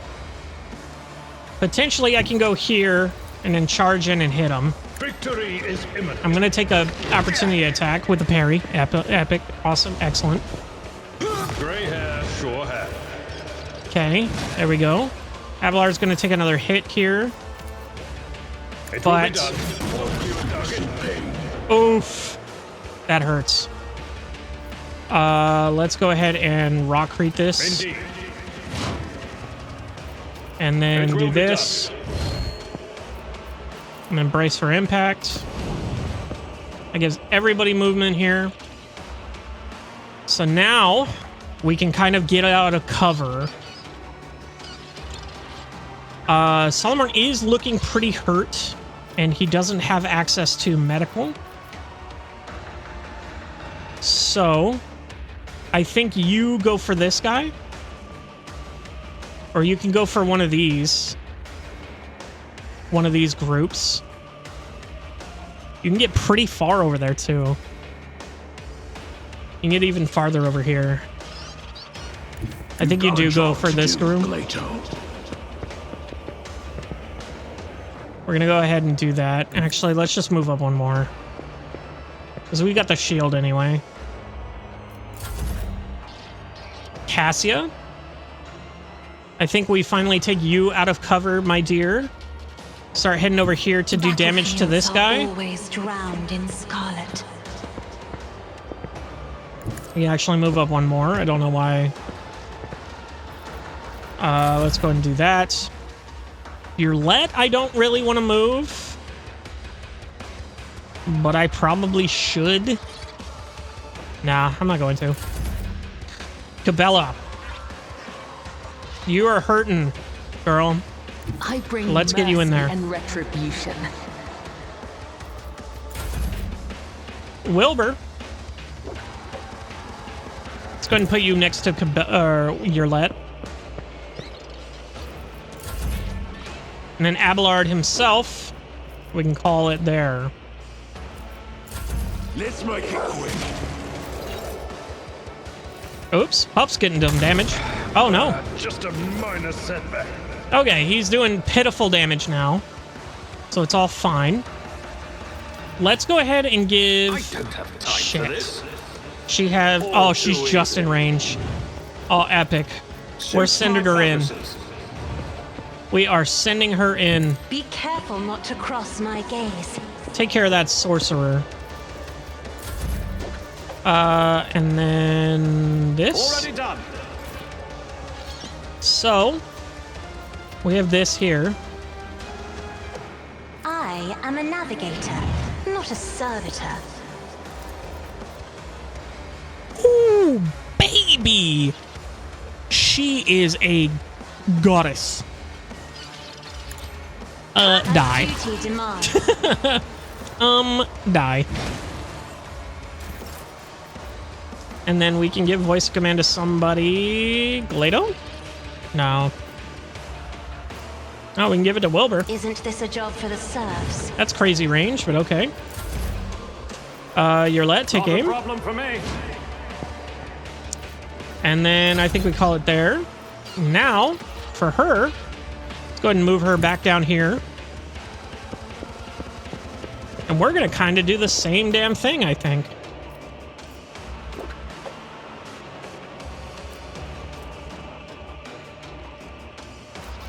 Can we do both of these? Me? If you insist, Lord Captain. I'm not accustomed to being ordered around. Can I one-shot this dude?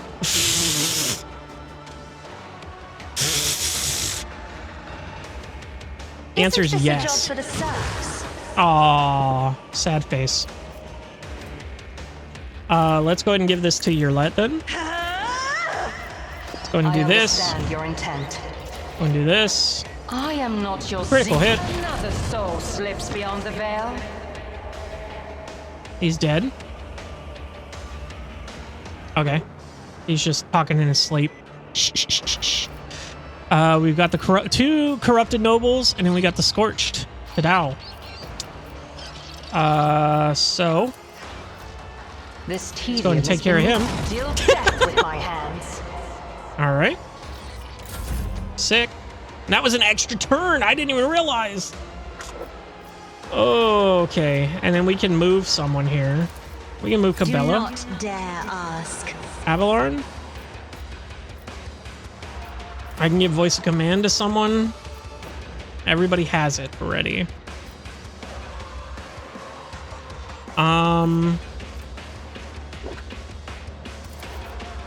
I can't give this to anyone, actually. I think I'll just chill then. Do you have eyes on any of these people? You have eyes on you. We'll take it.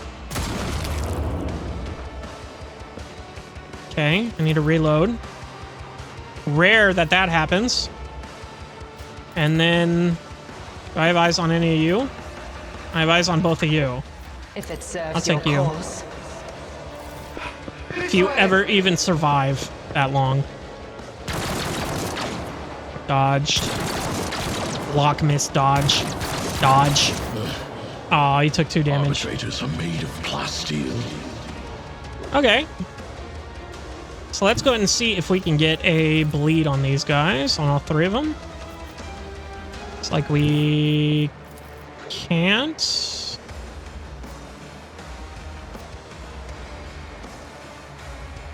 Oh, there we go. Found it. Target eliminated. Okay, so you're dead to bleed. You're fine. Can't run and gun, so it doesn't matter. Any of that. Bella's got fucking range for days. I should have gone for the other group. Now that I'm thinking about it. Oh well. As it tends.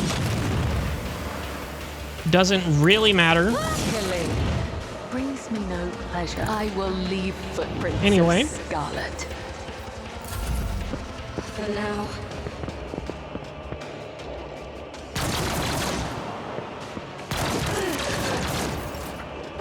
Epic. Abelard, pull out your gun for once. 91% there, 91% there. They got this guy. Hell yeah, Abelard.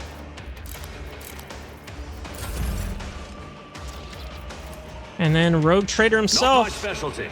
Not doing the final blow. Well, let's give it to Abelard again. Purposes, Since he was able to hit shots on that. I will do my duty. You're kidding. They're actually teasing.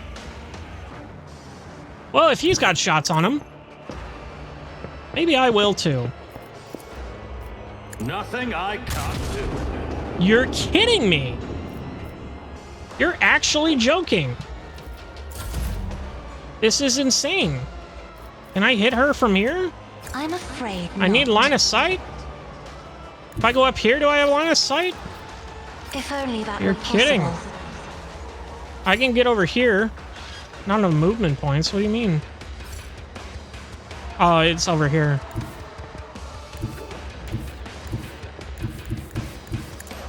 Oh, shit. I didn't mean to... Well, we're doing this now. Emperor, give me strength. Yeah, have fun. Me? Give this to Wilbur again. If you insist, Lord Captain. Please, for the love of God, Wilbur, hit your shot. Thank you. Okay. Did Maeve die? Oh, shit. Left the core full.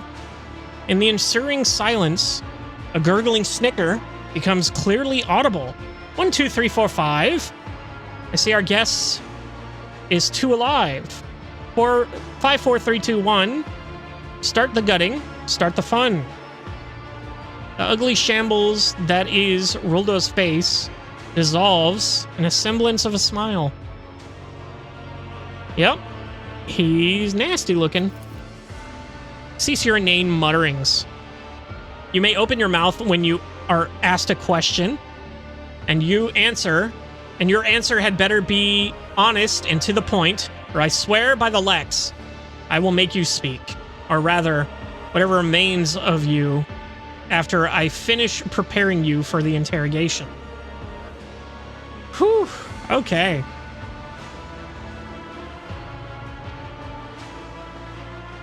I gotta take a drink. Long episode today, but a good one. I'm loving it. Loving it. Are there any more victims of your ritual that survived? No, and I didn't count the dead. The ritual is a complex one to perform, so I took Tavrisk and me a long time to calibrate it, and you were the one it worked on. To think of all the possibilities that opened up. Using the Altar of Change, I could have worked my way up to a Lord of Terra. What are you talking about? The very suggestion. Proctor's voice resounds with fury. His steely fingers dig into Glado's collar. You sick degenerate? As my father used to say, if you come a long way, keep going. I'm a dead man as it is, so I might as well dream a little. What are its properties, that stone? This wretched little world held nothing worthy of attention save for that stone. When I started having dreams about it and about changing bodies, I thought I was going insane. And I shared this with my sculptor, and now the late Tavrisk.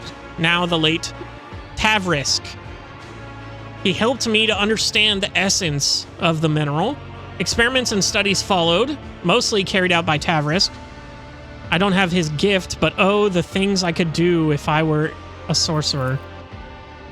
In the end, he realized that the stone was a potent psi focus. A material device that focuses and amplifies psychic powers. We kind of figured that, but after 1,000 cursed attempts and a combination of powers, energies, and sacrificial victims, Tavrisk managed to create his finest sculpture from it, the Altar of Change, a magnificent artifact, a door to eternity. No more limitations imposed on our mortal bodies. No ailments, no injuries. If your flesh is worn, just swap it out for new flesh. Don't like your lot in life? Choose from 1,000 others. No longer just a dream, but its most perfect realization, immortality in stone. What a monstrosely twisted notion of eternity. What was the point of the whole masquerade with the fake governor? A governor attracts too much attention, and I wanted my hands to stay untied, so I offered my court fool a fair bargain. He would become me, ruling the planet, living the good life, getting whatever he wanted, while I would be out there flying towards the stars. We traded faces, clothes, and lives. And because I had gotten the local nobles into the habit of sewing other people's mugs on their heads, the switch went unnoticed. But the switch was only the first part of the deal. Naturally, I didn't mention the second part, the removal of witnesses. If someone is going to turn against you the moment there's a knife in his beloved sister's throat, you can't afford to keep him alive. Roldo casts a hateful glance in Maeve's direction. I'm going to talk about your plan. What was your goal here? The plan was simple and elegant. Thessera starts underpaying its tithes. The arbiters swallow the bait and send their messengers here. That's when I spring my trap. I change into a body of the arbitrator, or proctor, who lands here, pack up the altar, board the Arbades ship, and wave goodbye to this ball of dirt swinging in the void. The rogue trader would have been even better, but greed has a way of spoiling a good game of regicide. A human tabletop game played across the Imperium of Man, similar to the ancient Terran game of chess. Plan was not changed, Vil Roldo. The Undying One has whispered your name, and execution of his will is nigh. Of course, this game involved one key piece. the embodiment of freedom of choice, my magnificent altar. So much accumulated potential from years of experimentation. It is damaged, but it still beckons, waiting to be used. Geraldo looks at you in the eye with a caustic smile. Ooh, I could fucking choose to take it if I was a heretic. I advise you to keep it safe, and who knows how many thousands of lives it will claim if something happens to it, unleashing all that power. Verdict, Solomorn, I will execute him myself. I have learned all I need to. You may now execute the heretic, Solomorn. Since you're done, he points his weapon. Although you have committed unthinkable heresy, and I refuse to acknowledge you as a human being and read your verdict as befitting a criminal. You are a stain on Thesser's history, and it is time to wipe you from it. Although he executes the governor quickly, you see a fleeting expression of absolute disgust, perhaps even hatred, pass over the proctor's face.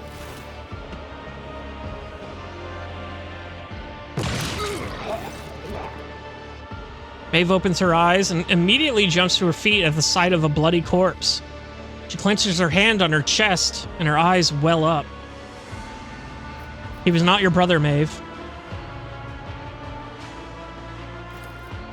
The young woman nods meekly, and a single tear runs down her cheek. Her voice is hollow when she speaks. You're right. He was the one who doomed him. Found anything, Solomorn? Yes, the data slate with the shipment chronicles that they spent so much time vainly searching for. According to the records, the tithe period is 1 Terran decade, and the quota prescribed is 1,000 cargo units. The governor withheld 100 units from each of the 5 most recent shipments. That means this world has no actual difficulty regularly supplying its tribute. We can consider the matter settled. Deciding what to do with the stone is far more important. It is a resource we cannot afford to ignore. Solomorn looks you straight in the eye. I propose destroying all of the stone already mined, as well as its deposits. The probability that the material itself is a source of corruption is too high. It would take years of research by the Adeptus Astra Telepathica to prove it's safe for the souls of the Sanctioned.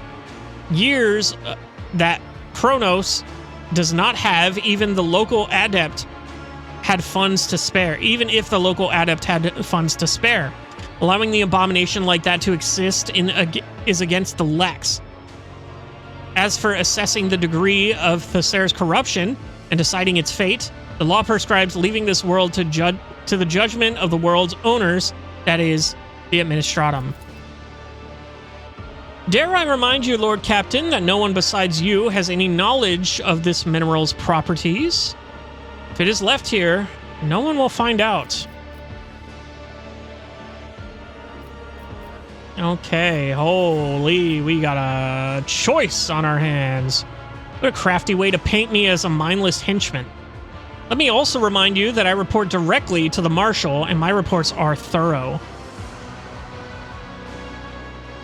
So let's read the Iconoclast ones first. I agree that we must get rid of the stone, but I will not inform the Administratum of its properties. It may result in the planet's destruction, and we cannot have innocents suffer because of Rudo's misdeeds. The stone has been used for wicked ends, but that does not mean it cannot be useful. We must study the mineral thoroughly before deciding whether to destroy it or include it in the tithe. This world is beyond saving. Heresy exudes from its very depths. I hereby order the immediate destruction of all the stone and declare exterminatus on the planet. The Administratum will be given several years to evacuate its property, after which it will be cleansed with fire. Let's do it your way, Solomon. If that is the solution the Lex Imperialis demands, I fully concur. Or such valuable material, such incredible possibilities. I hereby order the stone to be added to the planet's tithes, The Imperium must obtain as much of this marvelous stone as possible. I kind of want to keep the stone, guys. I kind of want to keep the stone. Study it.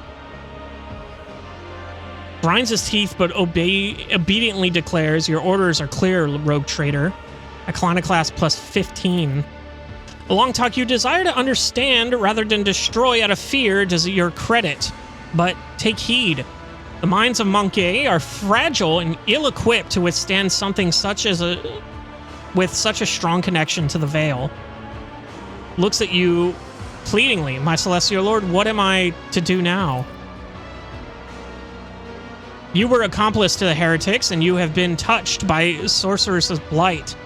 In your position, I would beg for swift execution. There's no hatred in Solomon's words, only total conviction about their truth. You're coming with me.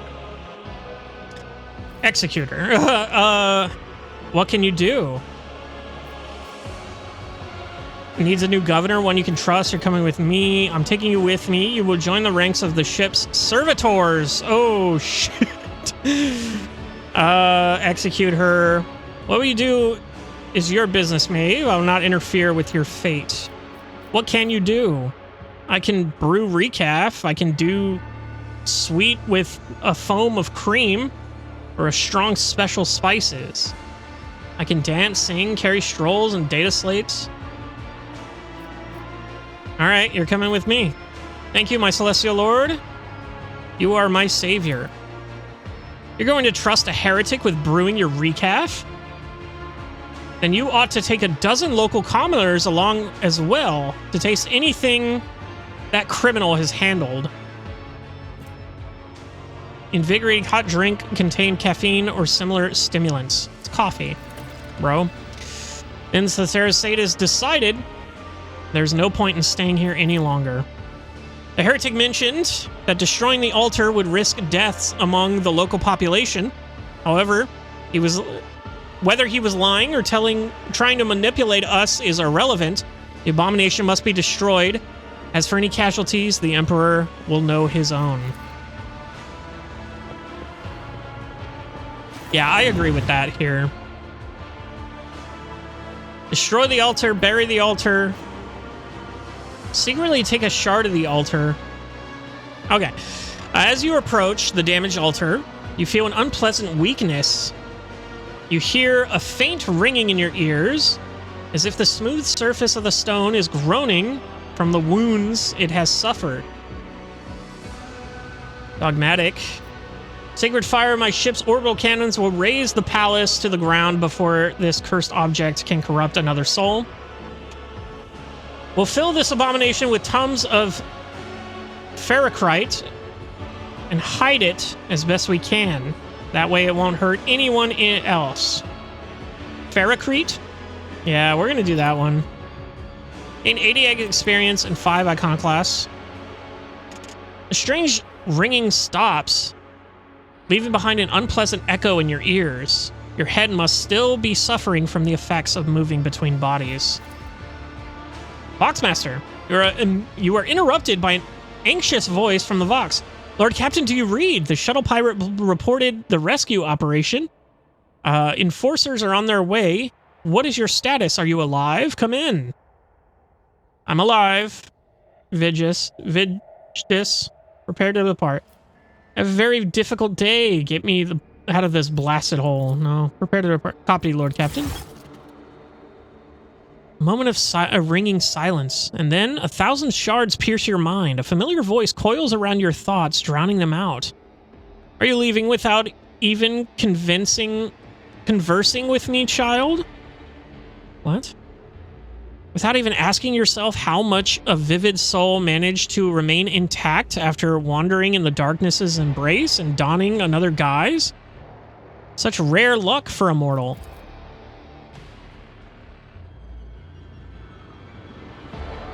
Weird. In the icy silence, you're struck with a series of incredible lifelike recollections. You are not alone, and you never were. It was always there, in your shadow, in your blood inside you. Yes, Wilbur. This luck is named the Edge of Daybreak. Had it not been for my sleepless gaze, your mind would have long since joined the mournful host of those who are no more. It was I who kept it whole and unharmed, for I could not allow such a radiant destiny to fall to some absurdity. But at times, I do wonder, is it worthy of my protection? You are nothing but a worm in the shadows of the Golden Throne. Reveal yourself to me and let us fight. Or is hiding like a coward in the back of a person's thoughts all you are capable of doing? My gratitude will not be long in coming, Master. I need no protection, demon. People are stronger than you think. Naivete is a bold luxury. It is not time to face the truth, child. Is it not time to face the truth, child? Threads of fate will not obey your desire alone, but I can help you to grasp them once you are ready. Thankfully, I am generous. I give my chosen children time to understand. After all, human souls are so fragile. Feel a sharp pain and a trickle of blood runs down your temple. Their time is so fleeting. The echo of the entity's voice lingers for a while, like the sound of distant thunder.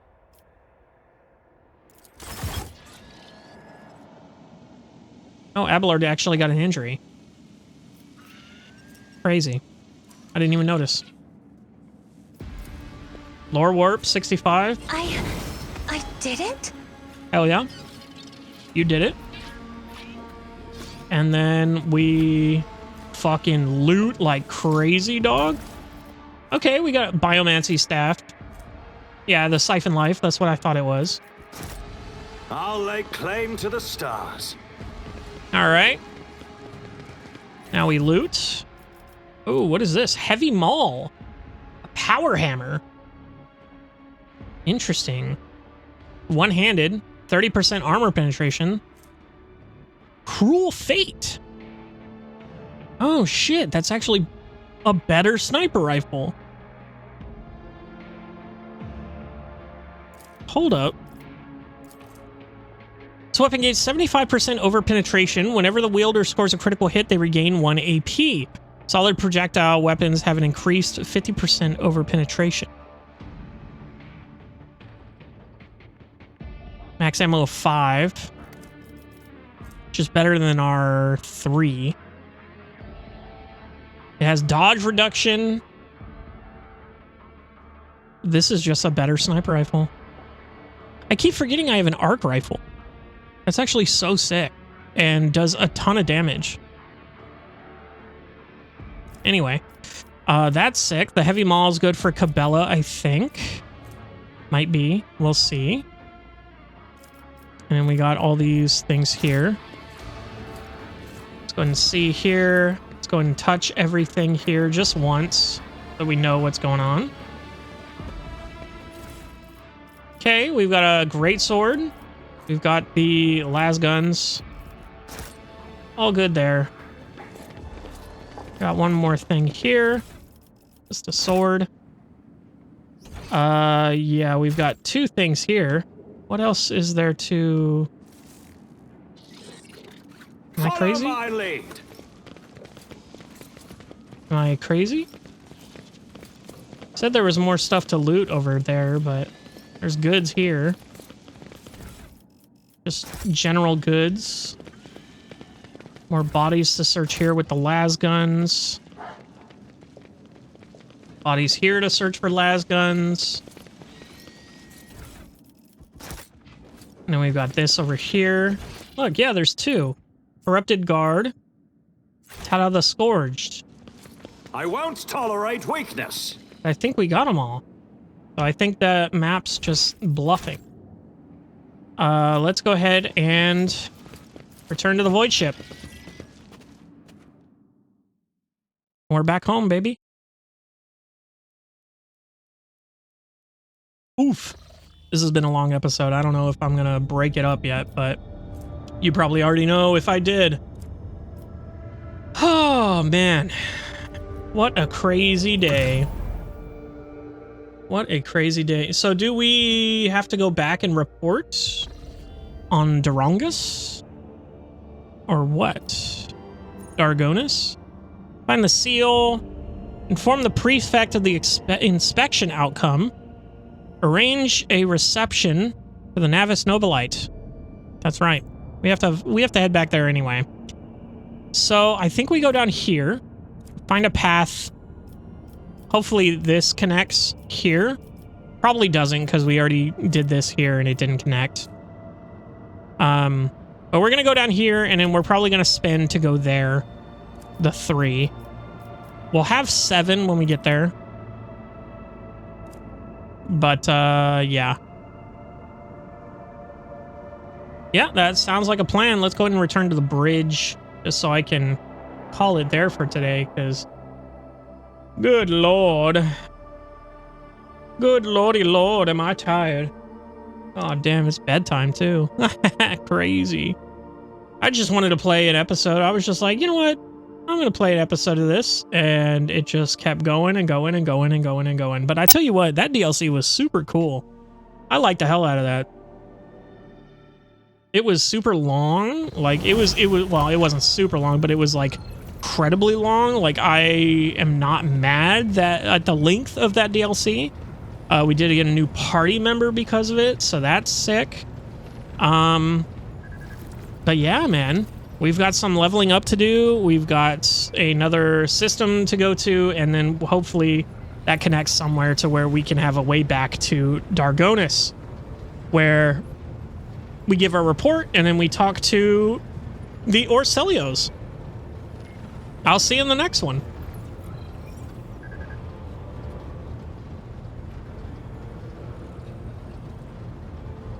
Hello, everybody, and welcome back to Warhammer 40K Rogue Trader.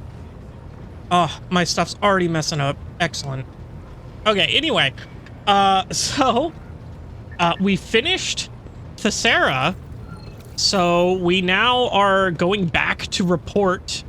I believe we're going back to Dargonus in order to report back and make sure, tell them that the tithing's okay, that it's under new management, yada, yada, yada. We damn near killed everybody up in there. So, definitely new leadership available. And then, we have the Orcelios to deal with, I believe, is what we also have to do there. But for now, we're going to go ahead and level everyone up here. Everyone but Dogue. Because Dogue is fine. Dogue is dandy. So we do get one of these here. Crit zone. Use a stratagem on the backline area. Grants allies 8% increased critical hit chance. No, thank you. I think... Weren't we gonna do something with him? I'm already stupid. We can get Aldari equipment. What is this? Arachnoid Dragnet? Area attacks with a Weber. Create a webbed area? Huh. Weird. No, it wasn't. It was someone else. Oh, man. I've already forgotten who I wanted to have cool weaponry. Was it Cabela? Was it Cabela that I wanted the Aldari stuff so we can put some cool swords on her or something like that? I don't recall. Oh, I should really write this shit down, huh? Drukari weapons. Dual weapon combat, no. Durable knotting? Enemies immobilized or slow by the Weber. Okay, what is up with all this new Weber stuff? Echo Pulse? Enemies hit by the character's arc rifle suffer number of Echo Pulse stacks equal to 10% of the damage dealt. The stacks last until the end of combat. What the fuck is an Echo Pulse? At the start of its turn, the creature suffers number of Echo Pulse stacks shock damage with int divided by 2% armor penetration. Cool. Well, that's good to know. liturgy of insulation? What? If allies become the secondary targets of this character's arc rifle, they do not suffer damage. That's pretty good. I will say that kind of makes the arc weapon really solid, in my opinion. Is that worth using a whole frickin' thing? Overclocking module. Whenever this character hits a target with an arc rifle, the radius of the area where additional targets are affected is increased by 1.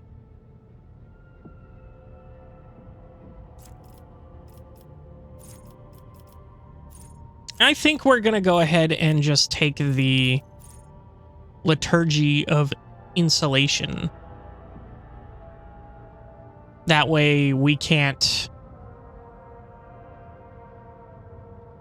hit our friends with the arc rifle. And maybe there's better arc rifles. Arc rifle's pretty solid right now, TBH. Even though we don't really use it. We could have used it for that last fight, honestly. And then we have another one we can choose here. Maybe we do the overclocking module now. Plasma overcharge, extra damage, ignores the target's deflection. Plasma bank, plasma weapon expert. Plasma weapon proficiency. Overpower. These are crazy, bro. Firing heavy weapons. Yeah, I mean, what is Cider? This character's first attack with a Weber. God, stop with the Weber. Sticky webbing. Staggering jolt. Hit by the arc rifle must pass a toughness resistance test and suffer +1 to arc shock for 2 rounds. I guess we'll just buff our arc damage here. He just gets the 1. Formidable distraction. Resilient beacon. Additional increase armor and parry. Do I even use the resilient beacon all that much? I don't even know what that is, actually, now that I'm looking at it. Hold on. Unyielding beacon. I don't recall using this all that much, but I probably should. Each attack against the Vanguard grants them +1 stack of unyielding beacon. Each stack increases the resolve by +1 up to a maximum of +15.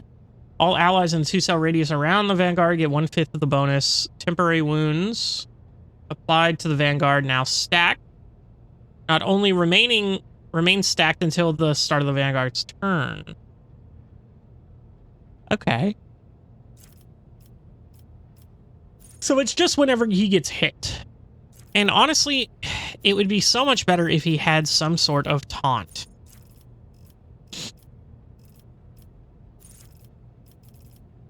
It'd be much better if he had some sort of taunt.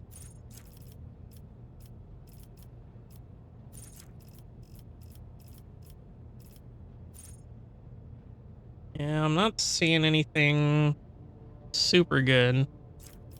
Shield Master, but I'd have to get rid of the dual-handed blade, which I'm not really looking to do, because honestly, those slap so fucking hard. Fire damage suffered from this character currently immobilized. Suffered by enemies currently immobilized, slowed, or by this character, Weber. God damn it. Ooh, residual charge. I didn't see that. Whenever this character hits a target with the arc rifle, they gain +1 residual charge stack. When reaching 10 stacks, they immediately gain an additional attack with the arc rifle. Once the effect is triggered, these stacks are removed. That's cool. Get a whole extra attack with the arc rifle? That's sick.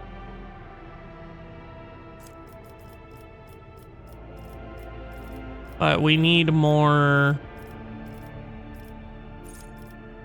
Yeah, there's a lot of weapon stuff, but there's not a lot of melee stuff, unfortunately. Enemies with a 5-style radius while brace effect lasts suffer 20% weapon skill and ballistic skill. That's really good because we use that all the time. Why have I not gotten this, actually? That's crazy. I'll take it now. Cassia. Nerves of Steel, is that something we want in? They gain +1 more when the Master Tactician loses momentum. Okay, yeah. Tactical advantage equal to the number of enemies. That's interesting. I don't know if that really helps, honestly.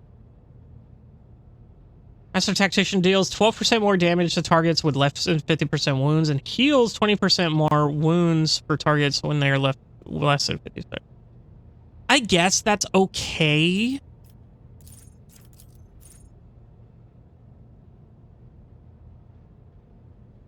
All the Master Tactician's abilities work as if the Master Tactician has 7 more stacks of tactical advantage. Interesting.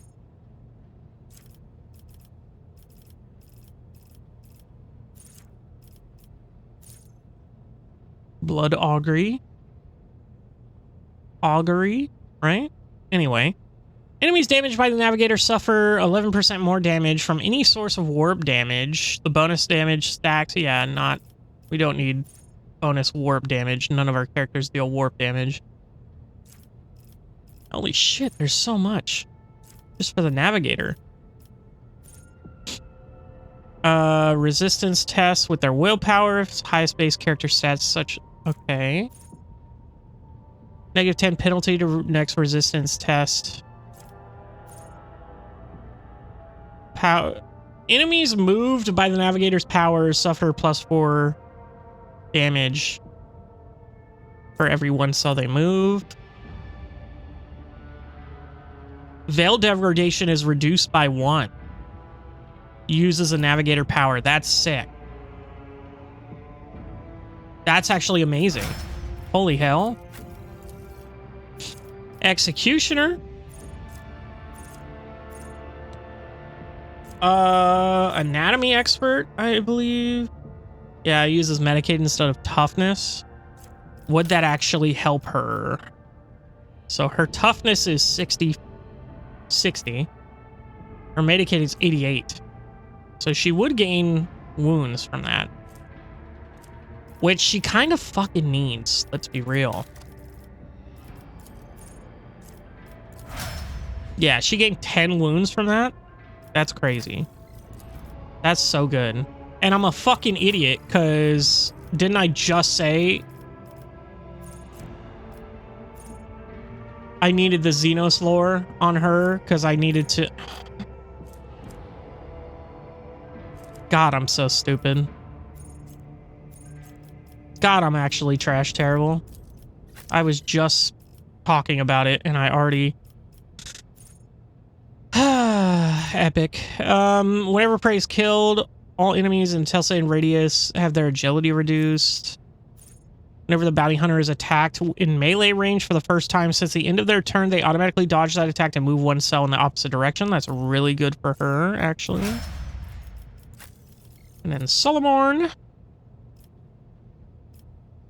Available common talents or available talents? Oh. Okay. Auto-medicate. If the Cybermaster suffers from any of those damage over time, the level is reduced by -5. That's cool. Autonomous medkit. Familiar's maximum wounds are increased. I think the guy is good. Whenever the Overseer hits the same target right after the Cybermassive in battle mode, standby hits it. The Overseer attacks always score critical hits.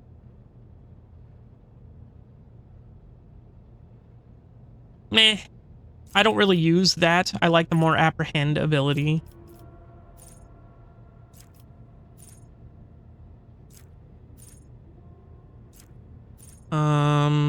All allies, excluding Xenos in the current party, gain +5 to the same characteristic that was chosen for humanity's finest. what did you choose for humanity's finest?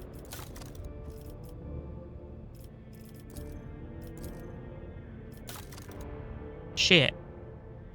Was it this? Humanity's finest, plus 10. So everyone would get a plus 5 to toughness.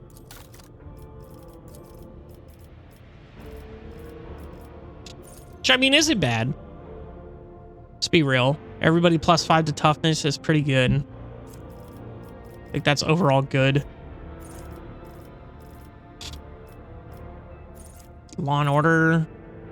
Dun, dun, dun, dun, dun, dun. Allies in a 3-cell radius around the arbitrator deal 10% more damage. That's pretty good. That's really good because he is up there with the shotgun, so that would mean he probably does a lot of damage. He would probably increase Cabela and Abelard's damage. Let's go with that. And then everybody else can wait. Let's go ahead and go to the Coronis Expanse. Into the void here. Now we're gonna warp here. Lord Captain, we have visitors on the bridge seeking an audience. Your presence is required. Oh, Jesus Christ. Here we go again. What do you want?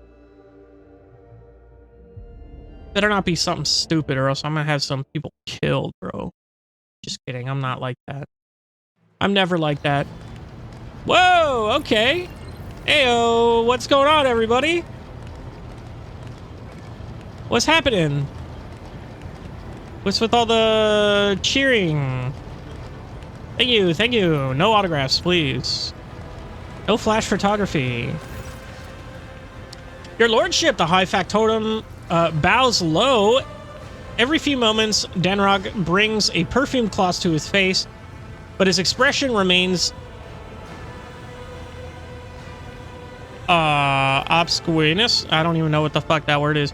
Members of your crew have made a request to allow them to proclaim their most profound devotion to the Lord Captain personally. Young man. Lower deck rabble. Why did you slide in a position like that? That was so weird.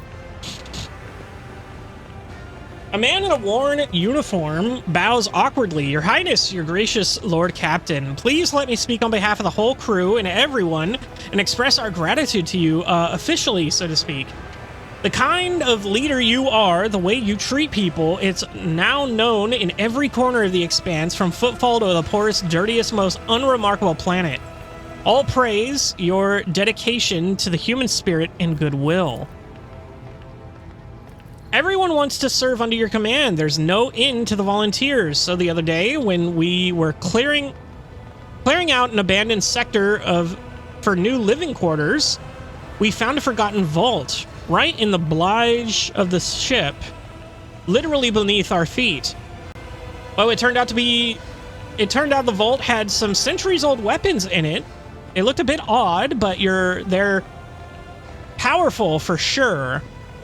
The good tech priest helped with the assembly and construction, consecration of the weapons, and now you can strike down your enemies with even greater might. Your lordship, apart from the weapons, the crew has sent one more find to the bridge as a token of their internal gratitude. A most ancient mechanism, which our tech priests have dubbed the Celestium Observatorum. Alas, the machine spirit refuses to heed their rights, which makes the device more symbolic and aesthetic than practical in purpose. Do you wish to see it? Of course. Cool. The fuck is it? Oh, who popped up there?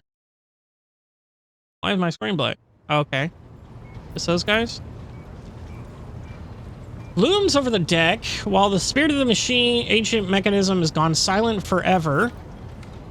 The words intrinsically described on the frame serve as a source of resolve. A keen gaze sunders the darkness of bloom and deceit and reduces all corruption to ash. Oh, okay. This is just, you just smack dab in the middle of the bridge. Huh? Okay, cool. Right next to Jai. Whatever. Okay. Thank you, fellas. What was the weapons? I missed the weapons, I think. I don't recall what the weapons were that they gave us. We got some unknown ships and 2 planets. That's it? Wow, okay. Little system here. Never mind, we've got some unidentified ruins. We're taking everybody. Let's check them out. Uh-oh. This looks chaotic. All right. I hope the Domin bringing a Xenos into his retinue is some kind of elaborate trap. No, it's Assignment not. completed. Okay. Uncover the pattern. All right, hold up. So this looks to be... Yo, look at this Xeno shit.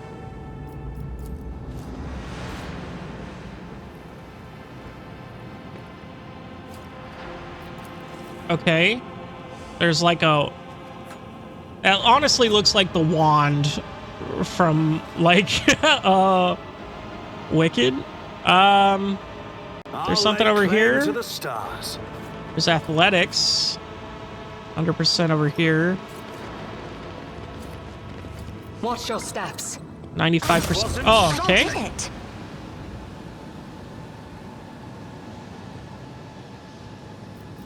The fuck was that, everyone? Hopefully this book tells us something. No, it's a cracked Vox. Oh, it is a book, essentially. Okay. Let's go ahead and... A furious male voice is coming from the old Vox. This is Captain Trevor Durath calling the bullion. Get your asses back to the surface and get me out of here, you shit. My guts may be fused to my suit, but I'm not dead yet, no matter how much you wish it were otherwise. A moment later, the raging tone gives way to strangled rasping. Hey, can you hear me? Respond. I'll pay double. Just don't leave me here. Damn it.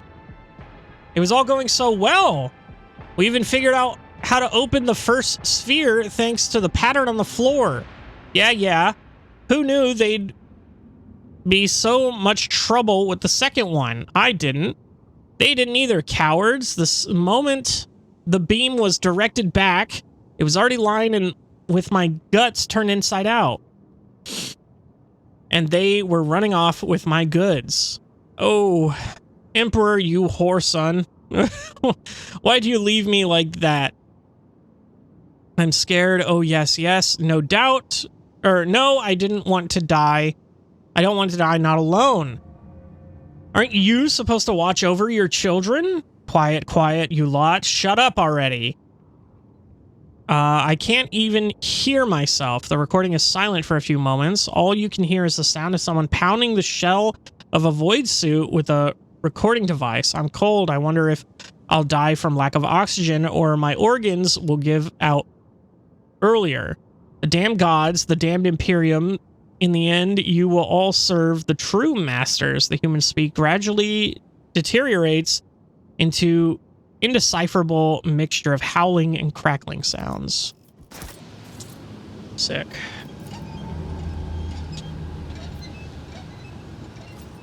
Human skeleton is curled up in an unnatural position. It is inside the voice suit, a hole burned right through it. Someone has carved a strange pattern in the floor. You see lines. The fog descends over you.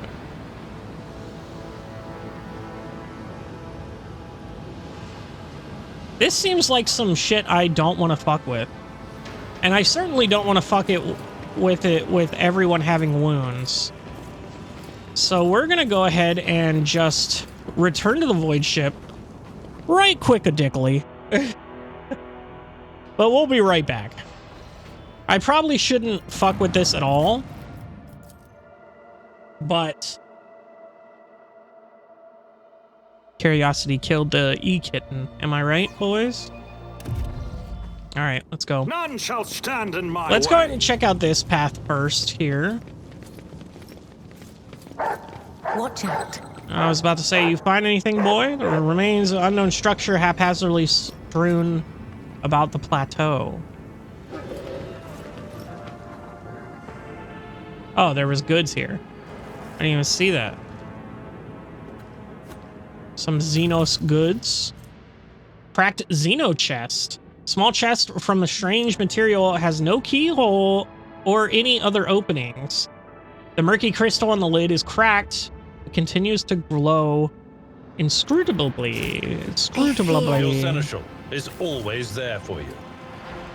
I won't tolerate weakness. And then that was, if you didn't have a demolitions charge, you could go through there. Compared to naval service, that was barely a challenge. Okay. Single look at the strange pattern is enough to send your mind reeling.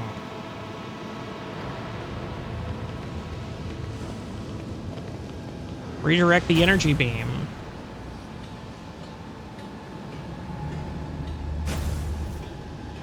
Oh, okay.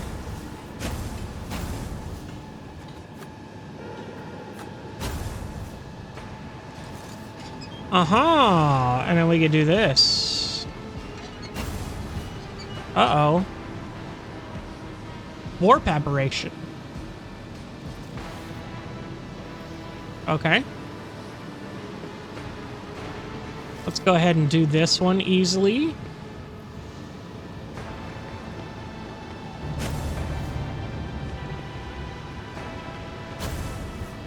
Seems the pattern no longer works. Okay.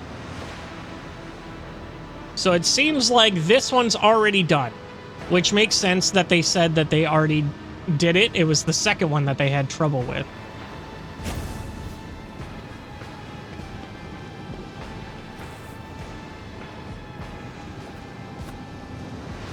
So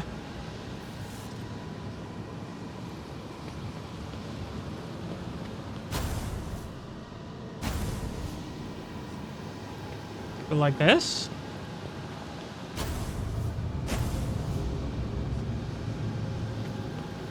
Am I stupid? I don't think I'm getting it.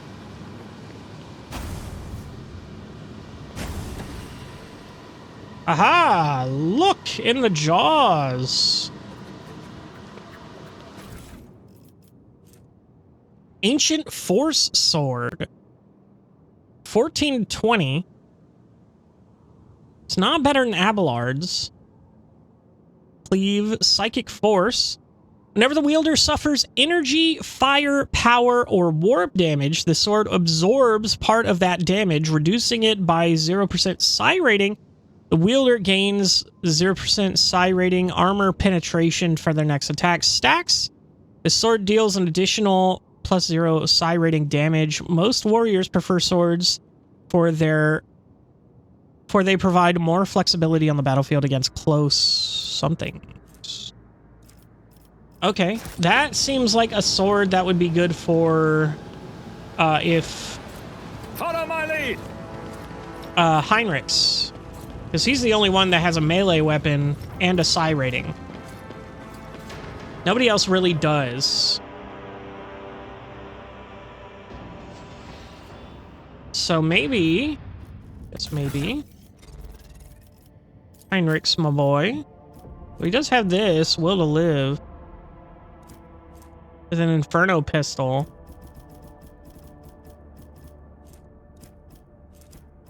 I do like that he has the, because he does have the dual weapon stuff, right?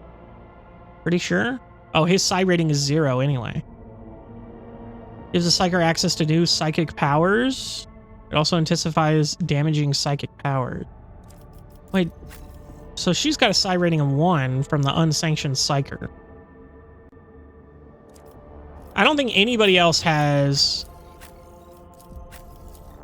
a psi rating.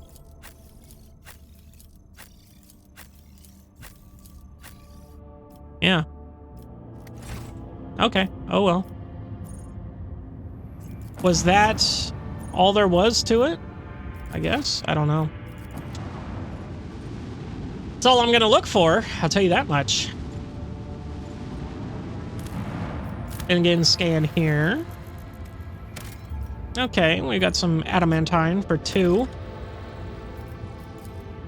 We have 5, but we don't have any extractums, so it's fine. This lone mountain chain is composed entirely of a mineral with a shiny mirror-like surface. The mineral itself, it has no particular value for production, but its properties make this place incredibly beautiful. The sky is brilliantly reflected in the many surfaces of the plateaus, oddly shaped rocks, stone arches, and columns. The view is especially stunning on clear, starry nights when aurora trails dance in the sky. The enraptured crew have asked the Lord Captain's permission to visit this remarkable place. Yeah, let's grant him shore leave. Shortly passed without incident. The ship's officers talked about it for weeks afterwards. Lady Cassia spent a great deal of time in the Mirror Mountains. One cannot say whether it was in awe or contemplation. Upon her return to the ship, she spent several days in her quarters in front of her easel, but the canvas remained unmarked. Aww. Poor girl. Anyway, let's go fight these ships. Hello! Persuasion.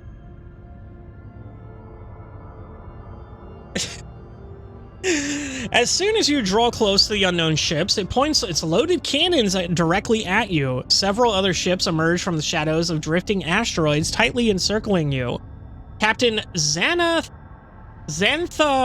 Laboche offers a mocking greeting and proposition. You can buy your way out of this, but the price must be to her soul's satisfaction. The outrageous suggestion sends your crew into a fury.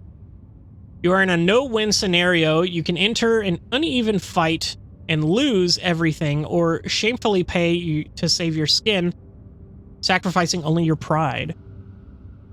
So we can pay off the pirates. We can lie and say you don't have anything to pay with, which is hilarious.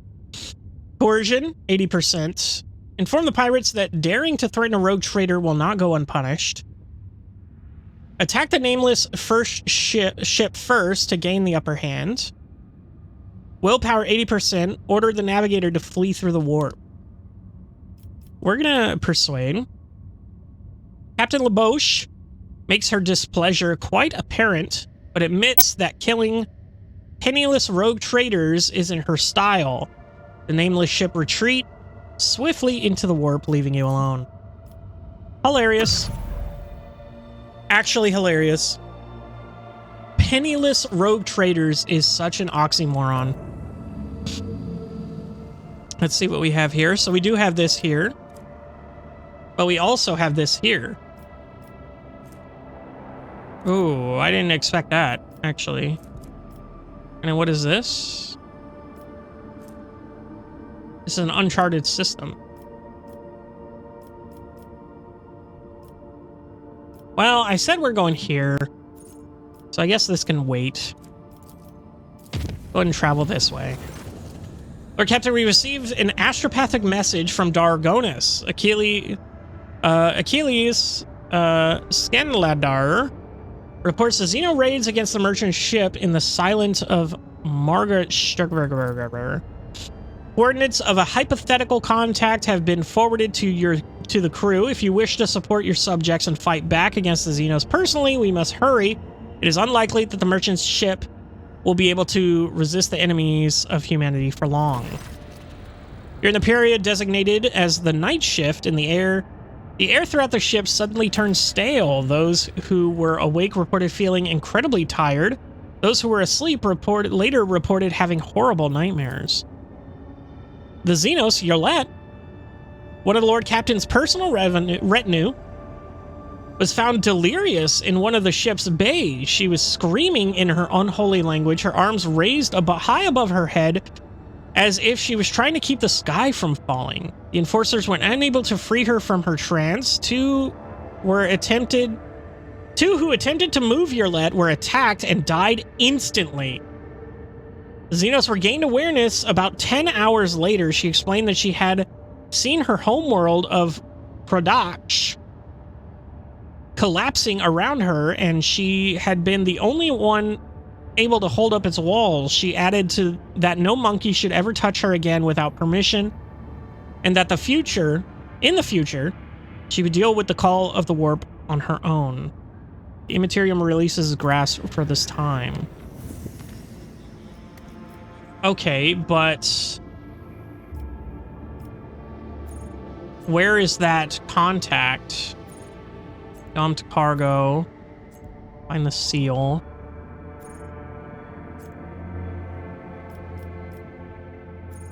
Dead man's chest.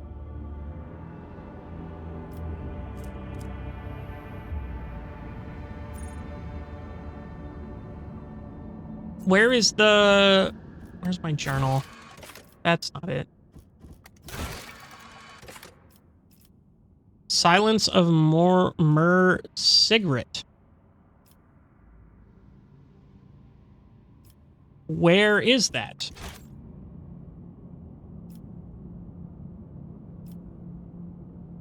Have I been there? Silence of Mer Sigret. This one. Yeah, I can do that. Let's go ahead and chart a new course. And then we're gonna pay to make this deadly. And then we're gonna make it unsafe. And we're gonna travel. Duty officer reported an incident in the shuttle bay repair bay.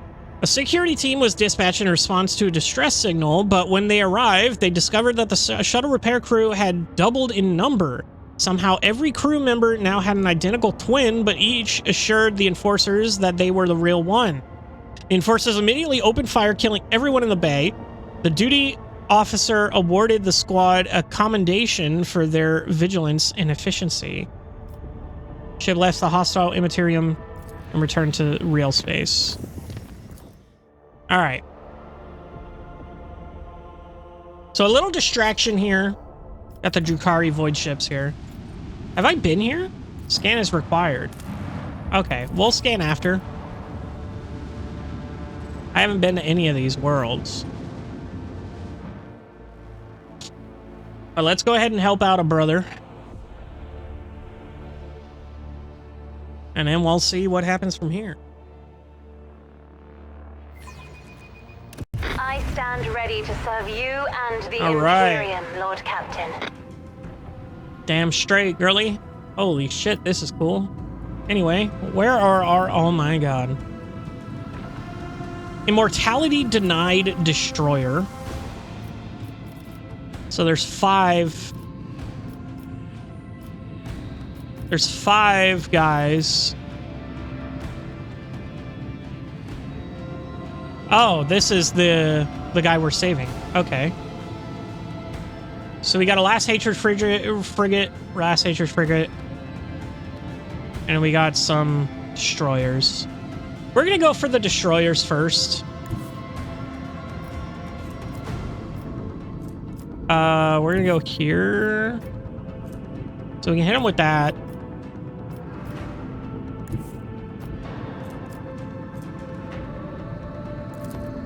I think we're gonna do this. This one's going down.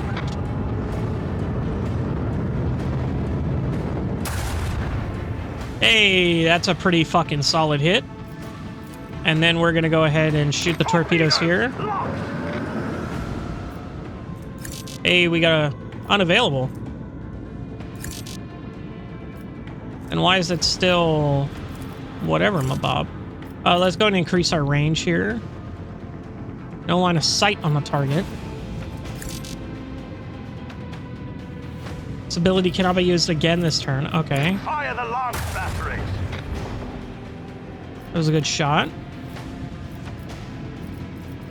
think we ended there. Now we wait a bajillion gajillion years for everyone to come in and attack everyone.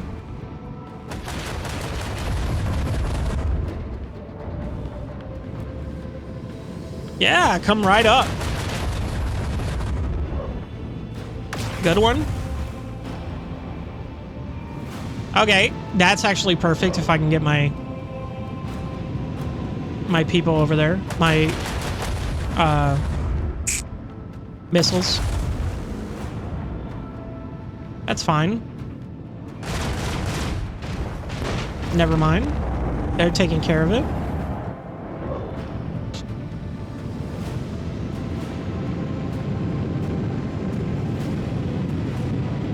What is this again? I don't remember.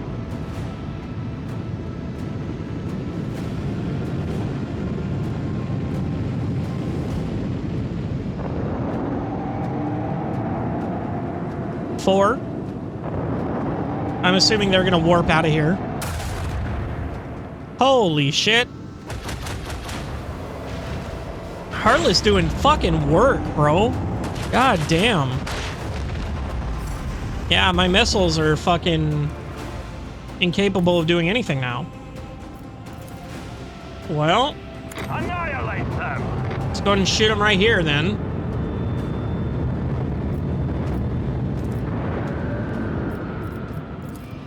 Go ahead and try to hit this guy for as much as we can. This one's going down.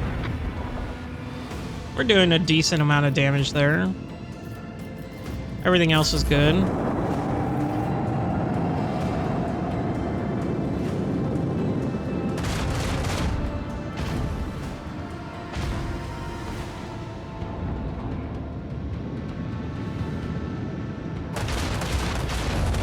You pussy.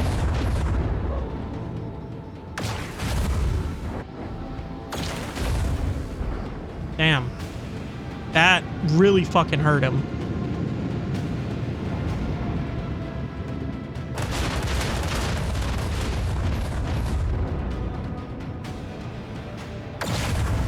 Oh, you're kind of gay for that. Oh, you're super gay for that. Flew right by me completely. 3. What is this? Damn it. Gas and dust cloud. Another enemy sundered by the void. Oh, good. That was a bad guy. Oh, okay, cool. Hello. Goodbye. Did that even hit him? I feel like that did no damage. Well, if that's the case here, we're gonna do a big swingy. We're gonna be doing a big 180. Set the course. Yoink. We're gonna do that. Would this be better? Not really. I think we just go there and end our turn. Could redo our shields here.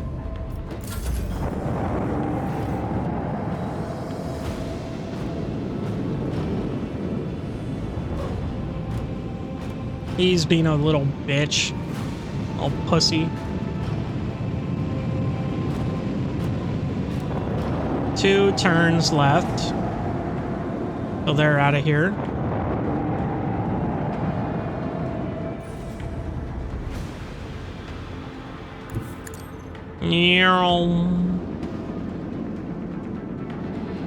Epic. Oh, and look at that. I immediately get to go again. Ya bitch. Lamau. Get fucked. Loser.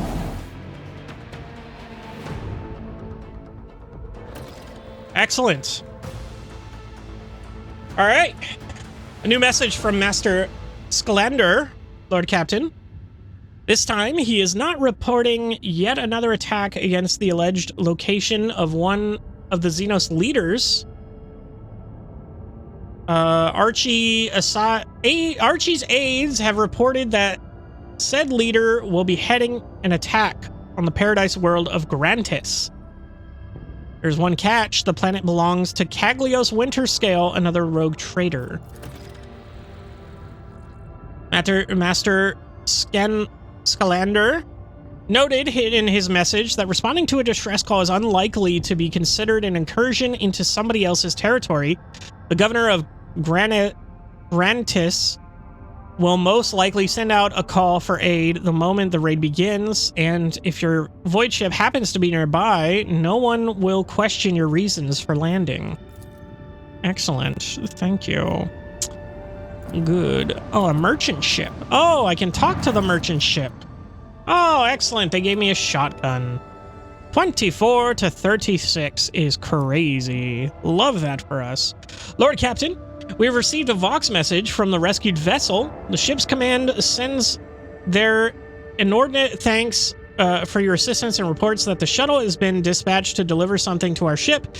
It seems the captain has decided to personally thank you for saving his hide. As soon as the transfer takes place, the ship will depart the system. I imagine they are worried about the integrity of their whole riddled bucket and want to get as far away from this perilous system as they can. Okay, cool.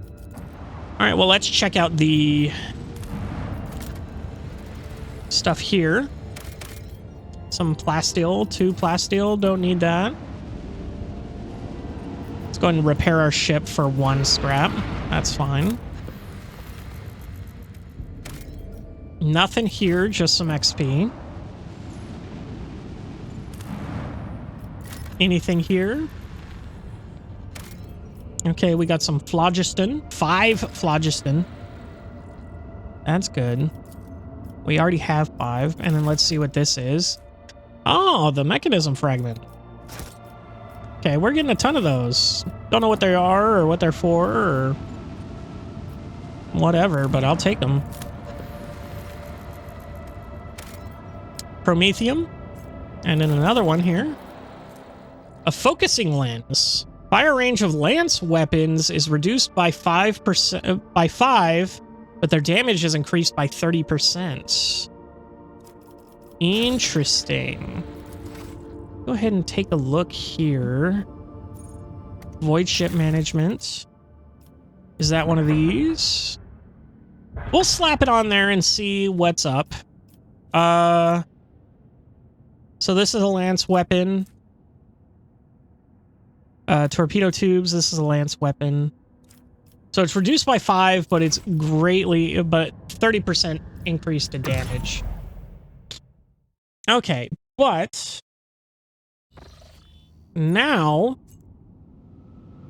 let's chart new courses here. Now where the fuck is that world? It was this, right? Hiding from the law. Fair trade? No. That's not it. No, a gift for Jade, Jedman's chest. No.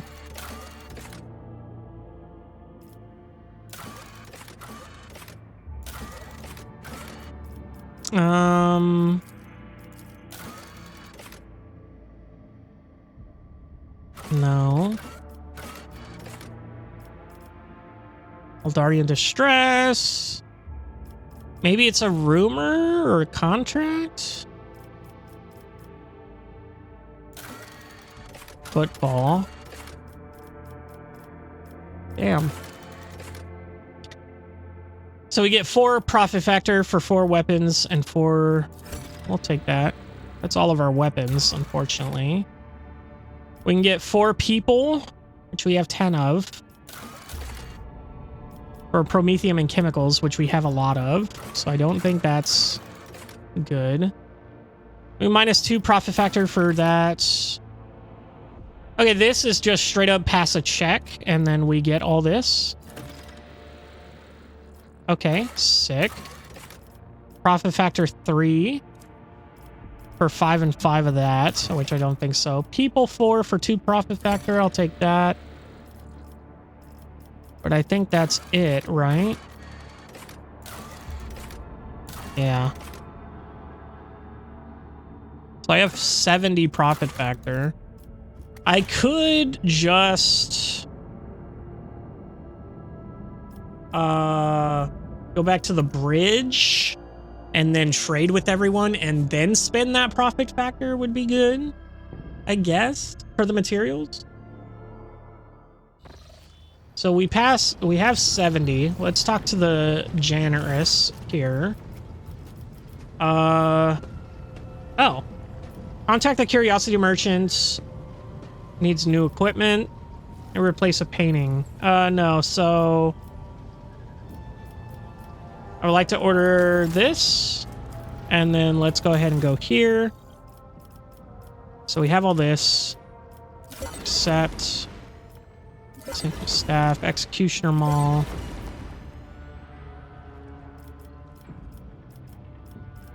So, who do we have a lot with? The Explorators. Let's see. Oh yeah, we got a ton of stuff here. Ooh, they've got an arc rifle, which doesn't do as much damage. Okay. So we got the self-calibrating goggles. The wearer's successful single attack inflicts stun on the target for 1 round. If the target fails a willpower resistance test. Got a power axe. Has bleeding. Invigorating resolve. Whenever the wearer and allies in a 2-cell radius gain momentum, they also gain temporary wounds. That's cool. Heavy plasma gun. Sick. Slick body glove. Ooh, that's really good. Love that for us. Body glove grants the wearer plus 20% dodge against enemies with perception lower than the wearer. Okay. And then a Vox beacon. If the wearer is an overseer, if the wearer is an overseer, their first overseer archetype ability in the round costs 0 AP. Go ahead and grab all these. Go ahead and go to the reputation. Select tradable. Trade. Now we've got a ton. Holy shit. Oh, we've got everything. I didn't even need to go beyond 21. And it's 70 profit factor, which is exactly what we needed. Oh, hell yeah. So we literally bought everything from them. So we got the arc rifle. We got the bead of concentration. The wearer gains an additional +1 AP for each consecutive turn that the wearer has not moved. Stacks up to 5 times. Ooh, that'd be super good for your let. Improved injector. This grants +2 temporary wounds from combat stimulants. The first use of any combat stimulant per turn costs 0 AP. 5 stun grenades. The deadly repeater. Ooh, this is actually a better sniper rifle and it's las. Damn. That's pretty good. Visor of inevitability. Whenever the wearer inflicts a damage over time effect, they gain +1 stack of inevitability effect. As soon as the wearer gains 10 stacks of inevitability, they deal 5 direct damage to all enemies suffering from any damage over time effects, and all stacks of inevitability are removed. That's cool. That'd be good for, what's her dick? Cabela.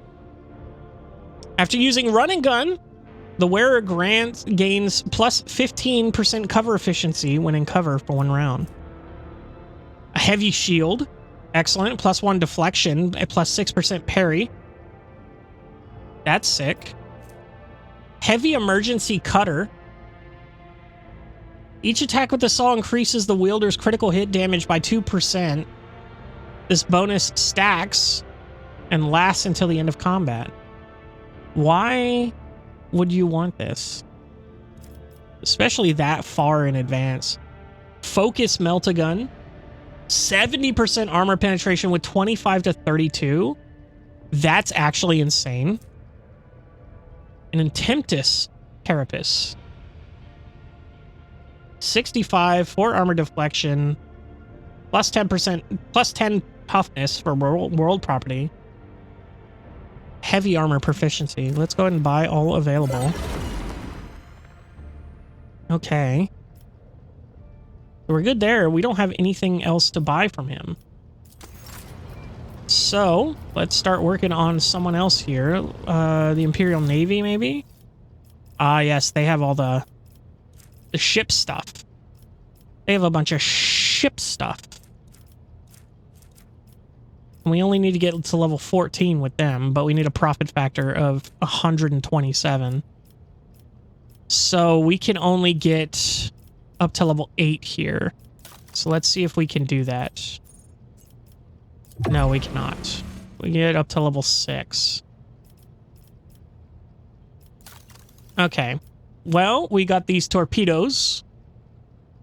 19 damage warheads versus our 22, so that's not good. Lathe pattern B2 engine. 12 speed, along with strong accelerating and braking.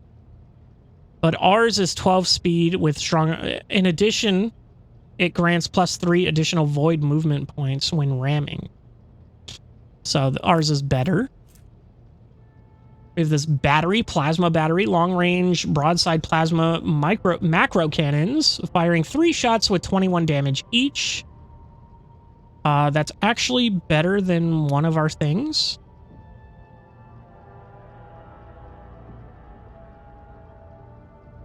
Well, is it? Oh, these are long-range broadside cannons. Ooh, I didn't even realize. The other two are short-range. Interesting. Flak ammo arsenal allows flak shots to be fired from kinetic macro cannons. A flak shot deals 15 damage to each target within a 3x3 area. Assault ceramite void ship plating. Ceramite plating protects the vessel from harm, negating 9 points of damage on the 4 and 5 on all other sides. So not very good. Medium range lance weapon dealing 60 to 70 damage. Firing in a wide arc. Interesting. Thunder strike macro cannons. Short range dorsal macro cannon, which fires 2 shots dealing 21 damage each. Not very good. Provides 95 points of protection for each sector. This amount is doubled against enemy blast attacks. So this is better shield. Short range broadside macro cannons, which fire 4 21 shots. So that's better than the one we have. Everything else is fine. Go and buy all that's available. Arsenal flak shots. Ooh, okay. Boom, boom, boom, boom. That's cool. Love that. You fill your flagship's arsenal with various ammunitions that enhance the capabilities of the flagship's weapons. Flak ammo arsenal allows you to use special flak projectiles with macro cannons. These projectiles have explosive warheads that deal area damage and 1 cell radius around the selected cell. Flak shots are especially efficient against enemy torpedoes and small wings of aircraft. Cool. So that's cool. So we got some ship stuff.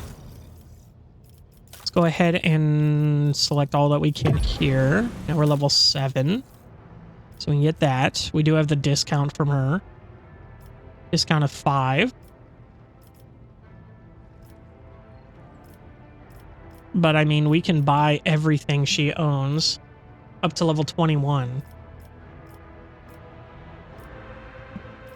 That's crazy. Got some grenades, some pirate chainmail, which isn't very good. Impulse boots. Whenever the wearer makes a melee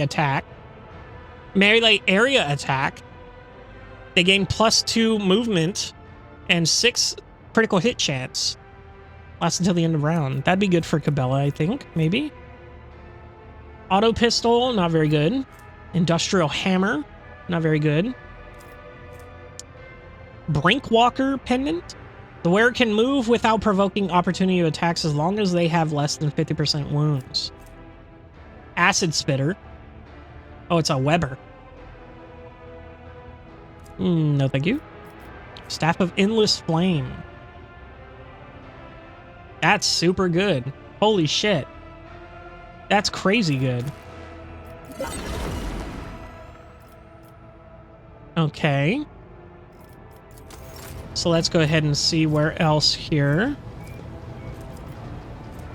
So we got these guys here.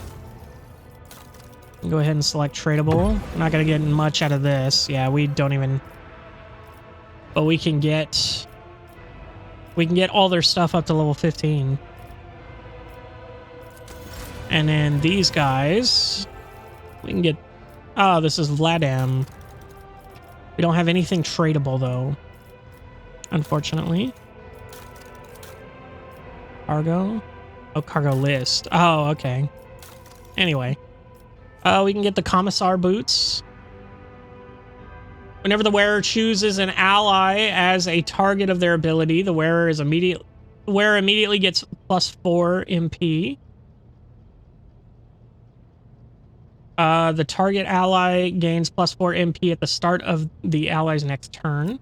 That's pretty good. Peripheral visor.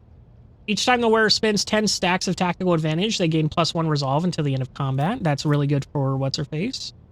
Cassia. A hex rifle, which does a ton of damage, which might actually be better than... Oh, but it's a Drukhari weapon. Might actually be better than the needle gun that Cabela has. Okay. So that's all I wanted to do there. Now we go ahead and go back here, go to our contracts, and now we spend the profit factor here. We're down to 65 now. And we might as well do this. We've completed all our contracts, which is fine.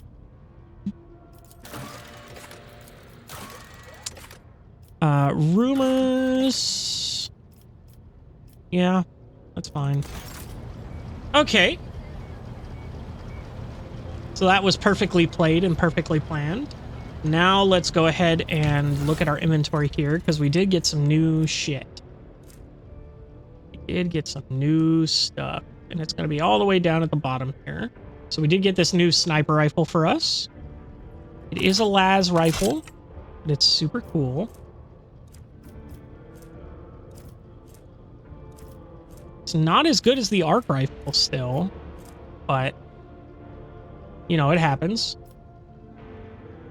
So let's go ahead and go through and see. We got this cracked Xeno chest. So we got this shotgun. Let's go ahead and see if that's better than the shotgun here. 18 to 22. I think it is. 24 to 36. Sick. I love that he can wield two-handed shotguns with one hand. That's so cool. We got this here. We got the sword, Elite Chainsword, which I don't think is any better than what she has here. 15 to 19. 14. Oh, it actually is better than Enver Chainsword. By just a bit. So we're going to go ahead and swap that out. That's good. Needle rifle. She still can't wield this, so that's fine. Let's go ahead and keep it here. So the Thanksin staff has Emperor's Wrath. Let's take a look at that. Everyone adjacent to the target cell suffers 1 to Siren staff power level damage. Damage dealt by this attack to allies is reduced by the allies' resolve. So it's not very good. Honestly. Not very good. Executioner's Maul is actually better than the Bloody Sacrament, which is crazy. But it's only one. So we are going to go do this and then do this. Yeah, and they're both better that way. Okay. This is the successful single target attack inflicts stunned if they fail a willpower. That'd be good for her. Those look stupid as all hell. Power Axe is worse. Whenever the wearer an ally gains momentum. Okay. Have a heavy plasma gun. 20 to 25 with 45 armor penetration. Is that better than what he has here? 22 to 30. So no. It is super ain't. Crazy. The slick body glove. We're definitely putting that on Wilbur here. For 40% damage. And he gets his cool cloak back. He gets his cool regular outfit back. The one that started it all. Vox Beacon for the Overseer. Go ahead and throw that bitch on. That's every archetype ability is 0 at the cost. So this is for your let. Yeah, we don't need the +10 to Imperium lore and commerce. So let's go ahead and move that there. This here, improved injector, we don't need. Hunting rifle, we don't need. Well, it is better than the other one, technically. But it isn't Drukari, and it is Laz. Visor of Inevitability. Damage over time. I forgot about that. Might be good. Inflicts a damage over time effect. Which we don't really do a lot of. Do you have anything there? Coercion. Okay, yeah, we're gonna put it on you then. Because you have the bleed with the shotgun. After using running gun, you get more, which I think you can just put on immediately. Heavy shield, 30% block chance, plus other shit. Hell yeah, that looks sick. Don't need that. The Melt-A-Gun. Who has Melt-A-Gun stuff? It was you, right? Jay has Melt-A-Gun stuff? No. Who has Melt-A-Gun stuff? You have Melt-A-Gun stuff. So this is just straight up better for you. Oh, it's two-handed.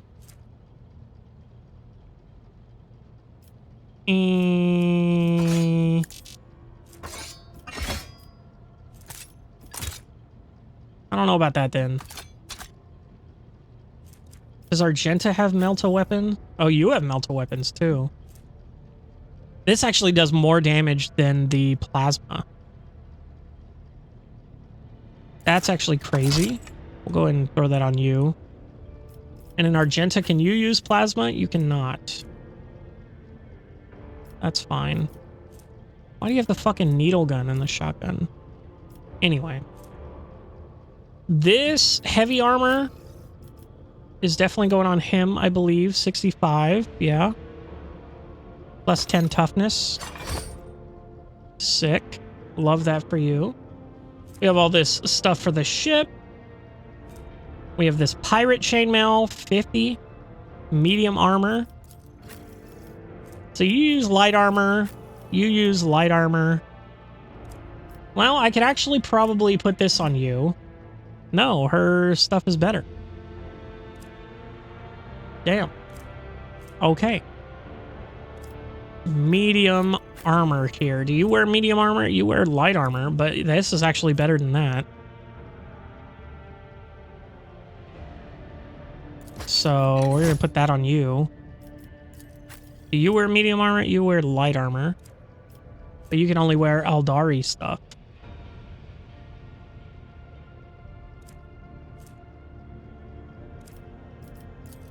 Okay.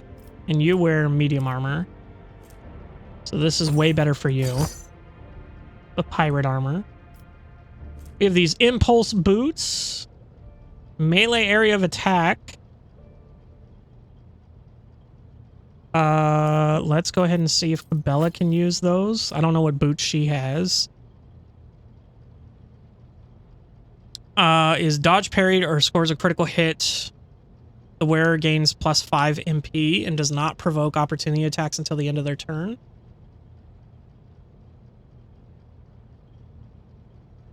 That's pretty good. I think that's better. What about Abelard?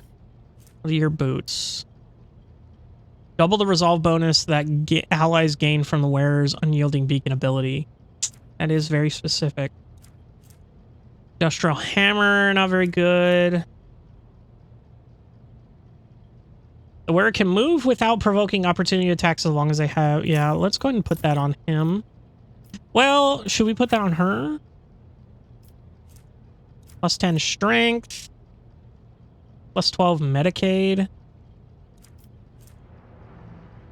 Gains melee attack. They regain +1 wound. These are all really good trinkets. I don't know. I don't even know where I got those. The Weber. The staff. Let's go ahead and see if she can equip the staff. She can't. They need pyromancy. So if I can put pyromancy on Cassia, I don't even know if she can, actually, now that I think about it. Because she's not technically a psyker, she's a navigator. Do you have pyromancy? You do not. Do you have pyromancy? You do not. You have biomancy. That's right. And then you have the psychic, a diviner, right? Yeah. Okay, well, we'll just hold on to that then. Commissar boots, I think, could be good on Wilbur or Cassia. Which I think I don't need the agility or athletics.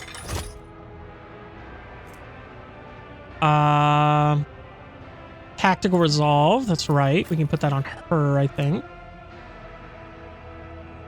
Yeah, look at that. Grants the wearer +1 psi rating. She doesn't have a psi rating, and +15 persuasion, which she doesn't need.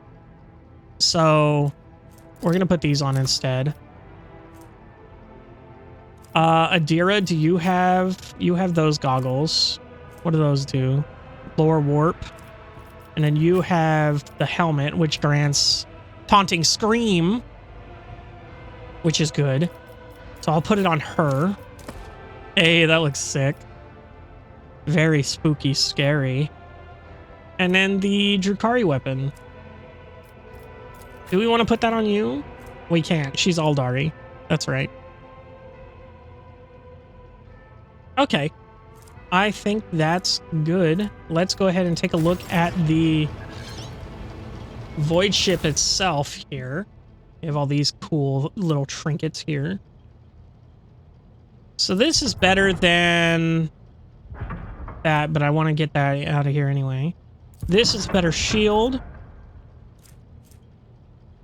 Short range dorsal macro cannons. I want the lance. Some hammer lance battery. Medium range lance weapon dealing in a wide firing arc. So this is better than that.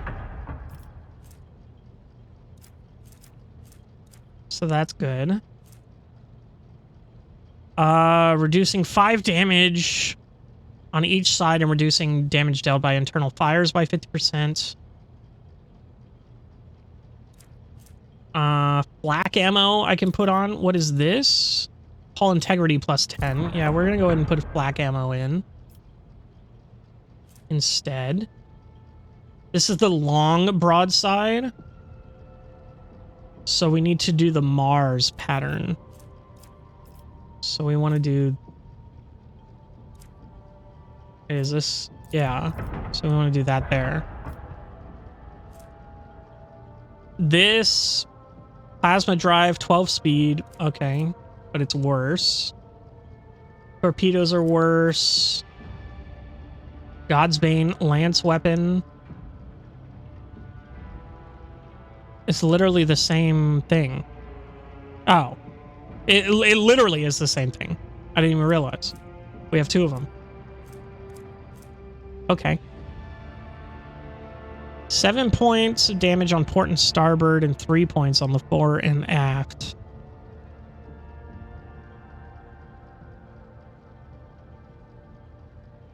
It's fine. It's fine. Okay, we're good there. Okay. So everything's all gravy. I don't know where that... I don't know where that planet is. That is going to be requesting the winter scale. Ah, it's right here. Okay. Well, I should really write this shit down. So we could go to Durangus. Get all that. Inform the prefect of the inspection outcome. Arrange a reception for the Navis Novalite on Durangus. We can do that, because that's our priority, pretty much. What is this button? And then we can go back here, here, here. We can do this. Find the seal on Janus. And then we can go here, here. Or vice versa. And it mainly go to the nameless star. Yeah. For now, we're just going to go back this way and go up. We got a little distracted, but hey, it happens. This game's huge. But for now, I'm going to call it there. Oh, man. Fun times. Okay. Well, we got a lot of stuff this episode. We got some cool weapons. A big dinghy-do. Whatever this big thingy is. We got that. Whatever. Anyway. Not important, apparently. But yeah. We got a lot done. I'll see you in the next one.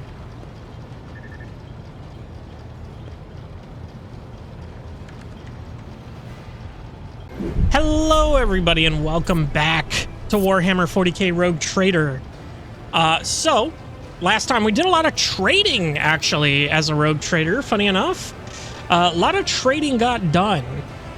We got a couple new weapons, a couple new rifles. Very cool, very cool. But now we are on our way back to Dargonus. We have some other objectives that are going to be going about here. So we've got to go back to this way. Easy, nothing happening there. Then we travel this way. Back to Dargonus.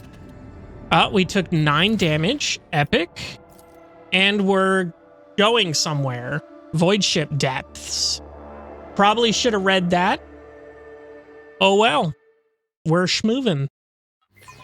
Go ahead and see what we got ourselves into here, baby. None shall stand in my way.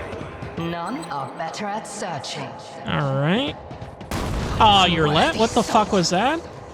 Why did you two not stop? I wander through the stars. Okay. Well, she's going in with an injury. Take a knee And we've got broken captives.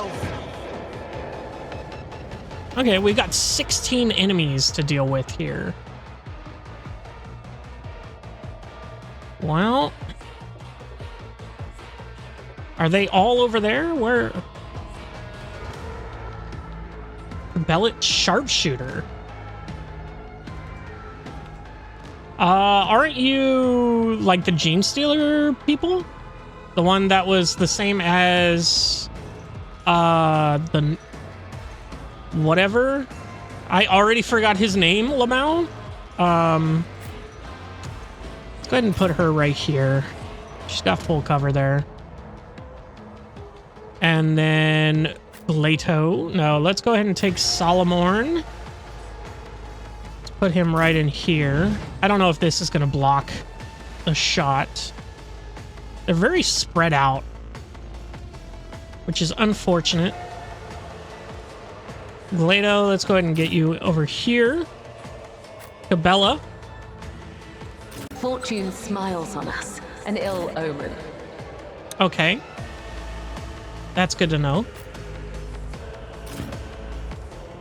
Cassia can go up there. Wilbur can go up here.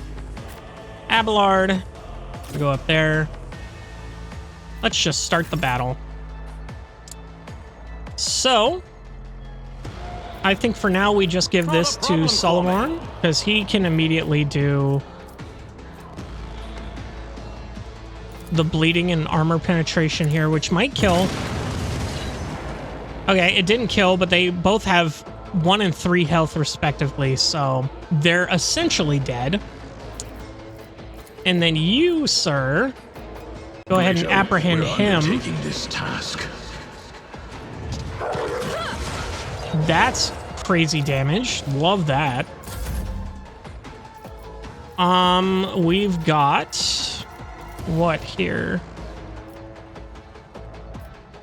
I don't have a line of sight on any of these guys. I have line of sight on him. Might as well take it. Easy. Let's go ahead and give voice of command to Cabela. Oh, too easy. And then give this to Abelard. And then we can move someone. We can give take aim to your left, but I don't think she's going to have line of sight on anyone. Let's just go ahead and give it to Abelard here. Abelard, you're going to go ahead and switch weapons back to what we should have. Move closer to interact.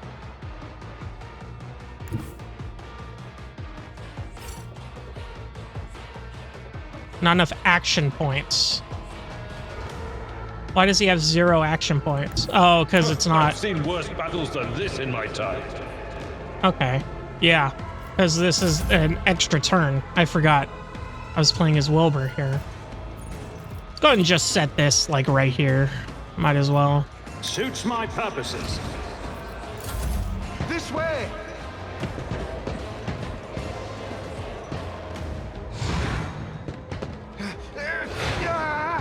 Aren't you guys supposed to die? Don't touch me.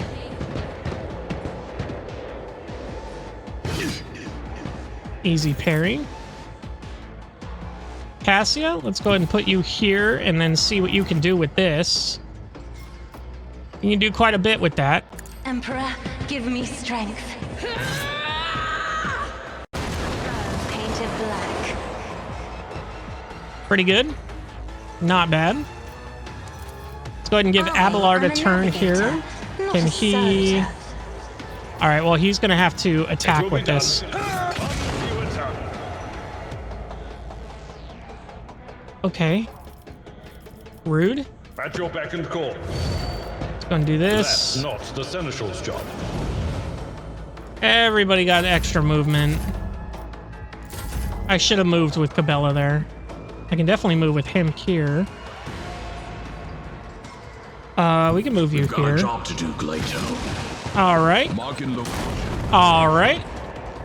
Didn't see that.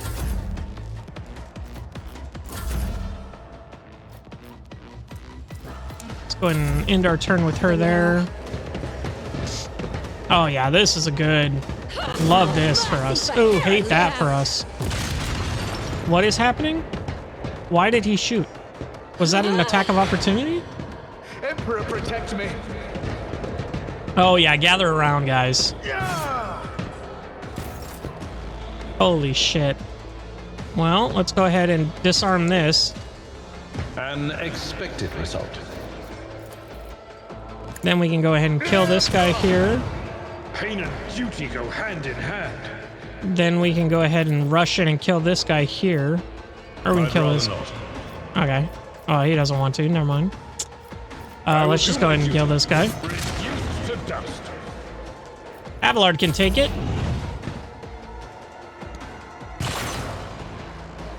Easy. Yurlet, do you have eyes on anyone? You have eyes on this guy and you have eyes on this guy.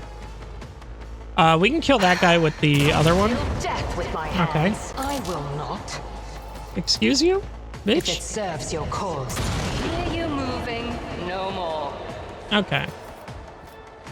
And then I think we just ended there. Cabela? We could kill that guy, or we could get in here and have some fun.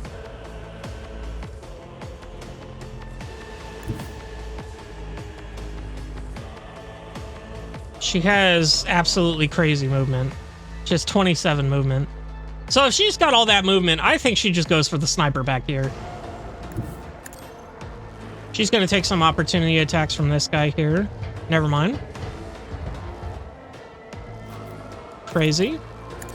Let your soul be purged. The other side awaits. Easy. Death comes Cabela's in crazy? silence. Cabela's absolutely massive? No. Why can't specific weapon required? I can't have maces. That's why it wasn't doing all that damage. Because it needs swords. I can't use maces. That's why it was only doing half damage. Oh, that makes so much sense now. I'm assuming this is the same thing. I cannot serve you in this way. Yeah, okay. That makes so much more sense. Let's go ahead and do this here. So I can at least get these three. Mercy. That hurts you. Then I'm gonna run and gun. I'm gonna go ahead and go here. I'll take that. I can get those two. That's good. That hurts. He is hurting. Back to Wilbur here. So I think we only have the 3 enemies left. Where is that third enemy? This guy. This guy, this guy, and this guy. So let's go ahead and move up here. He can get a beat on everyone. Let's go ahead and give no line of sight there. Epic. Abelard, I can give it to you, and then you can charge in and kill this guy. Epic. That works. You, we've got a shot here with you, or we've got a shot here with you. Who goes next? They both do. Suits my Okay. purposes. Opposing me was your biggest mistake. Okay. And then I think I we... don't have time for this. Target is too far. I thought I gave her voice command. Not my specialty. Okay, weird. Anyway. I'll pass. Okay, I'll pass. Scarf my collection. Okay, and then he just, I'm not accustomed to being. he just, you know, accepted his fate, apparently. Okay. Cool. A lot of knives, a lot of heavy armor. Follow my lead. Let's see here. You had, what? A long splinter rifle? Exotic Drukari weapon? Okay. That does quite a bit of damage. And then, Cavalite armor. Cool. Okay, and is that all? No. There's this one guy we missed. We missed this one guy. And then we've got that there. So let's go ahead and go back to the map. Okay. Little easy combat there. Even though Solomorn kind of got his ass kicked. Let's be real. He kept getting whittled down. But he's fine now. Let's go ahead and check out Dargonis. First of all, let's go ahead and check out our colonies. In general here. This has nothing going for it. Why is that? I can do a shrine. Profit factor cost gives me this blade, and then it gives me 5,000 reputation, complacency, that. This gives me +2 security, but I need 4 weapons. That's what I was holding out for, I think. Accuser of Sin. The charge ability deals additional damage equal to 5 against demons and Xenos. This gives us complacency. Yeah, so I think we're holding out for this for now. And I think everything else is good. So it does seem that I'm just waiting for weapons on Fallstone. Janus. Your lordship, Janus is reporting about a disaster. Ghostly Xenos figures that appear at dusk and go away at dawn in a ravenous swarm. They attack one agricultural facility each night, freezing everything they touch. The attacks take place on the complexes closest to the uncontrolled sector of the planet where nature itself has turned against us. So what do we get here? We get a mysterious sliver, but we lose one of everything here. I don't know if this can go into the negative. What do we know about these wraiths? Not much. They are incorporeal and difficult to discern, but they happen to have Aldari features. The spirits draw the warmth out of humans, plants, and inanimate objects, but it seems that they do not hunt consciously, but rather they simply do not notice anything in their way. At dawn, they dissolve into mist. The wraiths also differ among themselves. Some are as dark as the void, differ among themselves. Some are as dark as the void, and others shine like the stars in the night sky. What are spawning these wraiths is a corrupted sector. It is likely. They gather at the borders at the break of dawn and whirl in a wild dance, howling and destroying all living things. They disperse into thousands of fading flashes. The agricultural facilities that happen to be in the way of their dance fall into despair. Logic test. Something is not right. The wraiths appear on the planet's outskirts and rush towards the heart of the contaminated region instead of invading from within it. Huh. Furthermore, their differences may suggest that there are 2 groups of wraiths opposing each other. What do my advisors think? When dealing with Xenos, one should be prepared for the manifestations of all sorts of ominous mysteries. There's a whole cast of specialists among the cold traders who use rituals to expel spirits from Xeno artifacts. Perhaps we should ask these Xenos whisperers. After certain events on board, I became interested in ghosts. I bought a book on Footfall, an illegal one, of course, that describes the so-called ritual of silence. It's said to be able to pacify violent spirits on the scale of an entire world, but I can't vouch for the safety of this ritual. Instead of relying on wicked ways to solve these problems, it would be better to turn to our good priests. They are skilled exorcists in the ecclesiarchy who know how to drive out dark spirits. So we got J here. We get a profit factor, and we get Spirit Drape. The wearer's non-attack psychic powers cost -1 AP less during the wearer's first turn in combat. We can go with Dira. We get a strange shard, but we get -1 security, which we can afford, let's be honest. +10 to Warlorp and +15 to Xenos lore. Interesting. Or we get -1 complacency, which we can afford. And the mysterious sliver. Oh, this is different.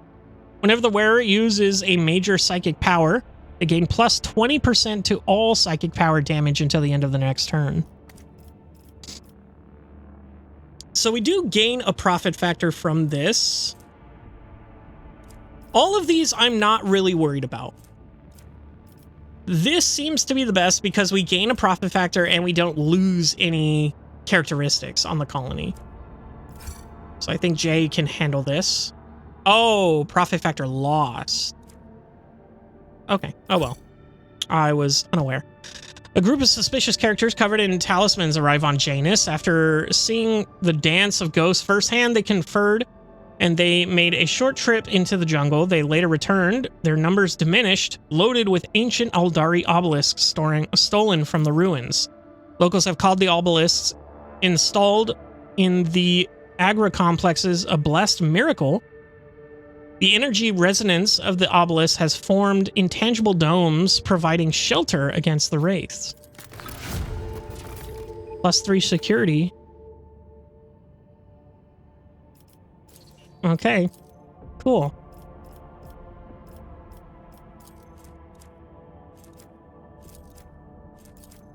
So we can't do this. Can't do this. We don't have a reputation with them yet. I don't think we can do anything here, actually. Yeah, looks like these are the only 3 things that we would be able to do, but following projects must be completed. Giants in the Protectorate. So reputation with the Drusians. Okay. Mag trains, efficiency +2 for Kieva Gamma. +3 profit factor, +2 weapons. That's good. We're halfway there on weapons. It says +5. But it says we have 0. I don't know what that means. So on here, we did this. So we can do this. It costs 2 people. We get complacency -1. What's our complacency after here? 4? It's not bad, per se. We do get proficiency, and we get 2 more weapons, which would be able to give us the other thing here. This is good. We can get the class 5 engine, which is better than what we have. 3 profit factor. More reputation that we don't need, but we get complacency and security. That could be interesting. I think we'll go for Decree of Diligence for now. Lord Captain's Void Ship gains Medal of Metal. +20 hull integrity. 10 iconoclast efficiency. Okay. Lord Captain's Void Ship gains Eye of the Omnissiah. -10% to enemy evasion. Which is cool. So I think for now we execute this. Targonus. Skeptis Arbates. Okay, so we got that. Zealot. Ancient and fearsome weapons captured on the ship of the archenemy's devotees and cleansed by Techrosorcism. Sorcism? Texorcism? Anyway. A Texorcism. Like exorcism. Over the course of a 7-year-long vigil. Medium range broadside macro cannons firing 3 shots of 24 each. +3 profit factor, security, and Imperial Navy. What do we get here? We need efficiency. Wilbur gains Bloody Underhive Leader. All allies gain +5 melee damage and +20% to their attacks of opportunity. We get a sword. Security and points to see. We need this, but it's blocked. So we already have missed out on this. So we can't do this. Guilds, however, we just need efficiency. And we get frag grenades, replenishing. +5 profit factor. I think we do this first. Oh, blocks guilds. Okay. Yeah, I guess we'll take this. And in this one, Lord Captain, a disturbing report has come from the quarries of Vabos 6. The convicts have lost their minds. They forgot how to use tools. They huddle together and continue to stare aimlessly into space, even under the lashes of whips, ruining the mining's deadlines. Some of the possessed with the urge to use their nails to scratch blasphemous symbols on tools, machines, and their own bodies.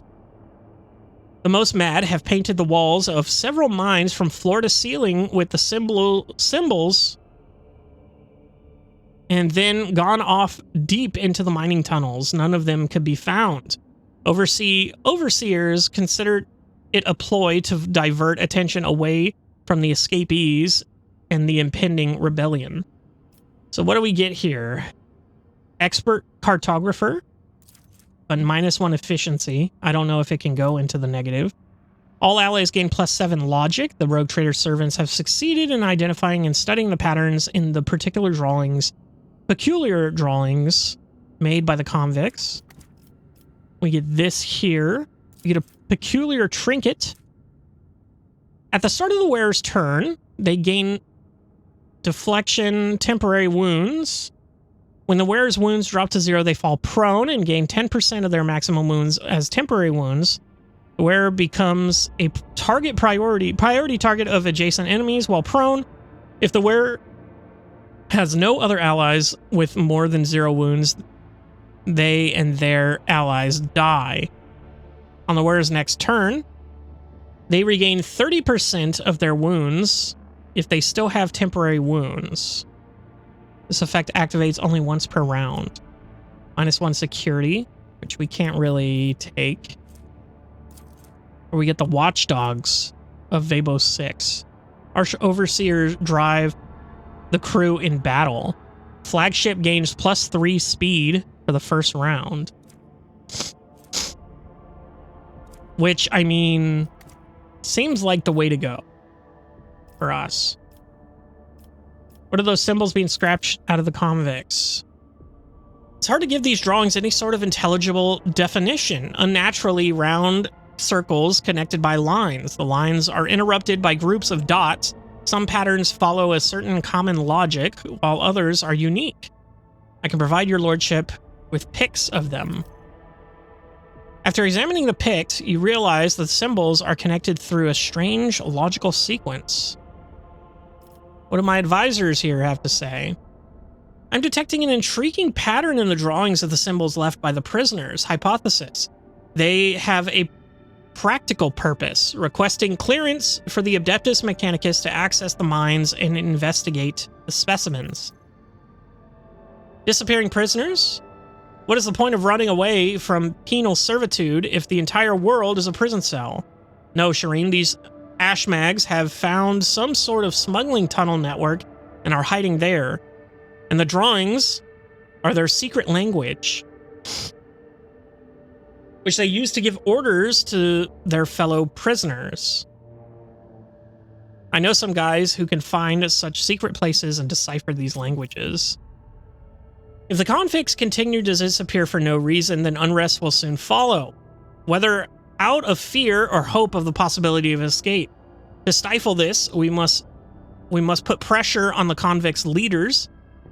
My experience suggests that such people hold more sway than any overseer. A fish rots from the head, and a prison begins to collapse because of its overseers. It is suspicious that no one has managed to get to the bottom of the problem. Lean on the senior staff and get information we need. Someone in the prison must be exploiting the situation for their own ends. Okay, so this one we get the expert cartographer. Okay, so now we don't get the penalty, it looks like. We get the peculiar trinket, we get the watchdogs, or we get this, the equalizer. It is a solid projectile, two-handed heavy ranged weapon. Strength required 55. Damn. Well, I don't think that's the play. So we get the watchdogs. So we get 3 more speed. We can get the trinket, or we can get this. That just gives us logic. I guess I'd rather take the logic over the 3 speed for the first turn. I don't care about this peculiar trinket, and I don't care about this equalizer. So I think this is the best way. The servants of the Omnissiah are hereby allowed to examine any convicts that demonstrate odd behavior. There is no sacrifice more worthy than one made in the name of the quest for knowledge. The wise servants of the Omnissiah interrogated the strange prisoners. The examination of their brain tissue did not reveal any mutations. Those laborers who had completely lost their utility were granted servitorization in order to maintain production levels. However, one discovery was made after all.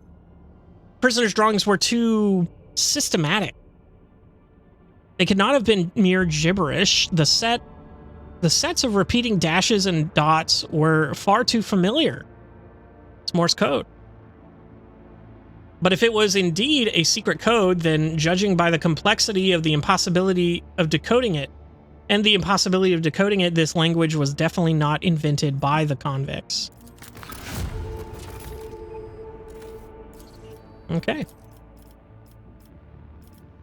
Okay, so we got some stuff here. We got Dreamless. Wilbur gains absolute efficiency feature. All allies gain +5 commerce and +4 hit chance. Everyone knows the rogue trader's eagerness to succeed using the most efficient ways possible. And then we get Phlogiston, Promethium, and efficiency. Just for one of those each? That's pretty good. Following project must be completed. The secret of the winter scales. Okay. We get a bunch of shit here. So 2 Promethium, 2 chemicals.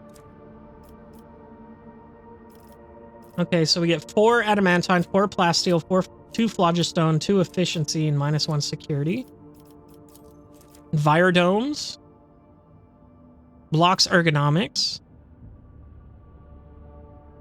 Phlogiston mechanism adamantine. Wilbur gains the I will fear no prisoner poison feature. +5 of coerce and -10 toxic damage. Majos Toxicus of Vabos 6, responsible for the purity of the climate domes, presented the rogue trader with a welcoming gift of concentrated rebreather filters and poison resistance medicines. Okay, or this one. 2 chemicals, and we get profit factor and efficiency for plasteel and chemicals, which we have plenty of, I believe. Yeah, chemicals in. So that's good. This doesn't block anything, and it gives us +5 commerce and hit chance. So I think we'll take this first. Just for now. Okay. Now we can go ahead and move on. All right. So we have the Von Valencia's Palace or the Administratum. What is the Administratum? Ah, and for the prefect of the outcome. Okay, so we're going to go there first. We have to take Solomorn. Okay. So let's go inform them first about...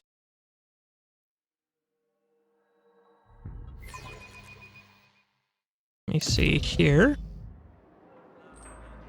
All right, everyone. Let's go ahead and skip the line.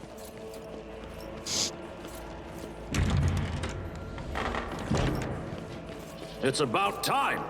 Oh, look. I don't think we ever took this, did we? Oh. This is different. This is a petition. Petition 36 Sigma out of 64. Through the efforts of the Adeptus Arbates at my family estate, 12 criminals among the members of my family were terminated. The proctor in charge of the purge decreed that the bodies be left lying at the scene of the crime for further investigation. 40 planetary cycles have passed since then. The heavy odor and vermin resulting from keeping dead bodies without the ability to transport them ceased to be of concern to me after the first 2 cycles. However, the mummified remains of the criminals prevent my estate from properly functioning at this time. I humbly request that another officer be assigned to oversee the investigation and that they be informed of the necessity of progressing the investigation in my home. Resolution: petition rejected in accordance with Protocol Up 1845 basis. The assessment of the head investigator is regulated by protocol blah blah blah blah. Note: a fine is to be imposed on the petitioner for failing to preserve the evidence. What the fuck, dude? They're so stupid. They're so silly. Ugh, hate that for you. All right, we got a bunch of books here. Authorize the study of the special category item. Oh, the natural psi focus. Okay, so that's the rock. There's a note in the margin. Has been underlined twice. Evaluation required. Calculate value. Report. Capture the void ship Heartless. Boarded the Heartless as part of the unit led by S. Anthar. Neutralize the target Sargona. The captured vessel was turned into an escort ship. The word escort has been circled several times in ink. Rykid Minoris. Assisted in the suppression of the rebellion on Rykid Minoris. Departed unscathed. The world is to be considered null and void. Side note reads, damage assessment, tithe recalculation urgent.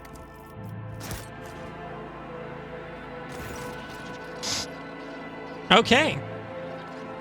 The shriveled insect-like old woman greets you with a keen look. Welcome back to the Temple of Law and Order, your lordship. I've already been informed that you are here about Thessera.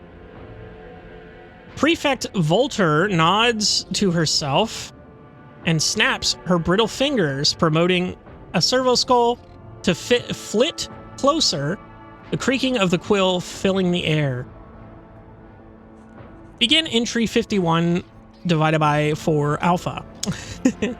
In the matter of the world Thessera and the obligation to pay the imperial tithe, this audience with the prefect of the Adeptus Administratum is now in session. Now then, what are your findings, Wilbur von Valancius? Okay, my Seneschal will give you an account of it. Reporting to anyone in person would be beneath my station. Salmorn, tell the prefect everything. A heretic had seized power on Thessera. I had him executed. Thessera's problems had been dealt with. If you need the particulars, go and see for yourself. I discovered a warp-active mineral on Thessera and ordered it to be studied.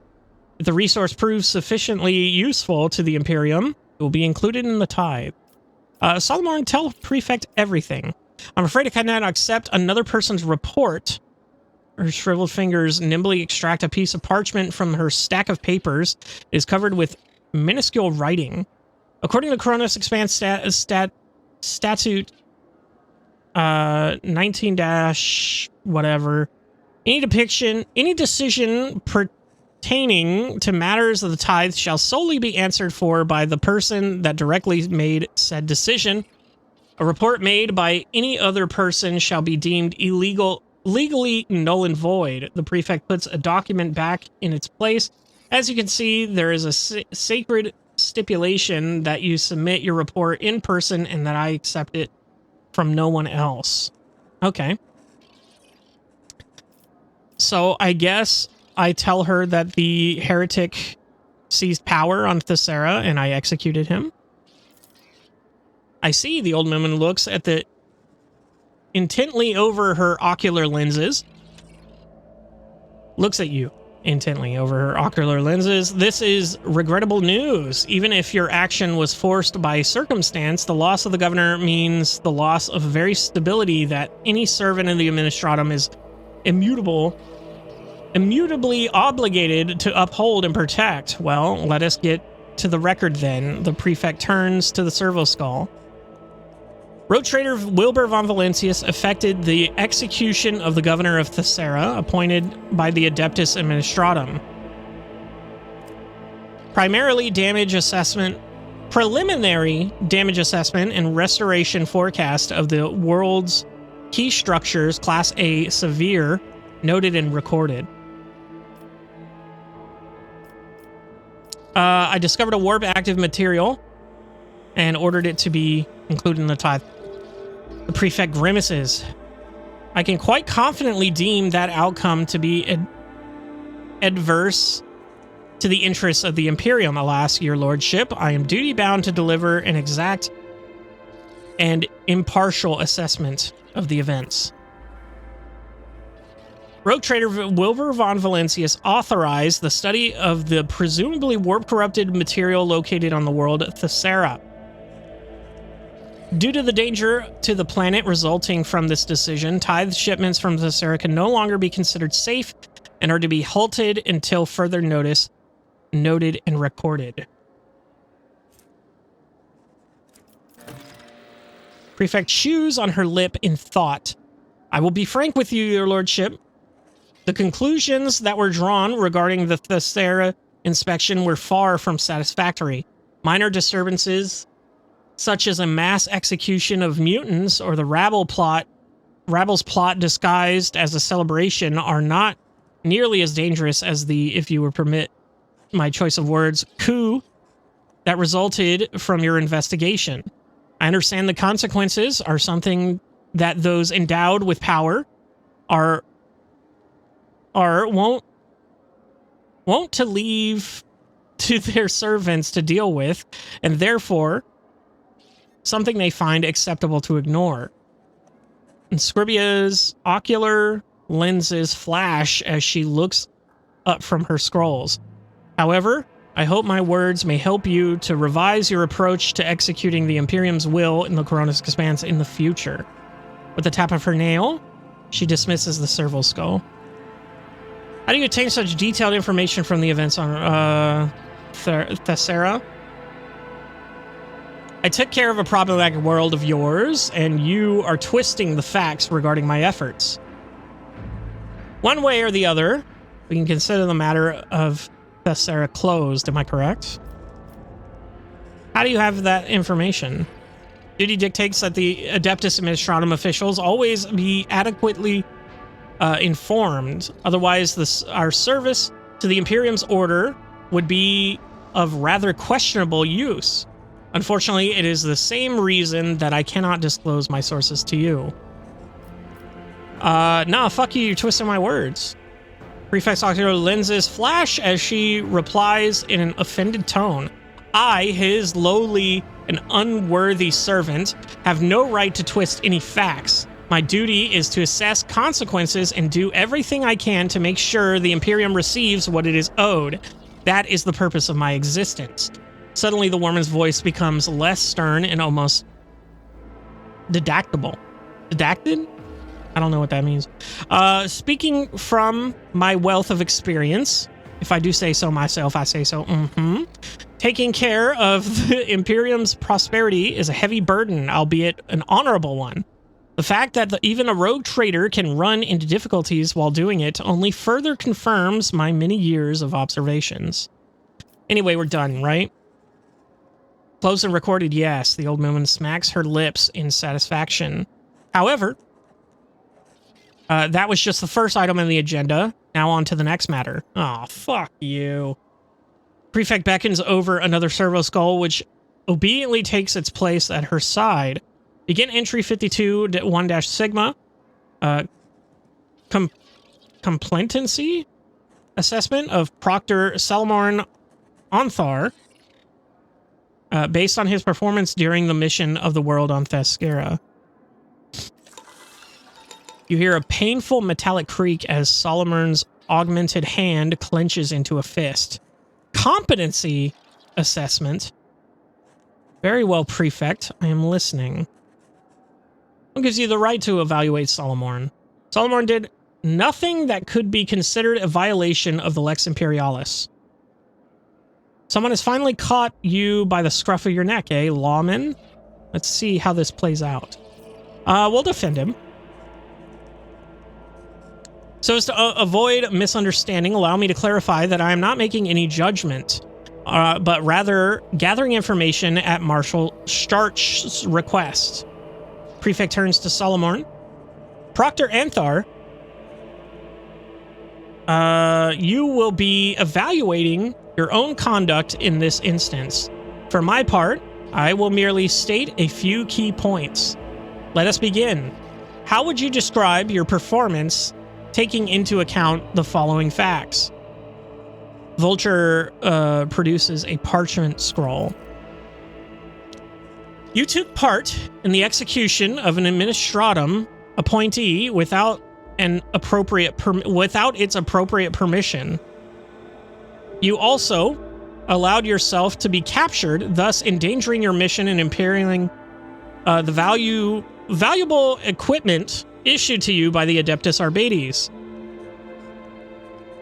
What is more, you sanctioned the tithe-related decision that carries adverse consequences for the Imperium. The old woman pauses. That is all.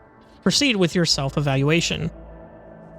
Solomorn's heavy gaze is fixed onto the Prefect as he slowly forces the first word out of his jaws, as if they have turned to stone. I took every effort and was acting solely in the name of the Lex Imperialis. However, the outcome of the mission speaks for itself. My verdict is thus that my performance in the Thessera case was inadequate. Noted and recorded, the Prefect's immaculately polished ocular lenses bore into you once more. Now that the Thessera inspection report has been properly entered into the record, allow me, on behalf of the Adeptus Administratum, to officially extend our gratitude to you for the support you provided to us. May the Von Valentius name be forever praised, and may the Emperor protect your dynasty for many generations to come.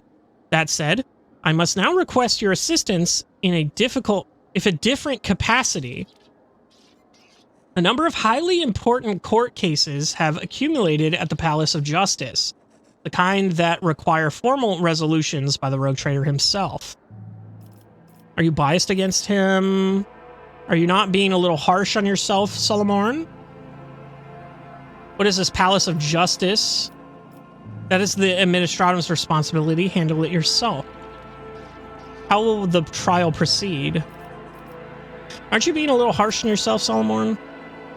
Exactly as harsh as my duty demands that I be. An arbitrator has no right to mistakes or weaknesses. Our mission is much too important. The Proctor's voice sounds firm but detached, as if his mind is wandering far away. What is this Palace of Justice? It is a temple of law erected by your ancestors. Some cases could only be settled by heads of the dynasty, but since their name was occupied by other important duties, a facility was built for storing especially complex cases. At a certain point, servants of the Administratum were permitted to use the Palace of Justice for hearing disputes. Then, in Lady Theodora's time, the Arbates became part of that legal procedure as well. How will the trial proceed? The defendants will speak first, whereupon you can ask me clarifying questions on the case, and then the old woman gives you a meaningful look over her ocular lenses. A death sentence must be passed.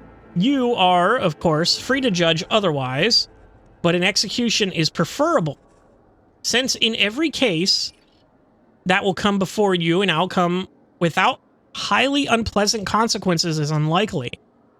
Executions reduce the number of malcontents and motivate prospective defendants to solve their problems before they come under the purview of the rogue trader's court.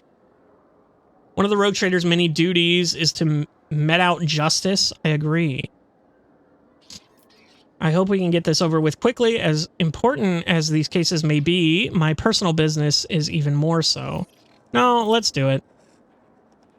I've regulated my current tasks in advance, and thus I am ready to escort you to the Palace of Justice immediately. Please follow me. Well, shit, we're going to court, baby. Okay, this is fucking cool looking, though. The big scales. How cheesy. You gotta love how Warhammer's just so cheesy sometimes. Yeah, like it's like metal cheesy.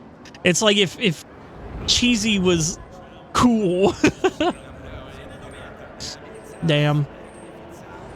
This place looks crazy.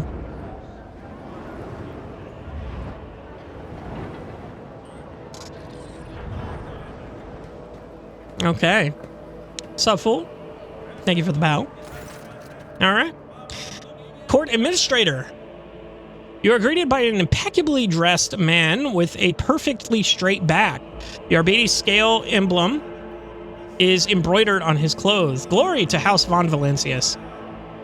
We are honored to welcome you to the Palace of Justice, your lordship. Do you wish to proceed to the session at once, or will your grace you grace me with any questions I might humbly answer? What is this place? This is the Palace of Justice, the 9th residence of the House von Valancius, erected by your esteemed ancestor Benefaz von Valancius, and handed over by Theodora von Valancius. Ever may she bask in the throne's radiance. To the Adeptus Arbades and the Administratum for judiciary use. Cases of special interest are heard at this palace. Sentences are carried out here also. Are there other such institutions elsewhere in my protectorate? No, your lordship. As is the case with the rest of the Imperium, worlds make do with the traditional method. The accused are not allowed to say a word. The executions are carried out as ordered by planetary authorities or by powerful organizations of the Imperium. Only here on Dargonis does such an unusual ceremony exist. Benefaz von Valancius was known for his eccentricities. It is said that he invented this system himself and started this glorious tradition in which you are about to take part today. What kind of cases are usually heard here? Only the most important ones that involve the interests of the highest born persons and prominent factions of the Imperium. Disputes between noble houses that go on for generations, conflicts between the Guard Emperor's servants who are vested with authority and whose disagreements affect trade and security in the Protectorate, and other litigations of supreme significance. The cases litigated at the Palace of Justice quite literally concern matters of life and death. In such instances, there is always a guilty party who lies, connivances, I don't know what that word is, or negligence have caused damage to the Protectorate. The task of the judge is to establish guilt and pass a stern sentence, as order cannot be imposed without these or without summary executions. Let us begin. Please follow me. Okay. Inscribia Vulture's dreary, vox-amplified voice carries across the hall. The court will now hear case DP, blah, blah, blah, blah, the doleful host against the apostatic choir of Dargonis. Representatives from the parties will present their arguments following standard procedure. Sister Juth. A woman with lines of scripture all over her skin folds her arms into the Aquila. I am Sister Juth. I represent the doleful host. O God Emperor's anointed one, we come upon a group of heretics whose minds brimmed with the most shameless thoughts. We captured them and tortured them as befits their transgressions. From what we were able to discern from their wailing and screaming, the head of the astropathic choir is plotting to betray House von Valancius. No one is a liar when flame is caressing their flesh. The doleful host surrounded the choir building and demanded that the heretic be handed over. It is solely out of respect for the Anointed One that we refrained from burning down the wayward heretic's den on the spot. However, say but the word, and we shall take him, that he may undergo a righteous cleansing. The arguments are acknowledged and shall be weighed on the scale of justice. The representative will retreat to the chapel of patience to await the verdict.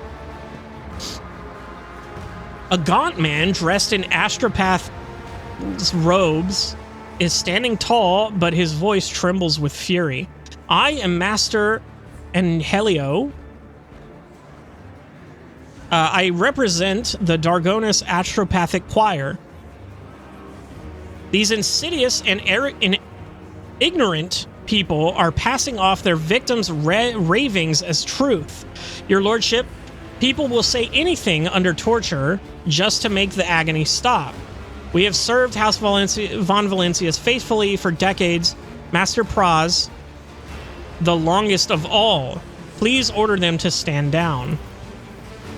The master of the court repeats the same monotonous formula, bidding the other representative to leave the courtroom. I would like to hear out the parties. Why are they putting things on the scales?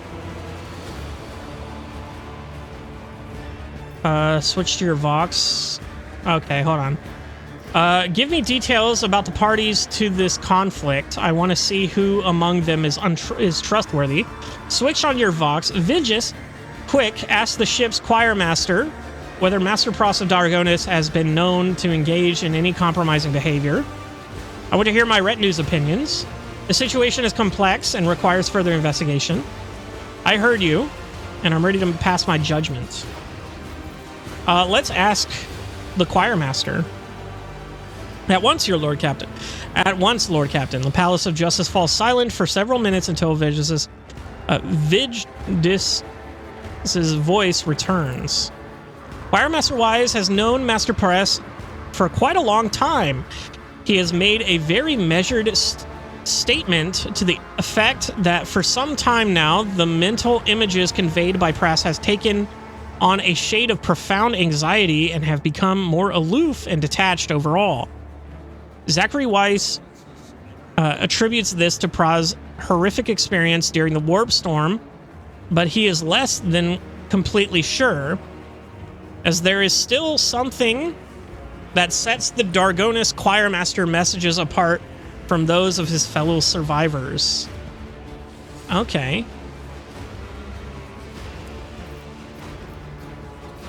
I would like to hear out the parties. Again, I'm afraid they have already said what they had to say and are humbly awaiting their fate. Whatever questions you have, you may pose them to me. Why are they putting things on the scales?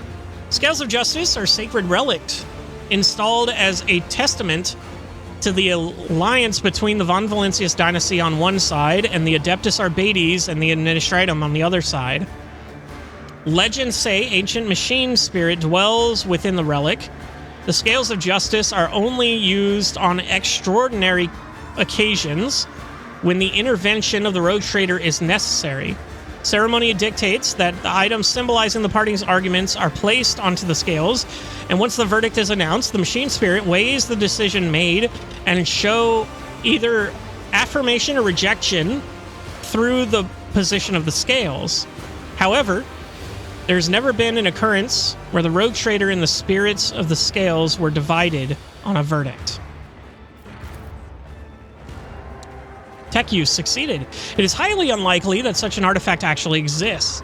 Judging by the design of the device, it is nothing more than a set of regular, albeit enormous, and masterfully crafted weight scales devoid of machine spirits of any kind. Someone must be secretly manipulating the plates in order to add greater profoundness to the Rogue Trader's verdict. Give me details about the parties to this conflict. I want to see who among them is trustworthy. As the prefect leans towards you, you get a whiff of ink and candle wax. The doleful host is a respected cult of the God Emperor. The Adeptus Ministrorum? I don't know.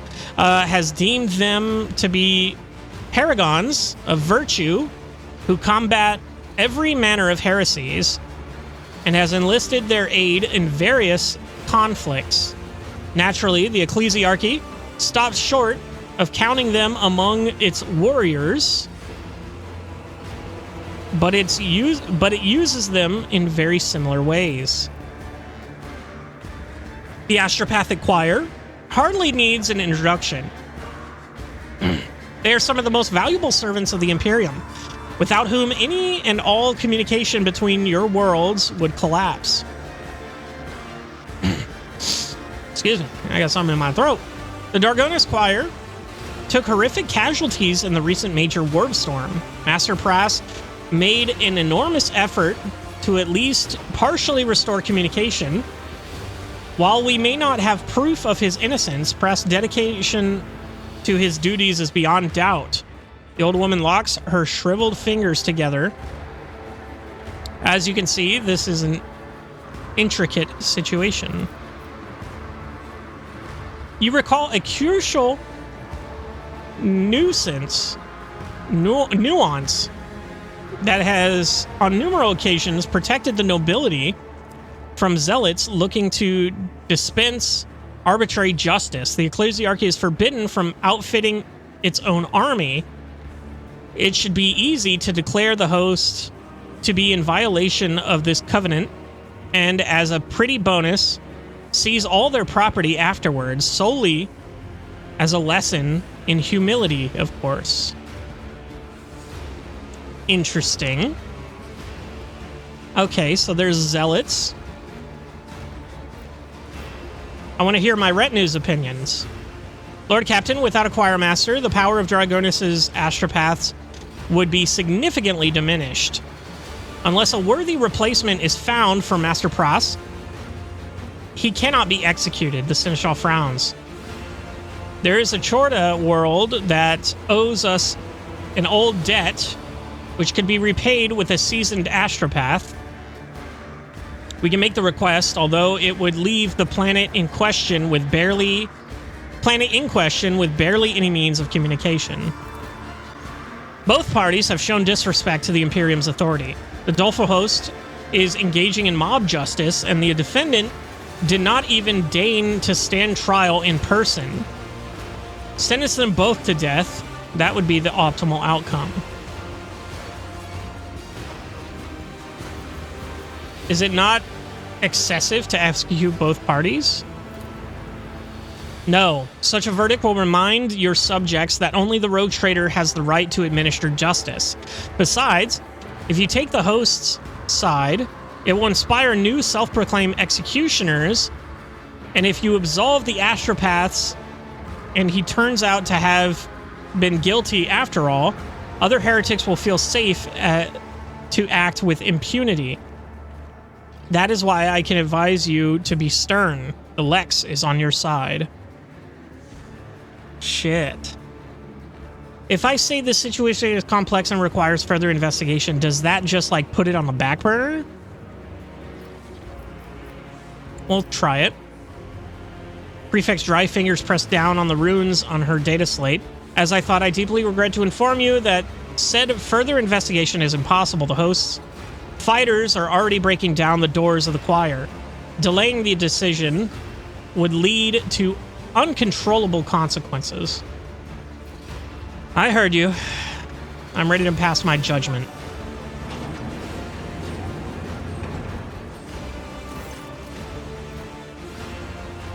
As you wish, your lordship. Who is to face the death penalty?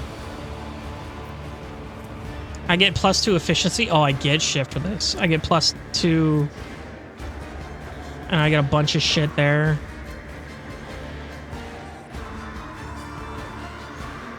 Ooh, okay. I declare him guilty, escort him for his execution. I clear him of all charge and Sister Juth to be executed. Execute Pros, Abelard. Let the Chorda world give their choirmaster to Dargonis, which I get +2 efficiency. I agree with Salmar. Both parties are guilty. Execute them. I get +2 security. Let us see Sister Juth prove her faith. She must execute Pras if she acknowledges that the host is a mirror army of the Ecclesiarchy, for indeed it is one in essence. If the sister agrees to put Pras execution, the doleful host will be sentenced to exile and expiration, lest they be tempted to take up arms again, or there will be no executions.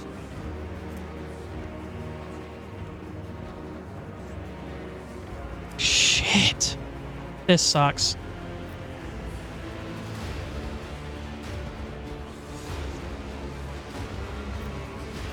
So I gain +2 efficiency, +2 security.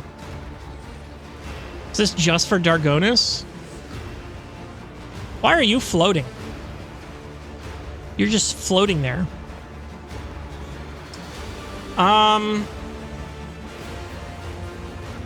Shit. I'm so torn on this decision. This is crazy.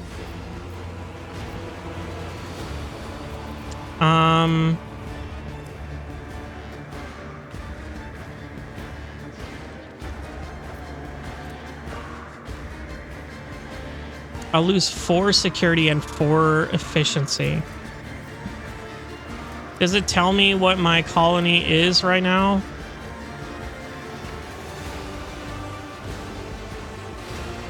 Oh.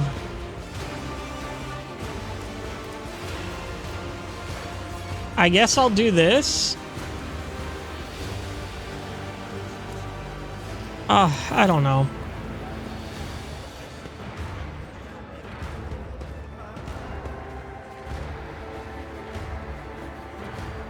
Spoken like a true heir to Lady Theodora, who could squeeze gold out of a rock.